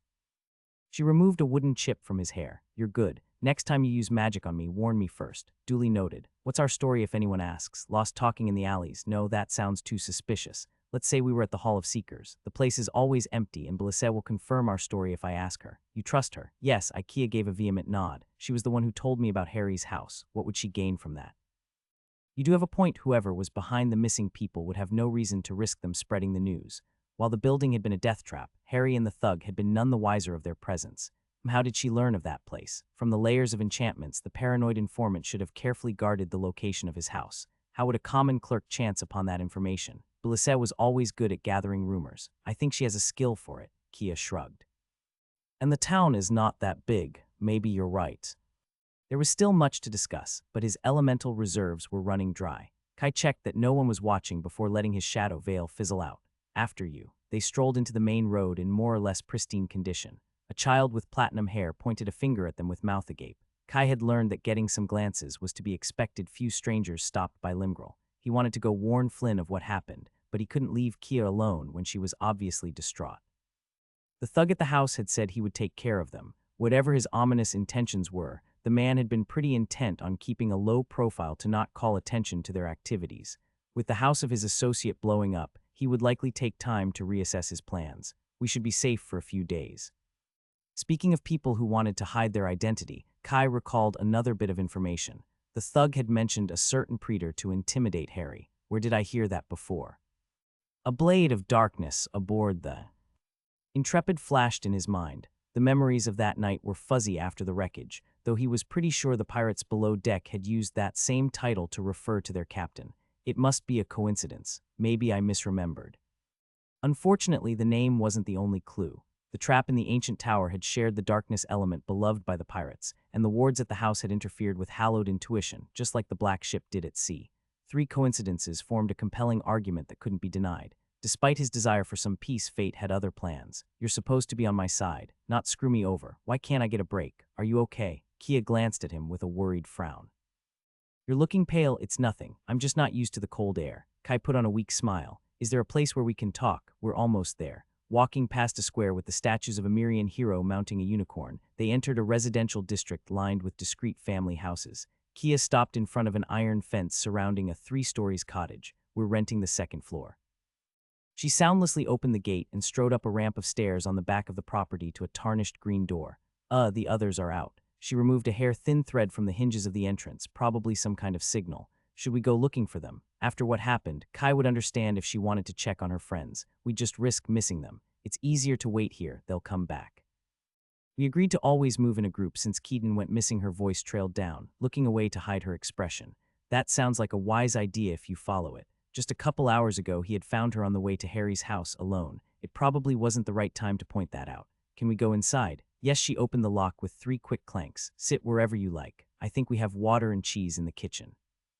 Kia shut the door behind him, going to check on the 2 bedrooms on the back. She returned a moment later, her tense shoulders slumping slightly. We're safe. No one came here. Seeing her stand and her gaze wandering, Kai gestured to the table. Maybe we could sit to talk more comfortably. Yes. She marched to a chair and sat with a rigid back. What did you want to discuss? Isn't that the million-dollar question? Kai took place across from her and laced his fingers to keep them still. A myriad of thoughts whirled in his mind, shouting to claim his attention. They had over 2 years to catch up. He had yet to explain what had happened to him in the sanctuary and hear about her time on the mainland. What happened during their month in Limgrel? How did they lose their teammate? Could she catch him up to speed with their investigation? There was so much to say, though one thing soon triumphed over everything else. Kai took out the enchanted black pearl Rain had gifted him to shield their conversation. They could never be too careful if they were dealing with those crazy cultists. Unsure of where to start, he got straight to the point. We need to leave Limgrel before they come for us. This case is beyond what we can handle. No, Kia replied with steel in her eyes. Damn it. Kai held her gaze with all the sincerity he could muster. You've also heard those two talk. Whatever is going on in this cursed town, it's too dangerous to stay. That man wasn't boasting when he spoke about their reach. He told her about the raid and wreckage at sea. This is bigger than us. If the guards in Limgrel won't listen, we'll go to another city. And what makes you think that a different garrison will believe us? She arched an eyebrow. I've been on the continent longer than you. The guards never move for common adventures unless you bring them irrefutable evidence, and if you question the integrity of their colleagues, we'll need a mountain of it. Kai prayed she was exaggerating. Isn't the situation already suspicious with the people gone missing without a clue? They must at least check. Perhaps they'll take weeks to process all their pointless forms, and then weeks more to send someone to Limgrel who might or might not find anything, which will mean more weeks before anything gets actually done. I know it's not ideal, but that's the best we can. And that, his sister interrupted, is taking for granted that they'll let us leave. If these are really the same group you met at sea, how far do we have to run? How far will it be safe? They'll likely send people after us if we run just as the house of that worm went up in flames. Kai hated to admit she had a point. Leaving will still be safer than staying. We can wait a few days. He offered a compromise to pull her into a negotiation. No, his sister showed no hesitation in cutting him off. I'm not running away. Kia, please. He leaned over the table, trying to keep a conciliatory tone. I'd also like to help, but it isn't worth dying over. Kai. You know I won't leave without you. Then that's your decision. I can't change it any more than you can change mine. Anyone in my group is also free to do the same. Many have already done so. We were 9 when we first got here. Kai tried not to raise his voice. There is nothing to gain from certain death. Now that I know what we're dealing with, I can prepare, Kia said with a tone of challenge. It has been 2 years. You're not the only one who has grown. I'm not the foolish girl you have to protect. Spirits, why does she have to be so stubborn? He fell back into his seat, raking a hand through his hair. We still know basically nothing. Why won't you at least consider it? Kia pressed her mouth in a sour line. I made a promise. I'm not leaving anyone behind. Is she still? You mean your missing teammate? Faced with her unyielding look, Kai gripped the edge of the table. He thought she had accepted it when he saw her tears. That would have been too easy. You've heard what those two said. Your friend is dead. If stating it out loud was what it took to convince her, he wouldn't hold back. You must know that too.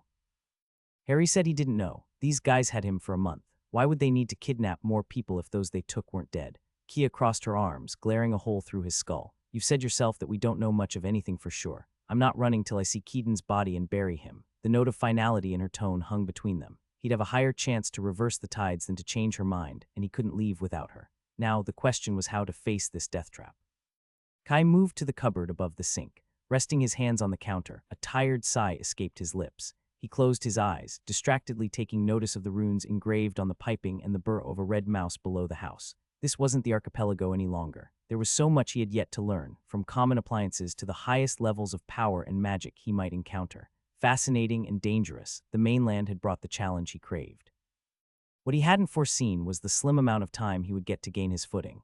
One blow after another, fate refused to allow him the tiniest breather. He had been tossed into the deep end. If he didn't learn how to swim quickly, he'd drown. I survived the sanctuary. How much harder can this be? Kai picked a stubby chalice from the cupboard and poured himself water from a ceramic jug. Drinking what he conjured through magic never tasted quite as good with its distilled purity.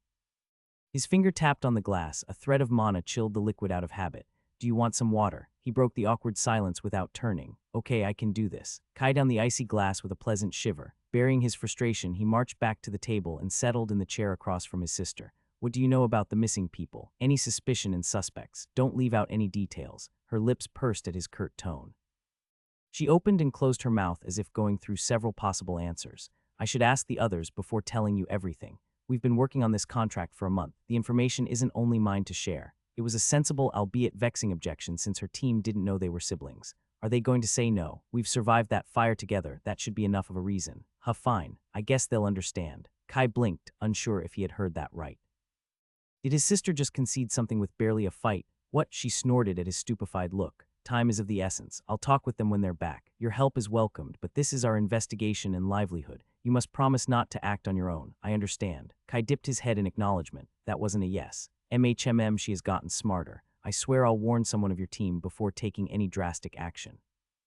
It wasn't exactly what she had asked for, though Kai was glad to see Kia accept it anyway. Good. She drummed her fingers on the table and suddenly stood up, her chair creaking back on the wooden boards. Wait here. She disappeared into one of the bedrooms. Kai fought against the temptation to peek. The privacy wards around the house were a mismatched tapestry of arrays, likely repurposed from other projects. Their clever positioning couldn't fix the poor quality. It hardly took any effort to pick them apart. The light scraping of a piece of furniture being moved reached his ears. Before his curiosity could erode his will, Kia returned with a pile of documents and folders in her arms. This is all we know. She deposited them with a proud air. That's quite something. He stared at the hundreds of pages covered in dense writings. Frankly, he had expected no more than a messy notebook, if that. While they may not have made much progress toward an actual solution, her team hadn't spent their time twiddling their thumbs either. She did say this was their job. What's all this? He reached for the large folder on top. Kia placed a hand over the papers to keep them in place. Nothing leaves this house. Her gaze hung on him with seriousness. Kaylee and Neil will already be mad that I showed you without their permission. Your house, your rules. Kai slipped the folder, stunned again when he noticed the soaring hawk crest on the first page. The ink was strangely faded and bright in patches. Flipping through the pages, the formal jargon, stamps and signatures left no doubt about its origins. How did you get your hands on this? The document came from one of the archives of the Republic, and the clerks didn't like to share just because you asked nicely. I have my ways. Kia showed her white teeth, looking pleased. Don't look so worried, it's just a die-dust copy. No one will ever realize. Spirits, what has she been up to? Kai smoothed his grimace. Perhaps it was better, he didn't know. His eyes turned to the folder. It listed people who had gone missing starting from almost 50 years ago. Scanning the other files on the table, about a third sported the same official crest, while the rest showed personal notes written in different hands. This is going to take a while. His sister watched him sift through the documents, studying his reaction. This is quite impressive. Kai ignored his foolish pride in favor of convenience. Is there an order I should follow? There is, Kia readily answered. People have gone missing around the Lake of Mist for generations. It's nothing too unusual around mana zones. At least it wasn't. She pulled out a page covered in columns of names. It's hard to say the exact number since many people who disappeared don't get reported. The numbers have been rising for a few years before they spiked in the last 8 months or so. The guy in the house did imply they had been abducting people for a while. He had never thought his sister had the patience for this kind of research work. A sharp grin grew on her face as she explained how they had tracked down and connected the information. Guess it's still a hunt in a way. They pored over the papers, drawing more connections with what they had overheard at Harry's house. While her team had found no answers, the intel they gathered filled some pictures of the events. It was far more professional than he expected from a group of teenagers. The only advice Kai could offer them was how to organize the data into graphs, since checking the information was a mess.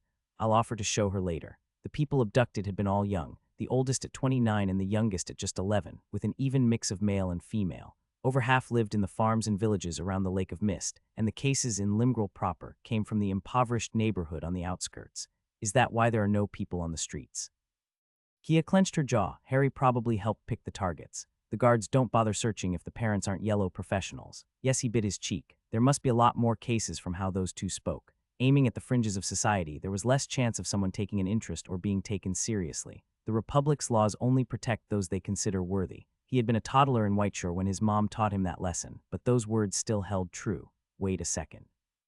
I might know how to find out more. Kai emptied his ring of the material he had salvaged from the study before the house burned. A mound of papers, journals, and ink bottles clinked on the table. Instead of complaining, his sister looked delighted at the idea of delving into the pile. Where did you get that spatial artifact? She correctly identified his ring with a distracted glance. It's a gift from my teacher. Can you keep it to yourself? I don't want to attract attention. I would have suggested the same, Kia said. I've only seen one similar artifact, and it was on the finger of a patrician.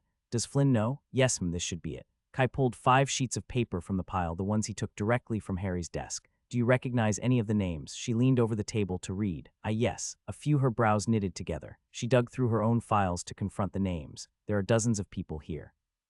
Do you think they were all abducted, or potential candidates?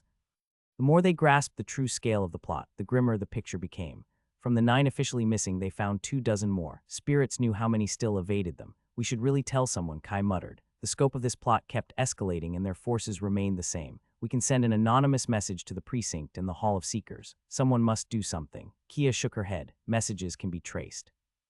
No matter how careful we are, there are skills to track anyone who has touched an object. I don't want to risk anyone else's life till we confirm the extent of their reach. There must be a way to protect us from being traced back. Every skill has a counter. Probably. But do you know how? If we warn the guards, we should also prepare to run. Kai swore under his breath and went to slump into the old sofa smelling of mold. Despite piecing together the extent of the abductions, they were no closer to discovering how or why. What do these people want? Where are they bringing all these victims? They are too many to be kept inside Limgrel. He sat straighter with a frustrated groan. If this Praetor is the same man I met at sea, we must avoid a confrontation at any cost. Agreed. I don't have a death wish. Kia continued to sort through the papers with a feverish look. I want to find out what happened to Keaton. And the others if they can be saved. Then we'll write to every public building and disappear to the other side of the Republic. Akai watched her till she stopped her frenetic actions with a huff. Can you swear you won't take any more reckless actions? I know it's your case, but I've got more experience fighting higher grades and keeping alive. Miyu, Hobbs took that moment to saunter into the house and blink into his lap. The furball demanded to be petted, uncaring of the stunned girl. But she watched the majestic feline, speechless. Can you promise? Kai ignored the magical cat purring on his knees, violet eyes closed to enjoy the scratches behind his ear. If and when we find any clue of this group, I need to know you'll let me help. Yes, fine. I know you've always been stronger than me, she grumbled with more resignation than bitterness. Nice assist, buddy. Kai rubbed Hobbs's belly. He had already presented his familiar at the tower, though he failed to mention his grade. Nothing better than a teleporting cat to make an impression. You haven't told me what happened. To Keaton, I mean. How did he go missing? There isn't much to tell. Kia buried her head among the documents. He said he wanted to check something one morning, and he didn't come back. We searched every corner of town without a single clue. No one had seen him since. Do you have any idea where he was going? Was it inside or outside Limgrel? I don't know. Her nails dug into her fists. It was only the second week since we had gotten here. We were beginning to suspect the situation was worse than the contract advertised, and her voice died down. Kai stood to hover beside her, unsure of how to act. It's okay, we'll find him. The clacks of the lock interrupted his dilemma. Their attention was pulled to a chorus of familiar voices and laughs. Neil poked through the door, his unshaven face split by a smile. Mari and Kaylee followed him, with Flynn and Rain just behind. Kia, thank Yade you're here. Did you hear of the fire? I hope you don't mind. We invited. His eyes stopped on the pile of papers and then on him, the smile turning into a frown. Matthew, hi. Kai waved. A few things happened. Mew, no, you can't order them away. It's their house. Well, guess it's too late to keep secrets. Kaylee took in the situation with a shrug, her attention captured by Hobbs. Kitty. She knelt before the beast lazily lying on a pillow. Her hand lingered just above the fluffy silver fur as if afraid of offending him. Meow, I'm not saying that. No, okay, fine. You can pet him if you buy him a fish later. The girl bobbed her head with a delighted expression as if she had just gotten the deal of the year. Alas, her two companions weren't so easily swayed. Mari flung herself to investigate the foreign pile of papers that had taken over their table. Where did you find these? She plucked a journal from the pile, carefully examining the writings. This looks like Harry's writing. We had agreed to discuss it before showing it to anyone, Neil whispered to Kia through gritted teeth. You know, we could get arrested seeing him close. She pulled her out of earshot before continuing to mutter. Rain stopped inside, inspecting the mess around the living room. Flynn barely spared a glance at the decor and strode straight up to Kai. Please, tell me it wasn't you. What? The fire. You didn't even flinch when Neil mentioned it. Tell me you weren't involved. Kai lay a hand on his heart with his most innocent look. I wasn't involved. Flynn narrowed his eyes. You're lying. Yes, you asked me to. And to be fair, that guy caused the blast on his own. What guy? What did you do exactly? Was it Harry? Mari snapped her head toward them, no longer lost in her books. Damn, I should have spoken quieter. You did what? Neil's voice rose an octave higher from his conversation with Kia. Well, at least we're all here so I won't have to repeat myself. There were some unfortunate developments. Kai raised his voice. Do you want to start with the bad news or the worse news? Do you have any questions? Kai finished explaining what they had discovered at Harry's house, cobbled together with the information Kia had shared with him. The group gathered in the living room filled every seat available, watching him in stunned silence. Several layers of wards wrapped the house like soap bubbles, ensuring their discussion would remain private. Well, no one is screaming anymore, so that's something. Kia leaned against the kitchen table, her face dark like thunderclouds. After vouching for him, she had let Kai do the talking, just quipping on a few details. On the battered sofa, Mari mumbled to herself, her words too quiet to make out. Neil opened his mouth, but no words came out. Kaylee contracted her hands in her lap as if strangling an invisible enemy. Given their recent acquaintance, Kai was surprised no one had accused him of lying. They must trust Kia's judgment a lot. Flynn slumped in a creaking chair and massaged his temples with a resigned look. Are you sure it's the same people that attacked our ship? There are too many similarities to be a coincidence. The Praetor title, the darkness ruins the secrecy. Kai sighed, mirroring his gloom. It's possible they're not the exact same raiders, but there is some link. Running into the same group at sea and hundreds of miles inland, he wanted to curse his luck, though perhaps he should thank it. If they had to face a bloody cult, better the one they had already encountered. At least we have an idea of the threat. Just how big are they? Rain studied the messy decor of the room with unfazed tranquility, balancing 3 pencils on his index finger. Hearing about the conspiracy, his eyes had lit like when visiting a tavern for the first time. Spirits willing, there was more than blind confidence guiding the siren. Some kind of criminal organization had been kidnapping people all over Limgrel, possibly for years, likely bribing the Hall of Seekers and the local Republic officials to keep silent. It wasn't a job a group of newly minted adventurers should be dealing with, but asking for help would only risk getting them killed. Harry had admitted to setting up Kia's team with the Cloud Fairies before blowing up his own house. Then the gruff thug they overheard said he would deal with them like some washed-up villain, only the threat was real. They won't act in the open. Kai held on to that hope. If the kidnappers put so much effort into masking the disappearances, they didn't have complete control of this town, and they wouldn't act in the open to get rid of a bunch of newbies that knew little to nothing. Being underestimated is our best asset. They have no way to know we were aboard the Intrepid. When the muttering quietened, Kai stood straighter with a confidence he didn't entirely feel. Me and Kia want to figure out what happened to your teammate and the other missing people. Then we can warn the authorities in another town away from here. If anyone wants to leave Limgrel, it's better if you wait a few days to not attract attention. Direct and concise all cards were on the table. The trio on the sofa began to argue among themselves, the words too fast and soft to make out. This will be fun, Flynn groaned in his seat. He had seemed the least surprised by the revelations, just giving him exasperated looks. I know this wasn't what we planned. Kai met his gaze with all the honesty he could muster. You can go meet with Viola and I'll catch up once this is solved. It wasn't fair to drag him into his deadly problems. And how do you plan to survive in a town without me? Flynn scoffed with a friendly slap to his shoulder. You know I'm not leaving you, or... Kia, she's my friend too, and someone must make sure you two don't burn down Limgrel. We just have to deal with a cabal of murderous madmen and avoid this green predator. How hard can it be? Yeah, before Kai could make sense of the guilt and relief swirling in his gut, Kia stepped to give an awkward nod to Flynn. I appreciate your help. She wasn't nearly that nice to me. Kia and Flynn hadn't been particularly close when he left, but a lot could happen in 2 years. The sister he remembered would have claimed she could do just fine on her own. We've all changed. Compared to the crackling fire Kai remembered, her dark green eyes had grown colder and calmer. The fiery temper was still there, contained beneath an icy coating. Guess I would also be stressed out if I had spent a month in this town and one of my friends got abducted. Spirits, grant us a breather. Rain observed the room with an indecipherable look. I'm staying too. He offered him a serene smile. I've already said I wanted to come with you and help your... Kendra, none of us is running either. Kaylee jumped to her feet, voice rising over her companions. I don't care if there is a green grade involved. I'm not leaving till we find out what happened to Keaton. Her eyes burned with rage and what might be a hint of fear. Whether for herself or this Keaton, it was impossible to tell. He must have been a pretty interesting guy to inspire such loyalty. Maybe he was her boyfriend. I'm not going to leave without you, Neil said, his tanned face a shade paler. We all knew the dangers, and now we have some idea of what we're up against. We were hidden behind a bookcase. Kia shook her head with pursed lips. I couldn't even see his shadow. I might recognize his voice if I meet him. Kai tried to fix the gruff and drawling voice. At the time, he had been too busy staying still without breathing to consider peeking. Are you sure no one saw you enter or run from the burning building? Flynn shifted his gaze between them. If they know what you saw, we are as good as dead. We were careful all the way, Kai reassured him. He had kept his cloak of shadow at all times and melted any ice shard before running.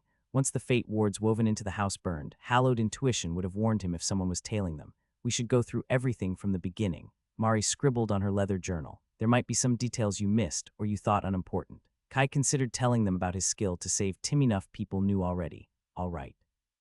What do you want to know? They went through what happened from the moment he and Kia stepped outside this morning to when they reached this house. Belish's tip about Harry's location, the path they had taken, anyone they met, any strange smell or sound. Mari noted down everything in scrupulous detail. Everyone visibly relaxed in their seats after confirming they hadn't left a trail back to this house. They were safe, at least for now. From the heat of the explosion, Kai would be surprised if Harry was more than a pile of charred ash. No skill below green would be able to identify his body. With some luck, the gruff thug would suspect the informant had cut and run. The conversation they had overheard hadn't been very amicable. Hopefully, it will make them lay low for a while. He could understand the mistrustful and skittish passersby on the streets.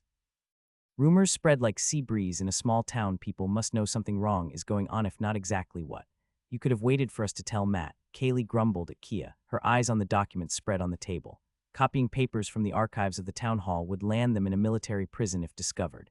Neil lay a hand on Kaylee's shoulder and slightly shook his head. What's done is done. From the looks between them, the discussion was far from over, just delayed till they were alone. Neil's gaze hardened toward Kai and his friends. You must swear not to mention any of this outside a warded room before discussing it with us. No more exceptions. We're all on the same boat. You have my word, Flynn vowed with unusual solemnity, a hand over his heart. Kai repeated the oath followed by Rain. The siren got a few looks when he passed 3 fingers over his face and muttered about the deep, though no one commented. Good. Neil walked to the papers on the table. We must decide the next steps. There are more people involved than we thought. Until we know for sure, we must. I'll go check on Harry's house. Kaylee spat the name like an insult. If that slimy prick chose the victims, the kidnappers will check he hasn't left clues behind. She grabbed a brown leather jacket and was halfway to the door when Neil barred her path. No one is rushing out of here till we have a plan. Move, she hissed. No one will see me. Yeah, you're always so unassuming. Tell me you won't chase after the first suspicious guy you see. They stared each other down till Neil took a step back, still blocking the door. Kaylee, please, his tone softened. I know you're angry, but we can't afford mistakes.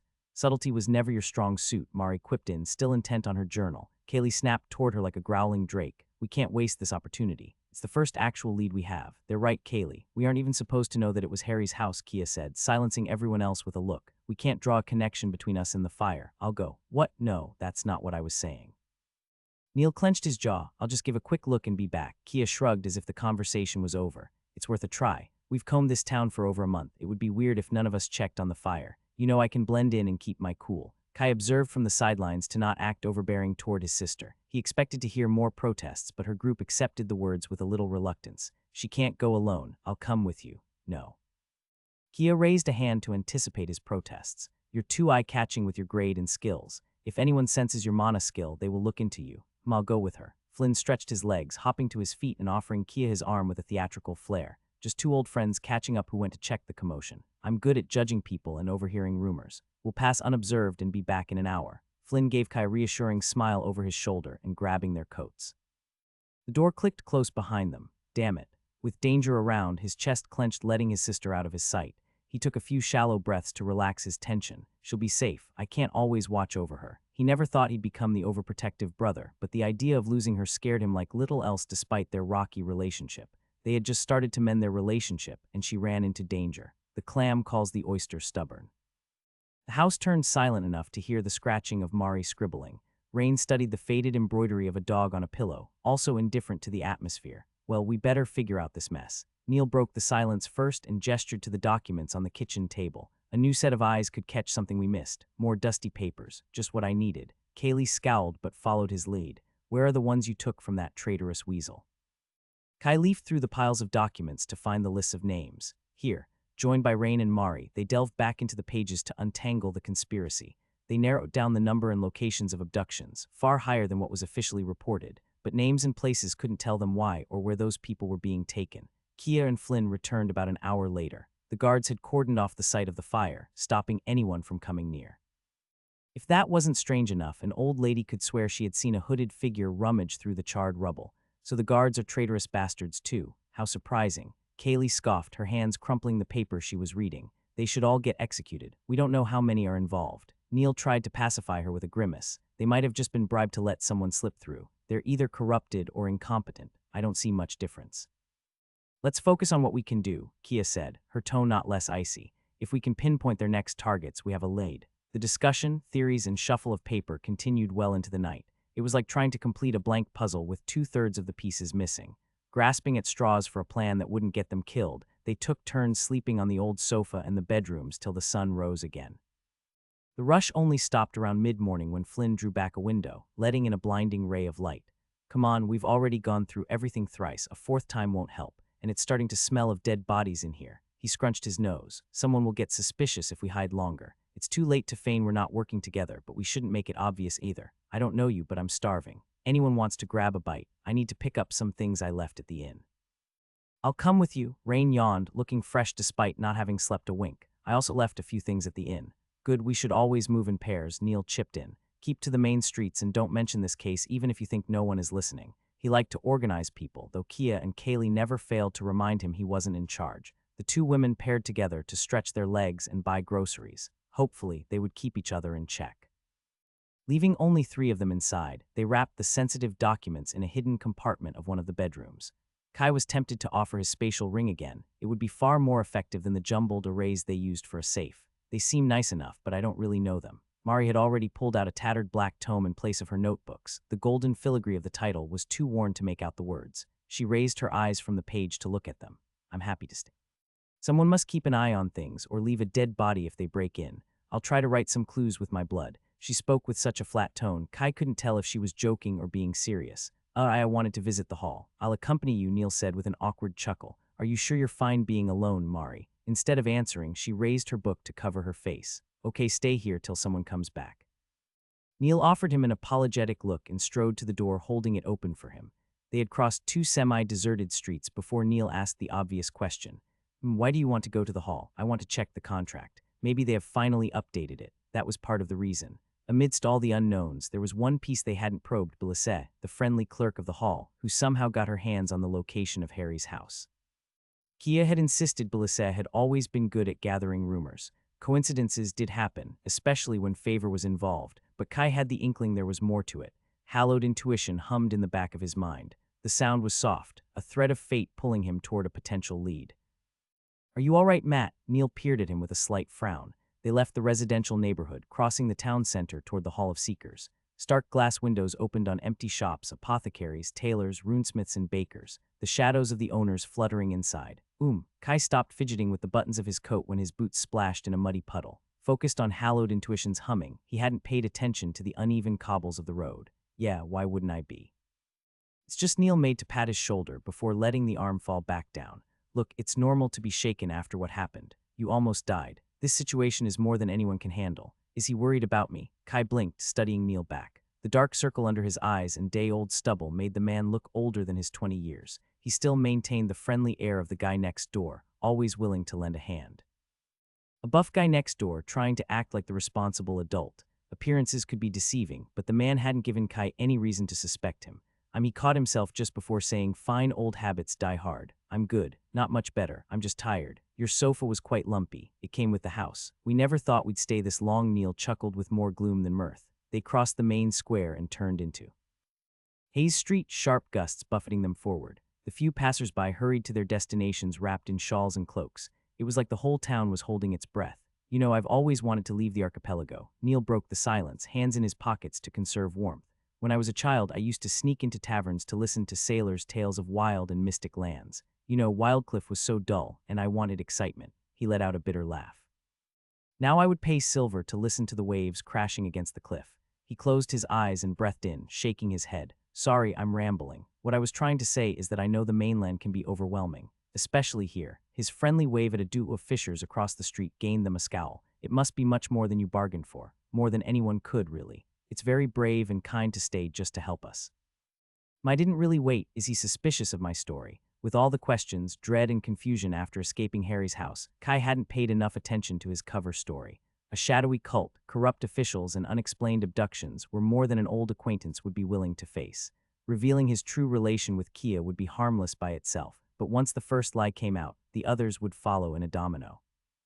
He couldn't deal with the fallout of breaking Matthew's identity while unknown threats loomed over him. His time in the hidden sanctuary had accustomed him to danger, but human plots were uncharted territory. It'll be all right. Neil gave a reassuring squeeze to his shoulder, mistaking the reason for his unease. The pale green eyes shone with concern. If you need to talk, I'm here. Spirits, they've only been adventuring on the mainland for a year. This conspiracy is more than any of us bargained for. I want to find your teammate so we can all leave, Kai said truthfully. 2 pale-faced kids observed them pass from a window, scurrying away in panic when he glanced back. Despite the clear air with scarcely any mist, Limgrel's quiet streets left him with an unsettling knot in his gut. We agree on that. Neil tightened his coat against the cold gusts. I haven't properly thanked you for your help at the old tower. It's nothing. No, it wasn't nothing. We might still be trapped there if you didn't come. I know Mari and Kaylee aren't good at showing it, but we won't forget it. Kai ran a hand through his hair. Did he deserve such praise? He had only cared about finding Kia. Saving anyone else was a happy coincidence. I'm glad I got there in time. It was a team effort. I would have been butchered by the Cloud Fairy alone. Then it's good you appeared when you did, Neil said with a half smile and gestured ahead. Looks like we're here. They spotted the slate shingles of the Hall of Seeker over the line of houses, and soon the brick contraction came into view. Hallowed intuition hummed in approval as they neared without offering any further clues. There was an opportunity here, a lead, if only he could figure out what to do. Neil stopped outside the heavy door. Is there anything in particular you want from Belisset? Kai froze, betraying himself before he could conceal his guilty expression. From the young man's smug smile, it hadn't been by accident. Come on, there aren't many other reasons to come. You could have just asked about her. His voice lowered barely above the whistling wind. Belisset has been a great help since we arrived here. Probably the only help we got. She's good at gathering rumors. Yeah, Kia said the same. That was why he had only mentioned checking on the quest and not the clerk. He'd rather not accuse one of their friends without evidence, but there was something odd with that girl. In the 3 days since he arrived, too many threads already led back to her, and the humming in his mind only strengthened his conviction. Why hasn't the contract been updated? It has been months with no progress. The hall should have asked the guards to intervene, or whatever they do. Neil threw a furtive glance behind him. The street was deserted. The administrators managed the quest board. I've seen Belisset send numerous requests to change the rating, but it's pointless. They spout a bunch of bureaucratic nonsense and bounce the responsibility between them. His eyes narrowed. Don't you already know this? How long have you been on the mainland? Not very long. About the time to run from the Varsity to Limgrel. Well, it doesn't help that the people officially missing are a fraction of the real numbers. I don't know if an administrator was bribed or it's just incompetence, but they'll do nothing unless we bring some solid proof. And if we do that, Neil let the words hang between them. We risk being the one getting silenced. If there was a traitor on the inside, any attempt to go through the official channels risked warning the culprits. They would likely end up dead in a back alley, or worse, another one of the missing like Keaton. The Hall and the Republic would be no help, not in the short term. Aren't you curious how Belisset finds her information? Kai switched back to the topic. From how you and Kia talk about her, Harry's house wasn't the first information she provided, and that guy sure didn't expect to find visitors. Neil shrugged, still scanning the streets. Rumors spread. Everyone has their skills. I admit knowing Harry's location was a little unusual. Her tips are usually about gossip, but stranger things happen. Don't you have any secrets? His gaze seemed far too knowing. You can't demand to know everything about everyone you meet. Then how do you trust them? Kai failed to find an argument that didn't require him to reveal hallowed intuition. I'll ask her about it. I've nothing against that. But I can't think she had anything to gain from revealing Harry's hideout. We can't afford to offend one of the few people who are on our side. I'll be polite. Neil scratched his chin, giving him a long look. What? Kai stared back defiantly. It's nothing. You're just very direct. Neil pushed open the door of the hall. The rusty hinges creaked like a howling wraith. I can't believe they haven't fixed them yet, he grumbled, heading inside without further delay. The enchanted walls shielded the hall from the outside cold. Kai rubbed his hands, warming his numb fingers. Flickering crystal globes lit the large open space. The man front desk waited in the same corner, only it was already occupied by a group of adventurers. 5 men dressed in mismatched pieces of armor hid Belisset from view, their voices muffled by an array. From their travel-worn appearances, they must be coming from the road. A burly fellow leaning on a spear noticed them enter. He gave them a cursory glance before turning back to his companions. Kai walked up to the line to wait for their turn. From what he could see, the sound enchantments worked both ways once activated. I thought we were the only adventurers in Limgrel. There is Miles' group too, but these guys are new. Neil spared the group hardly a look. Many teams come looking for the gold reward. They never stay long once they realize it's not an easy score. There used to be a new one every couple of days, but the flow has slowed a lot. I guess voices must be spreading.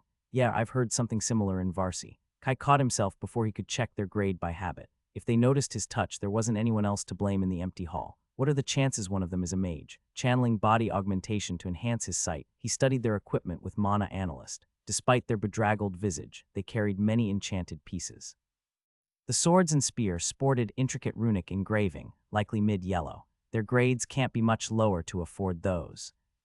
It would be good to learn how to judge grades without Mana Observer. The humming had quietened once he entered the hall. It could mean he had already fulfilled the suggestions or lost his chance. Against common sense, hallowed intuition managed to be even more cryptic when his life wasn't in danger. Wait a second. Could the new guys be linked to what the skill was trying to tell him? He assumed the humming rose when he considered interrogating Belisset, but it could also be for the idea of visiting the hall. Yade, grant me patience. Why do you have to be so damn frustrating? Behind the sound wards, the discussion was growing heated. While he couldn't hear the words, the adventurers' demanding gestures and posture was blatant. Should we do something? Don't worry. Neil shook his head. No one becomes a front clerk without knowing how to deal with rowdy seekers. Belle can handle herself. True to his word, the adventurer's demeanor quickly switched from aggressive to subdued. Holding a crumpled sheet of paper, the leading swordsman turned to leave, followed by the others. Cursed backwater. His sour grumbles echo through the hall as the wards deactivated. Upon spotting them, a sneer painted his angular features. Stay out of the way, rookies. The prize is ours. They strode straight through them for the exit. Kai narrowly sidestepped. Up close, wisps of aura slipped from their control, perhaps an intentional attempt to intimidate. His hunch had been correct. They were all yellow, the swordsman probably even mid-grade. Before he could think of approaching them, the creaking door had opened and closed behind the five.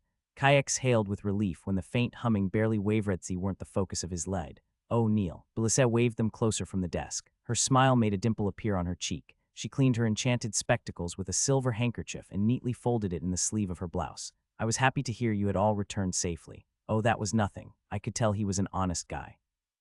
Belisette adjusted the glasses on her straight nose to stare at Kai. Her chestnut hair was pulled in a single braid today. So what can I do for you? I need some information. Kai cleared his throat, mainly to take time. Indeed, if she hadn't told him about Kia's location that day, he might not have made it in time to the tower. If she's playing us, I can't see what's her goal. Skimming through his options, he picked the most straightforward path. How did you find Harry's house? Did you know he was working with the people responsible for the abductions? Belisette slammed her knee beneath the desk, her milky face turning a shade paler. Sound wards flared to life around them. Please mind your words. Her dark eyes rose to the beams of the ceiling. Even if I'm the only one working, I'm not the only person in the building. Neil stared icy daggers at him with a look that promised an extensive earful. Hey, you were the one who said I was direct. Sorry, Kai muttered. Humming had faded away. He had hoped her reactions would clue him on her allegiances, but apart from shock, there was nothing else useful. We almost died in that house more than once. How did you get your hands on that information, please? Belisette pursed her lips, eyes burning with irritation, though when she spoke her tone was just a little sharp. Kia told me the intel about the tower came from Harry, so when it turned out it was a trap, I looked into him. You looked into him. Yes, I'm good at gathering rumors. I had an inkling of where Harry hid from his reputation.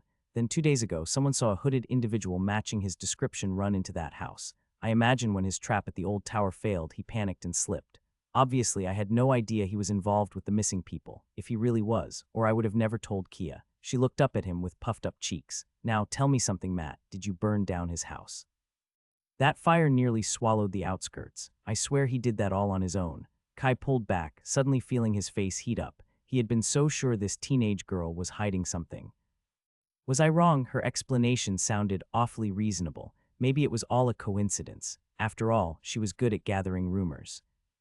Belisette drummed her fingers on the dark oak desk, the tapping echoing in the empty hall. Are you saying Harry burned down his own house? Kia mentioned some kind of magic trap. Neil took the burden of explaining the events. The fire wasn't intentional. Their words became an indistinct murmur in the background. Kai couldn't shake the feeling that something was off. A thought fluttered at the edge of his mind, but no matter how hard he focused, he couldn't pin it down. Is she lying? Belissette's explanation made sense. She was good at gathering rumors. It could be a quirk of her profession. He had no proof that she was hiding something aside from a vague hunch. Without her tip, they would still have no idea who was behind the disappearances. Matt, Neil tapped his arm. Are you all right? I'm fine. Kai tried to recall the last bits of the conversation. Sorry, what were you saying? Is there anything else you need? Belisette gave him the polite smile of a clerk faced with an annoying customer. I don't mind the company, but I've got some paperwork to get through before lunch. She peered at him, the golden frame of her enchanted glasses glowing with tightly woven runes. And what are those for? His skills detected no flaws in the cloaking. The challenge of picking them apart made him itch, but she would definitely notice.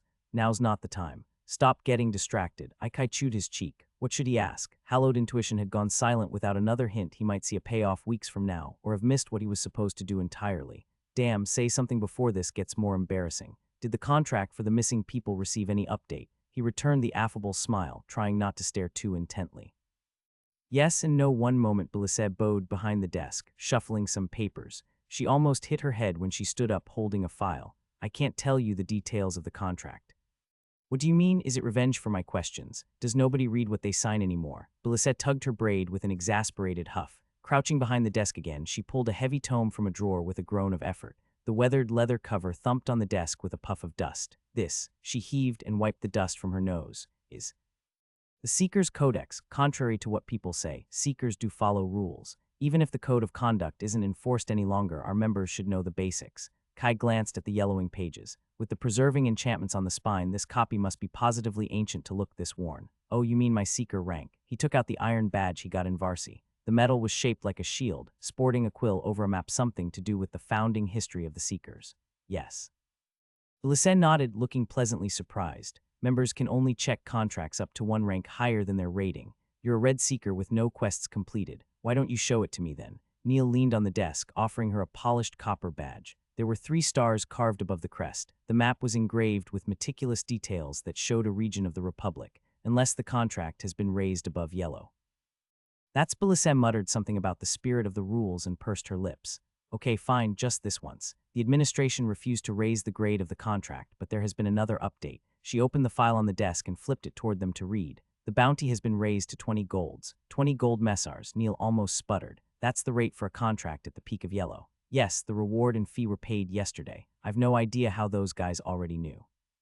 She waved to the door where the rowdy adventurers had disappeared. You can expect more teams to arrive once the voice spreads. Jingle a few messars and the young fools seem to lose all sense. 20 messars isn't a little gold. Neil clenched his jaw, his expression darkening. This will turn even more messy. How can they afford 4 times the reward? More people have gone missing, so more families chipped in to pay. Belisay adjusted her glasses with a grimace. Apparently, Aldred also received a small fortune no one knew about, an inheritance from some uncle in Curdle. Neil's eyebrows climbed his forehead. That must have been quite the inheritance. He hadn't said anything when we last talked. Who's Aldred? Kai looked up from the papers before the conversation slipped away entirely. His daughter was one of the first people to go missing, Neil said with a sigh. He organized the families of the victims to place the contract at the hall when the guards ditched the investigation. Nothing would have been done without him. He still hopes we'll find his daughter alive even if it has been 3 months, almost 4. Belisay slumped into her chair. Does he live close by? Kai asked softly. I'd like to talk to him. He had seen enough crime shows to know that questioning the victims' families was the basics of an investigation. Neil glanced out of the large opaque windows of the hall. I don't think it'll be much use. We've talked with the families and friends of the victims. No one saw anything. The people disappeared into the mist without a trace. A new perspective could help, or perhaps he would get a bout of luck. I'll try to make it brief. Trying doesn't hurt. Aldred's never bothered to talk with adventurers wishing to help. Belisay intervened to his surprise. She wiped the dust from the codex, putting it back into the drawer. You haven't officially accepted the contract, so keep in mind you won't receive any reward or recognition no matter what you find. I can still investigate, right? Yes, as long as you don't break the law. Her dark eyes squared him up. Without a quest, you won't have hall protection for minor infractions. No more burning buildings. Neil shifted his gaze between them, a little sullen. Then we better go. He put away his badge. We can stop by Aldred before noon if we hurry. I don't like leaving Mari alone all day. Stay safe. Belisay waved them off. I'll call you all together if I hear an interesting rumor. The chill air outside stung Kai's cheeks after the warmth of the hall. The mist had risen from the lake to swallow the town. Even the sparse passerby had disappeared. Glancing at both sides of the empty street, he looked at his guide. Where do we go? Neil stood by the creaking door, arms crossed before his chest. I'd like a warning next time you plan to accuse someone. I told you Bell is one of the few people who has helped us since coming to Limgrel. He had been so sure that something was up. I'm sorry if I was rude. I thought it'd be better to get straight to the topic instead of dancing around it. The young man scrubbed a hand through his short hair and shook his head. Bless spirits, you're just like Kia. I'm not, Kai blurted before his brain could think better, his voice climbing an octave higher. He turned to the mists to look nonchalant, cold sweat already on his back. What do you even mean? Nothing. You'll see when you know her better. Neil chuckled. Your lucky Bell doesn't get offended easily. I can introduce you to Aldred, but try to be a little more considerate. That man has suffered enough since his daughter disappeared. I'll use more tact, he promised, glad to cut away from his sister. Neil peered into the swirling fog that shrouded the street. Good, we can check if Aldred is home. He lives near the outskirts. Stay close. It's easy to get lost in town when the mist rises. Kai spread Mana Observer around him and channeled body augmentation to enhance his senses. Droplets rhythmically dripped from a slate roof, soft voices murmured in a house across the street, and an awakened cormorant creaked its call near the docks. Beasts around human settlements were tamer than their counterparts in high mana zones. It was a truce born from thousands of years of cohabitation. Any beasts that wildly attacked wouldn't live long enough to enjoy the few easy pickings. Natural selection at its finest. Kai doubted he would ever get used to it. Tamer didn't mean tame. On their way to Limgrel, Daniel had told him enough stories of men devoured in their beds to fill his nightmares. Stray beasts wandered out of their lairs or went crazy with hunger after an advancement. He rubbed his arms to shave off the chill mist. The sun was a pale light above, painting the world in frosty white. His thoughts drifted to Belisay. Despite his unorthodox approach, she had been nothing but helpful. She didn't bat an eye when I told her Harry was working with the culprits. That revelation should have elicited some reaction, unless someone expected that. She must really be good at gathering rumors. Kai couldn't shake off the impression that something kept slipping his mind. His thoughts run in circles. We're almost there. You good? Neil watched him with a furrow. I know I can be a little overbearing. With everything that happened, it's just. Everyone's a little tense. No need to apologize, Kai smiled. You said you talked to all the families of the victims. Did you learn anything useful? Not much, he grimaced. Most people have disappeared outside the town walls, others were on the streets or even in their own homes. Someone loses sight of them in the mist, the next moment they're gone. No witnesses to what actually happened. Aldred's daughter was checking their fishing vessel a dozen meters from her father when she was taken. He didn't hear a whisper. When Aldred realized she was missing, he scoured the lake for days thinking she had drowned before he heard of other disappearances. His voice died down, replaced by their steps squelching down a muddy street. They stopped before a wooden building, yellow paint peeling off the boards that weren't already rotten. We're here. Aldred should be home. Neil squinted at the light flickering behind the thick curtains covering the windows. I warn you, he has already told us anything he knows. I'll be considerate. Kai couldn't see the conditions of the upper floor in the mist, but it didn't look like the house of someone who had helped put up a 20 gold bounty. He must have invested everything in that contract. The door opened on the second knock, letting light and warmth spill outside. Neil, so nice to see you. A middle-aged man with a flat nose greeted them with a smile. And who's your friend? Why don't you come to warm up inside? I was just brewing some tea. This weather is dreadful. This is Matthew. He's from. Neil couldn't finish the introduction when Aldred dragged them in. The house was clean, if a little messy.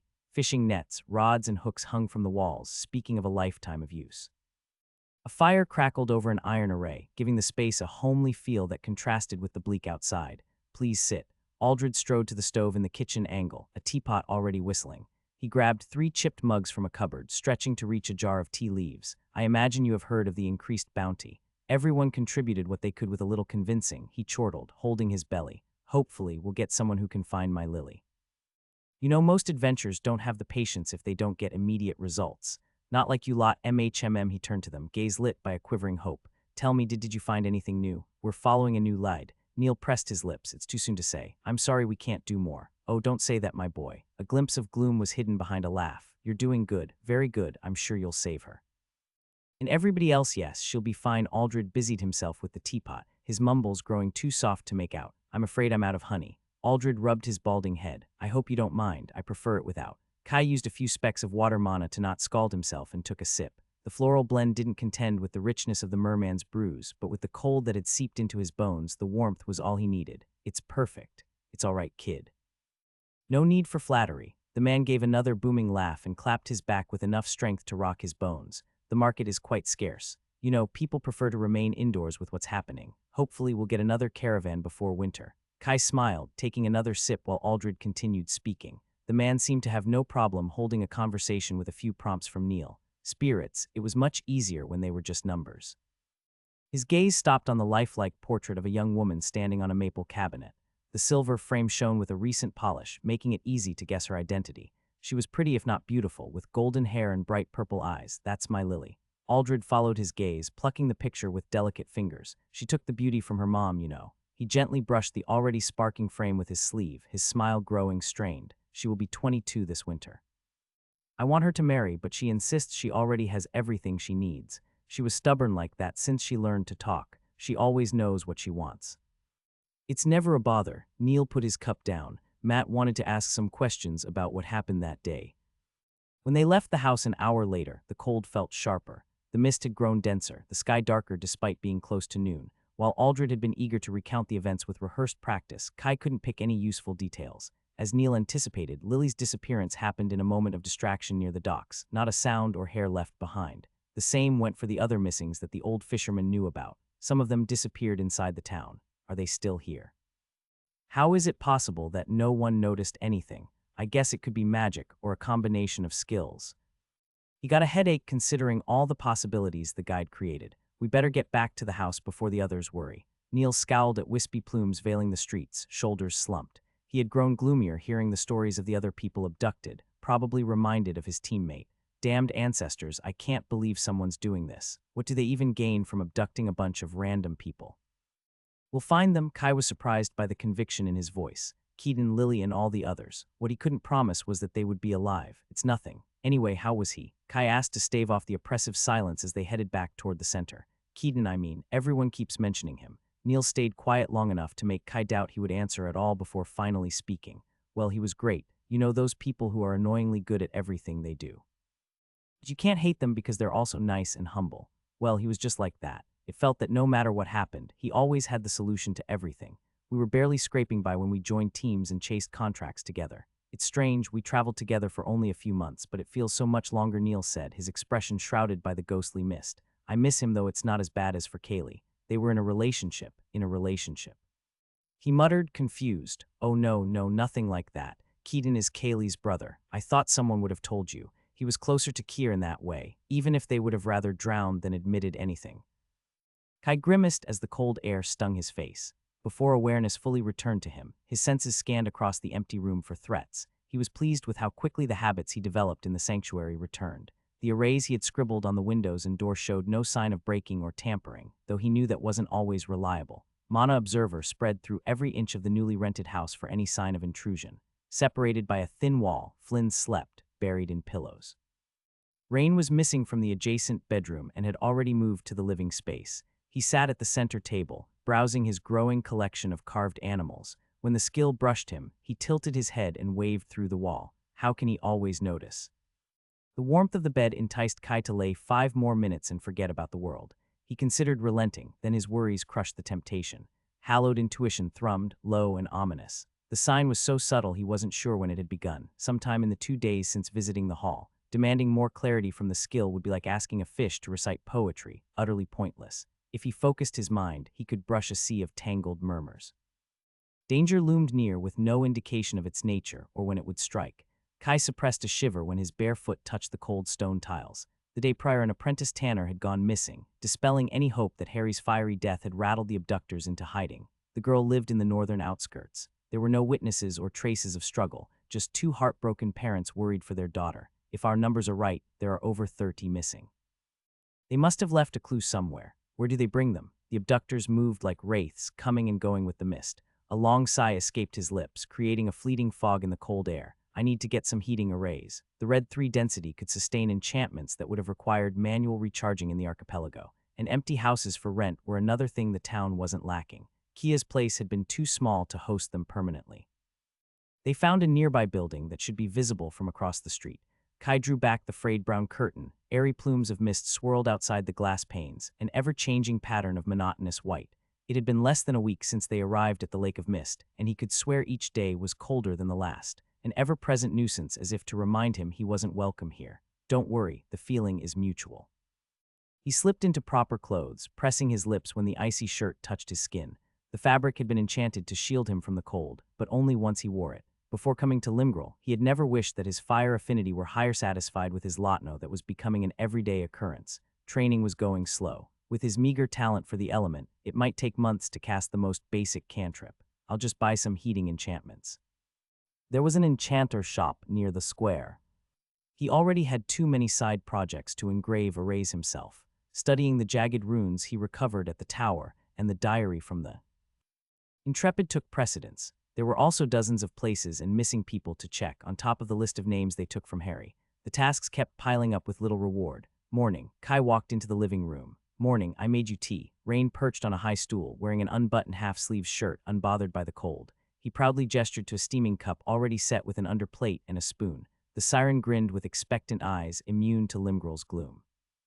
I saw you were awake and you drink tea every morning. Yeah, Kai sipped the dark amber liquid, hiding a grimace at the sour taste. The leaves had been infused for too long. It's perfect. He let 3 sugar cubes drop out of his ring. Isn't this what friends do? Rain beamed. Do you think Flynn will like it too? He'll definitely appreciate it. Kai smiled. After all, it would be cruel to douse such enthusiasm. The siren picked the tea leaves from a tin box one by one. A cup flew out of a cabinet into his hand, carried by a thin stream of water. More water condensed inside, and a blue fire sprouted under it. Is that fire magic? He blinked at the brightness. The siren glanced at the flame, heating the cup he was holding as if it wasn't worth mentioning. I'm not very good at it. Mother said it was a waste of time. You know, there is not much use for fire in the depths. I see then, it's good you're not there anymore. Kai took another sip to drown the spike of jealousy. He had accepted they were born of 2 different worlds, but damn, did Rain have to beat him at everything. The unaware siren peered at the strings of bubbles inside the cup with a studious look. I can teach you if you want, though I only know a couple basic spells. If it's not a bother. Kai already owed him for staying in this cursed town to help his sister. He would bet his ring the siren definition of basic was very different from his own. No bother, it'll be fun. He added the leaves with the fire still going. Minor affinities can be tough to use. Kai bit his tongue seeing Rain butcher another tea with intent focus. They idly chatted about spellcraft till Flynn joined them. You both up. His friend stifled a yawn with a hand. His smile turned stiff when he tasted the tea. That's good. Really? Think I can try making dinner tonight? I always wanted to try cooking. Oh boy, guess he's not good at everything. Kai rested his chin on his hand to hide a chuckle. They finished breakfast while Flynn diverted the siren from his culinary endeavors. It was nice to forget the crazy conspiracy infesting Limgrel, even if for just a few minutes. I have to go meet Neil. Kai rummaged through his ring for a silver pocket watch. Sun outside would be no help to tell the hour. I want to visit the location of yesterday's abduction. Maybe there is something they missed. Wait up. Flynn down the last sip of the tea and went to grab his coat. I'll accompany you. It's okay, I just have to cross a street. People disappeared by crossing a corner. No one moves alone. What about Rain? Kai grabbed his scarf from a chair. He'll be stuck here by himself. The siren looked up from smelling the tea box. I'll be fine. He materialized a pile of human trinkets on the table. I need to make an inventory of what I've got, and Mari lent me some interesting books to read. He can probably take care of himself better than us. Memories of a dark forest resurfaced. Rain and blood mixed in the mud and so many bodies. Rain might be sheltered and inexperienced, but he was most definitely not defenseless. Flynn threw on a black coat and a wide brim hat. Okay, stay safe. I'll come back for lunch. I'll try cooking something, Rain said with a bright smile. Guess I'll eat at Kia's house. Let's go. As soon as Kai opened the door, wispy tendrils of mist extended like ghostly arms into the house. He hurried outside, struggling to see beyond a few meters in front of him without his skills, and I thought it couldn't get worse. It's unusual even for those around here. Flynn rubbed his arms. Kern said it never gets this dense before the peak of winter, if it does at all. Kern met him at the Wandering Sage last night. Nice guy. He mends nets down at the docks and gets really chatty after a few drinks. I think he also hates this town. How did you convince a local to talk? Kai stood in stunned surprise. I had to basically beg the vendor to buy a notebook. It was as if they were doing me a favor to take my money. Have you tried being irresistibly charming? Flynn winked. His grin never faltered when he was met with silence and a flat look. Locals aren't so bad, a little paranoid perhaps, but who can blame them? You just gotta show them you're also human. Alcohol helps, especially if you're the one paying. Bribe and get them drunk. Such sound advice. An iron fence appeared through the fog. Kai squinted to make out the apartment Kia was renting beyond. A clumsy skill washed over them before the door opened a crack. You're early. Come in. Neil threw furtive looks at the mist, quickly shutting the door behind them. His face had grown paler in the last days. Just give me 1 minute and I'm ready. With the new leads to investigate, the house had only grown messier. Kier and Kaylee had left to check the names found at Harry's place. If they located the next victim before the abductors, they could set up an ambush, though the disappearance of the apprentice Tanner wasn't boding well. She hadn't been on any list. I'll stay here till you're back. Taverns don't fill out before dusk anyway. Flynn went to join Mari, hidden by a pile of books and documents, happy to bring on a one-sided conversation with her. Kai enjoyed the heated house just enough to miss it when they were back on the streets headed for the northern outskirts. Neil walked beside him, his tired gaze on the fog, fiddling with the belt where he kept a short sword. They walked into the thickening mist, their steps echoed by hallowed intuition thrumming. Rain stored the carving of a bird with wide, grumpy eyes and a hooked beak. The creatures of the surface were all so strange and fuzzy. Pity he couldn't touch a real owl. How did feathers feel? How did it feel to fly? His mother would slap him for such silly thoughts. Sirens were made for the ocean and nothing else, but she wasn't here. The thought clenched his stomach. He still expected one of her guardians to jump out of a cabinet and drag him back. Weeks had gone by since his escape, but he didn't delude himself into thinking she had given up. Be it a day or a century, defeat wasn't something his mother contemplated. Still, going on dry land had been the right choice. He was free. The call of the sea bothered him sometimes, a yearning for the waves, like a thirst that could never be sated. A part of him was missing. It wasn't just his innate gifts fading. The world itself seemed to lose its glimmer, his senses growing duller. There was a reason if exile on land was a punishment on par with death, and far more shameful. Eventually, he would need to return to embrace the deep or go mad with the rattles. It might take years if he was lucky. He heard of sirens spending decades on land, but not on their first outings. Perhaps that was his mother's plan. She'll wait a long time then. Rain fidgeted with the shells on his bracelet. A pale conch veined in gold Lama's gift-curried wards to hide him from dozens of scrying schools of magic. The array was too intricate for him to make out and more valuable than the spatial silver shell. Yet he didn't doubt his mother would find a way around it, especially if he touched the sea where Siren's magic was stronger.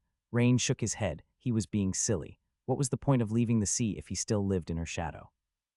His mother would always scheme. He had simpler and more direct problems to face. He promised Kai to help his sister, and Kia was honor-bound to recover her teammate before they could leave.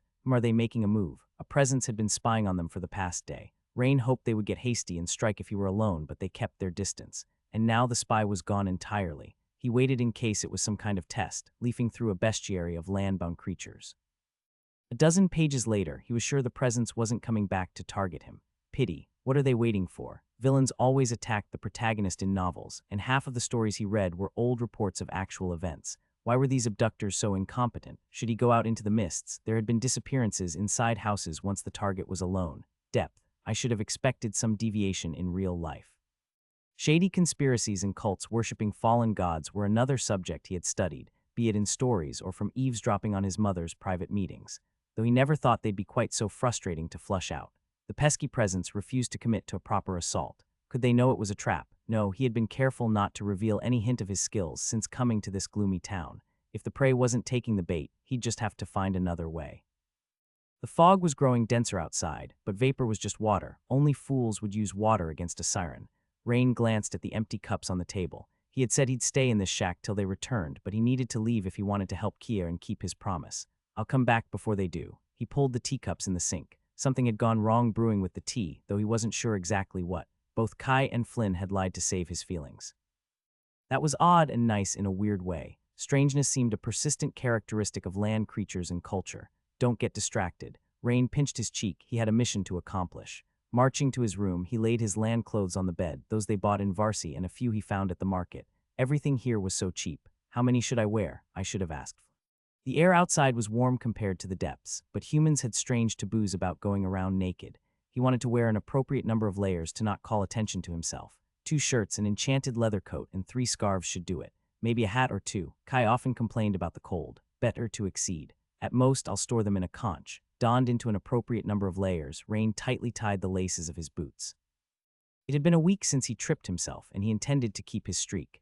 Feet were clumsy compared to fins, but that was more a result of moving through air and not water, locked to skulk on the ground like a crab. You're getting distracted again. 1,000 land curiosities always called his attention. He grabbed another hat for good measure. It was made of blue wool with a fuzzy ball on top. Ready, he walked into the mist outside toward the Hall of Seekers. There was another lead Kai had mentioned and suddenly abandoned. From the snippets Rain overheard, he had an inkling about what was going on.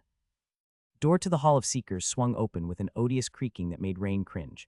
Everything was louder on the surface. Sounds grated on his ears. The way here had been tediously uneventful. No presence tried to spy on him, much less approach. A strange guilt poked him for visiting the hall without his friends' knowledge, even if it was for their sake. I'll tell them once I've confirmed what I've found. It was more efficient to come alone. The layers of clothes he was wearing made the hall stiflingly warm. Rain untied his scarves, pulling them beneath his coat to store them away. Across the room, 6 human adventurers drank beers at a table, likely another group lured by the paltry bounty. Their suspicious gazes washed over him. They stopped to do a double take and stare at his face. From the low sense of threat, they lacked notable skills despite reaching yellow. Rain put them out of his mind and headed to the front desk. Flynn and Kai often repeated to be careful, but how could he be wary of humans weaker than his 8-year-old self? Hi. The clerk beliskled his attention to her. How may I help you? She closed a notebook with a pen to keep the mark and smiled politely, adjusting her gold-rimmed glasses. Hi, I'm Oren. Resting one arm on the counter, he reciprocated the smile, quirking his lips slightly on one side. Perfect symmetry could appear cold or unapproachable, and he needed her to talk. Sirens were considered mesmerizing by most races. A positive first impression or infatuation made sapient individuals more susceptible to swaying. While his gift had dried up with the miles from the sea, he couldn't easily eliminate habits instilled since childhood. You're friends with Matthew, right? Is he okay? Her spectacled eyes studied him. There wasn't the glimmer of attraction or even the surprise of finding a beautiful painting. She might as well have been looking at a fistful of sand. You can let him know the contract hasn't changed since he last checked. Any other time Rain would have found her lack of reaction delightfully refreshing. Right now it was inconvenient. Did she have a skill to maintain composure, an artifact, or had leaving the sea affected him more profoundly than he predicted? It had barely been a few weeks, too soon for the rattles to manifest.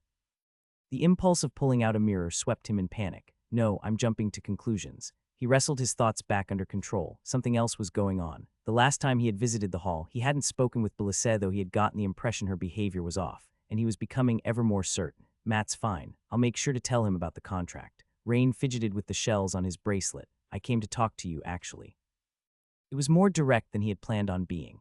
His skills could pick apart the truth from the girl, but that would be rude and boorish and no fun at all. What about it? If Belisette was alarmed, nothing in her demeanor gave it away, only appearing mildly curious. A privacy ward sprung up around them. If it's relevant to the hall, I'll do my best to answer. Have you been in this town for long? Rain asked, committing to his blunt ways. Do you know Limgrel well? I guess I do have grown up around here. Belisette took out a silk handkerchief from her sleeve and wiped her spotless spectacles. Why? She put the lenses back on her dainty nose. Is there some information you need? There is. Rain removed his woolen hats and scrubbed a hand through his flattened hair. You obviously know about the things moving in the mist. We've been looking everywhere for clues. I was wondering if you could provide a better lead. Well, if I knew the culprits, I would have already stopped them. Her dark brown eyes peered at him, a small crease between her brows. I'm just good at gathering rumors. So you think there is more than one person responsible? Do you know how many? A faint flutter brushed his mind. Rain smiled brightly despite himself. The feeling reminded him of the social gatherings he attended as a child, rare occasions where his mother allowed him to measure his progress against other kids. Though he had never been this clumsy, rumors can be useful indeed. I've heard a few before coming here. She must have a profession for information gathering. That's quite rare. What are you saying? She pulled out her silk handkerchief again. Do you need a hand polishing those enchantments? He raised a palm in offer. Cramming so many arrays together must have made them finicky. You know, my sister taught me a trick for that. If you hold more mana around the engraving, that usually helps. Belisette wasn't smiling anymore. What are you talking about? Wait a second. Rain leaned over the counter to stare straight into her hazelnut irises. He swatted the tingle away from his mind. Being subjected to an ability gave him the right to reciprocate, but he decided to be courteous. It's not the glasses, is it? It was a clever diversion. If anyone noticed the charm, they would suspect the enchanted spectacles only to find nothing. The compulsion is in your eyes. Do you need the sound cue to use it? Belisette pressed her lips into a bloodless line, breaking her composure. Rain hadn't exactly figured out what he would do if she refused to admit the blatant truth. It would turn awkward with so many witnesses around, especially the snoopers upstairs. Humans can be so stubborn. Not here. Her icy tone was a better admission than he could hope for. He didn't mind humoring her if it made things easier. Where would you like to talk? She grabbed a pile of documents from a drawer, sifting through them as if he wasn't there. My shift ends in 4 more hours at noon. I see. I'll wait here then. Rain looked at the empty tables. They would give him a decent view of the front desk. He would cut close to Flynn coming back. He wasn't used to having people worry about him. I should have left a note. Wait, Belisette hissed before he could take 3 steps. Her hands gripped the desk as she stood up and raised her voice to the ceiling. I'm taking my pause. I'll be back in half an hour. She slammed down a "be back shortly" sign, then turned to him. You. That sounded dangerously close to a command. 16 years of education urged him to respond to the repeated offenses. Rain clenched his jaw. He wasn't Orin Akulai's Ryu any longer. He had left that identity behind when he breached the shore. Where are we going? He forced his smile to remain light. I'm just another adventurer here. I have to accommodate the land dwellers. Belisette gathered her notebook and strode toward the back of the hall. Without answering, her face was an inscrutable mask that even his mother would have approved of. Depths, she's vexing. Sighing deeply, Rain hurried to catch up. The last thing he wanted was to chase her down. A presence on the upper floor peeked at them, showing an equal lack of manners that chipped at his patience. The back door opened with a brass key. They walked into a dark corridor, a spiral staircase on their left, and continued to a secondary exit behind the building. Stepping outside, the mist cooled his skin and temper. The rude snooper followed them across one street before reaching the limit of their puny skills. Where are we going? He repeated in his colder tone. To a safe place to talk. Belisette gave a laconic reply, looking annoyed. No one's spying on us here. And how can you be sure? She let out a harumph. Just because you can't sense anyone, it doesn't mean we're alone. Or do you think you have the best perception skills in all of Limgrel? My guess, I can't be completely sure. I see your point. From what he knew, the human girl didn't work for the abductors, though she could be leading him into a trap from a third party. The thought warmed his blood for how unlikely. He had never lost sight of her, and if she still managed to send a message, why not make him wait at the hall longer? Unless she's overconfident. Either way, he didn't have to wander for long. In here, Belisette stopped in front of a half-rotten wooden door. The wall was covered in crumbling plaster. The only feature distinguishing the house from the rows of identical buildings were the wards hidden in the frame. She glanced at the swirling mist and opened the entrance with a soft metallic clank. Come in, quick. Rain lingered a moment on the threshold. There wasn't anyone lying in wait inside. If he were to guess, the danger came from an offensive ward. It wasn't enough to threaten him anyway. Can we talk now? The door shut behind him. He barely took notice, busy inspecting the hidden hideout. It was pitifully small, 2 rooms sparsely furnished with a gray sofa, a square table, a few cabinets filled with months of supplies, and 2 single beds. I was right. An array of shimmering runes had been engraved beneath the floorboards. More interesting was the hidden compartment containing shelves filled with folders and books. There might be some useful information in there. Belisette stood with her arms crossed in the center of the room. You have no idea how much danger you put us in. You can't just ask questions in front of everybody. She started pacing, cracking her impervious facade. This house will need to be moved. If we survive till tonight, blessed moons they'll. Nobody saw us, and nothing of what I said was. How many people have you told? Belisette jolted toward him, making a visible effort to appear calm. You mean about charming, unsuspecting individuals? It's harmless, she stammered, blushing beet red. Why doesn't it work on you? The glasses amplify my ability. It should work. Do you have a skill against it? From her glare, someone might think he had stabbed her. It's better for everyone this way. They're safer if they don't wonder where I get my information. Yeah, I've heard that before. His mother loved to weave elaborate excuses. He could write a book on the virtues of messing with people's heads for their sake. If it's for the better, you won't mind when I tell them. No, don't move, she squeaked. Or what? Rain arched an eyebrow. Will you shoot me with the wand up your sleeve or use the arrays under the floor? Both will attract unwanted attention. She froze, eyes widening and confidence crumbling. Her hand gripped the sleeve where the weapon was hidden. How do you? I've looked everywhere. There are no traces of you anywhere before Varsi, so she's some sort of information dealer. I've already told you my name. Rain was tired of playing her tune. Now what's your deal? How are you involved with the abductions? Belisette gaped at him, brimming with indignation. I don't have anything to do with those madmen. Sure, he believed her, but the accusation sounded like a good way to make her admit her true allegiance. Is that why you've been charming people to ignore you? No, that there are too many people watching. I couldn't take the risk that they'd alert somebody. You don't understand the dangers. What do I not understand exactly? I've been trying to stop them. They're part of a cult. Her shoulders slumped and she paced again, arms wrapped around herself. They worship some kind of fallen deity. There have been signs of activity across the Republic. What are they doing with the missing people? He pressed. Where are they hidden? If I had all the answers, I would have already stopped them. The girl snorted. I only know snippets. They're extremely secretive. And they have lots of people working for them in positions of power. Some of the administrators of the hall for sure. They are breathing down my neck for anything suspicious. She punctuated with a glare. My bad, he said, more to appease her than for any real guilt. You still haven't told me how you fit into this. How do you gather information? Instead of being rattled, the question made her stand straighter. You have no idea what trouble you've gotten yourself into. Yes. Rain tilted his head, letting a sliver of his exasperation escape. That's why I asked you. Belisette pursed her lips, wearing the mask of clerk professionalism she used at the front desk. I work for the House of Whispers. She took out a metallic black token from a hidden pocket in her skirt. It was engraved with a silver crescent crossed by 3 purple waves, representing the whispers they stole. That. You're part of the house. It wasn't entirely unexpected, but still surprising. Rain examined the compartment hidden beneath the floorboards with renewed interest. Those folders might be more valuable than he predicted. Only fools would lie about belonging to the house. A hint of smugness crept into her tone. I'm in charge of gathering rumors in Limgrel. The House of Whispers trades in secrets. His mother had brought him to a negotiation with one of their branches. Does your supervisor know you've been giving them away for free? From everything he knew, the house didn't involve themselves in morality, selling to the highest bidder. Belisette opened her mouth, face paling. Of course she knows. We all see the importance of stopping more people from going missing. Is that why you brought me here instead of to your local branch? I can't reveal our location to a random stranger, she scoffed. Right, I recall anyone who unmasks a listener of the house can access their services, so I've qualified. He also possessed an access token, though that would give away his identity. Why don't you take me there? No, Belisette started nervously cleaning her glasses. Are you even allowed to bring me here? Rain studied the cramped rooms. This place belongs to the house, doesn't it? There are 2 beds and way more food that a single person might need. The picture was becoming increasingly clear. The House of Whispers' own skills and professions explained how she gathered her rumors. Charming people to dismiss her ensured she wouldn't attract the attention of the abductors or her boss. Is she a rogue member, or is it a personal vendetta against this cult? Fine, my branch leader doesn't know. Are you happy now? Belisette snapped, unable to bear the silence. This is what I get for trying to help. You've messed everything up. What do you want to keep quiet? I can get gold. A lot. I can draft a contract. A bribe. He could hardly think of anything more insulting. Mother of tears, grant me patience. To start, stop messing with my friends. We're not your personal hounds to scout the dangers. Rain took a seat at the square table. Kicking back the other chair for her, he laced his fingers. Then you did say you're good at gathering rumors. I'm sure we can reach a deal. Why does nobody listen? Kaylee stomped on the gravel back to the residential district. Kia squeezed her shoulders in solidarity, though she was feeling frustrated herself. They're just scared. It had been naive to think anyone would listen. They had tracked down the names from Harry's list. Most slammed the door in their face. The others smiled and nodded long enough to get rid of them, ignoring the warnings all the same.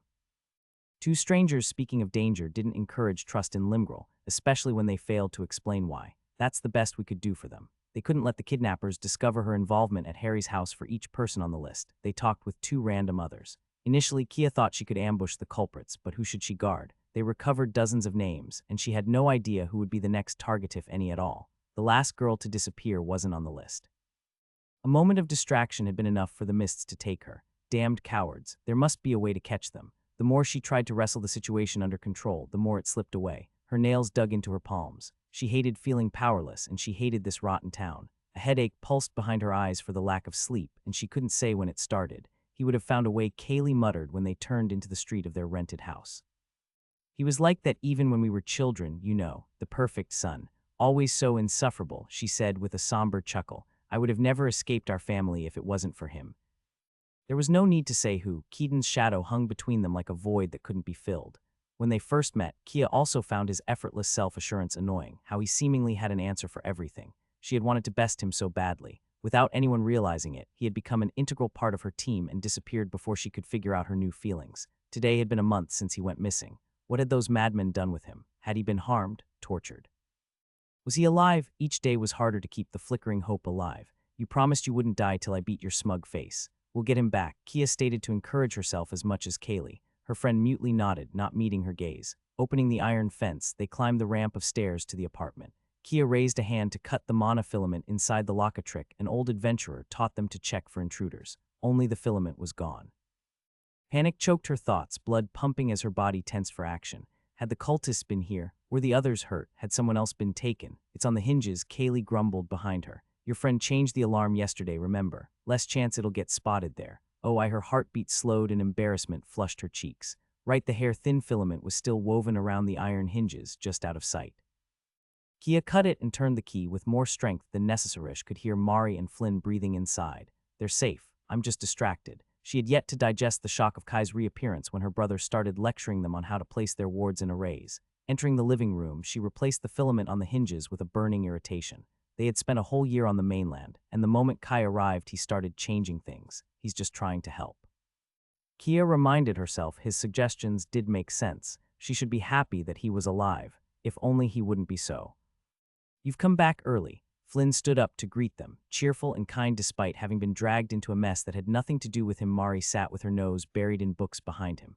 How did it go? His smile didn't waver when Kaylee marched past him to shut herself in her room. He lowered his tone, leaning closer. Is everything all right? Did you not find the people on the list? We found them, Kia said. It's just they won't listen or run. The ones who agreed to talk only humored us to make us leave. We can't guard them, and they'll be of no help for finding the culprits. Another lead that closed in a dead end. She wanted to scream and cry beneath the waves. Anxiety and urgency grew louder each day she failed to make any progress. We'll find another way to get them. Flynn lightly patted her back, holding her gaze with a certainty she had lost. Then his expression softened. Do you want something to drink or eat? I'm good. I just need some time to think. Kia strode toward her own room, following Kaylee's example. The wards on her door had also been rearranged for efficiency. Filled with a surge of annoyance, she nearly punched them out of the wall. Keep your cool. Everything is fine. The lie had never sounded less convincing. Shutting the door, Kia rested her back against the hardwood. Her heart thumped in her chest like a hammer. Exhaling and inhaling, she counted to 10 to get a grip on herself. None of it helped. The clutter on the floor and bunk bed made the room too cramped. The window was too small.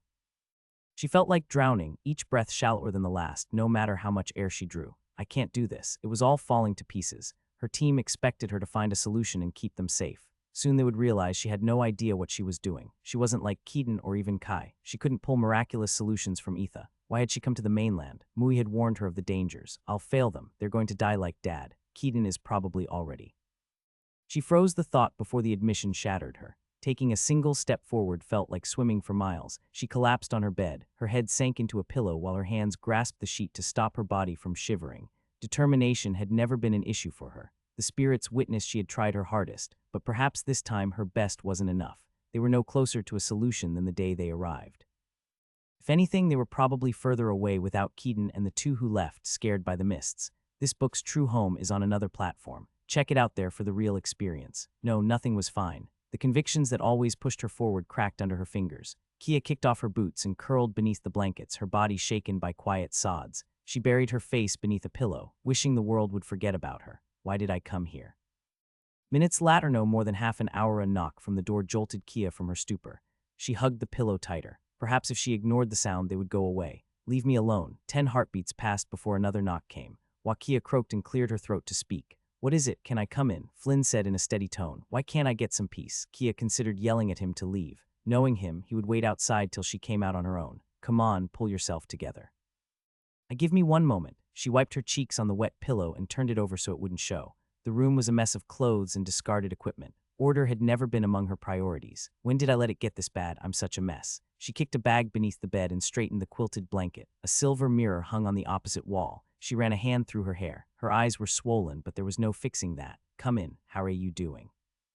Flynn carried a tray with a glass of milk and a bowl of mango cookies in one arm. I thought you might be hungry. His gaze skipped over the clutter on the floor to look at her. If he noticed her puffy face, he made no mention of it. Breakfast was 2 hours ago. Kia grunted, not that she ate anything. I'm good. It's never too early or late for a snack. Flynn sat on the bed beside her, offering the first pick of the tray. I always thought one breakfast was too few anyway. I'm not hungry, she mumbled. Kahali only knew how he managed to make her feel like a child despite only being a year older. He shrugged, stealing a pillow from the upper bed to cushion his back against the wall. More for me then. Without wasting a breath, he dunked a cookie into the milk and chewed with a satisfied groan.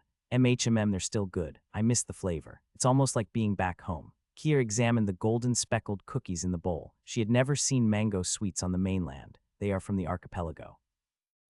Straight from High Arbor's best bakery. Kai's ring is amazing for preserving food, something about the lack of air and low temperature. He waved his hand dismissively, his usual bizarre explanations. He felt bad that I lost my things in the shipwreck, so he gave me these. They're the last bag, but if you don't want any.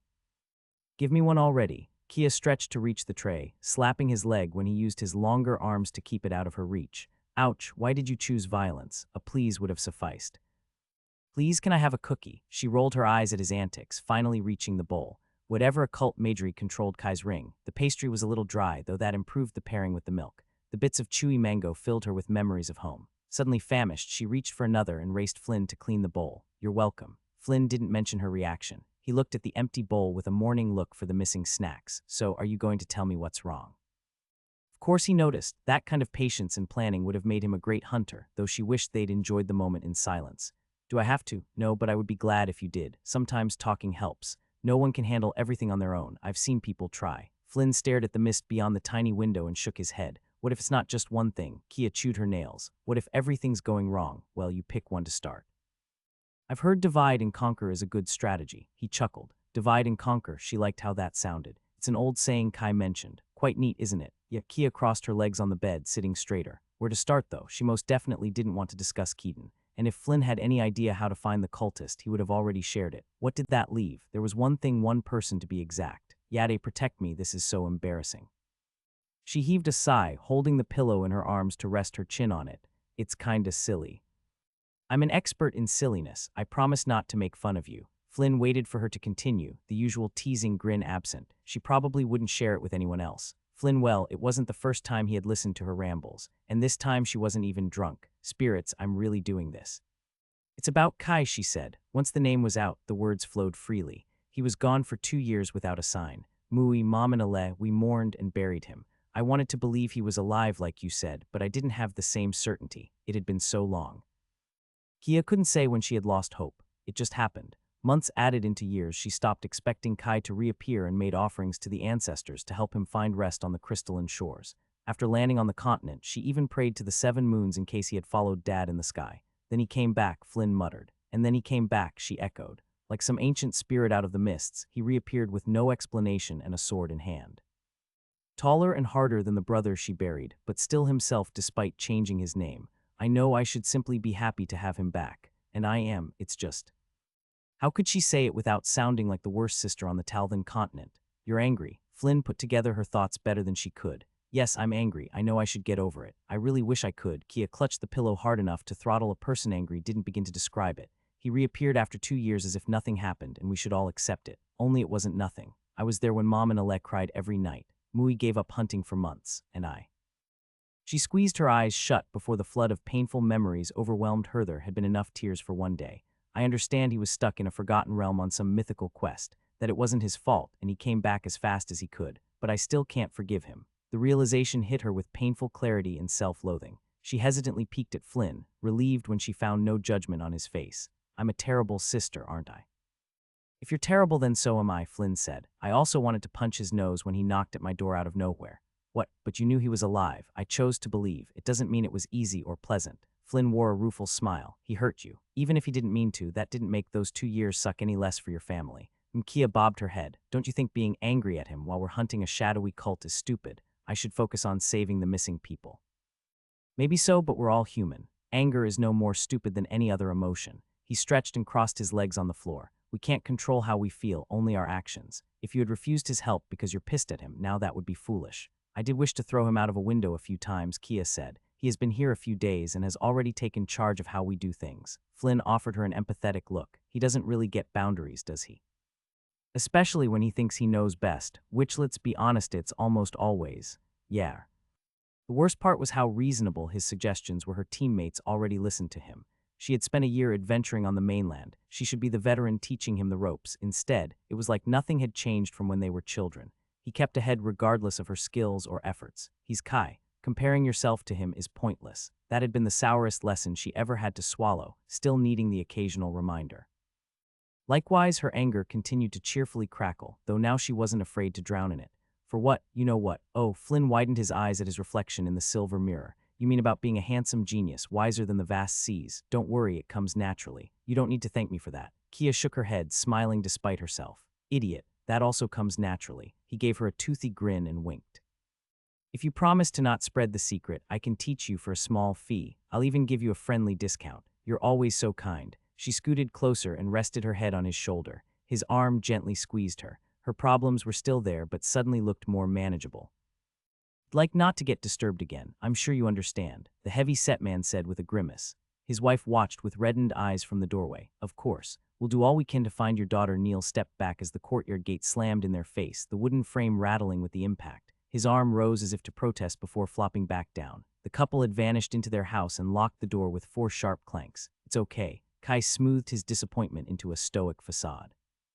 Another team of adventurers had questioned the grieving parents and used up their goodwill before they arrived. We've got all we could, and that's how it goes most of the times. Neil turned to the mist-shrouded street. The shadows lining his face made him look older. It's almost noon. We should head back. Maybe Kier and Kaylee had better luck. Yeah, they must have. Kai nodded, eager to get indoors. Shadow and water mana permeating the air let the cold humidity seep into his bones despite his enchanted coat. He had been the one who insisted on questioning the family personalias if he could find some crucial clue everyone else missed. The arrogance of that presumption seemed glaring now. He accompanied me anyway. There had been no trace left in every other abduction, and this case looked no different. He had scanned every grain of dirt from the crime scene with Mana Observer and strained Mana Anomalies to inspect the streams of essence, all to find nothing. Not a suspicious speck of mana or a hair out of place. Kai hurt to admit it, but when your best strategy was waiting on your enemy's misstep, the situation didn't look good. There was no trail of breadcrumbs or obvious suspects despite what detective dramas taught him. Perhaps Harry had been their only shot to grasp the truth, and he had gone up in flames with the piles of documents at his house. His best idea was to use himself as bait, exactly one of those reckless plans he had sworn to avoid. With the fate fulcrum cracked in his ring, there would be no reshuffling the possibilities if he got cornered.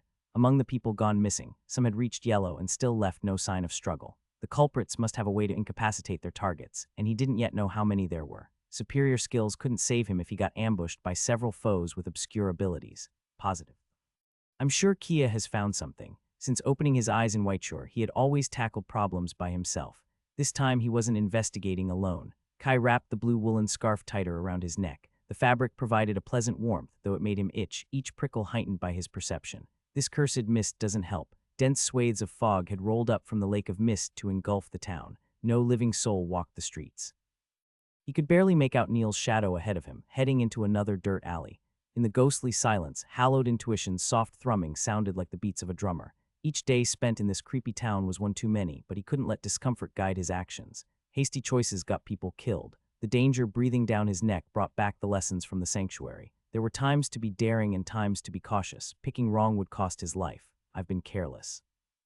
When he escaped that nightmarish realm, he wanted nothing more than to forget and move on. Snapping at the slightest sound and smashing furniture was hardly useful while living with his family. He had suppressed his instincts and let the archipelago lull him into complacency. The threat of the cultist was making him more alert than he had been in months. It doesn't sound very healthy, but as long as it works. What kept him alive couldn't be bad. Clues or no clues, he would find what was going on in Limgrel and carry his friends to safety. I should tell Vela we're fine. Perhaps she'll have some ideas. She probably couldn't find useful intel from across the Republic, but he'd rest easier if someone knew about their situation just in case. "Can I ask you a question?" Kai broke the stifling silence and activated the privacy wards of the black pearl he borrowed from Rain. Neil's shrouded figure slowed, taking another turn. "Sure, what is it?" "There is something I've been wondering for a while." He loosened his scarf and regretted it when a freezing gust slipped inside his shirt. "Are you the one who contacted Vela?" Neil's stilted steps were hard to miss even in the dense fog. He recovered before his boot crunched on the gravel still too late. "Rotten ancestors, do you always blurt things out like that? How did you know? Did Vela tell you?" Kai offered him a wry smile. Asking questions when people least expected worked wonders, bonus points if they were doing some other activity like walking. She didn't mention names, though it had to be someone from the archipelago, and it couldn't be Kia. "It was a toss coin between you and Mari. I can count on one hand the times she goes outside. That leaves only you." It could have been one of the islanders who already left the team. "I guess you're right. He hadn't considered them since he had never met them. I got lucky then." Neil rubbed his face, exhaling a long, tired breath. "It's not what you think. What do?" "I think I didn't contact her to get something out of it," Neil said. "Vela helped me settle some stuff back in Harbor. I knew she wanted to help other islanders." He jerked to a stop. "We arrived on the mainland with no friends or contacts. It made sense to let someone know what we were up to." He must have been feeling guilty. Neil stared at him, blinking in surprise, then lowered his gaze. "It's nothing. I was just trying to keep everyone safe." He scrubbed a hand through his hair, eyes jolting around the fog and breathing heavy. "I failed anyway. We should never have taken this contract. Who offers 5 gold messars for a task? It was obvious that something was wrong, and I still agreed to come. I'm such an idiot. I got us stuck in this cursed town." Oh boy, he sure loves to take responsibility. A week in Limgrel already put Kai on edge. He couldn't imagine what a normal person would feel after a month. "Stop that nonsense." He channeled his mother's scolding tone. "You're not the only person in the team. Are you telling me you could have forced Kia or Kaylee if they didn't agree? I could have done more." "Yeah, we all could. Everyone made their choices to get here." Kai stared straight at him. "We're going to figure this out. Spirits, I'm getting good at this." Neil slowly nodded. "I'm sorry, "No apologies, you're good." Kai lightly clapped his back, looking for a topic to distract him. "Do you have a way to contact Vela? She said you stopped sending messages." "It's complicated." A deep furrow formed in his brow. "I usually visited the House of Mirrors of the towns we passed, but Limgrel doesn't have one. The closest branch is 3 days away in Dorvel. I asked one of our teammates to deliver a message when they left. Now I don't have anyone else I'd trust." "This is going to be a tiny bit more complicated than I imagined. What about a paper letter? It would take weeks to reach Vela through the mailing system. Still better late than never." "I considered that too, but they might intercept the letter." Neil scowled. "After we got ambushed at the tower, I have no idea how many people are corrupted. We'd be painting a target on our backs." Kai chewed his cheek, skimming the possibilities for a line of safety. "You're right, it's too risky. Not even the mailman is trustworthy. How did we sink so low?" Monitoring the information going out of Limgrel was exactly what a bunch of paranoid criminals would do. He could write the letter with a cipher, though it would create a different set of problems. Too complicated, and Vela might not realize it. Too simple, and the cultist might sniff the trick. We should have agreed on an emergency code. Foresight is such a bitch. And what would I even write? "Mad cultists, please send help." Vela had influence and contacts in the archipelago. On the mainland, she was a stranger amidst scores of patrician families. While Kai didn't doubt her resourcefulness, he had to be realistic. Who could she sway from her posh academy thousands of miles away? If she reached for the wrong people, it might make things worse. We're on our own. He would have to find a trustworthy courier or sneak to Dorvel himself. And what for? Vela could probably just report the corruption to higher officials. The Republic's bureaucratic machine might take weeks or months to move. Could you not tell the others? Neil walked into a narrow gravel street. About Vela, I mean. Kia wouldn't understand. I don't know what happened between them, but she'd rather chew off her own arm than take her help. That might be my fault. "We'll discuss it once we're away from this town," Kai said. "I don't know what you're talking about. We're all human. Well, except Rain. Anyway, how far are we from your house?" Kai glanced at the veiled shapes of slanted buildings. "I don't recognize this area. Yeah, I've never seen fog this thick aside from the cloud fairies. We should be." Neil squinted at the street signs of a crossing. "Shit, I must have taken a wrong turn. I hate this place. It's okay. Everything looks the same." He wished he didn't have to freeze his butt off for much longer. "Do you know where we are? I shouldn't have forced him to accompany me in the first place." Yes. We've been circling the outskirts toward the lake." Neil closed his eyes and mumbled to himself, turning on his heels. "There." He pointed toward a wall of swirling white. "We should reach the main square if we follow that road. It's easy to get to our apartment from the center." "Sounds good." Kai strode close to him and spread Mana Observer to keep track of his surroundings. The air was drenched with water and shadow motes, dulling his senses. Investigating would be so much easier if he could see people across Limgrel. The town was just populous enough that a few people going missing hadn't raised a ruckus, while being too small for the House of Mirrors and trade caravans to bother with it. Where are they holding the missing? Those taken from the surrounding farms could be anywhere, but many disappeared inside the town walls. The guards would have to be massively incompetent to let people get smuggled over 10 meters of stone and gravel. Men could be bribed, but there were powerful wards woven through the fortifications. Umai might be an idiot too. A spark of realization lit his jumbled thoughts had been looking at the problem from the wrong perspective. The mystery of people vanishing without a trace caught everyone's attention, but he didn't need to know how the cultists did. All that mattered was the location of the missing individuals.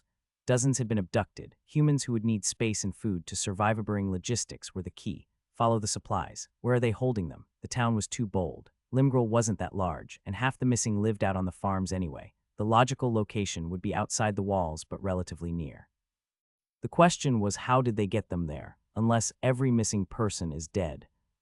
Corpses didn't need to eat and could be easily buried or destroyed with magic. No, that doesn't make sense either. All the complex maneuvers to maintain secrecy and mislead the Republic. If those assholes wanted to kill off a few people, it would have been way easier to massacre a village. Why go through the trouble of setting up such a complex operation? Their objective must require time and a steady stream of test subjects. Yade have mercy, what are they doing with them? His mouth was dry despite the humid weather. He had often joked about blood rituals and devoured souls. Now, those didn't sound as funny. The hairs on his arms suddenly spiked, blood and adrenaline rushing through his veins. Kai summoned his enchanted blade and ready to spell while his mind caught up to his instinct. Hallowed intuition's thrumming had turned into sharp, familiar whispers. Fuck. He spread Mana Observer, sifting the dense mana that wafted from the lake. There were no other signatures in his range. He grabbed Neil's coat before he could move away. What are you doing? They're here. Body augmentation enhanced his sight and hearing, his muscles flushing with mana and ready to jolt.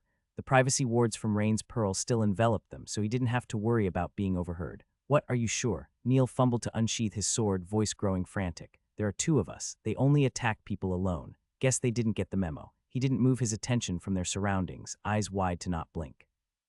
The pale fog was almost as thick as when he had fought the cloud fairies. Get behind me and stay silent. This wasn't how it was supposed to go. He didn't want a confrontation. What do I do? Despite his heightened perception, he couldn't spot anyone. If he focused Mana Observer on a spot, he might get better results, but that would leave him vulnerable. We're too exposed out here. They needed to find shelter away from the mist. The closest wooden warehouse was a dozen meters behind him. If they reached. Hallowed intuition's whispers soared and suddenly quietened. Kai didn't get time to question it. Trusting the skill, he slashed the air to his left and channeled earth mana into his blade. Only the mana remained stuck in his veins, ignoring the orders. What? His sword clashed against a hard metallic obstacle before it could complete its arc. The impact rebounded up in his arms, forcing him to step back. Such shit luck, a muffled voice grunted. The owner shrouded by the mist. Mana Observer still couldn't. The skill turned off as if it had stopped existing. His elemental magic didn't answer his commands, the motes refusing to leave his veins. Kai suppressed the shock and swung again to not lose the initiative. His body was slower and weaker than he expected. The boost from body augmentation was gone too. Fuck. His sword cut wide without meeting any resistance. Digging a boot into the mud to keep his balance, he pivoted on his leg and turned the strike into a wild sweep. The blade whistled through the mist, brushing someone. No sounds came from the attacker. The sea serpent blade was clean of blood. Stop hiding. Kai brandished his sword with both hands and executed a chain of random cuts around him. The vapor from his breaths mixed with the mist. His arms burned with the exertion. He continued swinging at his invisible enemy without relenting, following hallowed intuition's soft murmurs. At least one skill hadn't abandoned him completely. A gruff scream echoed behind him, quickly hushed. Kai pivoted to strike the area. Squinting, he spotted a small shadow moving closer. Die. Emru Hobbs growled and ducked under the blade. Red eyes glared at him. The cat strode closer, fluffy tail swishing in the air, the fur of his paws marred with crimson. I'm sorry. Kai tightened his hands around the hilt, moving his sword away but not lowering his guard. Hallowed intuition fell silent for the first time in days. Without any build-up, his skills returned to him like limbs he had momentarily forgotten. Elemental motes swirled around his arms in streams of color. Mana Observer stretched to its maximum range around him, as if to make up for the lost time. The attacker was alone with Hobbs. No. Neil, Kai screamed, frantically searching for his companion. Water mana surged in a blue flood. He swatted his hand, pushing back the fog for 3 blocks of buildings. The dirt street sloped toward the lake of mist. Abandoned wooden warehouses and shacks stood around him, not a soul in any of them. No, no, no. 2 fresh trails of footsteps marked the mud. His own boots had carved heavy grooves where he had fought. Neil's tracks were lighter, remaining in the spot where he last talked to him, then abruptly ending. He was gone. Friday, for the snoopers that want more details about the other issues, I love you guys, here's some. Like all good problem, this one comes in company too. It started this summer when I was editing book 2, which took way longer than anticipated, about 180-200 hours on top of publishing weekly. Like everyone expected except me, I was quite burnout by the end of it. No one thinks their body or mind to betray them until it happens. That was why I decided to take a pause at the end of August, since I also felt the quality of my chapters was being affected. When I stopped to rest and think, many other problems I had been ignoring cropped up on top of the burnout. I won't go into details right now, but in the last couple months I've seen half a dozen between psychologists and psychiatrists to start addressing them. And I've collected diagnoses like Pokemon card some I liked more than the others. The overall experience has been frustratingly slow for my impatient mind, and quite tiring. I really hate calling strangers to take appointments and waiting for emails replay. Though on the good side, I'm finally making some progress. I can't put a date in on it yet, I'm nowhere near done, but I aim to gradually go back writing more in the next months. So that's about it. I will keep you informed when I have more definitive updates. To avoid any doomsayers in the comments, no, I'm going to quit writing Elides no matter what happens. The only question is how fast I can go back to writing full-time. Drew. Miss Hydide, Professor Holmes called from the base of the amphitheater room, his slow drawl carried by the sound arrays. He didn't lift his wrinkled face, busy scribbling on his sole tome as the students filed out of the hall. I'd like a word, if you please. Vela froze halfway through putting her crystal prism in the spatial bag. Had he noticed her reading reports of possible cultist activity during class? He never seemed to care if students listened as long as they remained quiet, and she had already read the section about mana synergies and repulsions they discussed. What did you do? Sat with both elbows on the polished desk, Callissa cupped her doll face with an expression of utter shock. Her purple eyes lit with amusement. The moons must be falling if Miss Perfect got in trouble. Stop it. Renee rebuked her without breaking her patrician demeanor. I'm sure it's nothing, Val. Professor Holmes is light with discipline. Yeah, till he tears you to shreds at the final exams. Callissa mimicked ripping an arm from an invisible doll. But you shouldn't worry. You are one of his favorites. He doesn't play favorites. Of course not. Callissa twirled a golden lock around her manicured fingers. He just likes you more than most. He would like you too if you'd study for his class. MHE, who needs? Essence theory anyway. You'll share your notes with me, right, Val? Callissa fluttered her eyelashes with a bashful smile that made foolish boys stutter. Get over yourself. Renee raised her eyes in exasperation and turned toward Vela. Do you want me to accompany you? I know, it's fine. Vela hid her nervousness with poise. It was probably nothing. Her last test scores had fallen slightly, but she still placed in the upper 10th of her year. Pure academics were the last bastion of her pride. After the entrance exam curtailed her naive dreams. Keeping a professor waiting won't help. I'll catch up to you in the study hall. She straightened the silver rim of her uniform and headed down the stairs toward the lecturer's dais. Her place, a duo of straggling girls, giggled with schadenfreude as she passed. Vela ignored the glances and sarcastic remarks that usually worked best. Raelian gathered scions from the most ancient and influential families across the Myrian Republic, but despite her extensive preparations, she failed to anticipate the pettiness of these supposed brightest. Down the last step, she waited for permission to approach the massive Unan timber desk. The wood had been roughly cut without any polish or engraving. Enchantments would lessen the raw mana pulsing inside the steel gray grain. There was always some new student who attempted to lift it on a dare with the same result. Sat in a high-backed chair behind the table, Professor Holmes' thin frame and soft-spoken manners were the opposite of imposing. It looked like a stiff breeze could trip him, and some people whispered he had gnomish blood. It was easy to forget every lecturer at Raelian had reached green, and if Callissa were to be believed, Holmes had taken the position over 2 centuries ago. Miss Hydide, he continued scribbling on his sole tome with a gilded quill that scratched on the conjured paper. Lately, you've been distracted during my lessons. It wasn't a question, not that she could deny it. 7 weeks had already passed since she had last heard from Kai, and her research didn't soothe her worries. He must be fine. Vela moved closer, her collarbone reaching the edge of the desk. I'm sorry, Professor. I've had a lot on my mind. It won't repeat. She dipped her head in formal acknowledgement and nearly jolted when she found a pair of sharp gray eyes staring back at her. I see great potential in you, Miss Hydide. It would be a pity to see it wasted. Professor Holmes studied her behind 2 bushy eyebrows. Several wrinkles formed on his forehead. Finding hard-working pupils with talent has proven rarer than I would like. Vela blinked, not used to receiving compliments. I'll do better in the next exam. MHMM indeed. Essence theory is the cornerstone upon which all magic is built, he murmured, somehow giving the distinct impression she had given the wrong answer. His bony fingers traced the gold filigree of his sole tome before the book disappeared in a blue shimmer. As you should be well aware, the moon's trials have been confirmed again for this year. His mouth scrunched up in scholarly disapproval. I thought we were beyond such crude means of evaluation after how disastrous the last went, but alas, my proposal of a written test was outvoted by the college. Vela perked her ears. Aside from the fact the trials were happening, no one seemed to know anything about them, not even Callus's rumor machine. Professor Holmes tucked back a tuft of white hair with a tired gesture. Turbulent times are ahead, Miss Hyde. His keen gaze turned muddy, though he still spoke in a slow, deliberate manner. The dean has been tasked to forge the next generation, and he means to accomplish that regardless of the costs. I would advise you to spend less time worrying about distant conspiracies and more on practicing your skills. Yes, I know what you've been up to. Nothing moves inside the library without my knowledge. Bloody curses. I should have known the clerk would spill it. I didn't mean to hide. Vela fidgeted with the latch of her bag. Professors didn't always like perfect composure. Private research shows good initiative and curiosity, qualities I always try to encourage in my pupils. Despite what my appearance suggests, I've also been a student once, long ago. He chuckled with a rueful smile. I know the allure of forbidden topics better than most, but you must mind your priorities and not get lost in some treasure hunt. Spirits, I wish it was just that. Vela lowered her gaze in penance, glad he didn't know everything. Do you realize the privilege of frequenting these hallowed halls? He gestured to the emptying amphitheater, looming over her from his chair. Each acceptance cycle, tens of thousands of promising youths test to enter Raelian. Of those, only a fraction of a fraction gets accepted. This might very well be the most important chance of your life. I understand, Professor. Her peers never forgot to remind her how lucky she was to have been accepted, usually when she scored a test higher than them. Excellent. Professor Holmes gave a curt nod, suddenly holding a brown folder in his knobby hands. This should be the information you were looking for. Vela gaped with no effort. Is that? She had spent many sleepless nights failing to figure out what was happening in Limgrel.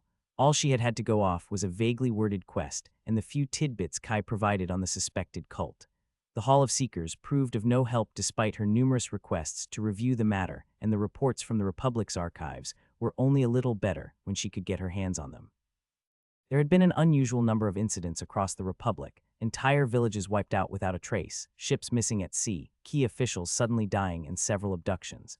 All the investigations quickly found an obvious culprit or never made any progress. She couldn't prove the same cult was behind them, nor did she believe it. The more she looked into it, the more she wondered if she had gone mad. I personally transcribed the scrolls. It made for an interesting read. Professor Holmes offered her the folder without releasing his grip. I expect that once your curiosity is sated, you'll focus on your studies. I always had a fascination for history myself, but it's not worth compromising your future. Vela bobbed her head like a bird pecking at seeds. I will. With the rough paper of the envelope in her hands, she itched to immediately devour the contents. It took a sizable effort to casually hold it at her side without staring at it. I'll look forward to reading your essay about Mana Gem's formation next week, Miss Hyde. Storing his books away, Professor Holmes hopped off his chair. He disappeared behind the imposing desk and then ambled toward the faculty room on his stubby legs. Holmes waved at her without turning. The concentric rows of tables of the amphitheater were empty of students. She had walked halfway to the doors at the top when she sneaked a peek at the papers, afraid to raise her hopes. Limgrel and the masked pirates had run into a dead end, so she had looked at the historical records of similar activities. It had been a long shot. Heretical cults and secret societies were oddly common on the mainland. By their nature, there was little known about their inner workings. The bulk of information regarded how they were discovered and destroyed, at least in the archives she could access. A handful of minutes later, Vela tucked the crumpled folder back into her spatial bag, her hands not as firm as she would like.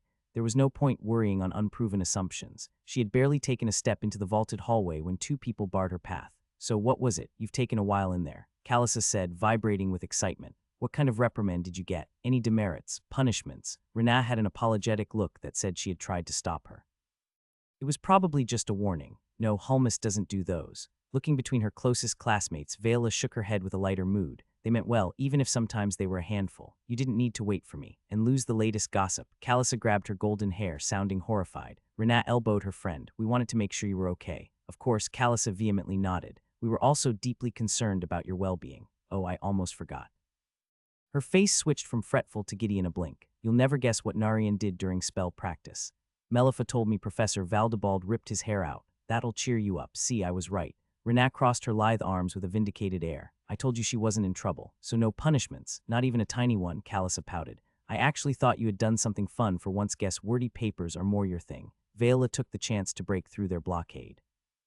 If you don't like wordy papers, I imagine you won't need my notes. She hid a smile and strode toward the lift at the end of the hallway. The main array thrummed beneath her feet, lighting the floor marbling with chains of blue runes. Wait, Callissa scampered on the stone platform, hugging her arm. I also love dusty papers. You wouldn't be so cruel to deny me my passion, right, Val? She should. Renat gilded inside for last, gesturing to the waiting attendant to activate the lift for the 5th floor.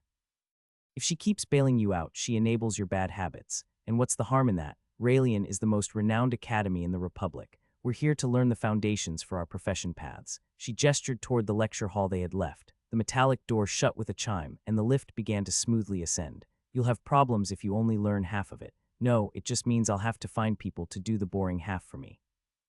Callissa combed her hair in the mirror as another chime announced their destination. Honestly, it doesn't sound that hard. Her logic is flawless. If someone could make such a ludicrous plan work, it was probably her. Initially, Vela disliked her attitude, then she realized she was simply honing a different set of skills. Lies could often put twice as much energy into avoiding a task she found boring than it would take to complete it. How would it have been to grow up in the capital? Perhaps it's normal there. Despite being built in a Yellow 3 area, a child could run through the fields and woods without fear of encountering any beasts within the premises. Her poise hadn't stopped her from gawking when she first stepped off the airship. Val, I think that one is here for you. Callis's voice pulled her away from the scenery. Vela turned to see a woman in the blue and silver livery of the House of Mirrors waiting by the entrance of the cafeteria. Her heart skipped a beat, letting the worries she had locked in her mind flood free. Don't jump to conclusions. Miss Hightide. The messenger gave a short bow and held out a letter in a gloved hand. Your emergency contact has entered one of our branches and asked to contact you. Do you wish to make a connection or reschedule for another date? Vela broke the wax seal and mana netting of the letter. There were only 2 words inside, and she only needed the first. Matthew. I'll come immediately. He's okay. I must tell him. You're going to skip your meal. Renat pressed her lips in disapproval. Can it wait for later? No one should. Callis's expression lit in realization. Oh, it must be that guy. Who? Renat furrowed her sharp brows before getting an uncharacteristic glint of mischief in her dark eyes. You mean that guy, the one she's been worrying about for weeks? Yes, her mysterious friend. They shared a knowing glance. Callissa giggled. I hope he's handsome at least. He must be, otherwise you wouldn't be losing sleep over him. There is nothing between us. He's just an acquaintance I contracted back home. Vela could feel her traitorous cheeks heating up and turned toward the house's messenger. I'd like to go now. Without giving her friends another chance to tease her, she hurried toward the lift ahead of the woman in livery, familiar with the fastest route. You might want to fix your hair, Callissa yelled after her. A hand rose to her hazel locks before Vela could stop it. A bout of laughter burst behind her. She would never hear the end of it, but for now she had other priorities. Why has he taken so long to reach out? And I haven't heard from Neil either. All that mattered was that they were safe, away from Limgrel. She strode out of the lift to the ground floor, just slow enough to not look like she was running. The branch of the House of Mirrors was positioned close to the dormitory to allow easy access. The messenger panted when she stepped on the onyx floor of the facility and headed for the front desk, summoning letter in hand. I'd like to reach my contact. Miss Hightide. The receptionist smiled, recognizing her, and typed on the polished slab behind the counter. The 19th chamber has been prepared for your connection. Your contact has insisted on paying for the service. May I interest you in any of our refreshments? Inside, a half-mage stood in front of the jagged floating mirror. I've established the connection. I imagine you know how this works, miss. I'm familiar, Vela said tersely. The door closed, sealing her alone in the chamber. She breathed to calm her nerves and tapped the rippling silver surface.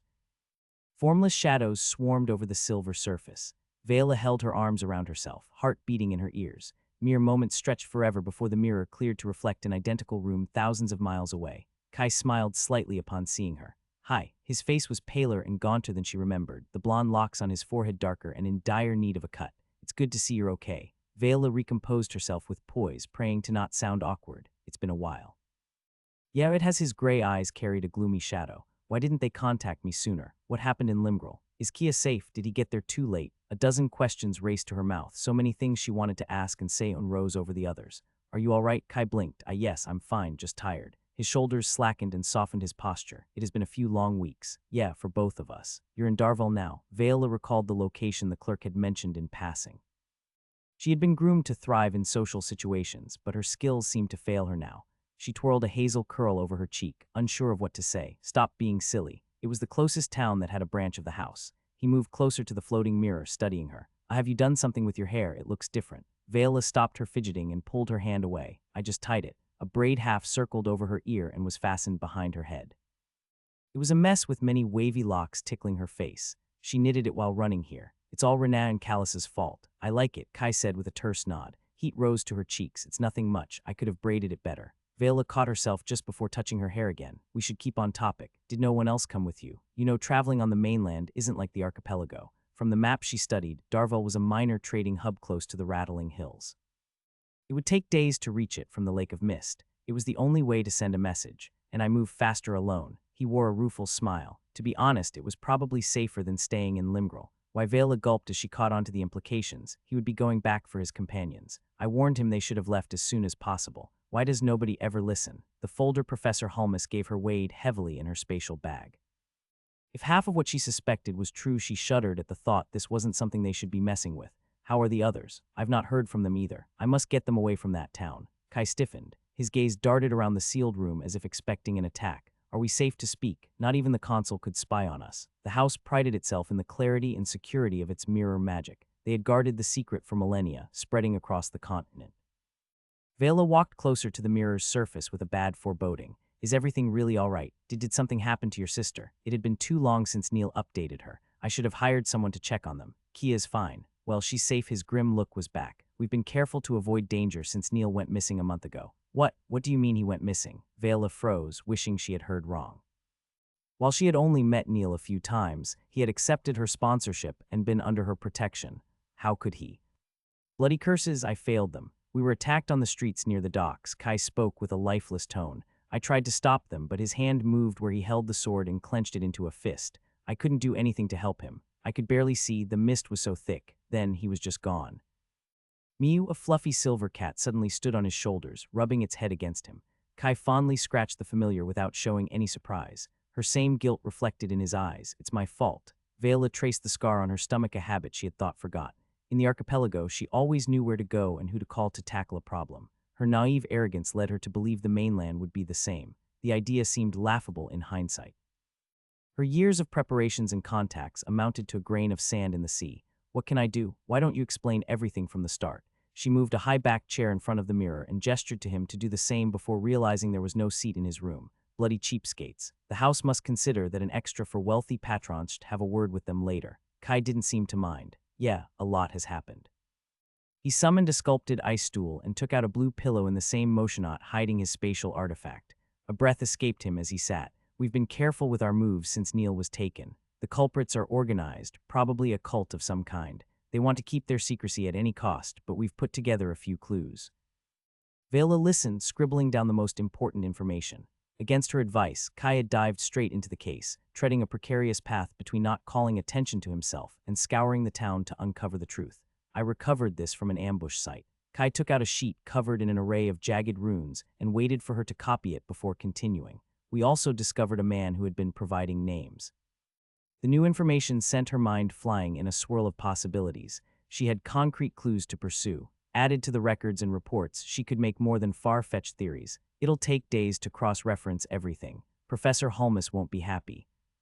The number of disappearances keeps increasing. We've been looking for where the missing victims are taken. Kai explained the trails they followed. Thrumming with nervousness, Vela filled over 20 pages before he fell silent. The affinity for darkness and the strange runes fit her suspicions of a cult. Is it really them? The records say they had been purged centuries ago. She pulled a lock behind her ear. Such an ancient organization would keep her up at night, but there was a more pressing worry. Why did you reach out now? She peered at him, hoping to be mistaken. Don't misunderstand, I'm happy that you did. But you should stop this investigation and inform the Republic. This matter is far more than you or I can handle. I can't. If I speak with the officials in Limgrel, the cult will know. They will run, or worse, will lose any chance of finding Neil and Keaton. The steely stubbornness in his eyes was unmistakable. He had made up his mind. If a month spent watching his back hadn't dissuaded him, no amount of cool reasoning would change it. Kia won't leave till we find out what happened to them, and neither will I. Kai lowered his gaze, almost guiltily. He turned the silver ring he wore with his thumb. I was there when Neil disappeared. I couldn't help him then, but I won't abandon him. Merciful moons. Vela massaged her temples. Okay, I understand. You do. Disbelief sculpted every line of his face. Yes, she loathed to admit it, but she wouldn't lie to herself or him. Duty and responsibility were familiar feeling 7 when they were foolish. You can't leave them. The last piece of this conversation finally fit together. You're planning to do something stupid, aren't you? That's why you came to see me. The guilty look Kai gave her would have made her laugh under different circumstances. I don't mean to face them head on. He sighed as if that was supposed to make her feel better. Once we find Neil, we'll run. We've got an idea of where they might be hidden, and I thought to inform you before we check, just in case you get yourself killed. Vela wished she could reach through the mirror to slap some sense into that insufferable face. Instead, she pressed her lips into a thin line and stared him down. Why couldn't he keep out of trouble? Of course. The corruption of the local officials was hardly surprising. Any large organization had rotten fields, though Kai underestimated their capabilities. Vela pushed down a slew of snappy responses and rested her hands on her uniform skirt. How can I help? I can't ask you for more. You've done more than enough, he said without pausing to breathe. Then we're good that. I'm the one asking. You've already got me here. She gestured to the onyx room lit by 3 crystal lights. You even insisted on paying. Just indulge my curiosity. What's your plan? Maybe I can help, I'm not saying. Vela rummaged through her bag to take out the folder. The papers were a little unwieldy to show through the mirror, though she liked having something to keep her hands busy. I've also done some research. I wasn't certain before, but what you've shown me confirmed a few theories. This cult is more dangerous than you think. A shiny bowl of mango ice cream gave him pause. He could rarely find fresh apples in Limgrel, let alone mangoes. After a month of bland meals, his stomach begged him to buy the sugary dessert the price tag helped him desist. I won't be tempted. Kai strode out of the hall and descended the onyx steps 2 at a time onto the dusty road. How could he enjoy any food while the others waited for him? He stopped at a crossing to orient himself. It was laughably easy to find his way without the fog. The eastern stone gate soared over the building, and most passers-by offered him directions. Darvel was hardly a picturesque town with its gray buildings, lack of green and chattering caravans choking the main avenue. Still, the burnished blue sky and sunlight washing over the rooftops made him gape. Since he had trekked out of the mist, he couldn't stop marveling at the open heavens. Constant dreariness around the lake of mist had been suffocating him. He only now realized the toll it had taken on him. I have to get back. He was already behind schedule. Vela had chewed him out for 3 hours straight, ripping apart and rebuilding his plan with a sweet smile. Someone had to know what was happening in Limgrel before they took any risky initiative. The worry for his friends pushed him to walk faster. It was mid-afternoon when he exited the eastern gate behind a creaking wagon. Aside from Rain, he was the fastest runner, a logical choice for this task. Come on, they can survive a few days without me. Kai channeled a stream of mana into body augmentation. His boots crunched the gravel of the wide road. If he kept a steady pace and didn't take breaks, he could get back in 2 days. His concern and eagerness to see the matter done urged him to quicken his steps. He ran past a team of gruff adventurers who sneered at his speed. Perhaps they were going in the same direction. The flow of seekers lured by the gold bounty had never stopped, even though most only stayed a few days before giving up and leaving. They might be jerks, but they're right. I must slow down. One way or another, everything would soon be over. They had spent weeks patching together rumors, statistics, and hunches to trace down the cultists' hideout. By the end, there had still been 3 vast areas to search. Kai hadn't expected Vela to provide any useful intel, let alone something to narrow down the possibilities. I owe her another favor. They just keep piling. His rhythmic breathing condensed into white puffs as the crisp air brought relief from the heat of running. With the coming winter, the fields of golden crops had faded into muted browns and grays. Dense mana nurtured plants to grow taller and lusher, but also made the seasons and weather harsher. Bare trees and bushes lined the road, offering little cover. Kai trusted hallowed intuition that he wouldn't need any for 100 miles or more. Realizing he had sped up again, he adjusted his pace and summoned his status to distract himself. Living in a creepy shithole sure helps. Name, Kai Tylen Matthew Reese Viernon. Race, yellow 370,588, 404,023, 500,000 XP. Profession, favored son of the Isles, LV 910 max. Body stats, strength 36, dexterity 37. Constitution, 42.538 plus 4.54338 plus 5. Mind, 5142 plus 95343 plus 10. Spirit, 5748 plus 96050 plus 10. Perception, 37.533 plus 4.53934 plus 5. Favor, 83. Boons, gifts of the earth. Kahali's retribution. Spatial attunement. Profession skills, natural prodigy, LV 92 100. Rippling Echo LV 77 100. Astral Pathway LV 40 796. General Skills Hallowed Intuition LV 7780. Mana Observer LV 4044. Body Augmentation LV 3638. Mana Analyst LV 2830. Mana Weaving LV 2526. Mana Engraving LV 2223. Water Magic Advanced LV 1920. Split Mind LV 1921. Arcane Enchanting LV 1011. Elemental Swordsman LV 89. Hobbs LV 1020. Runic Scholar LV 48. Nature Magic Advanced LV 46.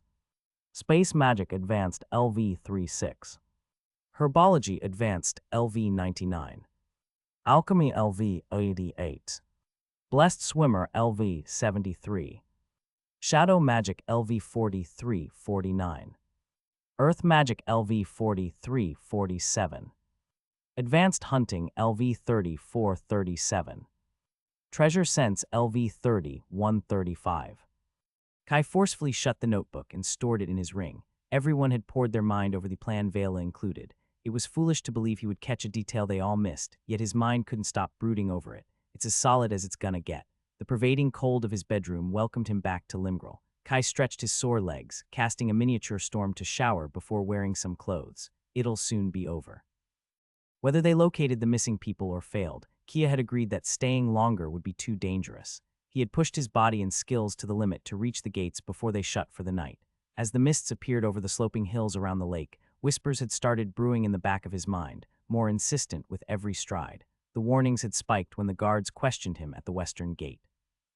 If they had shown outright hostility, he would have written it off as mistrust of an outsider, but they had let him through with barely a question. Somyeon had taken notice of his absence. Did some Republic official wake up to do their work? No, that sounds wishful even in my thoughts. He had expected they'd be targeted after Neil was taken, but as people continued going missing, the cult ignored them. Had Hobbs scared them off, or were the remaining members not worth their time? We'll see who smiles at the end. His sister and friends had holed up in their rented houses to stay safe. He couldn't hide his trip to Darvel, but only Flynn and Rain knew about his meeting with Viola. There was no time to solve Kia's mistrust of her. The rest of the group thought he had gone to gather supplies and information at the Hall of Seekers there. I'll explain once we're away from here. He had studied the wards guarding the town from every angle to figure out how the cultists moved. They had been laid by a master more skilled than anyone in Limgrel. No one would sneak past them undetected if not for one inevitable flaw.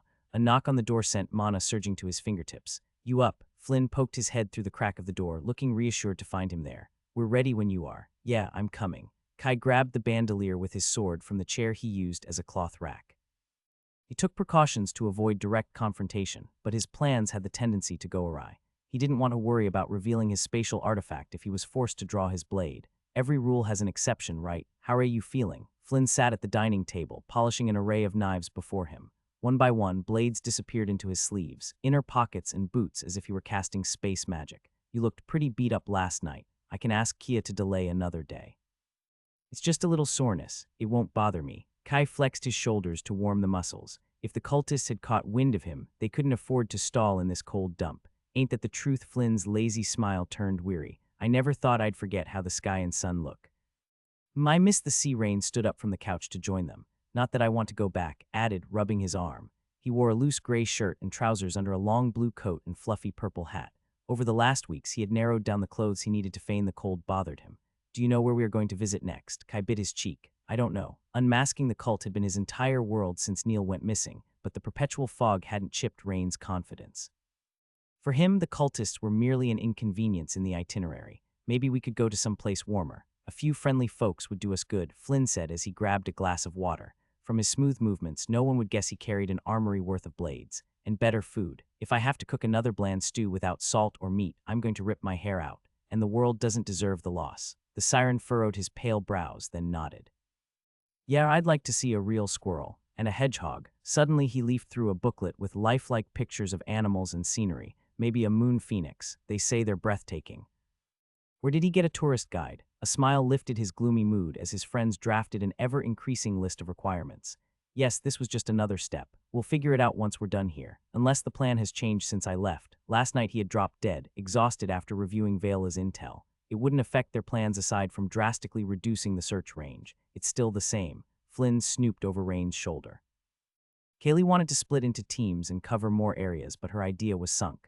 Oh, thank Yade. Kai massaged his temples. He understood Kaylee's worry for her brother, but being close to the finish line was only a reason to be more cautious. Yeah, Flynn said, though it wasn't an ethereal glowlight that argued her down for 2 hours. Then Rain also has my deepest appreciation, Kai chuckled. Ignoring the affronted look, he took out his ticking pocket watch. We have to go meet with Kia.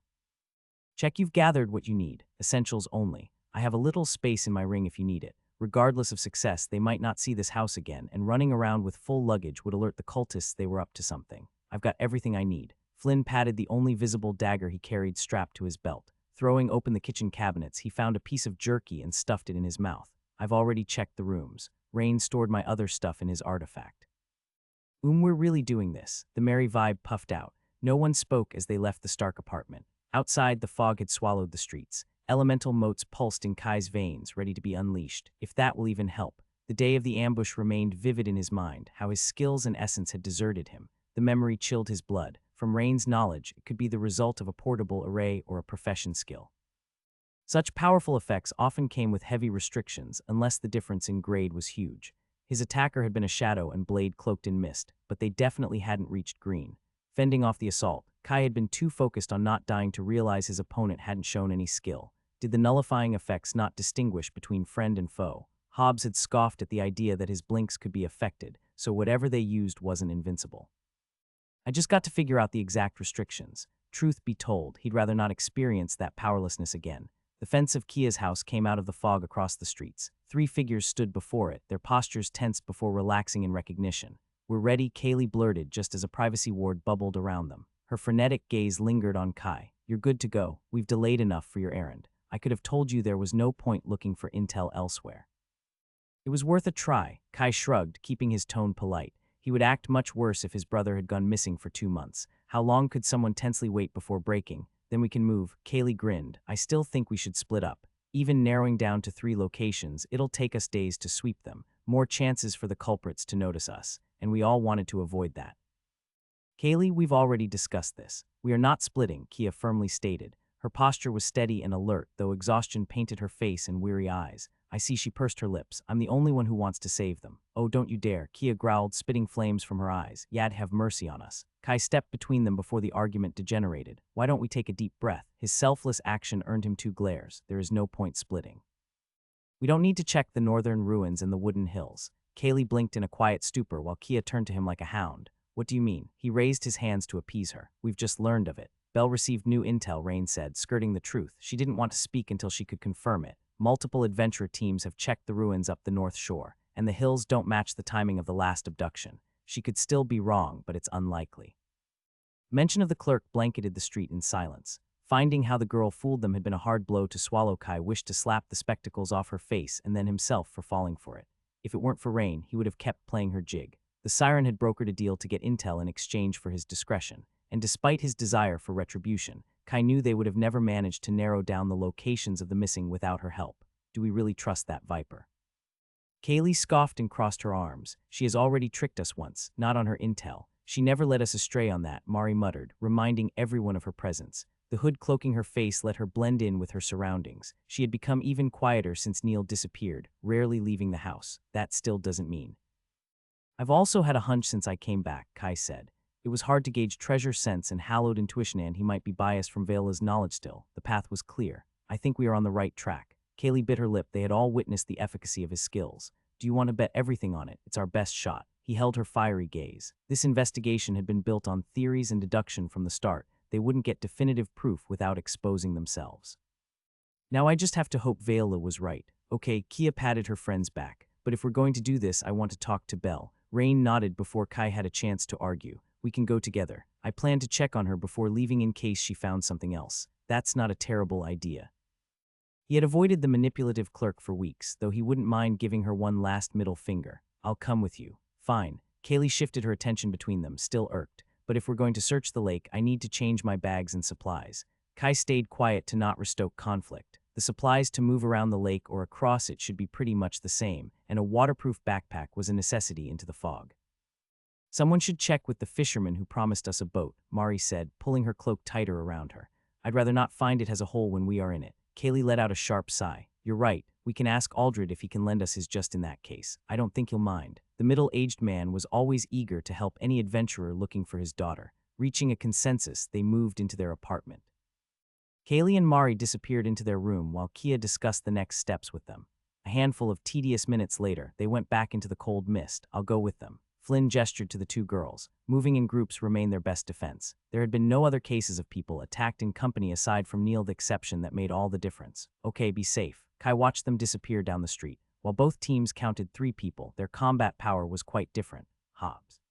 Can you keep an eye on Flynn? The furball rested on a windowsill behind them, never going far from him. He agreed to the task with surprising swiftness, perhaps feeling some gratitude for being carried on his back for the better part of 2 days in a gracious mood. Yeah, I promise we're almost done here. Then we can go somewhere less boring. And yes, with better food too. Warm approval flowed through their bond, the impressions growing gradually stronger and clearer.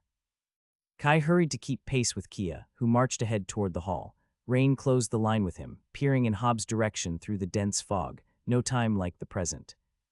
Me anything? Rain tilted his head, the usual serenity marred with confusion. You don't need to mention it. His pointy smile lit his face. We're friends, right? Yes, but not every friend goes that far. He let his gaze wander along the paved streets of the center, and I don't take it for granted. Then it means we're best friends, Rain beamed, a glimmer of amusement flashing in his eyes. And I honestly didn't do much, it was fun.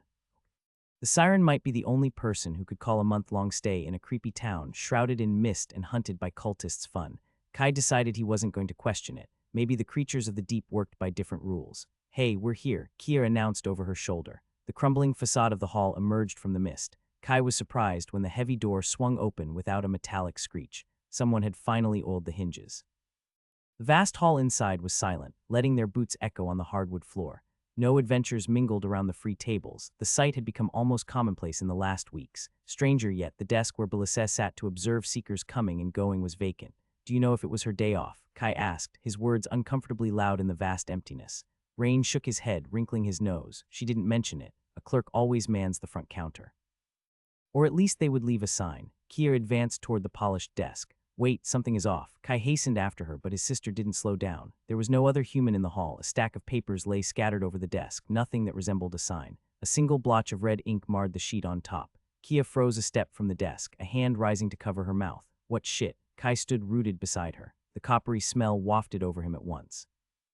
Looking past the counter, Belisses' body lay crumpled beneath her chair. Chestnut hair spread messily over her face, twisted in pain and shock. Her lifeless eyes stared at the ceiling. A black dagger stabbed to the hilt in her heart, drenching her pink blouse in dark blood. Damn it, why now? Kai extended Mana Observer over Belisses' body, hoping for a miracle. A stream of glowing motes flowed out of her limp figure, her veins turning dim and stagnant. The sight was miserably familiar, though he usually observed it in beasts. Hallowed intuition's silence brought him little relief. She's dead, he murmured. The statement sank into the silent hall like a condemnation. Their breaths were the loudest sound. If there were spells to revive people, he had never heard of them. Rain stood frozen half a step behind him, pale, bloodless lips parted. I just talked to her yesterday. Who she can't cursed moons. Kia gritted her teeth, her aura flared before she pulled it under control. Without giving him a chance to intervene, she leaped over the counter. The hardwood floor creaked where she landed beside Belisses' corpse, touching her neck with surprising gentleness. The hopeful glimmer in her eyes dulled. The body is still warm. Kia gulped, voice wooden. She's not been dead for long. Don't stand there like a fool. Focus. Kai went closer to peer over the polished desk. I'd say about 3 minutes from the mana still in her body, maybe less. The loss of attuned essence varied with the density of the deceased, and the environment he had gained enough experience in the sanctuary for a rough estimate. It's better if we don't move anything. His analysis skills swept the crime scene. Aside from his expertise in mana and runes, the last month made clear he was no detective. There were no signs of struggle or traces of the culprit. Whoever assassinated Belisses took her by surprise and finished her with a swift stab in the heart. Why her? Climbing over the counter to crouch beside his sister, Kai used a handkerchief to pull out the black dagger. The feeling of the blade grinding against bones and flesh as it slipped out of her chest made him sick. He had seen and caused far more gruesome scenes, but it was different when the victim had been a breathing, living person he knew. The metallic stench of blood choked his lungs, almost strong enough to taste. This wasn't right, this. Kai pushed the gurgling knot of emotions out of his thoughts. Keep focused on what you can do. Proof, clues, the murder weapon in your hands. The black leather hilt sported parallel grooves for grip, continuing into a slick blade forged from an equally dark alloy. It was long enough to pierce through a human body, expertly crafted if simple in design. The strangest aspect was the lack of enchantments. The intrinsic flow of the mana alloy could sustain runes to rival his sea serpent fang. To use it as a plain pointy stick was an extravagant waste, but it makes it hard to track.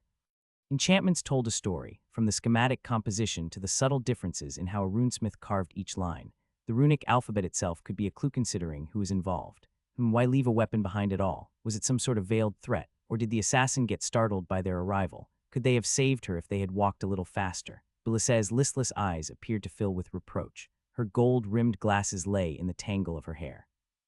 Her self-assuredness was gone in death, leaving a scared girl a couple years older than him. This wasn't supposed to happen. Regardless of his irritation toward her actions, she didn't deserve to die like this. Belissa had been trying to help them in her own overreaching way and paid with her life. Why was there no one else in the hall? Why was she killed now, just as they prepared to look for the missing people? How was the cult involved? Always such cursed luck. Kai abruptly stood, careful not to touch the papers as he maneuvered back on the other side of the desk. None of this made sense, but it wasn't the time to look for answers. We need to get out of here. Kia turned toward him, blinking as she registered his words. What? We can't leave her. We can't stay, he gestured toward the vast empty building and the corpse. You told me adventurers are scared to insult a clerk in the Hall of the Seekers. She was murdered in cold blood. Something's deeply wrong. If half of the officials we suspect are corrupt, do you want to stay and explain what happened? Kai held her gaze, trying to suppress his own fury and urgency. The words finally seeped through, and she gave a curt nod. They're going to pay, Kia stated as she crouched beside Belissa to close her glazed eyes. We shouldn't touch her, he bit his tongue, realizing he was still holding onto the black dagger. The shock of finding the body pushed him to act without considering all the consequences. What's done is done. The murder weapon disappeared into his ring, still coated in fresh blood. Since there were skills to track the last person to touch an object, he had avoided direct contact with a handkerchief, but he wouldn't bet that was foolproof. With the standards of investigations here, they wouldn't use it for anything useful anyway. Kia gracefully joined him on the public side of the counter. Her glistening eyes brimmed with anger and sadness. Where do we go? We need to warn the others. Spirits, what do we do about the plan? Kai held her arm until her expression steadied. Let's focus on getting somewhere safe. Then we'll think about the next steps. Suddenly, a seething whisper rose in his mind as if to confirm his worst fears, growing louder each second.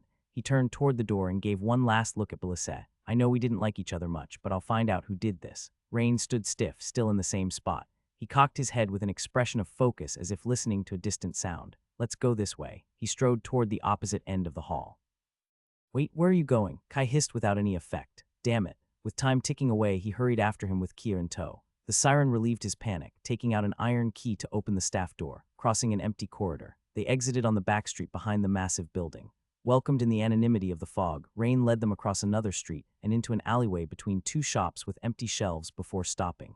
Any sense of frustration Kai had evaporated when the whispers quieted. We're safe, sorry. The siren's face was still a distant mask. I heard someone coming toward the main entrance. It's fine. Kai raked a hand through his hair, trying to put order among his racing thoughts. Next time, just tell me what's going on. I will. His perfect smile carried no warmth. We should warn a patrol of Belle. I won't mention you. I often come to talk to her alone, so it won't be strange if they look into it. When I found her dead, I ran out in panic and got lost in the mist to account for the delay. If you think that's best. Kai rubbed his neck. The idea looked solid from the angles he could see and would save them a lot of trouble down the road. What if they hold you with some bullshit excuse? I can handle some officers, Rain said. I saw a group 2 streets over. It'll just take a moment. Again, the siren gave him no chance to argue and ran into the fog. This better not become a habit. And he's gone, Kia squinted at the disappearing figure. You never told me where you picked that one up. It's complicated that didn't begin to describe it. Kai spread Mana Observer before Rain walked out of his range. We should follow him just in case he gets arrested and we have to attack the guards and commit a capital crime. Kia snorted, though she moved to follow. I hope his confidence isn't just posturing. He knows what he's doing. He got shaken by Belissa's death. They stood 50 meters back, hidden in the fog. Rain adjusted his pace to theirs, then ran ahead toward 3 weaker mana signatures. Watch where you're going, kid. A gruff voice grunted in the distance. Rain panted. You have to help her. She got stabbed. There was so much blood. His voice alternated between incoherent and frantic as he delivered the planned speech with pinpoint accuracy. From his tone alone, Kai could picture the scared face of a panicked teenager witnessing a death for the first time. While Rain had made no mystery of his social skills, he had never shown them off. It was remarkable how he diverted probing questions without lying outright and set up the officers to reach the conclusion he needed. Less than a minute later, the patrol ran in the direction of the Hall of Seeker and Rain strolled toward them. The wispy mist parted around him, his face free from any hint of emotion. One of them acted strange, but I think they believed me. We should move if you want to go ahead with the plan. Yeah, Kai wrapped his coat tighter around him. Kia bit her lower lip, also looking at him for a decision. Okay. We need to find Flynn and the others. This doesn't only affect us. He took his pocket watch, checking the silver needles twice. It had been less than half an hour since they left the house. We'll stop by Aldred and head for the lake. Do you think they're in danger too? Kia stayed within arm's length of him. Belle was helping us gather intel, but the cult never killed anyone before. Guess you weren't on the Intrepid. One guy was particularly keen on finishing me off. Kai didn't voice his theories about the fate of the missing. Despite her misconceptions, she wasn't entirely wrong. The lack of visible deaths in Limgrel had lulled everyone into a false security. Now the illusion was shattered. They're together. They'll protect each other, he said with a forced smile. Belisay's assassination threw a dozen of his assumptions into question. Killing a clerk of the hall at work couldn't be brushed off, especially if guards got involved. There must still be honest people among them. Was her death a brush exception, or a sign the cult was changing tactics? Had they stopped caring about secrecy? How far were they willing to push? It couldn't be a coincidence Belisay got killed as they were about to hunt their hideout. I also returned to Limgrel last night. Had she found out something too dangerous to share? There was never a lack of unresolved questions, while answers were far rarer goods. A knock on Aldred's door bore no response. Kai drummed his knuckles on the rough wood. The man was usually in his house at this hour, chatting with some new group of adventurers. Despite the lack of progress, he never seemed to lose the hope of finding his missing daughter. Hey, it's me. Matthew. The door swung open under his weight, almost tripping him. Kai glanced at his companions with a shrug. Limgrel wasn't a place where people left their houses unlocked, but Aldred could be a little airheaded. Do you mind if we come in? I'm sure he won't. Kia pushed past him to enter. Since we got here, we might as well check. Kaylee, are you here? The living space was how Kai remembered, homely if a little messy. 4 mismatched mugs lay on the table and leftovers of fish soup were in a pot on the stove. He swept his senses across the few rooms and basement all empty. Flynn and the girls stopped by here. Rain wrinkled his nose. They weren't hurt. I can't smell any blood at least. Kia gave him a puzzled look but didn't comment. We should get to the docks then. One moment. Rain walked up to a cabinet filled with old hooks and lures shaped like colorful fishes. Scrunching his pale brows, he looked at the picture of a young woman with golden hair and orange eyes nailed above Aldred had at least a dozen throughout the house. The siren gently brushed the frame, then his hand ripped through the board off the wall with a dry crunch. Without pause or consideration, he cracked another board to enlarge the hole and let it clatter on the floor. What the fuck are? Here, Rain stuck inside a hand and pulled out a square casket shut with a lock. I thought I saw something strange. How Kai gaped, his brain trying to catch up. How did I miss that? Even with a casual search of the building, he should have noticed such a conspicuous object. The casket wasn't even cloaked with runes. The glossy, dark gray wood was peculiar, but its mana flow was ordinary almost. What's that? There is no enchantment. It's the wood, Rain answered his unsaid question. I've seen similar materials in the sea. They blend the mana with their surroundings to pass unnoticed. It's not as good as proper concealment, but they're cheaper, and they can work just as well if you don't know what to look for. He deposited the casket on the table and tapped on the steel lock. A filament of water slid inside the metal, and with a flick of his finger, it clicked open. Let's see. Rain lifted the lid. An excited glimmer pierced his stoic visage, reminiscent of his usual self. Oh, he sulked with disappointment. What? Please tell me we didn't break his wall for nothing. The potential embarrassment made him want to bury himself. Kai peeked over his arm and gaped again. So what is it? Kia squeezed beside him to see. Oh shit. Several rows of golden messars were neatly piled inside at least 30 of them. That was in addition to 5 crystal jewels that glowed with mana. Kai had heard Aldred inherited some money when he raised the hall bounty, but this went beyond that. Was his deceased uncle a patrician tycoon? The story already sounded far-fetched when the inheritance was a few golds. There was no way Aldred could have hidden such a rumor from Belisay. If it smells like rotten fish and looks like rotten fish, it's probably not a flower. I fell for the mournful father ploy. From your reactions, I gather this is a suspicious amount. Rain watched them with a tilt of his head. Kia stared back as if expecting the punchline of a joke. Yes, all the messars I've seen in my life don't amount to this much. He must be involved in some very nasty stuff, or someone bribed him, or... Both without a need for words, Rain dashed to the door with Kia on his heels. Hesitating an instant, Kai stored the casket away and ran after them. Naturally, it wasn't for the gold or precious materials. If Aldred came back to find his wall broken and the money still there, he would realize the culprits. What if the valuables were gone? Well, burglary was on the rise in Limgrel. I'll pay him back and apologize if I'm wrong. The fog became denser as they descended the dirt streets toward the lake. Farmers had been hit the hardest by the abductions. Many families left for other towns. Fishing was one of the few trades that still sustained Limgrel. Kai struggled to perceive anyone around. We just needed another day. As anxiety gripped his insides, rotten boards replaced the slimy mud under his boots and announced their destination. A gust revealed the dingy pier extending into the lake. The reflection on its icy surface could have looked picturesque in different circumstances. Murky boats with frayed sails floated near shore, making dull thuds into a discordant melody. It was a relief when Kai spotted a scarred sailor mending a net. "What lookin' at?" The man scowled at them from the threshold of a shack. Nothing, sir. We were looking for our friends." Matt Flynn strolled out of the mist carrying a length of rope and a wooden oar. Kaylee and Mari stood behind him, no visible wounds on them. "Thank Yade. Great, now there's 6 of them." The fisherman grimaced and spat in the lake. "I know our type. The town's swarmin' with good-for-nothing adventurers. What do bunch want? I got nothing worth stealing, eh? Not even fish. Have a good day too, sir." Kai ignored the sour sailor's ramblings. In common agreement, the group moved toward a smaller pier where a rowboat floated. It was hardly an impressive vessel, but the keel had no holes and was reinforced with a simple array. Rain activated a privacy ward around them. "Are you okay?" He took the oar from Flynn, studying him with concern. "Yeah, y'all came fast." Flynn smiled to reassure him, then shifted his gaze between them. "What's with the morose looks? Did you miss me that much?" His chuckle crumbled halfway. "What is it?" "Belle's dead," Kia said tersely, a dagger in the heart. "We got there too late to do anything." Mari paled and wrapped her arms around herself, looking ready to flop down. No, Kaylee stood rooted, hands raised to cover her mouth, trembling. "You can't be serious. Why would they kill her?" The sorrow in their voices summoned back the emotions Kai tried to suppress. Then a new seething whisper picked up. "Damn it, the why doesn't matter." Kia shook her head, blinking rapidly. "We must decide what to do." Aldred could also. "Someone's coming." Rain raised a hand to hush them. 5 people. Seconds later, the shuffle of boots became audible to them all. For once the fog might play to their advantage, as long as they remained. "They're over there," the sour fisherman shouted, no doubt pointing at them. "Damn jerk, get in the boat." Before the enemies got any closer, Kai cast a layer of ice over the pier and condensed the mist into an opaque sheet.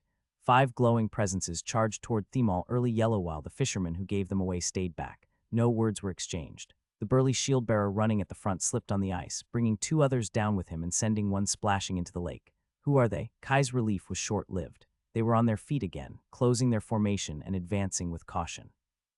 Kai hesitated to cast lethal spells. Were they cultists, a team of corrupt guards, or just a mob? If he got embroiled in a fight, would there be reinforcements coming? Too many unknowns and no time to find out. We can't face them here. At his back, Mari and Rain had boarded the rowboat. Flynn bustled about with the oars and cut the mooring line. "We can take them." Kaylee drew her rapier as if intending to fight. "To the boat." "Now," Kai ordered, not in the mood for negotiations. Hands busy with his sea serpent sword, he used the lake's water to crush the pier poles linking them to shore. The old wooden construction creaked and shifted under his feet, threatening to collapse entirely. Whether it was his words, the unsteady ground, or Kia dragging her, Kaylee got into the vessel with a growl. "Matt, you get in too," Flynn shouted, trying to row away from the berth with Mari. "I'm coming." Kai halfway turned when a sharp whisper made him raise his guard. A black-fletched arrow hit his sword with a sharp clink at eye level. The blowback pushed the blade against his temple, nicking his eyebrow. A warm line of blood trickled down his face, triggering a rush of energy from Kahali's retribution. Can they see through the mist? Well, I'm not the only one with mana sense. Cloaked by the fog, the archer drew back his bow for another shot, channeling bright sparks of mana into his arrow. Ahead of him, the 3 standing attackers advanced between the solid parts of the pier and the shallow lake. Not wishing to test their skills, Kai cast a hail of ice needles to slow them. Alarmed shouts rose from the dock. Kai leaped into the boat without looking back. The vessel dangerously tilted where he landed, dousing him in freezing droplets before the water buoyancy rebalanced the scales. There wasn't much space to move with 6 of them aboard. Mari frantically rowed alongside Flynn while Kia paddled with a broken bucket. Their uncoordinated effort pushed the boat on a wobbly path away from the shore. "We're too slow." Despite using their full strength, the old log struggled to pick up speed. The assailants were getting closer, advancing in formation behind the shield-wielding brute. The guy who initially fell into the lake had climbed on shore and aimed a crossbow at them. Why do I always get persistent bastards? Hidden by the shield-bearer, a tall man threw a javelin. The shot crossed the distance in a blink, cracking the ice shield Kai was conjuring. Before he could fix the spell, a crossbow bolt slipped past and buried itself in Mari's shoulder. She fell back with a scream, letting the oar go far into the lake. Damn it, he split his attention to check on her. The arrow hadn't hit any vitals, but it compromised their already wiggly motion. They were too exposed and too slow. Another arrow disrupted his ice shield before he could solidify it. I can't let this continue. Discarding any qualms, Kai spread his mana wide to cast ice bullets from opposite angles. The projectiles traveled less than half the distance when they curved toward the shield bearer and harmlessly shattered against his defenses. What skill is that? They're too coordinated to be random people, but haven't used darkness mana. Are they corrupt guards or mercenaries? An answer wouldn't change their predicament. Kai flung a wave of icicles, hoping the heavier projectiles would be harder to divert. He was partially right. The spells veered toward the iron tower shield, but 3 flew too fast and went past, hitting the burly man who slumped on one knee with a groan. The wound only slowed their advance. Behind the iron bulwark, the remaining foes fetched a shabby boat from another berth to give chase. We need to get away. Each moment they waited, they ran the risk of someone sinking their boat. If they got stuck on land, they might never escape this town. Kai summoned blue streams of water mana until his veins dimmed, but before he could finish the cast, the boat shot forward, skidding over the lake like a hovercraft. Fucky scrambled to grab the frame of the vessel to not get thrown off by the sudden acceleration. People and buildings turned to shadows, then disappeared into the wispy whiteness. He only managed to avoid losing his sword by freezing it into his hand. By some miracle or spell, the boat spun and dragged its momentum to a slow glide without capsizing. Kai let go of the grooves his finger had dug into the wood, his back drenched in cold sweat. Warm blood wet the palm of his blade hand where he had shattered the ice. Thankfully, the cuts were superficial. He melted the shards and sheathed his sword. His gaze didn't have to move far to find the culprit. Rain sat on the prow, watching the plumes of whirling mist in their tracks as if he were on a sightseeing excursion. We should have lost them, he mused. Noticing Kai's scowl, his face turned sheepish and reddened. Sorry, I should have warned you. We were in a hurry, and I got lost in the casting. Yade, grant me patience. I understand. Next time I'd appreciate a heads up. Kai sighed. There was no point arguing. Pushing them hundreds of meters into the lake was an impressive feat. Doing that without destroying their vessel was bewildering. We must be past the wards. The runic scripts protecting Limgrel extended to the outer fishing areas. Contrary to the ones on the walls, they couldn't physically stop anyone from crossing into the lake, but the wards tracked the comings and goings of fishermen to ensure no one slipped in or out. Kai hadn't been able to find how to trick the enchantments. However, bribing the guard who kept the records would be far easier than sneaking past a patrolled stone wall. Is everyone all right? Emru, Hobbs growled. The furball pranced over their bags and equipment with a distinctly grumpy demeanor.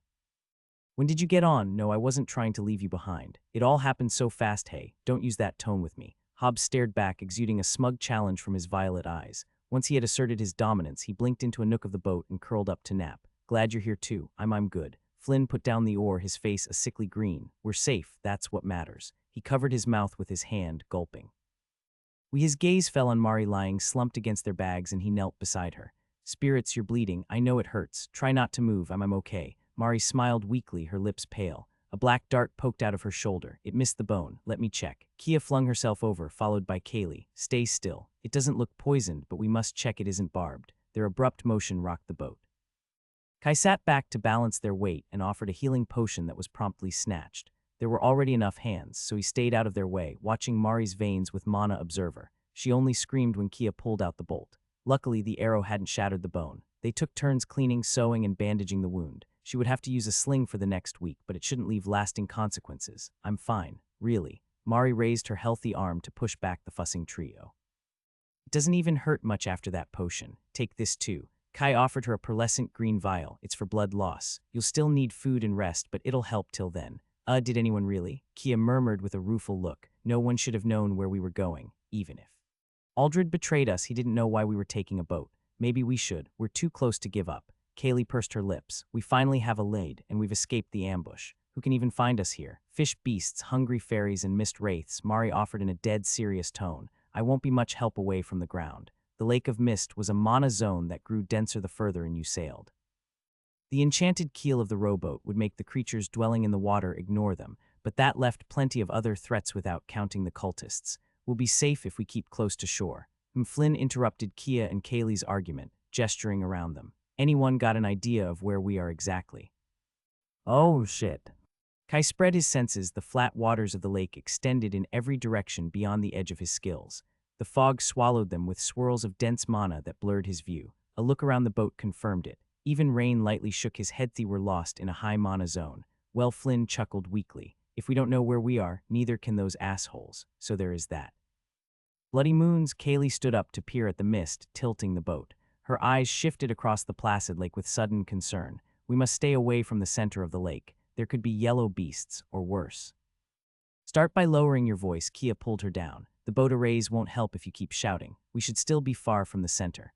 Mari looked over the rim of the boat and sat with her back against the broken bucket. I can't say how far we moved, but we've been drifting. We should start rowing. It'll take a while to reach shore with one oar. And which direction do we pick? Kaylee pulled back from the water for what the boat allowed. Everything looks the same to me. Let me check the map. Flynn tried to play peacemaker, rummaging through a bag. How will that help if we can't see where we? Kai tuned them out. He had expected their plan wouldn't go smoothly, but not that it would crumble before even getting on the boat. Mortals scheme and gods laugh. At least we should be on the right track. From the records Vela recovered, there was a cult known to use cryptic jagged runes that matched the ones he copied. The only issue was that the Church of the Seven Moons had eradicated the Stygian Circle 800 years ago. Every detail of their deeds and practices had been erased from history.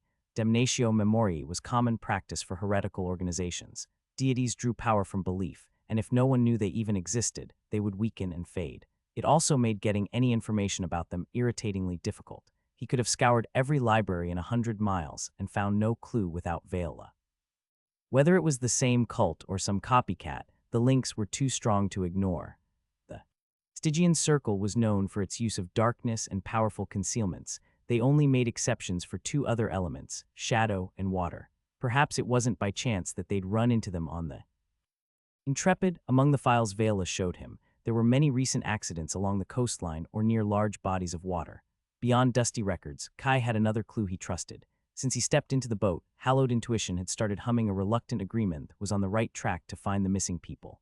The only issue was where to go. It would take a day to cross the Lake of Mist if they sailed in a straight line across dangerous areas.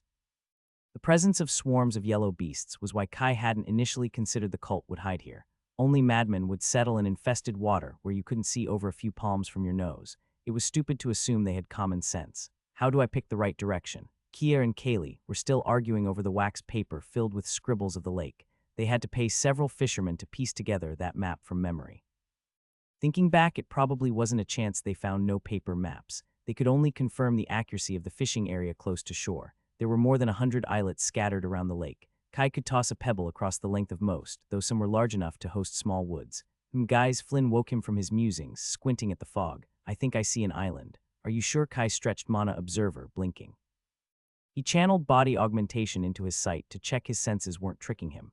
There was indeed an island, perhaps 24 meters across. The mana in the mist made everything look the same till he specifically focused on that area. It was like when the cloud fairies obscured his senses, though he couldn't perceive any hostile intention. Is it some strange natural occurrence? As if this place wasn't annoying enough. He had to admit an impenetrable fog wasn't the worst thing that could happen if they needed to sneak around a den of crazy cultists. Rain didn't look surprised. Noticing the attention on him, he leaned in to whisper, I just noticed too, and we were already drifting in that direction. Let's go. Kia took possession of the oar. We can find our location when we get on land. With a common goal in mind, they swiftly sailed the boat. The shadow of an island came into view through the fog. A willow tree grew on the mossy shore, its long silver branches dipping into the lake, and more greenery beyond. The rowboat scraped against the bottom of the lake, coming to a halt a few meters from where the willow branches dipped into the water. Kai stretched Mana Observer over the island as far as the shrouding mist allowed, trepidation mixed with anxiety. His knuckles whitened, gripping the sword. From what he could see, there was nothing except trees and critters that barely touched upon red, already retreating in their dens at their approach. The surge of relief made his shoulder slacken. He loosened his grip on the leather hilt when annoyance poked his gut. There were hundreds of islets in the lake, but part of him still expected to find the cultist. It wouldn't be the most ridiculous coincidence caused by his favor. Would I even recognize if we were in the right place? It wasn't as if the cultist would leave a sign, turn right at the second tree stump, and knock on the mossy rock for the evil hideout. P.S. Please, take off your shoes before entering. PPS used the second entrance to deposit kidnapped innocents. A brief check confirmed there were indeed no welcome signs. Disappointing. Hallowed intuition hummed a vague closeness to his goal, but no significant danger. Kai didn't lower his guard. Skills and arrays had already proved they could interfere with his ability. He retracted Mana Observer too. Rarely anybody noticed his subtle touch, even among people at Yellow, but that didn't mean never. A living exception sat across from him. Rain let his hand hang overboard, drawing circles on the water with an absent expression. "So what are we waiting for?" Kaylee said. "The boat's stuck. We're not going to find anyone from here." Her voice made Mari jolt away from the rim. Everyone had been lost studying the misty vegetation beyond the weeping willow. Droplets slipped off its branches and pattered into the lake. Almost unconsciously, Kai looked at Rain and received a slight Shakino danger he could detect either. "When have I started looking at him for security?" Kai bit his cheek. Delegating his safety to someone else was a dangerous habit. For all of Rain's kindness and goofy hobbies, Kai didn't entirely understand him or what he was capable of. Sometimes he acted like a sheltered teen, others like an indifferent executioner. From what they knew, the siren might get tired of the surface and swim back to the sea any day. Well, we're stuck in the same boat, so that is a problem for future Kai. "Keep your voice down," Kia murmured to Kaylee, crouching low in the boat. Her tan leather corset and cloak blended with the bags and wooden boards as she activated her camouflage skill. "We don't know who's watching. There isn't anyone here," Kaylee said, but lowered her tone. "We won't find the missings on the first try, and this island is too small for a hideout anyway." Kia squinted at the willow as if the answers to their questions hid in its gnarly bark. "We can't know for sure." Fair point. Kaylee squatted beside her friend. "What do you propose we do?" "I'll scout the area to see if it's safe." Kia leaned forward. "By myself, I've fewer chances of being detected. If you don't hear me in 5 minutes, take the boat and run." Kai put a hand on her shoulder before she could dash. "I should go then. I'm as good as you at concealing my presence, and I've got better skills to detect danger." Yukiya scowled at his hand till he pulled it back. "How good are you at distinguishing tracks?" "You must know what to look for to scout properly. I've spent as much time as you in the wild, maybe, but how many people have you tracked?" She arched an eyebrow in challenge. Kai pursed his lips. He had plenty of practical experience with beasts, not so much with humans. This is what I get for telling her about the sanctuary. Why is she always such a stubborn clam? Arguing won't help us pass unobserved. Flynn stepped between them, shushing them with a finger. "We'll go together." "What?" "No, look around us." Flynn gestured to the placid lake. Only faint ripples from their boat and the drops from the willow wrinkled the surface. "How far can we run with one oar and no idea where we are? If they catch one of us, we'll have a better chance to defend ourselves together than to run." "The pretty boy speaks some sense." Kaylee sharply nodded. "It's better if we don't separate." Agreed, it does make the most sense. His sister shifted her weight back into the rowboat. "We'll go with your plan." "Good." Flynn showed a hint of a smile. "We should drag the boat to shore. I don't want to find it got dragged away by some lake monster and stuck here." Yes, that's a good idea." Kia pulled back a lock of hair. When no one else objected, she slipped into the knee-deep water and offered a hand to Mari's uninjured side. Without their weight, the rowboat lifted off the rocky bottom. Kaylee and Rain moved next. Flynn shivered when he stepped into the lake but didn't complain and leaned lower to hide his figure. This is why people build piers. Kai considered leaping on Sharia's somersault would be hardly subtle. Full of resignation, he followed the others and rigidly froze when the icy water dripped into his boots, soaking his socks and trousers. "Spirits, I hate the cold. Why can't cults set up their torture chambers in a warm inn?" Each time he got used to the drops in temperature, an increase in perception sharpened the feeling.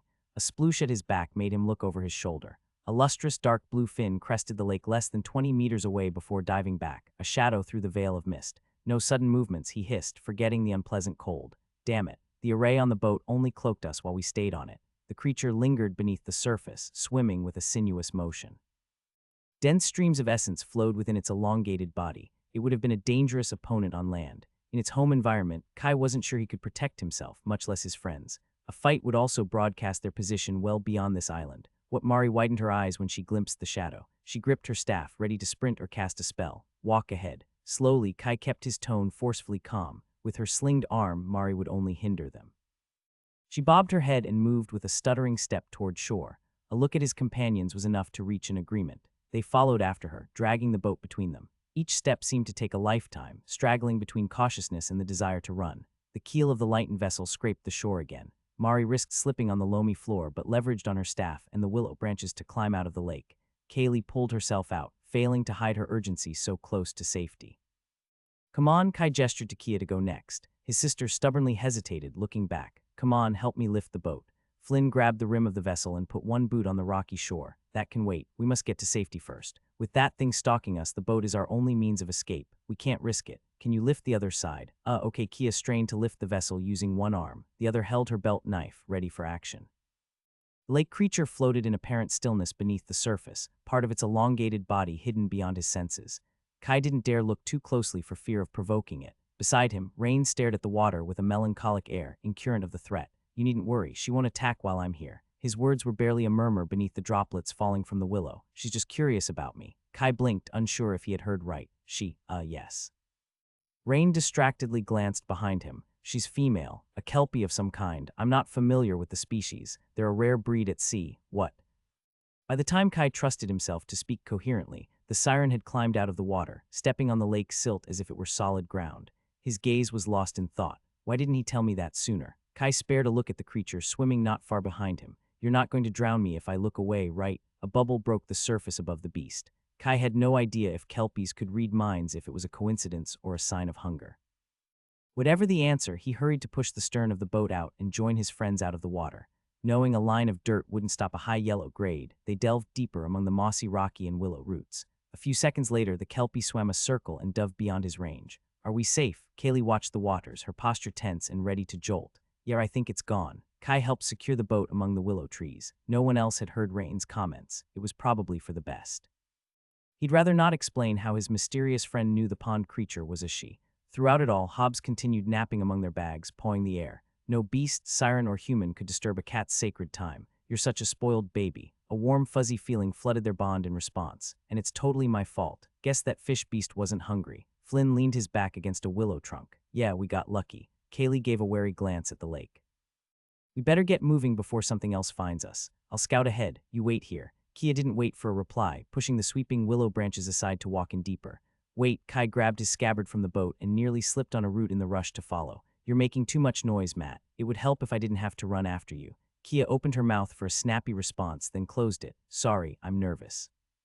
The word came out like a strangled whisper, her face hidden behind the leaves of a young willow. Did she just apologize to me? It's okay, just give me a moment to dry. Kai crouched, focused on not ruining his boots and clothes. Before he could release the spell, Kia grabbed his arm. Don't use mana outside your body. No unnecessary spells till we scout the area. What? It's too risky. You know, raw spells are easier to detect than presences or skills. Kia said and peered at a wild bellflower growing over a granite rock. We could already be inside a ward. Yes, but Kai swallowed, resigning to his freezing feet. During his time in the sanctuary, he had snooped around wards that could read even intentions. Those years felt like a separate world, a blurred dream. Hadn't considered he would run into similar enchantments here. What about shadow magic? Only as a last resort, Kia said, reactivating her camouflage skill. You can also wait here.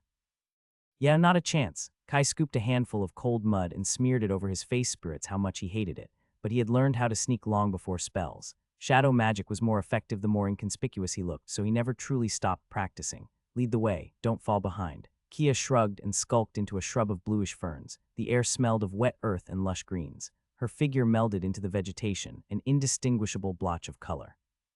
He knelt and crept through wet weeds, keeping track of his sister with Mana Observer. The ground was muggy and soaked like his clothes. The cold couldn't hurt him at his grade, but that didn't mean he didn't feel it. Icy needles pricked his skin. The temperature was low enough he thought the lake would freeze. Next time we're going to a sunny desert or a volcano. They circled the outer edge of the emerged land. Channeling mana provided an illusion of warmth that helped him stop shivering. Mist shrouded the trees and shrubbery. A red kingfisher flew away when he bent a branch in the underbrush. Kai used body augmentation to sharpen his senses. There was nothing he couldn't expect to find on a creepy island inside a mystic lake. Hallowed intuition whispered softly. Given the circumstances, he would worry more if it went entirely quiet. He pushed his senses into the ground. Only dirt, roots, and some strange hibernating insect he decided not to examine too closely. Slipping past a thorny bush, they ventured deeper at a slight incline. A bony white willow no taller than a man grew in the center of the island. The tree glowed with dense mana, though the water lilies floating in a pond between his roots took the spotlight. Did you find something? Kia asked, noticing he had stopped. Yup, 3 yellow tear herbs. Kai grinned back at her glare. What? There is no one else here. From here, he could cover the entire island with Mana Observer. The relatively small size would have been apparent if it wasn't for the fog. I'm certain they aren't here. He stood up and cleaned himself of mud and water with a flick of his wrist, rubbing his arms for warmth. See, hallowed intuition still isn't reacting. We're alone. You can tell the others it's safe. I'll harvest the herbs and join you. My favor is worth something at least. Kia observed her surroundings for a few more seconds before standing up with a snort. We aren't here to make a quick buck. She dusted her clothes off. It'll take a minute to harvest them. You'd rather I leave free gold coins on the ground. Kia threw a second look toward the white willow. How much are they worth exactly? I'm not familiar with this plant. Kai hid his smile. But at least a gold messar, maybe more. I'll give you 50% if I sell them. A gold piece, remember, you agreed this was my investigation. A third of anything recovered during a job goes to the team fund, she said nonchalantly.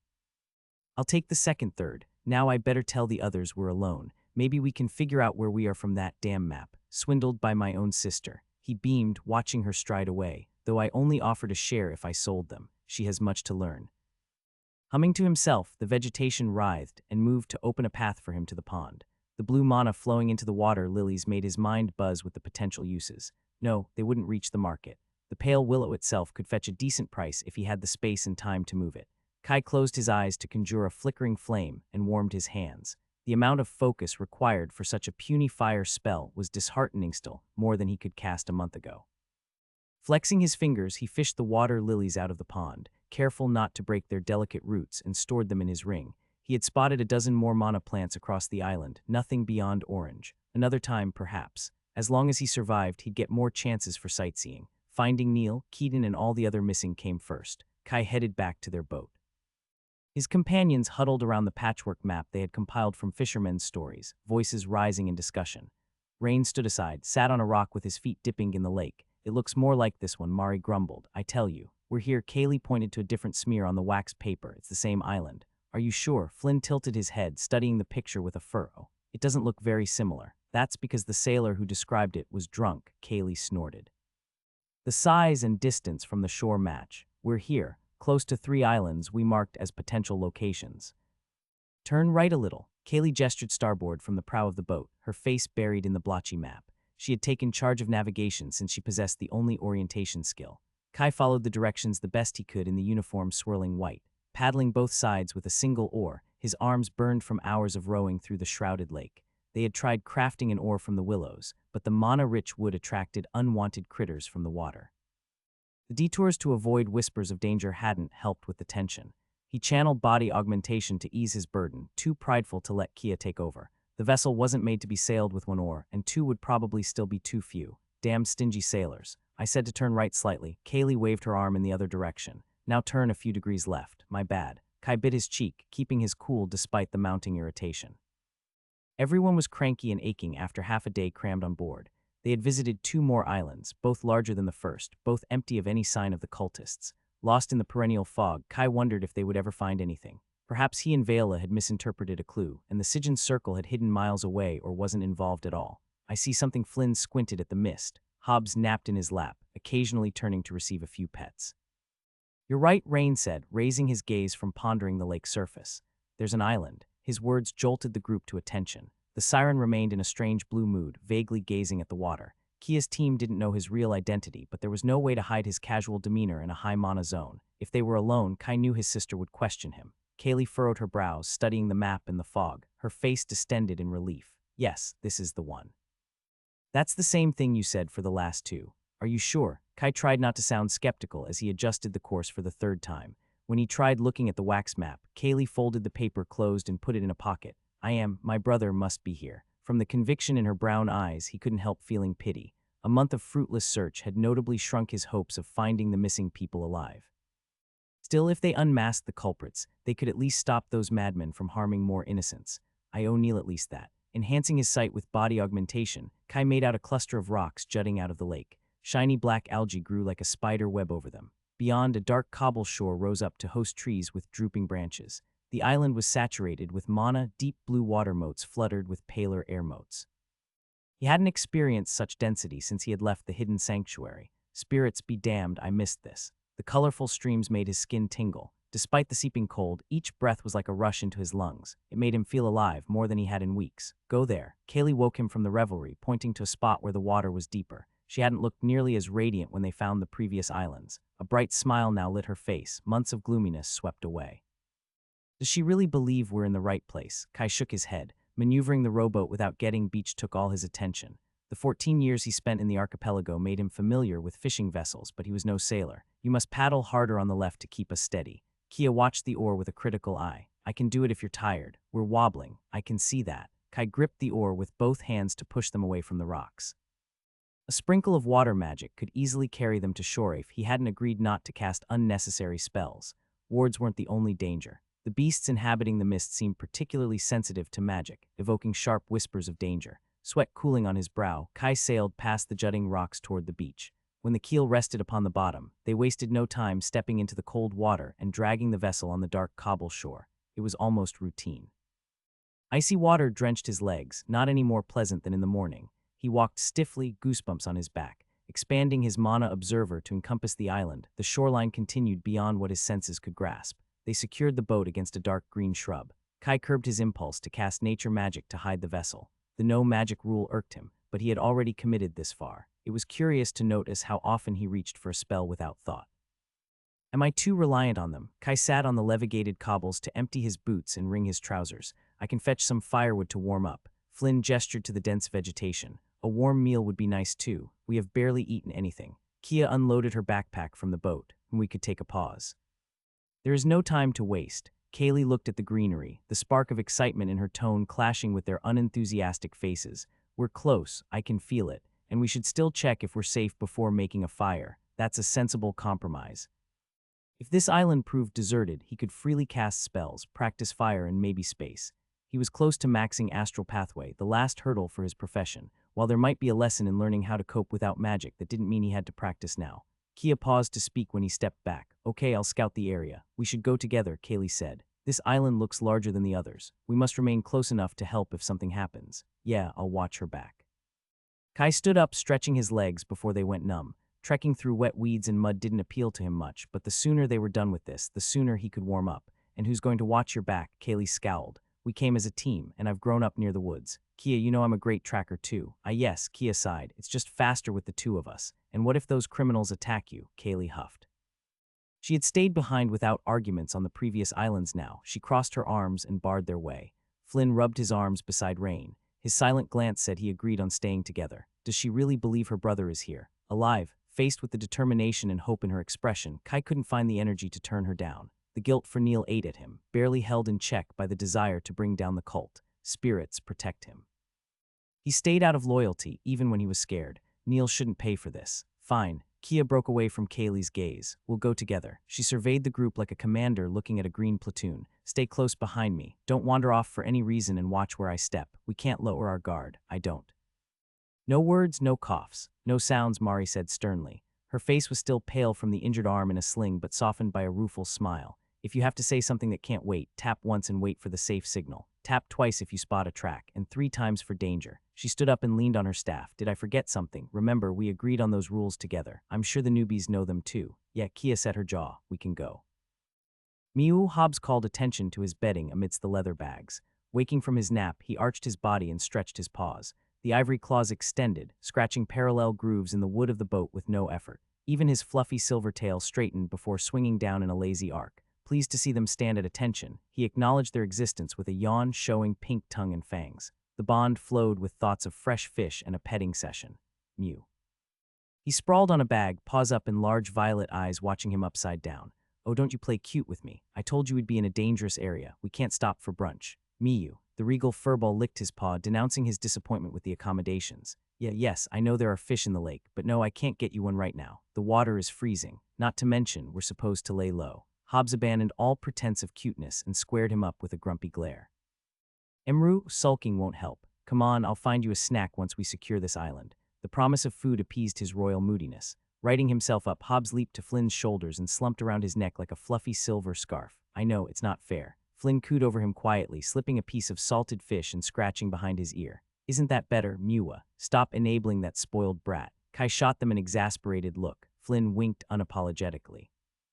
Don't be envious cause I came prepared. All right, Kia cleared her throat. The no-sound policy goes for pretty furballs too. Despite her apparent cold demeanor, her arm half raised to pet the lustrous silver fur. She put the team into formation with quick commands and rehearsed the scouting rules for good measure. Make sure your cat behaves. Kaylee tapped her foot on the cobbles. Come on, my brother's waiting. And Neil too, Kai said, petting Hobbs to get back at his familiar. The spoiled kitten understood the situation too well if he bothered to accommodate them. Of course, Neil too. Kaylee waved it off as if it was a given. We can save everybody. Yeah. Stepping into the foggy woods, Kai joined his sister, and Kaylee, while the others followed a few steps behind. They advanced with caution around the outer edge of the woods. Whispers and humming grew in a discordant melody he couldn't decipher. The dark cobbles ended in a rocky outcrop that forced them to head inward. Kai scanned the lush vegetation. The muggy ground rose steeply red beasts nesting in the trees and ground fled at their approach. Vibrant nature motes swirled in the air while shadow slipped from his sight. Away from human touch and rich with essence, plants thrived. Several orange herbs, roots, and mushrooms glimmered in the underbrush. Treasure sense wanted to pull him in a dozen different directions. He memorized the locations to retrieve a few samples later. No yellow ingredients. Pity well, I shouldn't be too greedy. They trekked for half an hour without encountering danger the size of the island exceeded their grasp. When Kia was too tired to argue her down, Kaylee took the lead and kept track of their position with her skill. He must be here. Her murmurs got lost in the dripping and rustles of the wood. There were no signs people had ever come here. No paths, trampled weeds, or hints of buildings. Kai focused Mana Observer in a tight area and let the rest of the world fall in the background, vainly hoping to perceive a rune of enchantment. Spirits, this one's deserted too. It would take weeks to explore the Lake of Mist fully if the cultists were even here. How many more islands would they explore? Their supplies couldn't last longer than a week, 10 days if stretched thin. In a mana zone, it wasn't a question of if, but when something would go wrong. The rowboat could get damaged, or they could run into any of the nasty inhabitants of the mist. Kai himself wasn't ready to give up, but his practical side looked ahead. What if the search failed? The only thing worse than giving up on Neil was pushing his friends and family in danger. Kia would be too stubborn to admit defeat. Someone must think of an exit plan. If I have to be the bad guy, so be it. He would bring it up once they were done with the exploration. Kaylee couldn't chew his head off if her promises ended in another disappointment. Skulking past a field of bushes with a zesty smell, they entered a meadow of lilac flowers. Something's off. Trusting his gut, Kai split his mind to pick apart what had given him the impression. The whispers remained an indistinguishable noise, not any louder. There were no predators lying in ambush, and the flowers didn't look poisonous either. His companions followed behind. Mari was the loudest with her injury, Flynn the quietest. Rain closed the line, studying blades of grass and wild weeds alike. Ahead of him, Kia and Kaylee exchanged a series of quick hand gestures to decide where to go. None of them appeared hurt or alerted. Am I imagining things? What is it? This is too peaceful.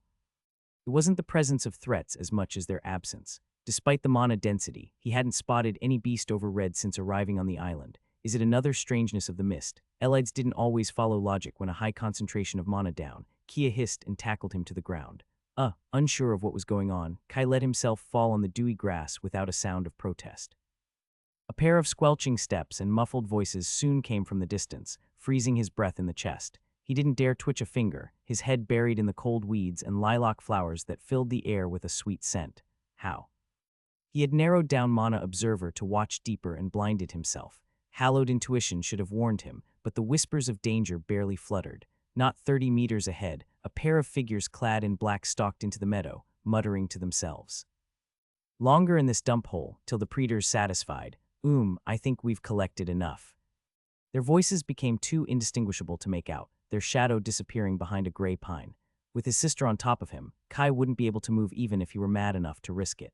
Did we actually walk into a warded area? 1,000 questions begged his mind for consideration, deafened by the desire for the safety of his companions. Flynn, Mari, and Rain were too far back to get spotted at least he hoped so. Kai and Kia stayed still for minutes, only hearing each other's thumping hearts. Get up, they're gone. Kaylee broke the quiet. Standing up in front of them, her eyes glittered with joy. I told you they were here. We can save my brother and Neil. Lower your tone, Kia hissed. Her eyes darted to scan the woods with her bow in hand. Relax, we're alone. Sounds don't travel far in the mist. We can't let the track grow cold. Kaylee strode where the pair of cultists had disappeared without giving her a chance to replay. Wait, we can't. Kia huffed to no effect and ran after her across the meadow. Curses, she can't save anyone if she gets herself killed. Mari stumbled toward them, face pale. Were those people really? She shivered, holding her staff as if that were the only thing that kept her standing. Are you okay? Flynn moved cautiously. Hobbs studied the woods from his shoulders. Kaylee had stopped where the meadow gave way to gnarly gray trees. I swear I saw them go through here. She paced in a circle, examining a handful of broken stalks. Her hands pulled her dark hair. It's okay. Kia gently touched her back. We'll figure this out. I know what I saw. They stood right here. Kaylee ran her fingers along the dull gray bark of the tallest tree. Mana fluttered, weeds and earth parted without noise to form a circular opening. A stone staircase spiraled into the ground, hidden in darkness. Kai stared at the rough stone steps descending into the ground, his mind blank. A cold gust buffeted his face from below, carrying a whiff of damp earth and rotten wood into the meadow. Despite seeing the ground part with his own eyes, he failed to detect any enchantment until he narrowed Mana Observer on the entrance, letting everything else fall into shadow. Beneath the swirling ambient mana, a circle of dark lines rooted into the stone of the same jagged shapes he had attempted to decipher for weeks in his notebooks. Can it really? He had searched for so long and built castles of smoky theories. Bleak days turned to weeks. Part of him expected never to find the cultists. I told you this was the island. Kaylee broke his concentration. Her grin outshone the shrouded sun, leaving no trace of the weariness of the past months. What are y'all waiting for? We need to save my brother. Wait, Kia held her arm to stop her from climbing down. It's dangerous, we can't rush in blindly. We can't just sit here either. Kaylee huffed, looking ready to jolt down the stone steps. I don't know what magic cloaks the stairs, but it's the only way we got. They won't expect us. We go in, find my brother, and get out. We can do it. Seeing no one move to follow her, Kaylee crossed her arms over her chest. Unless do you want to give up now that we're so close? She watched them with glassy eyes. That's not what I meant. Kia exhaled a breath, touching her shoulder. We have no idea what or who is waiting for us inside. For all we know, an army could be at the bottom of these stairs. Fine. Kaylee stopped struggling, still eagerly looking at the entrance. What do you propose we do then? I'll scout ahead. We need more intel to decide how to proceed. Kai buried his shock and stepped up beside his sister. I'll come with you. I think it's better if we all go together. Kaylee walked on the first stone step, not giving Kia a chance to protest. You can lead the way, but I'm not waiting outside. I won't abandon Keaton and Neil when we're so close. I know how you feel, but Kia shifted her gaze into the darkness below. But Kaylee stared back, chin half raised. You have no way to warn us from underground. If you get caught, they'll sweep the island for the rest of us. Coming with you or waiting in the boat, it's the same. We'll have better chances together. She does have a point. Mari stabbed the grass with her staff. I'm not the most skilled scout, especially with she glanced at her injured shoulder, the bandages marred by dark blood patches. But I didn't come here to sit while you look for our friends. I'm coming with you. Well, the more, the merrier. Kai shook his head with a rueful smile. He also couldn't back down before finding out what happened to Neilthai's affair had to end today. I wish I could feel relieved. I visited more charming places, Flynn muttered. He scratched Hobbs' neck while studying the misty trees around the meadow. His brows furrowed, the telltale sign he was focusing on his perception skills. There was no need to ask. He clearly had no intention of backing out either. At least he knows how to be sneaky. Rain was harder to read. His face was like a marble statue in the cold light. The melancholic air he had since coming to the lake was gone. His gaze hung on the spiraling stairs where the enchantments were cloaked, quietly murmuring to himself. Whatever passed inside the siren's strange mind, Rain would follow them inside, be it just for his reckless self-assurance. Guess we're doing this. Looking at the bright side, Kaylee was probably right. No sane person would expect intruders in a cloaked underground base in the middle of a lake. They might have moved past the meadow without spotting the entrance if they hadn't seen the cultists use it. Is my luck finally paying off? How often do people pass by here? We should hurry. The Lake of Mist served as an ideal hideout and a snare, trapping anyone who came looking. If they got caught, he didn't like their chances of outrunning the cultists on the dingy boat swimming into high mana waters held even less appeal. Spirits knew what creatures lurked in the depths of the icy lake. We just have to sneak in and out. No biggie. Kia watched her companions as their intentions became clear. I can't keep you safe if we go in. The longer we wait here, the higher the chances of getting found. Kaylee tapped her foot. We're wasting time. Matt can use his danger skill to guide us. I'll keep track of the layout. It's a hidden outpost, not a fortress. There might not even be guards. We'll stop any threat before they can raise the alarm. Find my brother and get out. She makes it sound so easy. Hallowed intuition gave him only a vague sense of ominousness. Whatever waited inside was bad news, though the same hunch told him the missing people were there too. I hope Neil is alive. Seeing their resolve, Kia slumped her shoulders and tightened the grip on her bow. If any of you want to stop here, you can wait on the boat.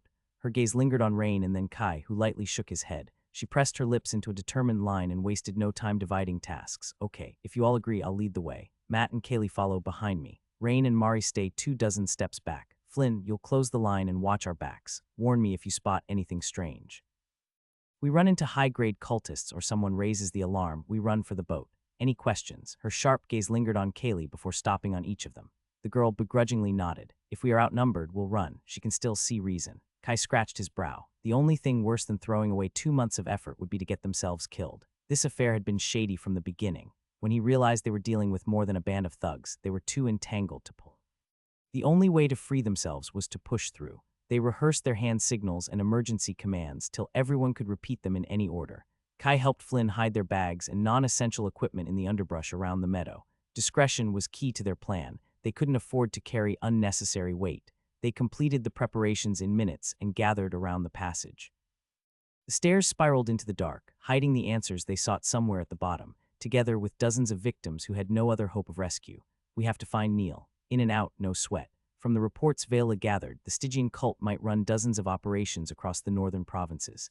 Kai couldn't imagine they'd use a green pretor for security. People of that caliber didn't wash up on shore to play guard dog, no matter how large this band of madmen was. You know what to do, no sounds unless it's an emergency. With one glance at each of them, Kia crept down the spiral stairway. Kaylee followed eagerly behind her and Kai hurried to keep up. Walking on the tip of his boots, he was careful not to grate on the stone steps. He would have liked to examine the cloaked array more closely, but the concentration needed just to see it would leave him exposed. Being unable to cast spells for fear of detection was bothersome, though the concern sounded more valid now that they were descending into a secret passage. Had he crossed any other enchantment without realizing it? Kai scanned the rough dirt walls with Mana Observer. The ground had been roughly compacted to create the shaft of the stair, leaving patches of roots and inky mushrooms poking out. His heartbeat quickened with each step closer to the bottom. There was no light source, and taking one of their own would be too dangerous. Distracted by the streams of shadow and earth motes, he lost his balance when his foot found empty air where he expected stone. He frantically pulled on a root to avoid falling. His foot splashed into the mud just a palm lower, allowing him to right himself, though the damage was done. In the dead silence, the sound of his near fall seemed glaringly loud. What a great start. Kai channeled mana into body augmentation to enhance his hearing. The only sounds were his companions' breathing and the faint gusts blowing underground. This place must be larger than I thought. Be careful, Kia whispered stiffly. Sorry, Kai said, glad the darkness hid his embarrassment. He could pierce almost any veil with Mana Observer, but the skill required his full focus. He didn't need to see his sister to know she must be glaring, whom there is no light. He craned his neck up to find only darkness. The secret entrance in the meadow had shut without a sound, likely the work of another hidden array. It erased the sign of their passage, though he couldn't help feeling trapped. I can always blast open it. We must keep moving, Kaylee said impatiently. Y'all know how to walk in the dark. Stay behind me, Kia said, then paused when she noticed the entrance was gone. Watch your step. They sneaked forward in an askew formation. During the planning, they thought the cultists would have some form of lighting instead of pitch-black tunnels. He could still orient himself with Mana Observer, and his companions had their own skills. The ground tunnel leaned down at a slight incline with strewn rocks that threatened to trip him.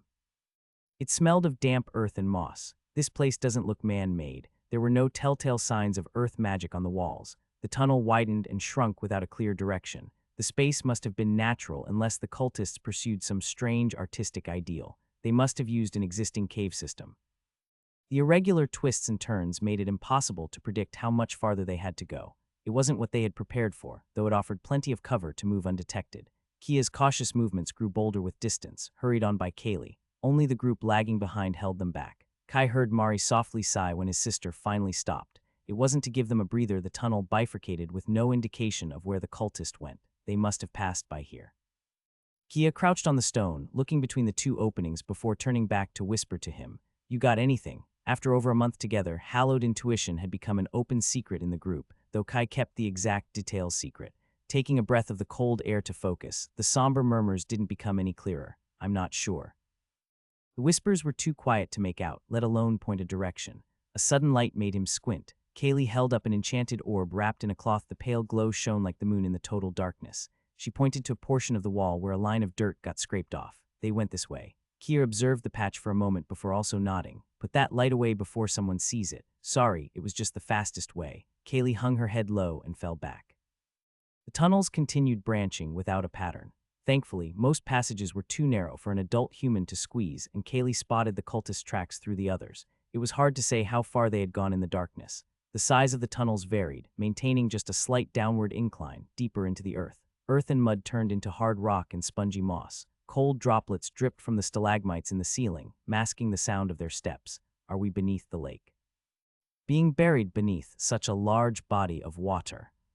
Kai stopped the thought before it could turn into needless distractions. The mana density was rising too, though he had yet to spot any beasts. Keeping track of his companions and their surroundings, he squatted behind a rock when the two girls stopped. He didn't wonder why for long. Close ahead, the rough and jagged walls smoothed out into a straight path.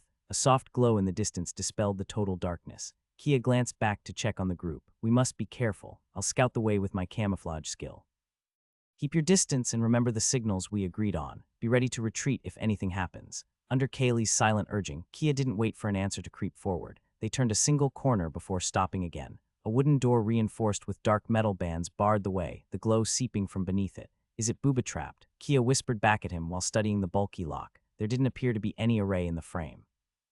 Kai extended an arm toward the latch to gauge the reaction from hallowed intuition. The skill stubbornly refused to provide any useful advice. I'm not sure. I don't think so. It looks open. Kaylee pushed the door before anyone could stop her. The hinges swung without a sound. She looked at them with a sheepish expression. It was worth a try. Beasts don't have hands, and they probably don't expect visitors. Kia pursed her mouth but didn't argue. Her stare promised they would be discussing this later. Beyond the entrance, the plain corridor continued for a dozen meters before splitting in opposite directions. A single crystal in the ceiling exuded the pale blue light they had noticed outside. Kaylee smiled at the empty hallway. It's clear. We should hurry. She slipped inside, sneaking along the wall with no regard for them. Wait for me. Kia clenched her jaw as she followed inside. What's the point of making a plan if you don't follow it? Kai grumbled to himself, suppressing his frustration. He spotted Flynn and Mari's shadows behind him. Watch my back and be careful. Biting his cheek, he hurried after his sister. And this makes 3 fools. The light crystal cast shadows on the corners, but the smooth corridor walls offered no cover. Kai never thought he'd regret leaving the cold and damp cavern. Slow down. Kai caught up to his sister and Kaylee. The hallway split into 2 empty corridors. Peering over the corners, there were 2 dark wood doors on the left side and 3 on the right. A single crystal light both ways before they forked in more directions. We're lucky there is no one. Kaylee grinned and turned to him with a questioning look. Any idea which way to go? I don't know. Some things he hadn't finished talking when Kaylee moved to the corridor on the right. More doors, more chances. Wait, Kai grabbed her wrist before she ran in, his tone quietly furious. I get your brother is close, but that's all the more reason we need to be careful. Get a grip. Kaylee looked about to snap back before her shoulders sagged. She chewed her lip, looking away to hide her watery eyes. It's just he's so close. I know. Kia gently squeezed her arm. I want to find them too, but Matt's right. We need to slow down. We won't be any good to him and Neil if we get ourselves captured or killed. You're right, I'm sorry. Kaylee weakly nodded. Kai held her gaze a moment longer before releasing his grip. They crept forward in the shallow nook of a door. The frame was similar to the ones they used to enter, just less bulky and with obvious enchantments. Kaylee waited to get his go-ahead before trying to open the door. Damn it, it's locked. She rested her ear on the frame. I don't think there is anyone inside. We should try another. They checked door to door with the same result. Kai followed close behind, channeling body augmentation to sharpen his senses for any foe. Chains of dark, jagged runes circled the frame of each door. He couldn't tell what they all did aside from some defensive formation that might spring a trap if they forced their way in. He held back Mana Observer to avoid triggering a potential ward. Almost every door was locked with those same arrays. Kaylee wasn't deterred, slipping into another corridor with Kia's disgruntled figure in tow.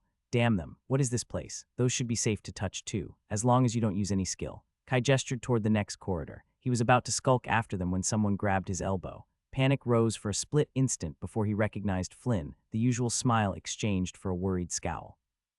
Mari and Rain moved to the entrance of the hallway, peering at the dark doors. It had been foolish to hope they'd stay behind, not that he could blame them. What is it? Kai asked, impatient to not lose track of his sister. Something's off. Flynn shifted his feet along the poorly lit hallway. Hobbs still slumped on his shoulders, his violet eyes fully alert. Yeah, I don't like this place either. It'd be hard to find anything that wasn't off in these creepy tunnels. It's more than that. I have a hunch, Flynn said.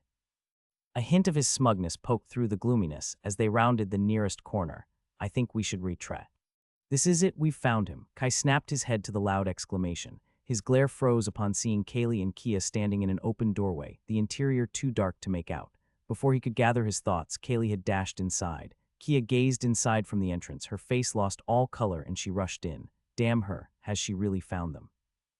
Doesn't make sense, or am I that lucky? This seems too easy. Hallowed intuition's ominous mutters fluttered slightly as he approached the door. How could Flynn's hunch work when his whispers remained indistinct, almost silent? Kai paused, checking again that the corridors were empty. Despite the earlier exclamation, he couldn't hear or see anyone approaching. I'm missing something. He could probably find out what given time to think things through, but his sister and Kaylee had already gone inside. That duo only fed on each other's recklessness. His heart rushed him to make a choice. Kai ran after Kia. The room was a dark box, smelling of mold and stale air. Kaylee and Kia's signatures glowed to his senses. There was a third unknown presence at the peak of orange. A crystal light suddenly lit the interior, making him squint and lower his gaze. Kaylee hadn't bothered to dampen the light with a cloth. His eyes quickly adapted, though his attention remained on the flooring. An inky circle of jagged shapes covered most of the stone beneath their feet. The intricate pattern reminded him of the circle Vuria drew to measure his affinities a lifetime ago. Is this some kind of ritual? What do they do with the missing people? His knowledge of this runic alphabet was too shallow to guess. One thing remained clear. We need to get out of here. Looking up, no one reacted to his words. Kia stood frozen before the unknown figure. A teen boy sat tied to an iron chair. He looked a few years older than him. Despite his messy stubble and worn-out clothes, he would probably be considered handsome.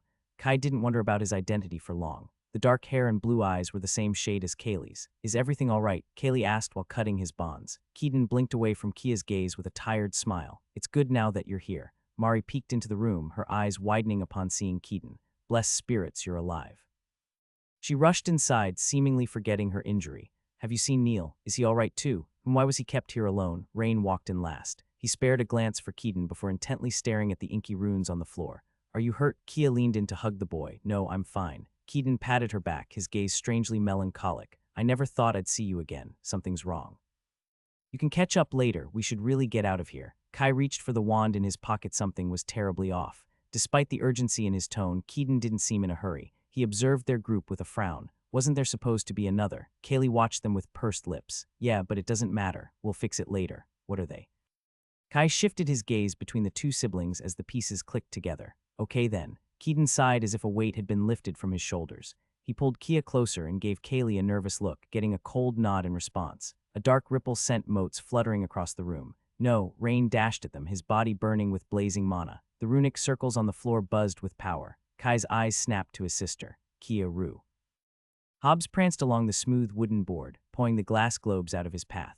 The bottles clinked and rolled, ultimately falling toward the rim of the cabinet. They shattered on the stone floor with a satisfying cascade of tinkles, releasing puffs of colorful powder and scented liquids. Inferior elemental motes swirled in a vortex that lost Hobbs' attention halfway through.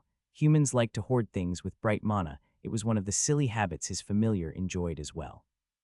Though the owner of this cabinet wasn't a very skilled collector, among all these sealed glass balls, not one contained superior mana. How disappointing. Lost in his musings, Hobbs realized a single black glass blob remained on the shelf, the brightest in the collection.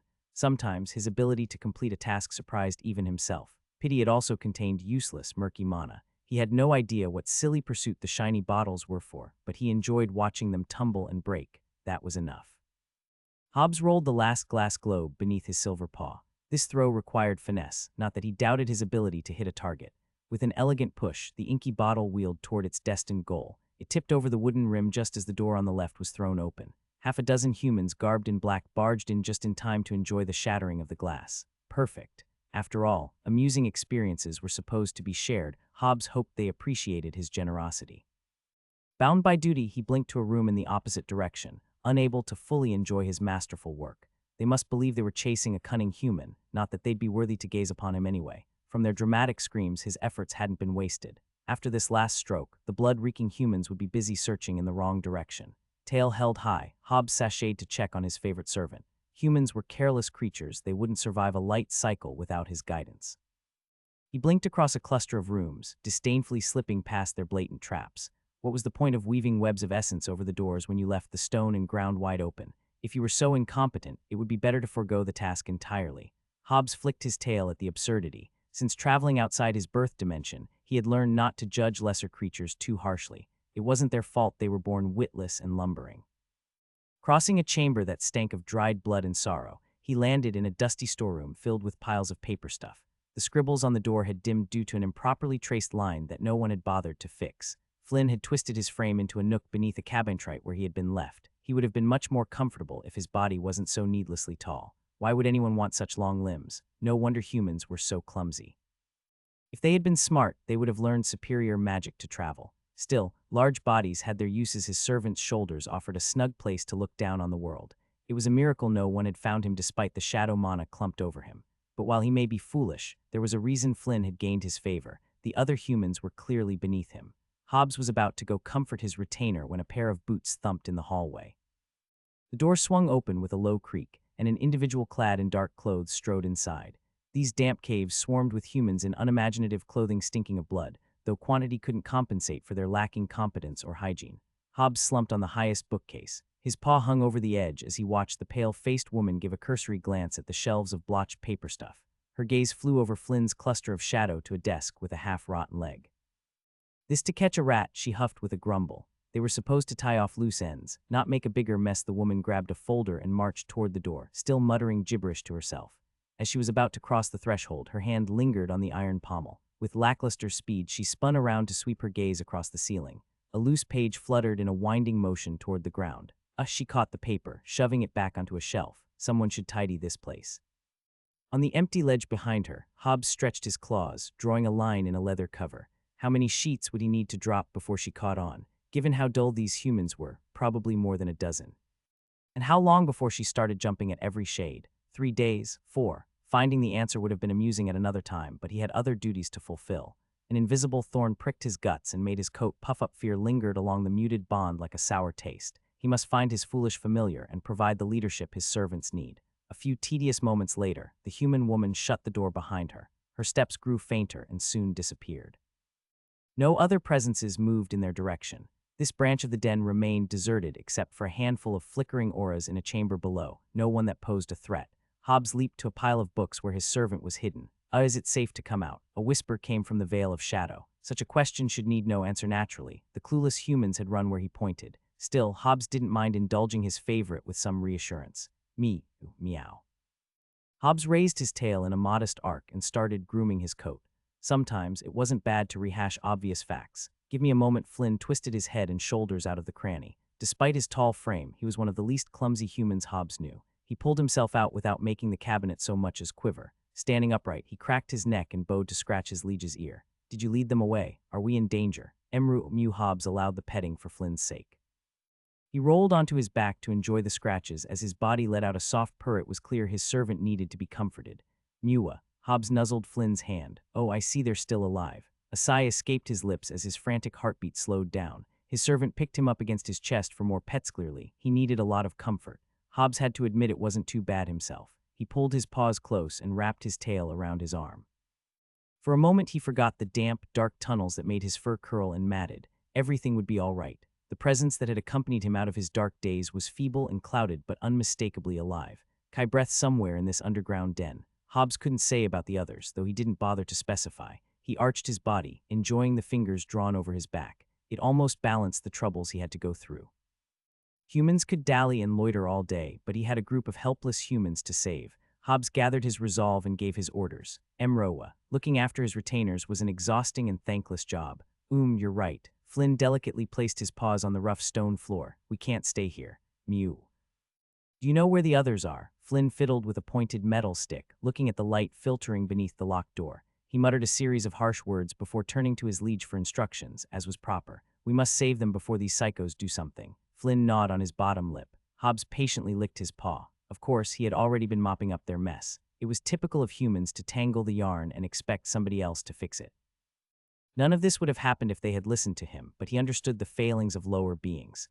Flynn rested his ear on the wooden board of the door, whispering, Do you know where Kai is? Can you lead me to him? Meow. Hobbs already had one foolish familiar and a band of underlings to rescue. He didn't want to increase the number, though Flynn had proved to have some sense under his servant's pleading stare. Hobbs relented. Mru. Flynn watched him with blank, uncomprehending eyes. Miu. Hobbs whipped his tail against his leg, exasperated. He had bothered to decipher human gibberish, so why couldn't they extend the same courtesy to him? Ultimately, searching for sense in such senseless creatures served no purpose. Hobbs sauntered toward the door and blinked to the empty tunnel on the other side. Seconds later, Flynn peeked his head out of the doorway. Mew. Hobbs gestured he knew Kai to be, past the stone walls and several tunnels, one level underground. With Flynn taken care of, Hobbs turned his focus toward his familiar. The presence pulsed in his mind, distorted by the inky mono webs that wrapped this space like the weaves of an ugly spider. A few months ago, Hobbs would not have been able to track it, but their bond had grown fastidiously strong. Sometimes silly images and impressions trickled into his mind. Those amusing distractions were absent now, though Kai's direction remained as obvious to him as Flynn skulking down a corridor under a veil of shadow. Hobbs swished his tail. He'd have to teach him how to sneak properly once they got out of here, or it would begin to reflect poorly on him. Luckily, the black-clothed people in this den were half blind. They had swarmed toward his distractions, leaving these tunnels largely empty. Flicking his fluffy tail, Hobbs set his mind on the next goal. Rock, dirt, and magic held no meaning as the streams of iridescent motes unraveled in his sight. He skipped across chambers and hallways, tracing back the connection of his familiar. Many halls he crossed stunk of blood and pungent concoctions he couldn't quite identify. They vaguely resembled the glowing mixtures Kai played with, just several times more noxious and less fun. Their smells felt somewhat wrong and unnatural, enough to make his silver coat puff up. Leaving the chamber, Hobbs stopped over a circle of freshly painted doodles to pinpoint his familiar's location. The impressions were becoming clearer. Kai was weakened but awake, easing the prickly knot in his guts. About to blink away, Hobbs hissed at his paws that had been stained in dark, glowing ink. These humans didn't even offer the decency of a clean floor. He leaped onto a wooden table, cleaning his paws on a dirty piece of paper. As if the dust clinging to his coat wasn't already maddening, now this his familiar would never understand the sacrifices and indignities he suffered for him. Hobbs turned his attention away from his unseemly condition to the glowing pathways. Dark webs of essence had been woven into the stone, thicker than any of the previous ones. It took a full swing of his tail to find a way through and blink inside. The room was dark and stale, burdened by the breaths of a figure sleeping. Was this the man responsible for staining his paws? Perched on a wardrobe, Hobbs pondered how to dispense justice when a jumble of sensations brushed his mind. Hobbs, I can finally reach you. Where are you? Are you safe? The meaning flowed through the bond clearer than if Kai spoke before him. From the frantic worry, someone might think. Hobbs had been the one to get captured and not the other way around. Being the bigger feline, Hobbs reassured him the situation was firmly in his paw. Flynn was safe from pursuit, and those reeking cultists had run where he pointed without catching a hair of his tail. A sudden jingle pulled his senses back to the room where the human still snored. Hobbs regarded him with a disdainful look. In his sleep, the man had pulled the ragged cover aside, making the metal on his belt chime. Praise and relief surged through the bond as expected for his wise deeds. Hobbs curled up on top of the wardrobe. A strange, ticklish feeling swelled inside of him, driving back the damp coldness of the underground. He couldn't quite say what it was, probably some nonsense Kai had infected him with. Hobbs wouldn't get swayed by his familiar's sly tricks. Main issue remained unaddressed. Without waiting for a reply, he shoved his inquiries back at his familiar. Was Kai injured? Where was he being held? How could he be so foolish to trust that fork-tongued girl? The flurry of questions left their connection in a sheepish silency as well it should. When Hobbs got his paws on him, he would teach him the meaning of caution. I'm fine, we're fine. You don't need to worry. We're trapped but not gravely injured. A series of blurry images and sensations flooded his thoughts. Kai's fear and exhaustion rose like a murky tide. A flicker of light reflected on steel bars covered in black doodles. 3 humans were chained in a dark cell beside him. The fishboy bled from his head. Kai's cranky sister and the paper girl slumped against the stone, both unconscious and held up by their shackles. In the narrow corridor outside, 2 cultists periodically patrolled. Hobbs let out a low growl and retracted the ivory claws that had stretched without his consent. The sleeping man below still snored, typical human behavior unaware of their surroundings.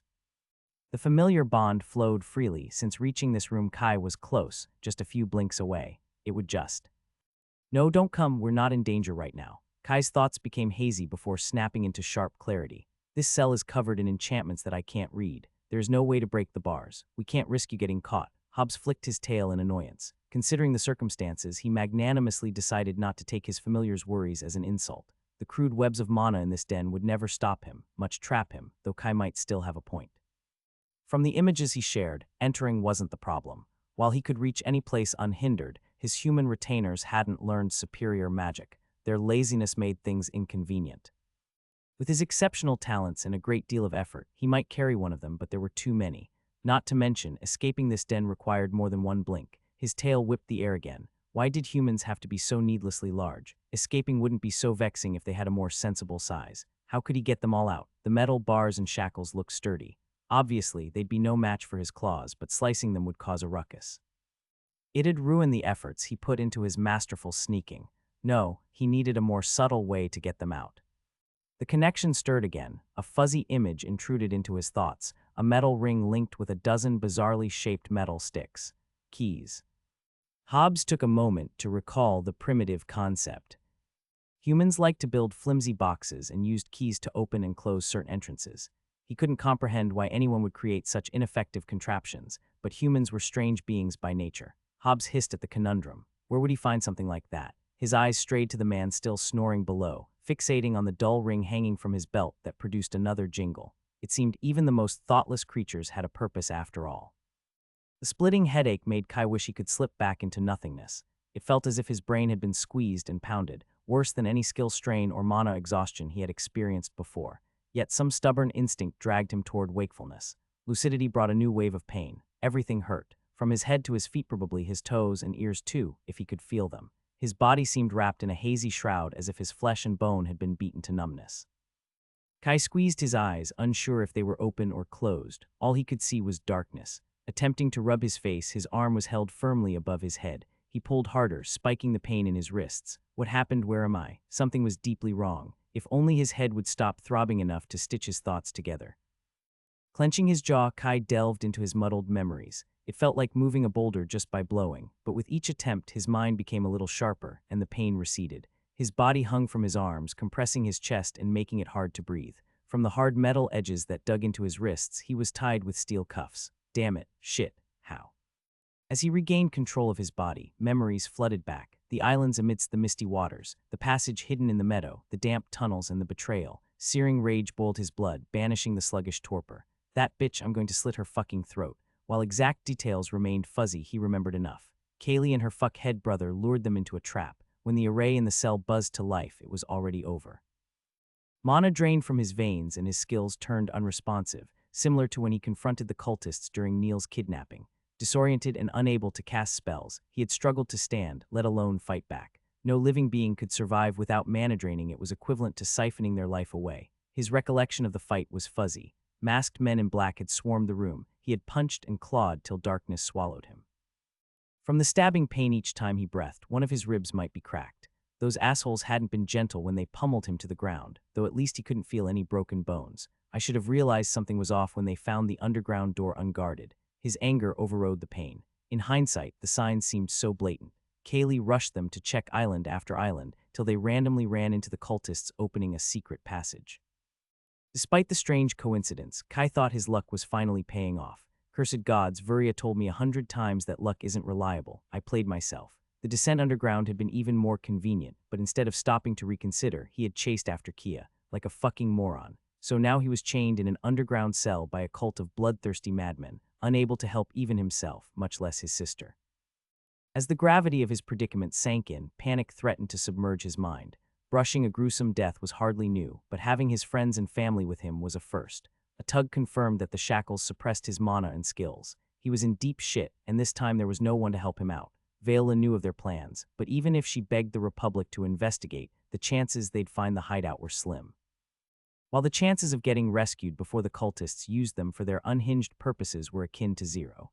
The Stygian Circle didn't kidnap people for pets and cuddles. It's not over till I'm dead. Time for my brain to pay rent. Reining in his frantic worries, Kai slowed his breathing and analyzed the situation. As his senses sharpened, a faint glow came from beyond the metal door, reflecting on the bars of their cells. On his right, Kia hung limply against the rough stone wall, her breaths barely audible despite the proximity. Thank Yade she's alive. Kai tried to extend Mana Observer to check her condition, but was starkly rebuffed by his cuffs. Not being able to access his skill or mana was like losing a limban intrinsic part of him missing. Inhale, exhale, keep calm. It's not the first time this has happened. There is always a flaw to exploit. He just had to analyze the enchantments in a runic alphabet he barely understood while in semi-complete darkness. No big deal. The chains wedged above his head didn't help the examination. Several forceful tugs only served to scrape his wrists raw. There wasn't the slightest give to hope brute strength would be the solution. Damn it, if I can't. He squinted to make out Rain's figure chained at the left end of the cell. Dark lines of blood crusted his temples down to his chin. His clothes were a patchwork of rips and blotches, and he sported an additional shackle around his neck. When the treacherous siblings sprung their trap, he alone managed to put up some kind of resistance. Kai distinctly remembered the crunch when Rain threw a cultist back like a ragdoll, trying to reach the door. From his state, each punch had been repaid twice. Merciful spirits he can't know, they wouldn't hang up a corpse. Kai prayed to whatever entity was willing to listen. If Rain hadn't died in the clash, his constitution should pull him through, though he would offer no help in the meantime. I must find a way out of here. Being the only one awake increased his worry. Kai stretched the chains to nudge his sister with his knee. Kia, are you? The scraping of boots froze his tongue. 2 sets of heavy steps moved in their direction. Kai hung his head limply, forgetting to even breathe. It was too soon. He needed more time to come up with a plan. Still as a corpse, the dull thuds moved closer before waning down the corridor. The guards strode past him without stopping. Kai slumped in his shackles, strength fleeing his limbs. I've got time. They're not here for me. Seconds later, an odious creaking cut his relief short. The guards came back, a muffled shuffling added to their steps.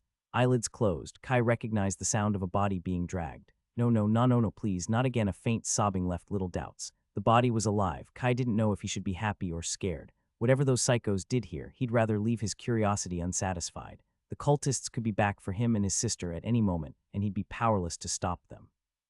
Think what can I do? What are my options? Chained without mana and skills-free few. His raw attributes and grade were meaningless in such a state. Favor was the only thing that might help him, and if his current predicament were anything to go for, it was foolish to rely on it. Right, my ring. Rubbing his numb and bleeding hands, he smiled, feeling the metal band still on his finger. Thank Yadi I never showed them. Fiddling with the smooth surface soothed his panic, though he couldn't access the wealth of goods in his spatial storage without mana. Worse, he had been wearing his wand and serpent sword when he got captured, which meant they were in the cultists' hands. No matter where he looked, there wasn't the tiniest foothold to leverage. If he had time, he might locate a flaw in the suppressing enchantments to break free. But even in ideal conditions, deciphering the jagged runes would require days, when he didn't know if they had hours. Basically, I'm utterly fucked. Kai tried to hunch his shoulders, but the chains denied him even that relief. No, there must be a way, think clearly. If he couldn't find a solution himself, he'd have to look to others for it. Rain would be the most promising candidate if he weren't gravely injured. Hey, wake up please, Kai whispered as loudly as he dared, but after a minute of trying, there wasn't the slightest sign of stirring in him. Damn it. His attempts to nudge Kia awake proved equally fruitless.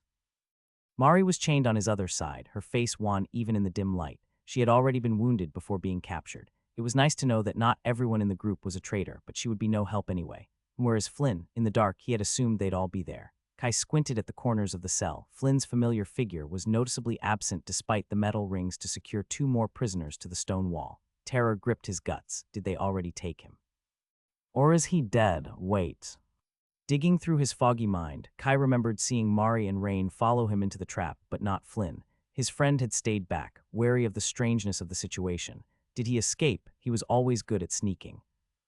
The discovery lightened his mood, though Kai contained his optimism. Even if Flynn managed to evade the trap and the cultists, he'd still be stuck underground in the middle of a mana zone. If luck was on their side, he might last till Vela sent for help at least that way. Someone would know what happened here. Please stay hidden. Kai discarded any fantasy of rescue. The cultist would prepare in case Flynn came for his companions. The risk was too high compared to the chances of success. So I'm back to the start without a shred of an idea. Fuck me in those treacherous shits. He'd curse aloud if not for fear of attracting his jailers. After his years of strenuous efforts, a careless mistake made everything pointless. He was outmatched. Perhaps an opportunity would present itself when they came for him, but counting on someone else's mistake was a flimsy plan with slim chances of success. Out of hope and ideas, the despair he meticulously walled in the corners of his mind came flooding in. Kai groaned and jerked the shackles, ignoring his injuries. Warm blood wet his hands. Pain was just an afterthought. This time, even the gods of the archipelago were too far to hear his prayers. He was alone. There was no one else who could. His gaze snapped over the humid cell. Aside from Flynn, another figure was noticeably missing.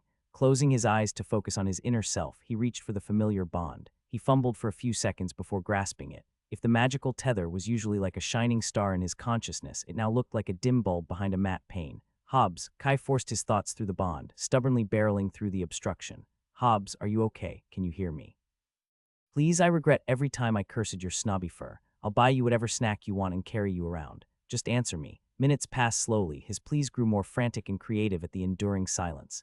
Were his messages not coming through? He scraped his mind raw, uncaring of the mounting migraine, without receiving the slightest peep in response. Just as he was about to give up, an amicable, grumpy presence bloomed in his mind. Hobbs, I can finally reach you. Where are you? Are you safe?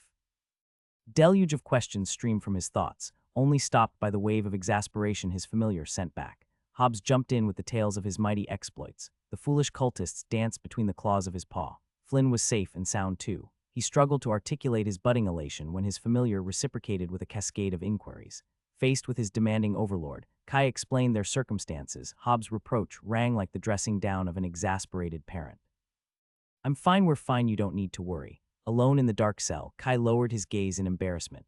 Images and intentions flowed through the bond with disorienting vibrancy. No, don't come, we're not seriously hurt. Kai snapped, reading Hobbs' intentions. His familiar was their best shot at freedom. He couldn't risk him getting caught in some unknown array or noticed by the guards. Hobbs' displeasure rang across the bond. He did not think much of the cultists' crude tricks.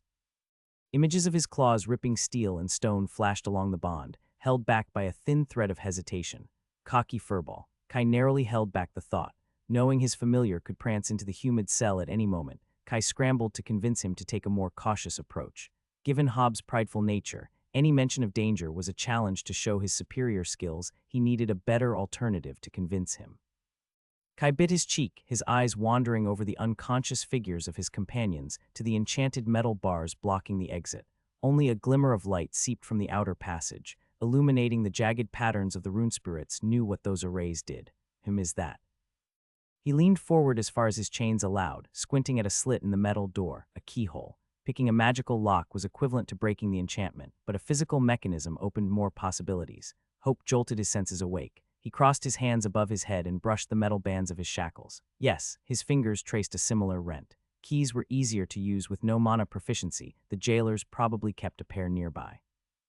Hobbs was somewhat puzzled at his discoveries, though he quickly grasped the concept once Kai shared more images of what he needed. The keys should look something like this. After a few seconds of deliberation, Hobbs grumpily agreed to the plan and shut the connection. Wait, show me what you're seeing. Don't. His thoughts slammed against the invisible pain clouding their bond apparently. It took two minds to bypass the shackles. Frustrated, Kai tried to force his way through only to be assaulted by a wave of dizziness.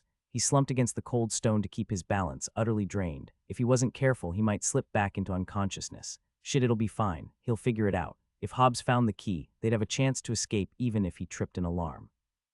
It wasn't ideal, but they were long past being able to pick. With a silver glimmer, Hobbs pranced between the steel bars, tail held high. He regarded the metal door with a disdainful look. A ring of lightly jingling keys hung between his canines. That was quick. The silver feline basked in his astonishment, preening as if the grimy prison floor was a runway. Violet eyes watched him haughtily before taking in his pitiful state.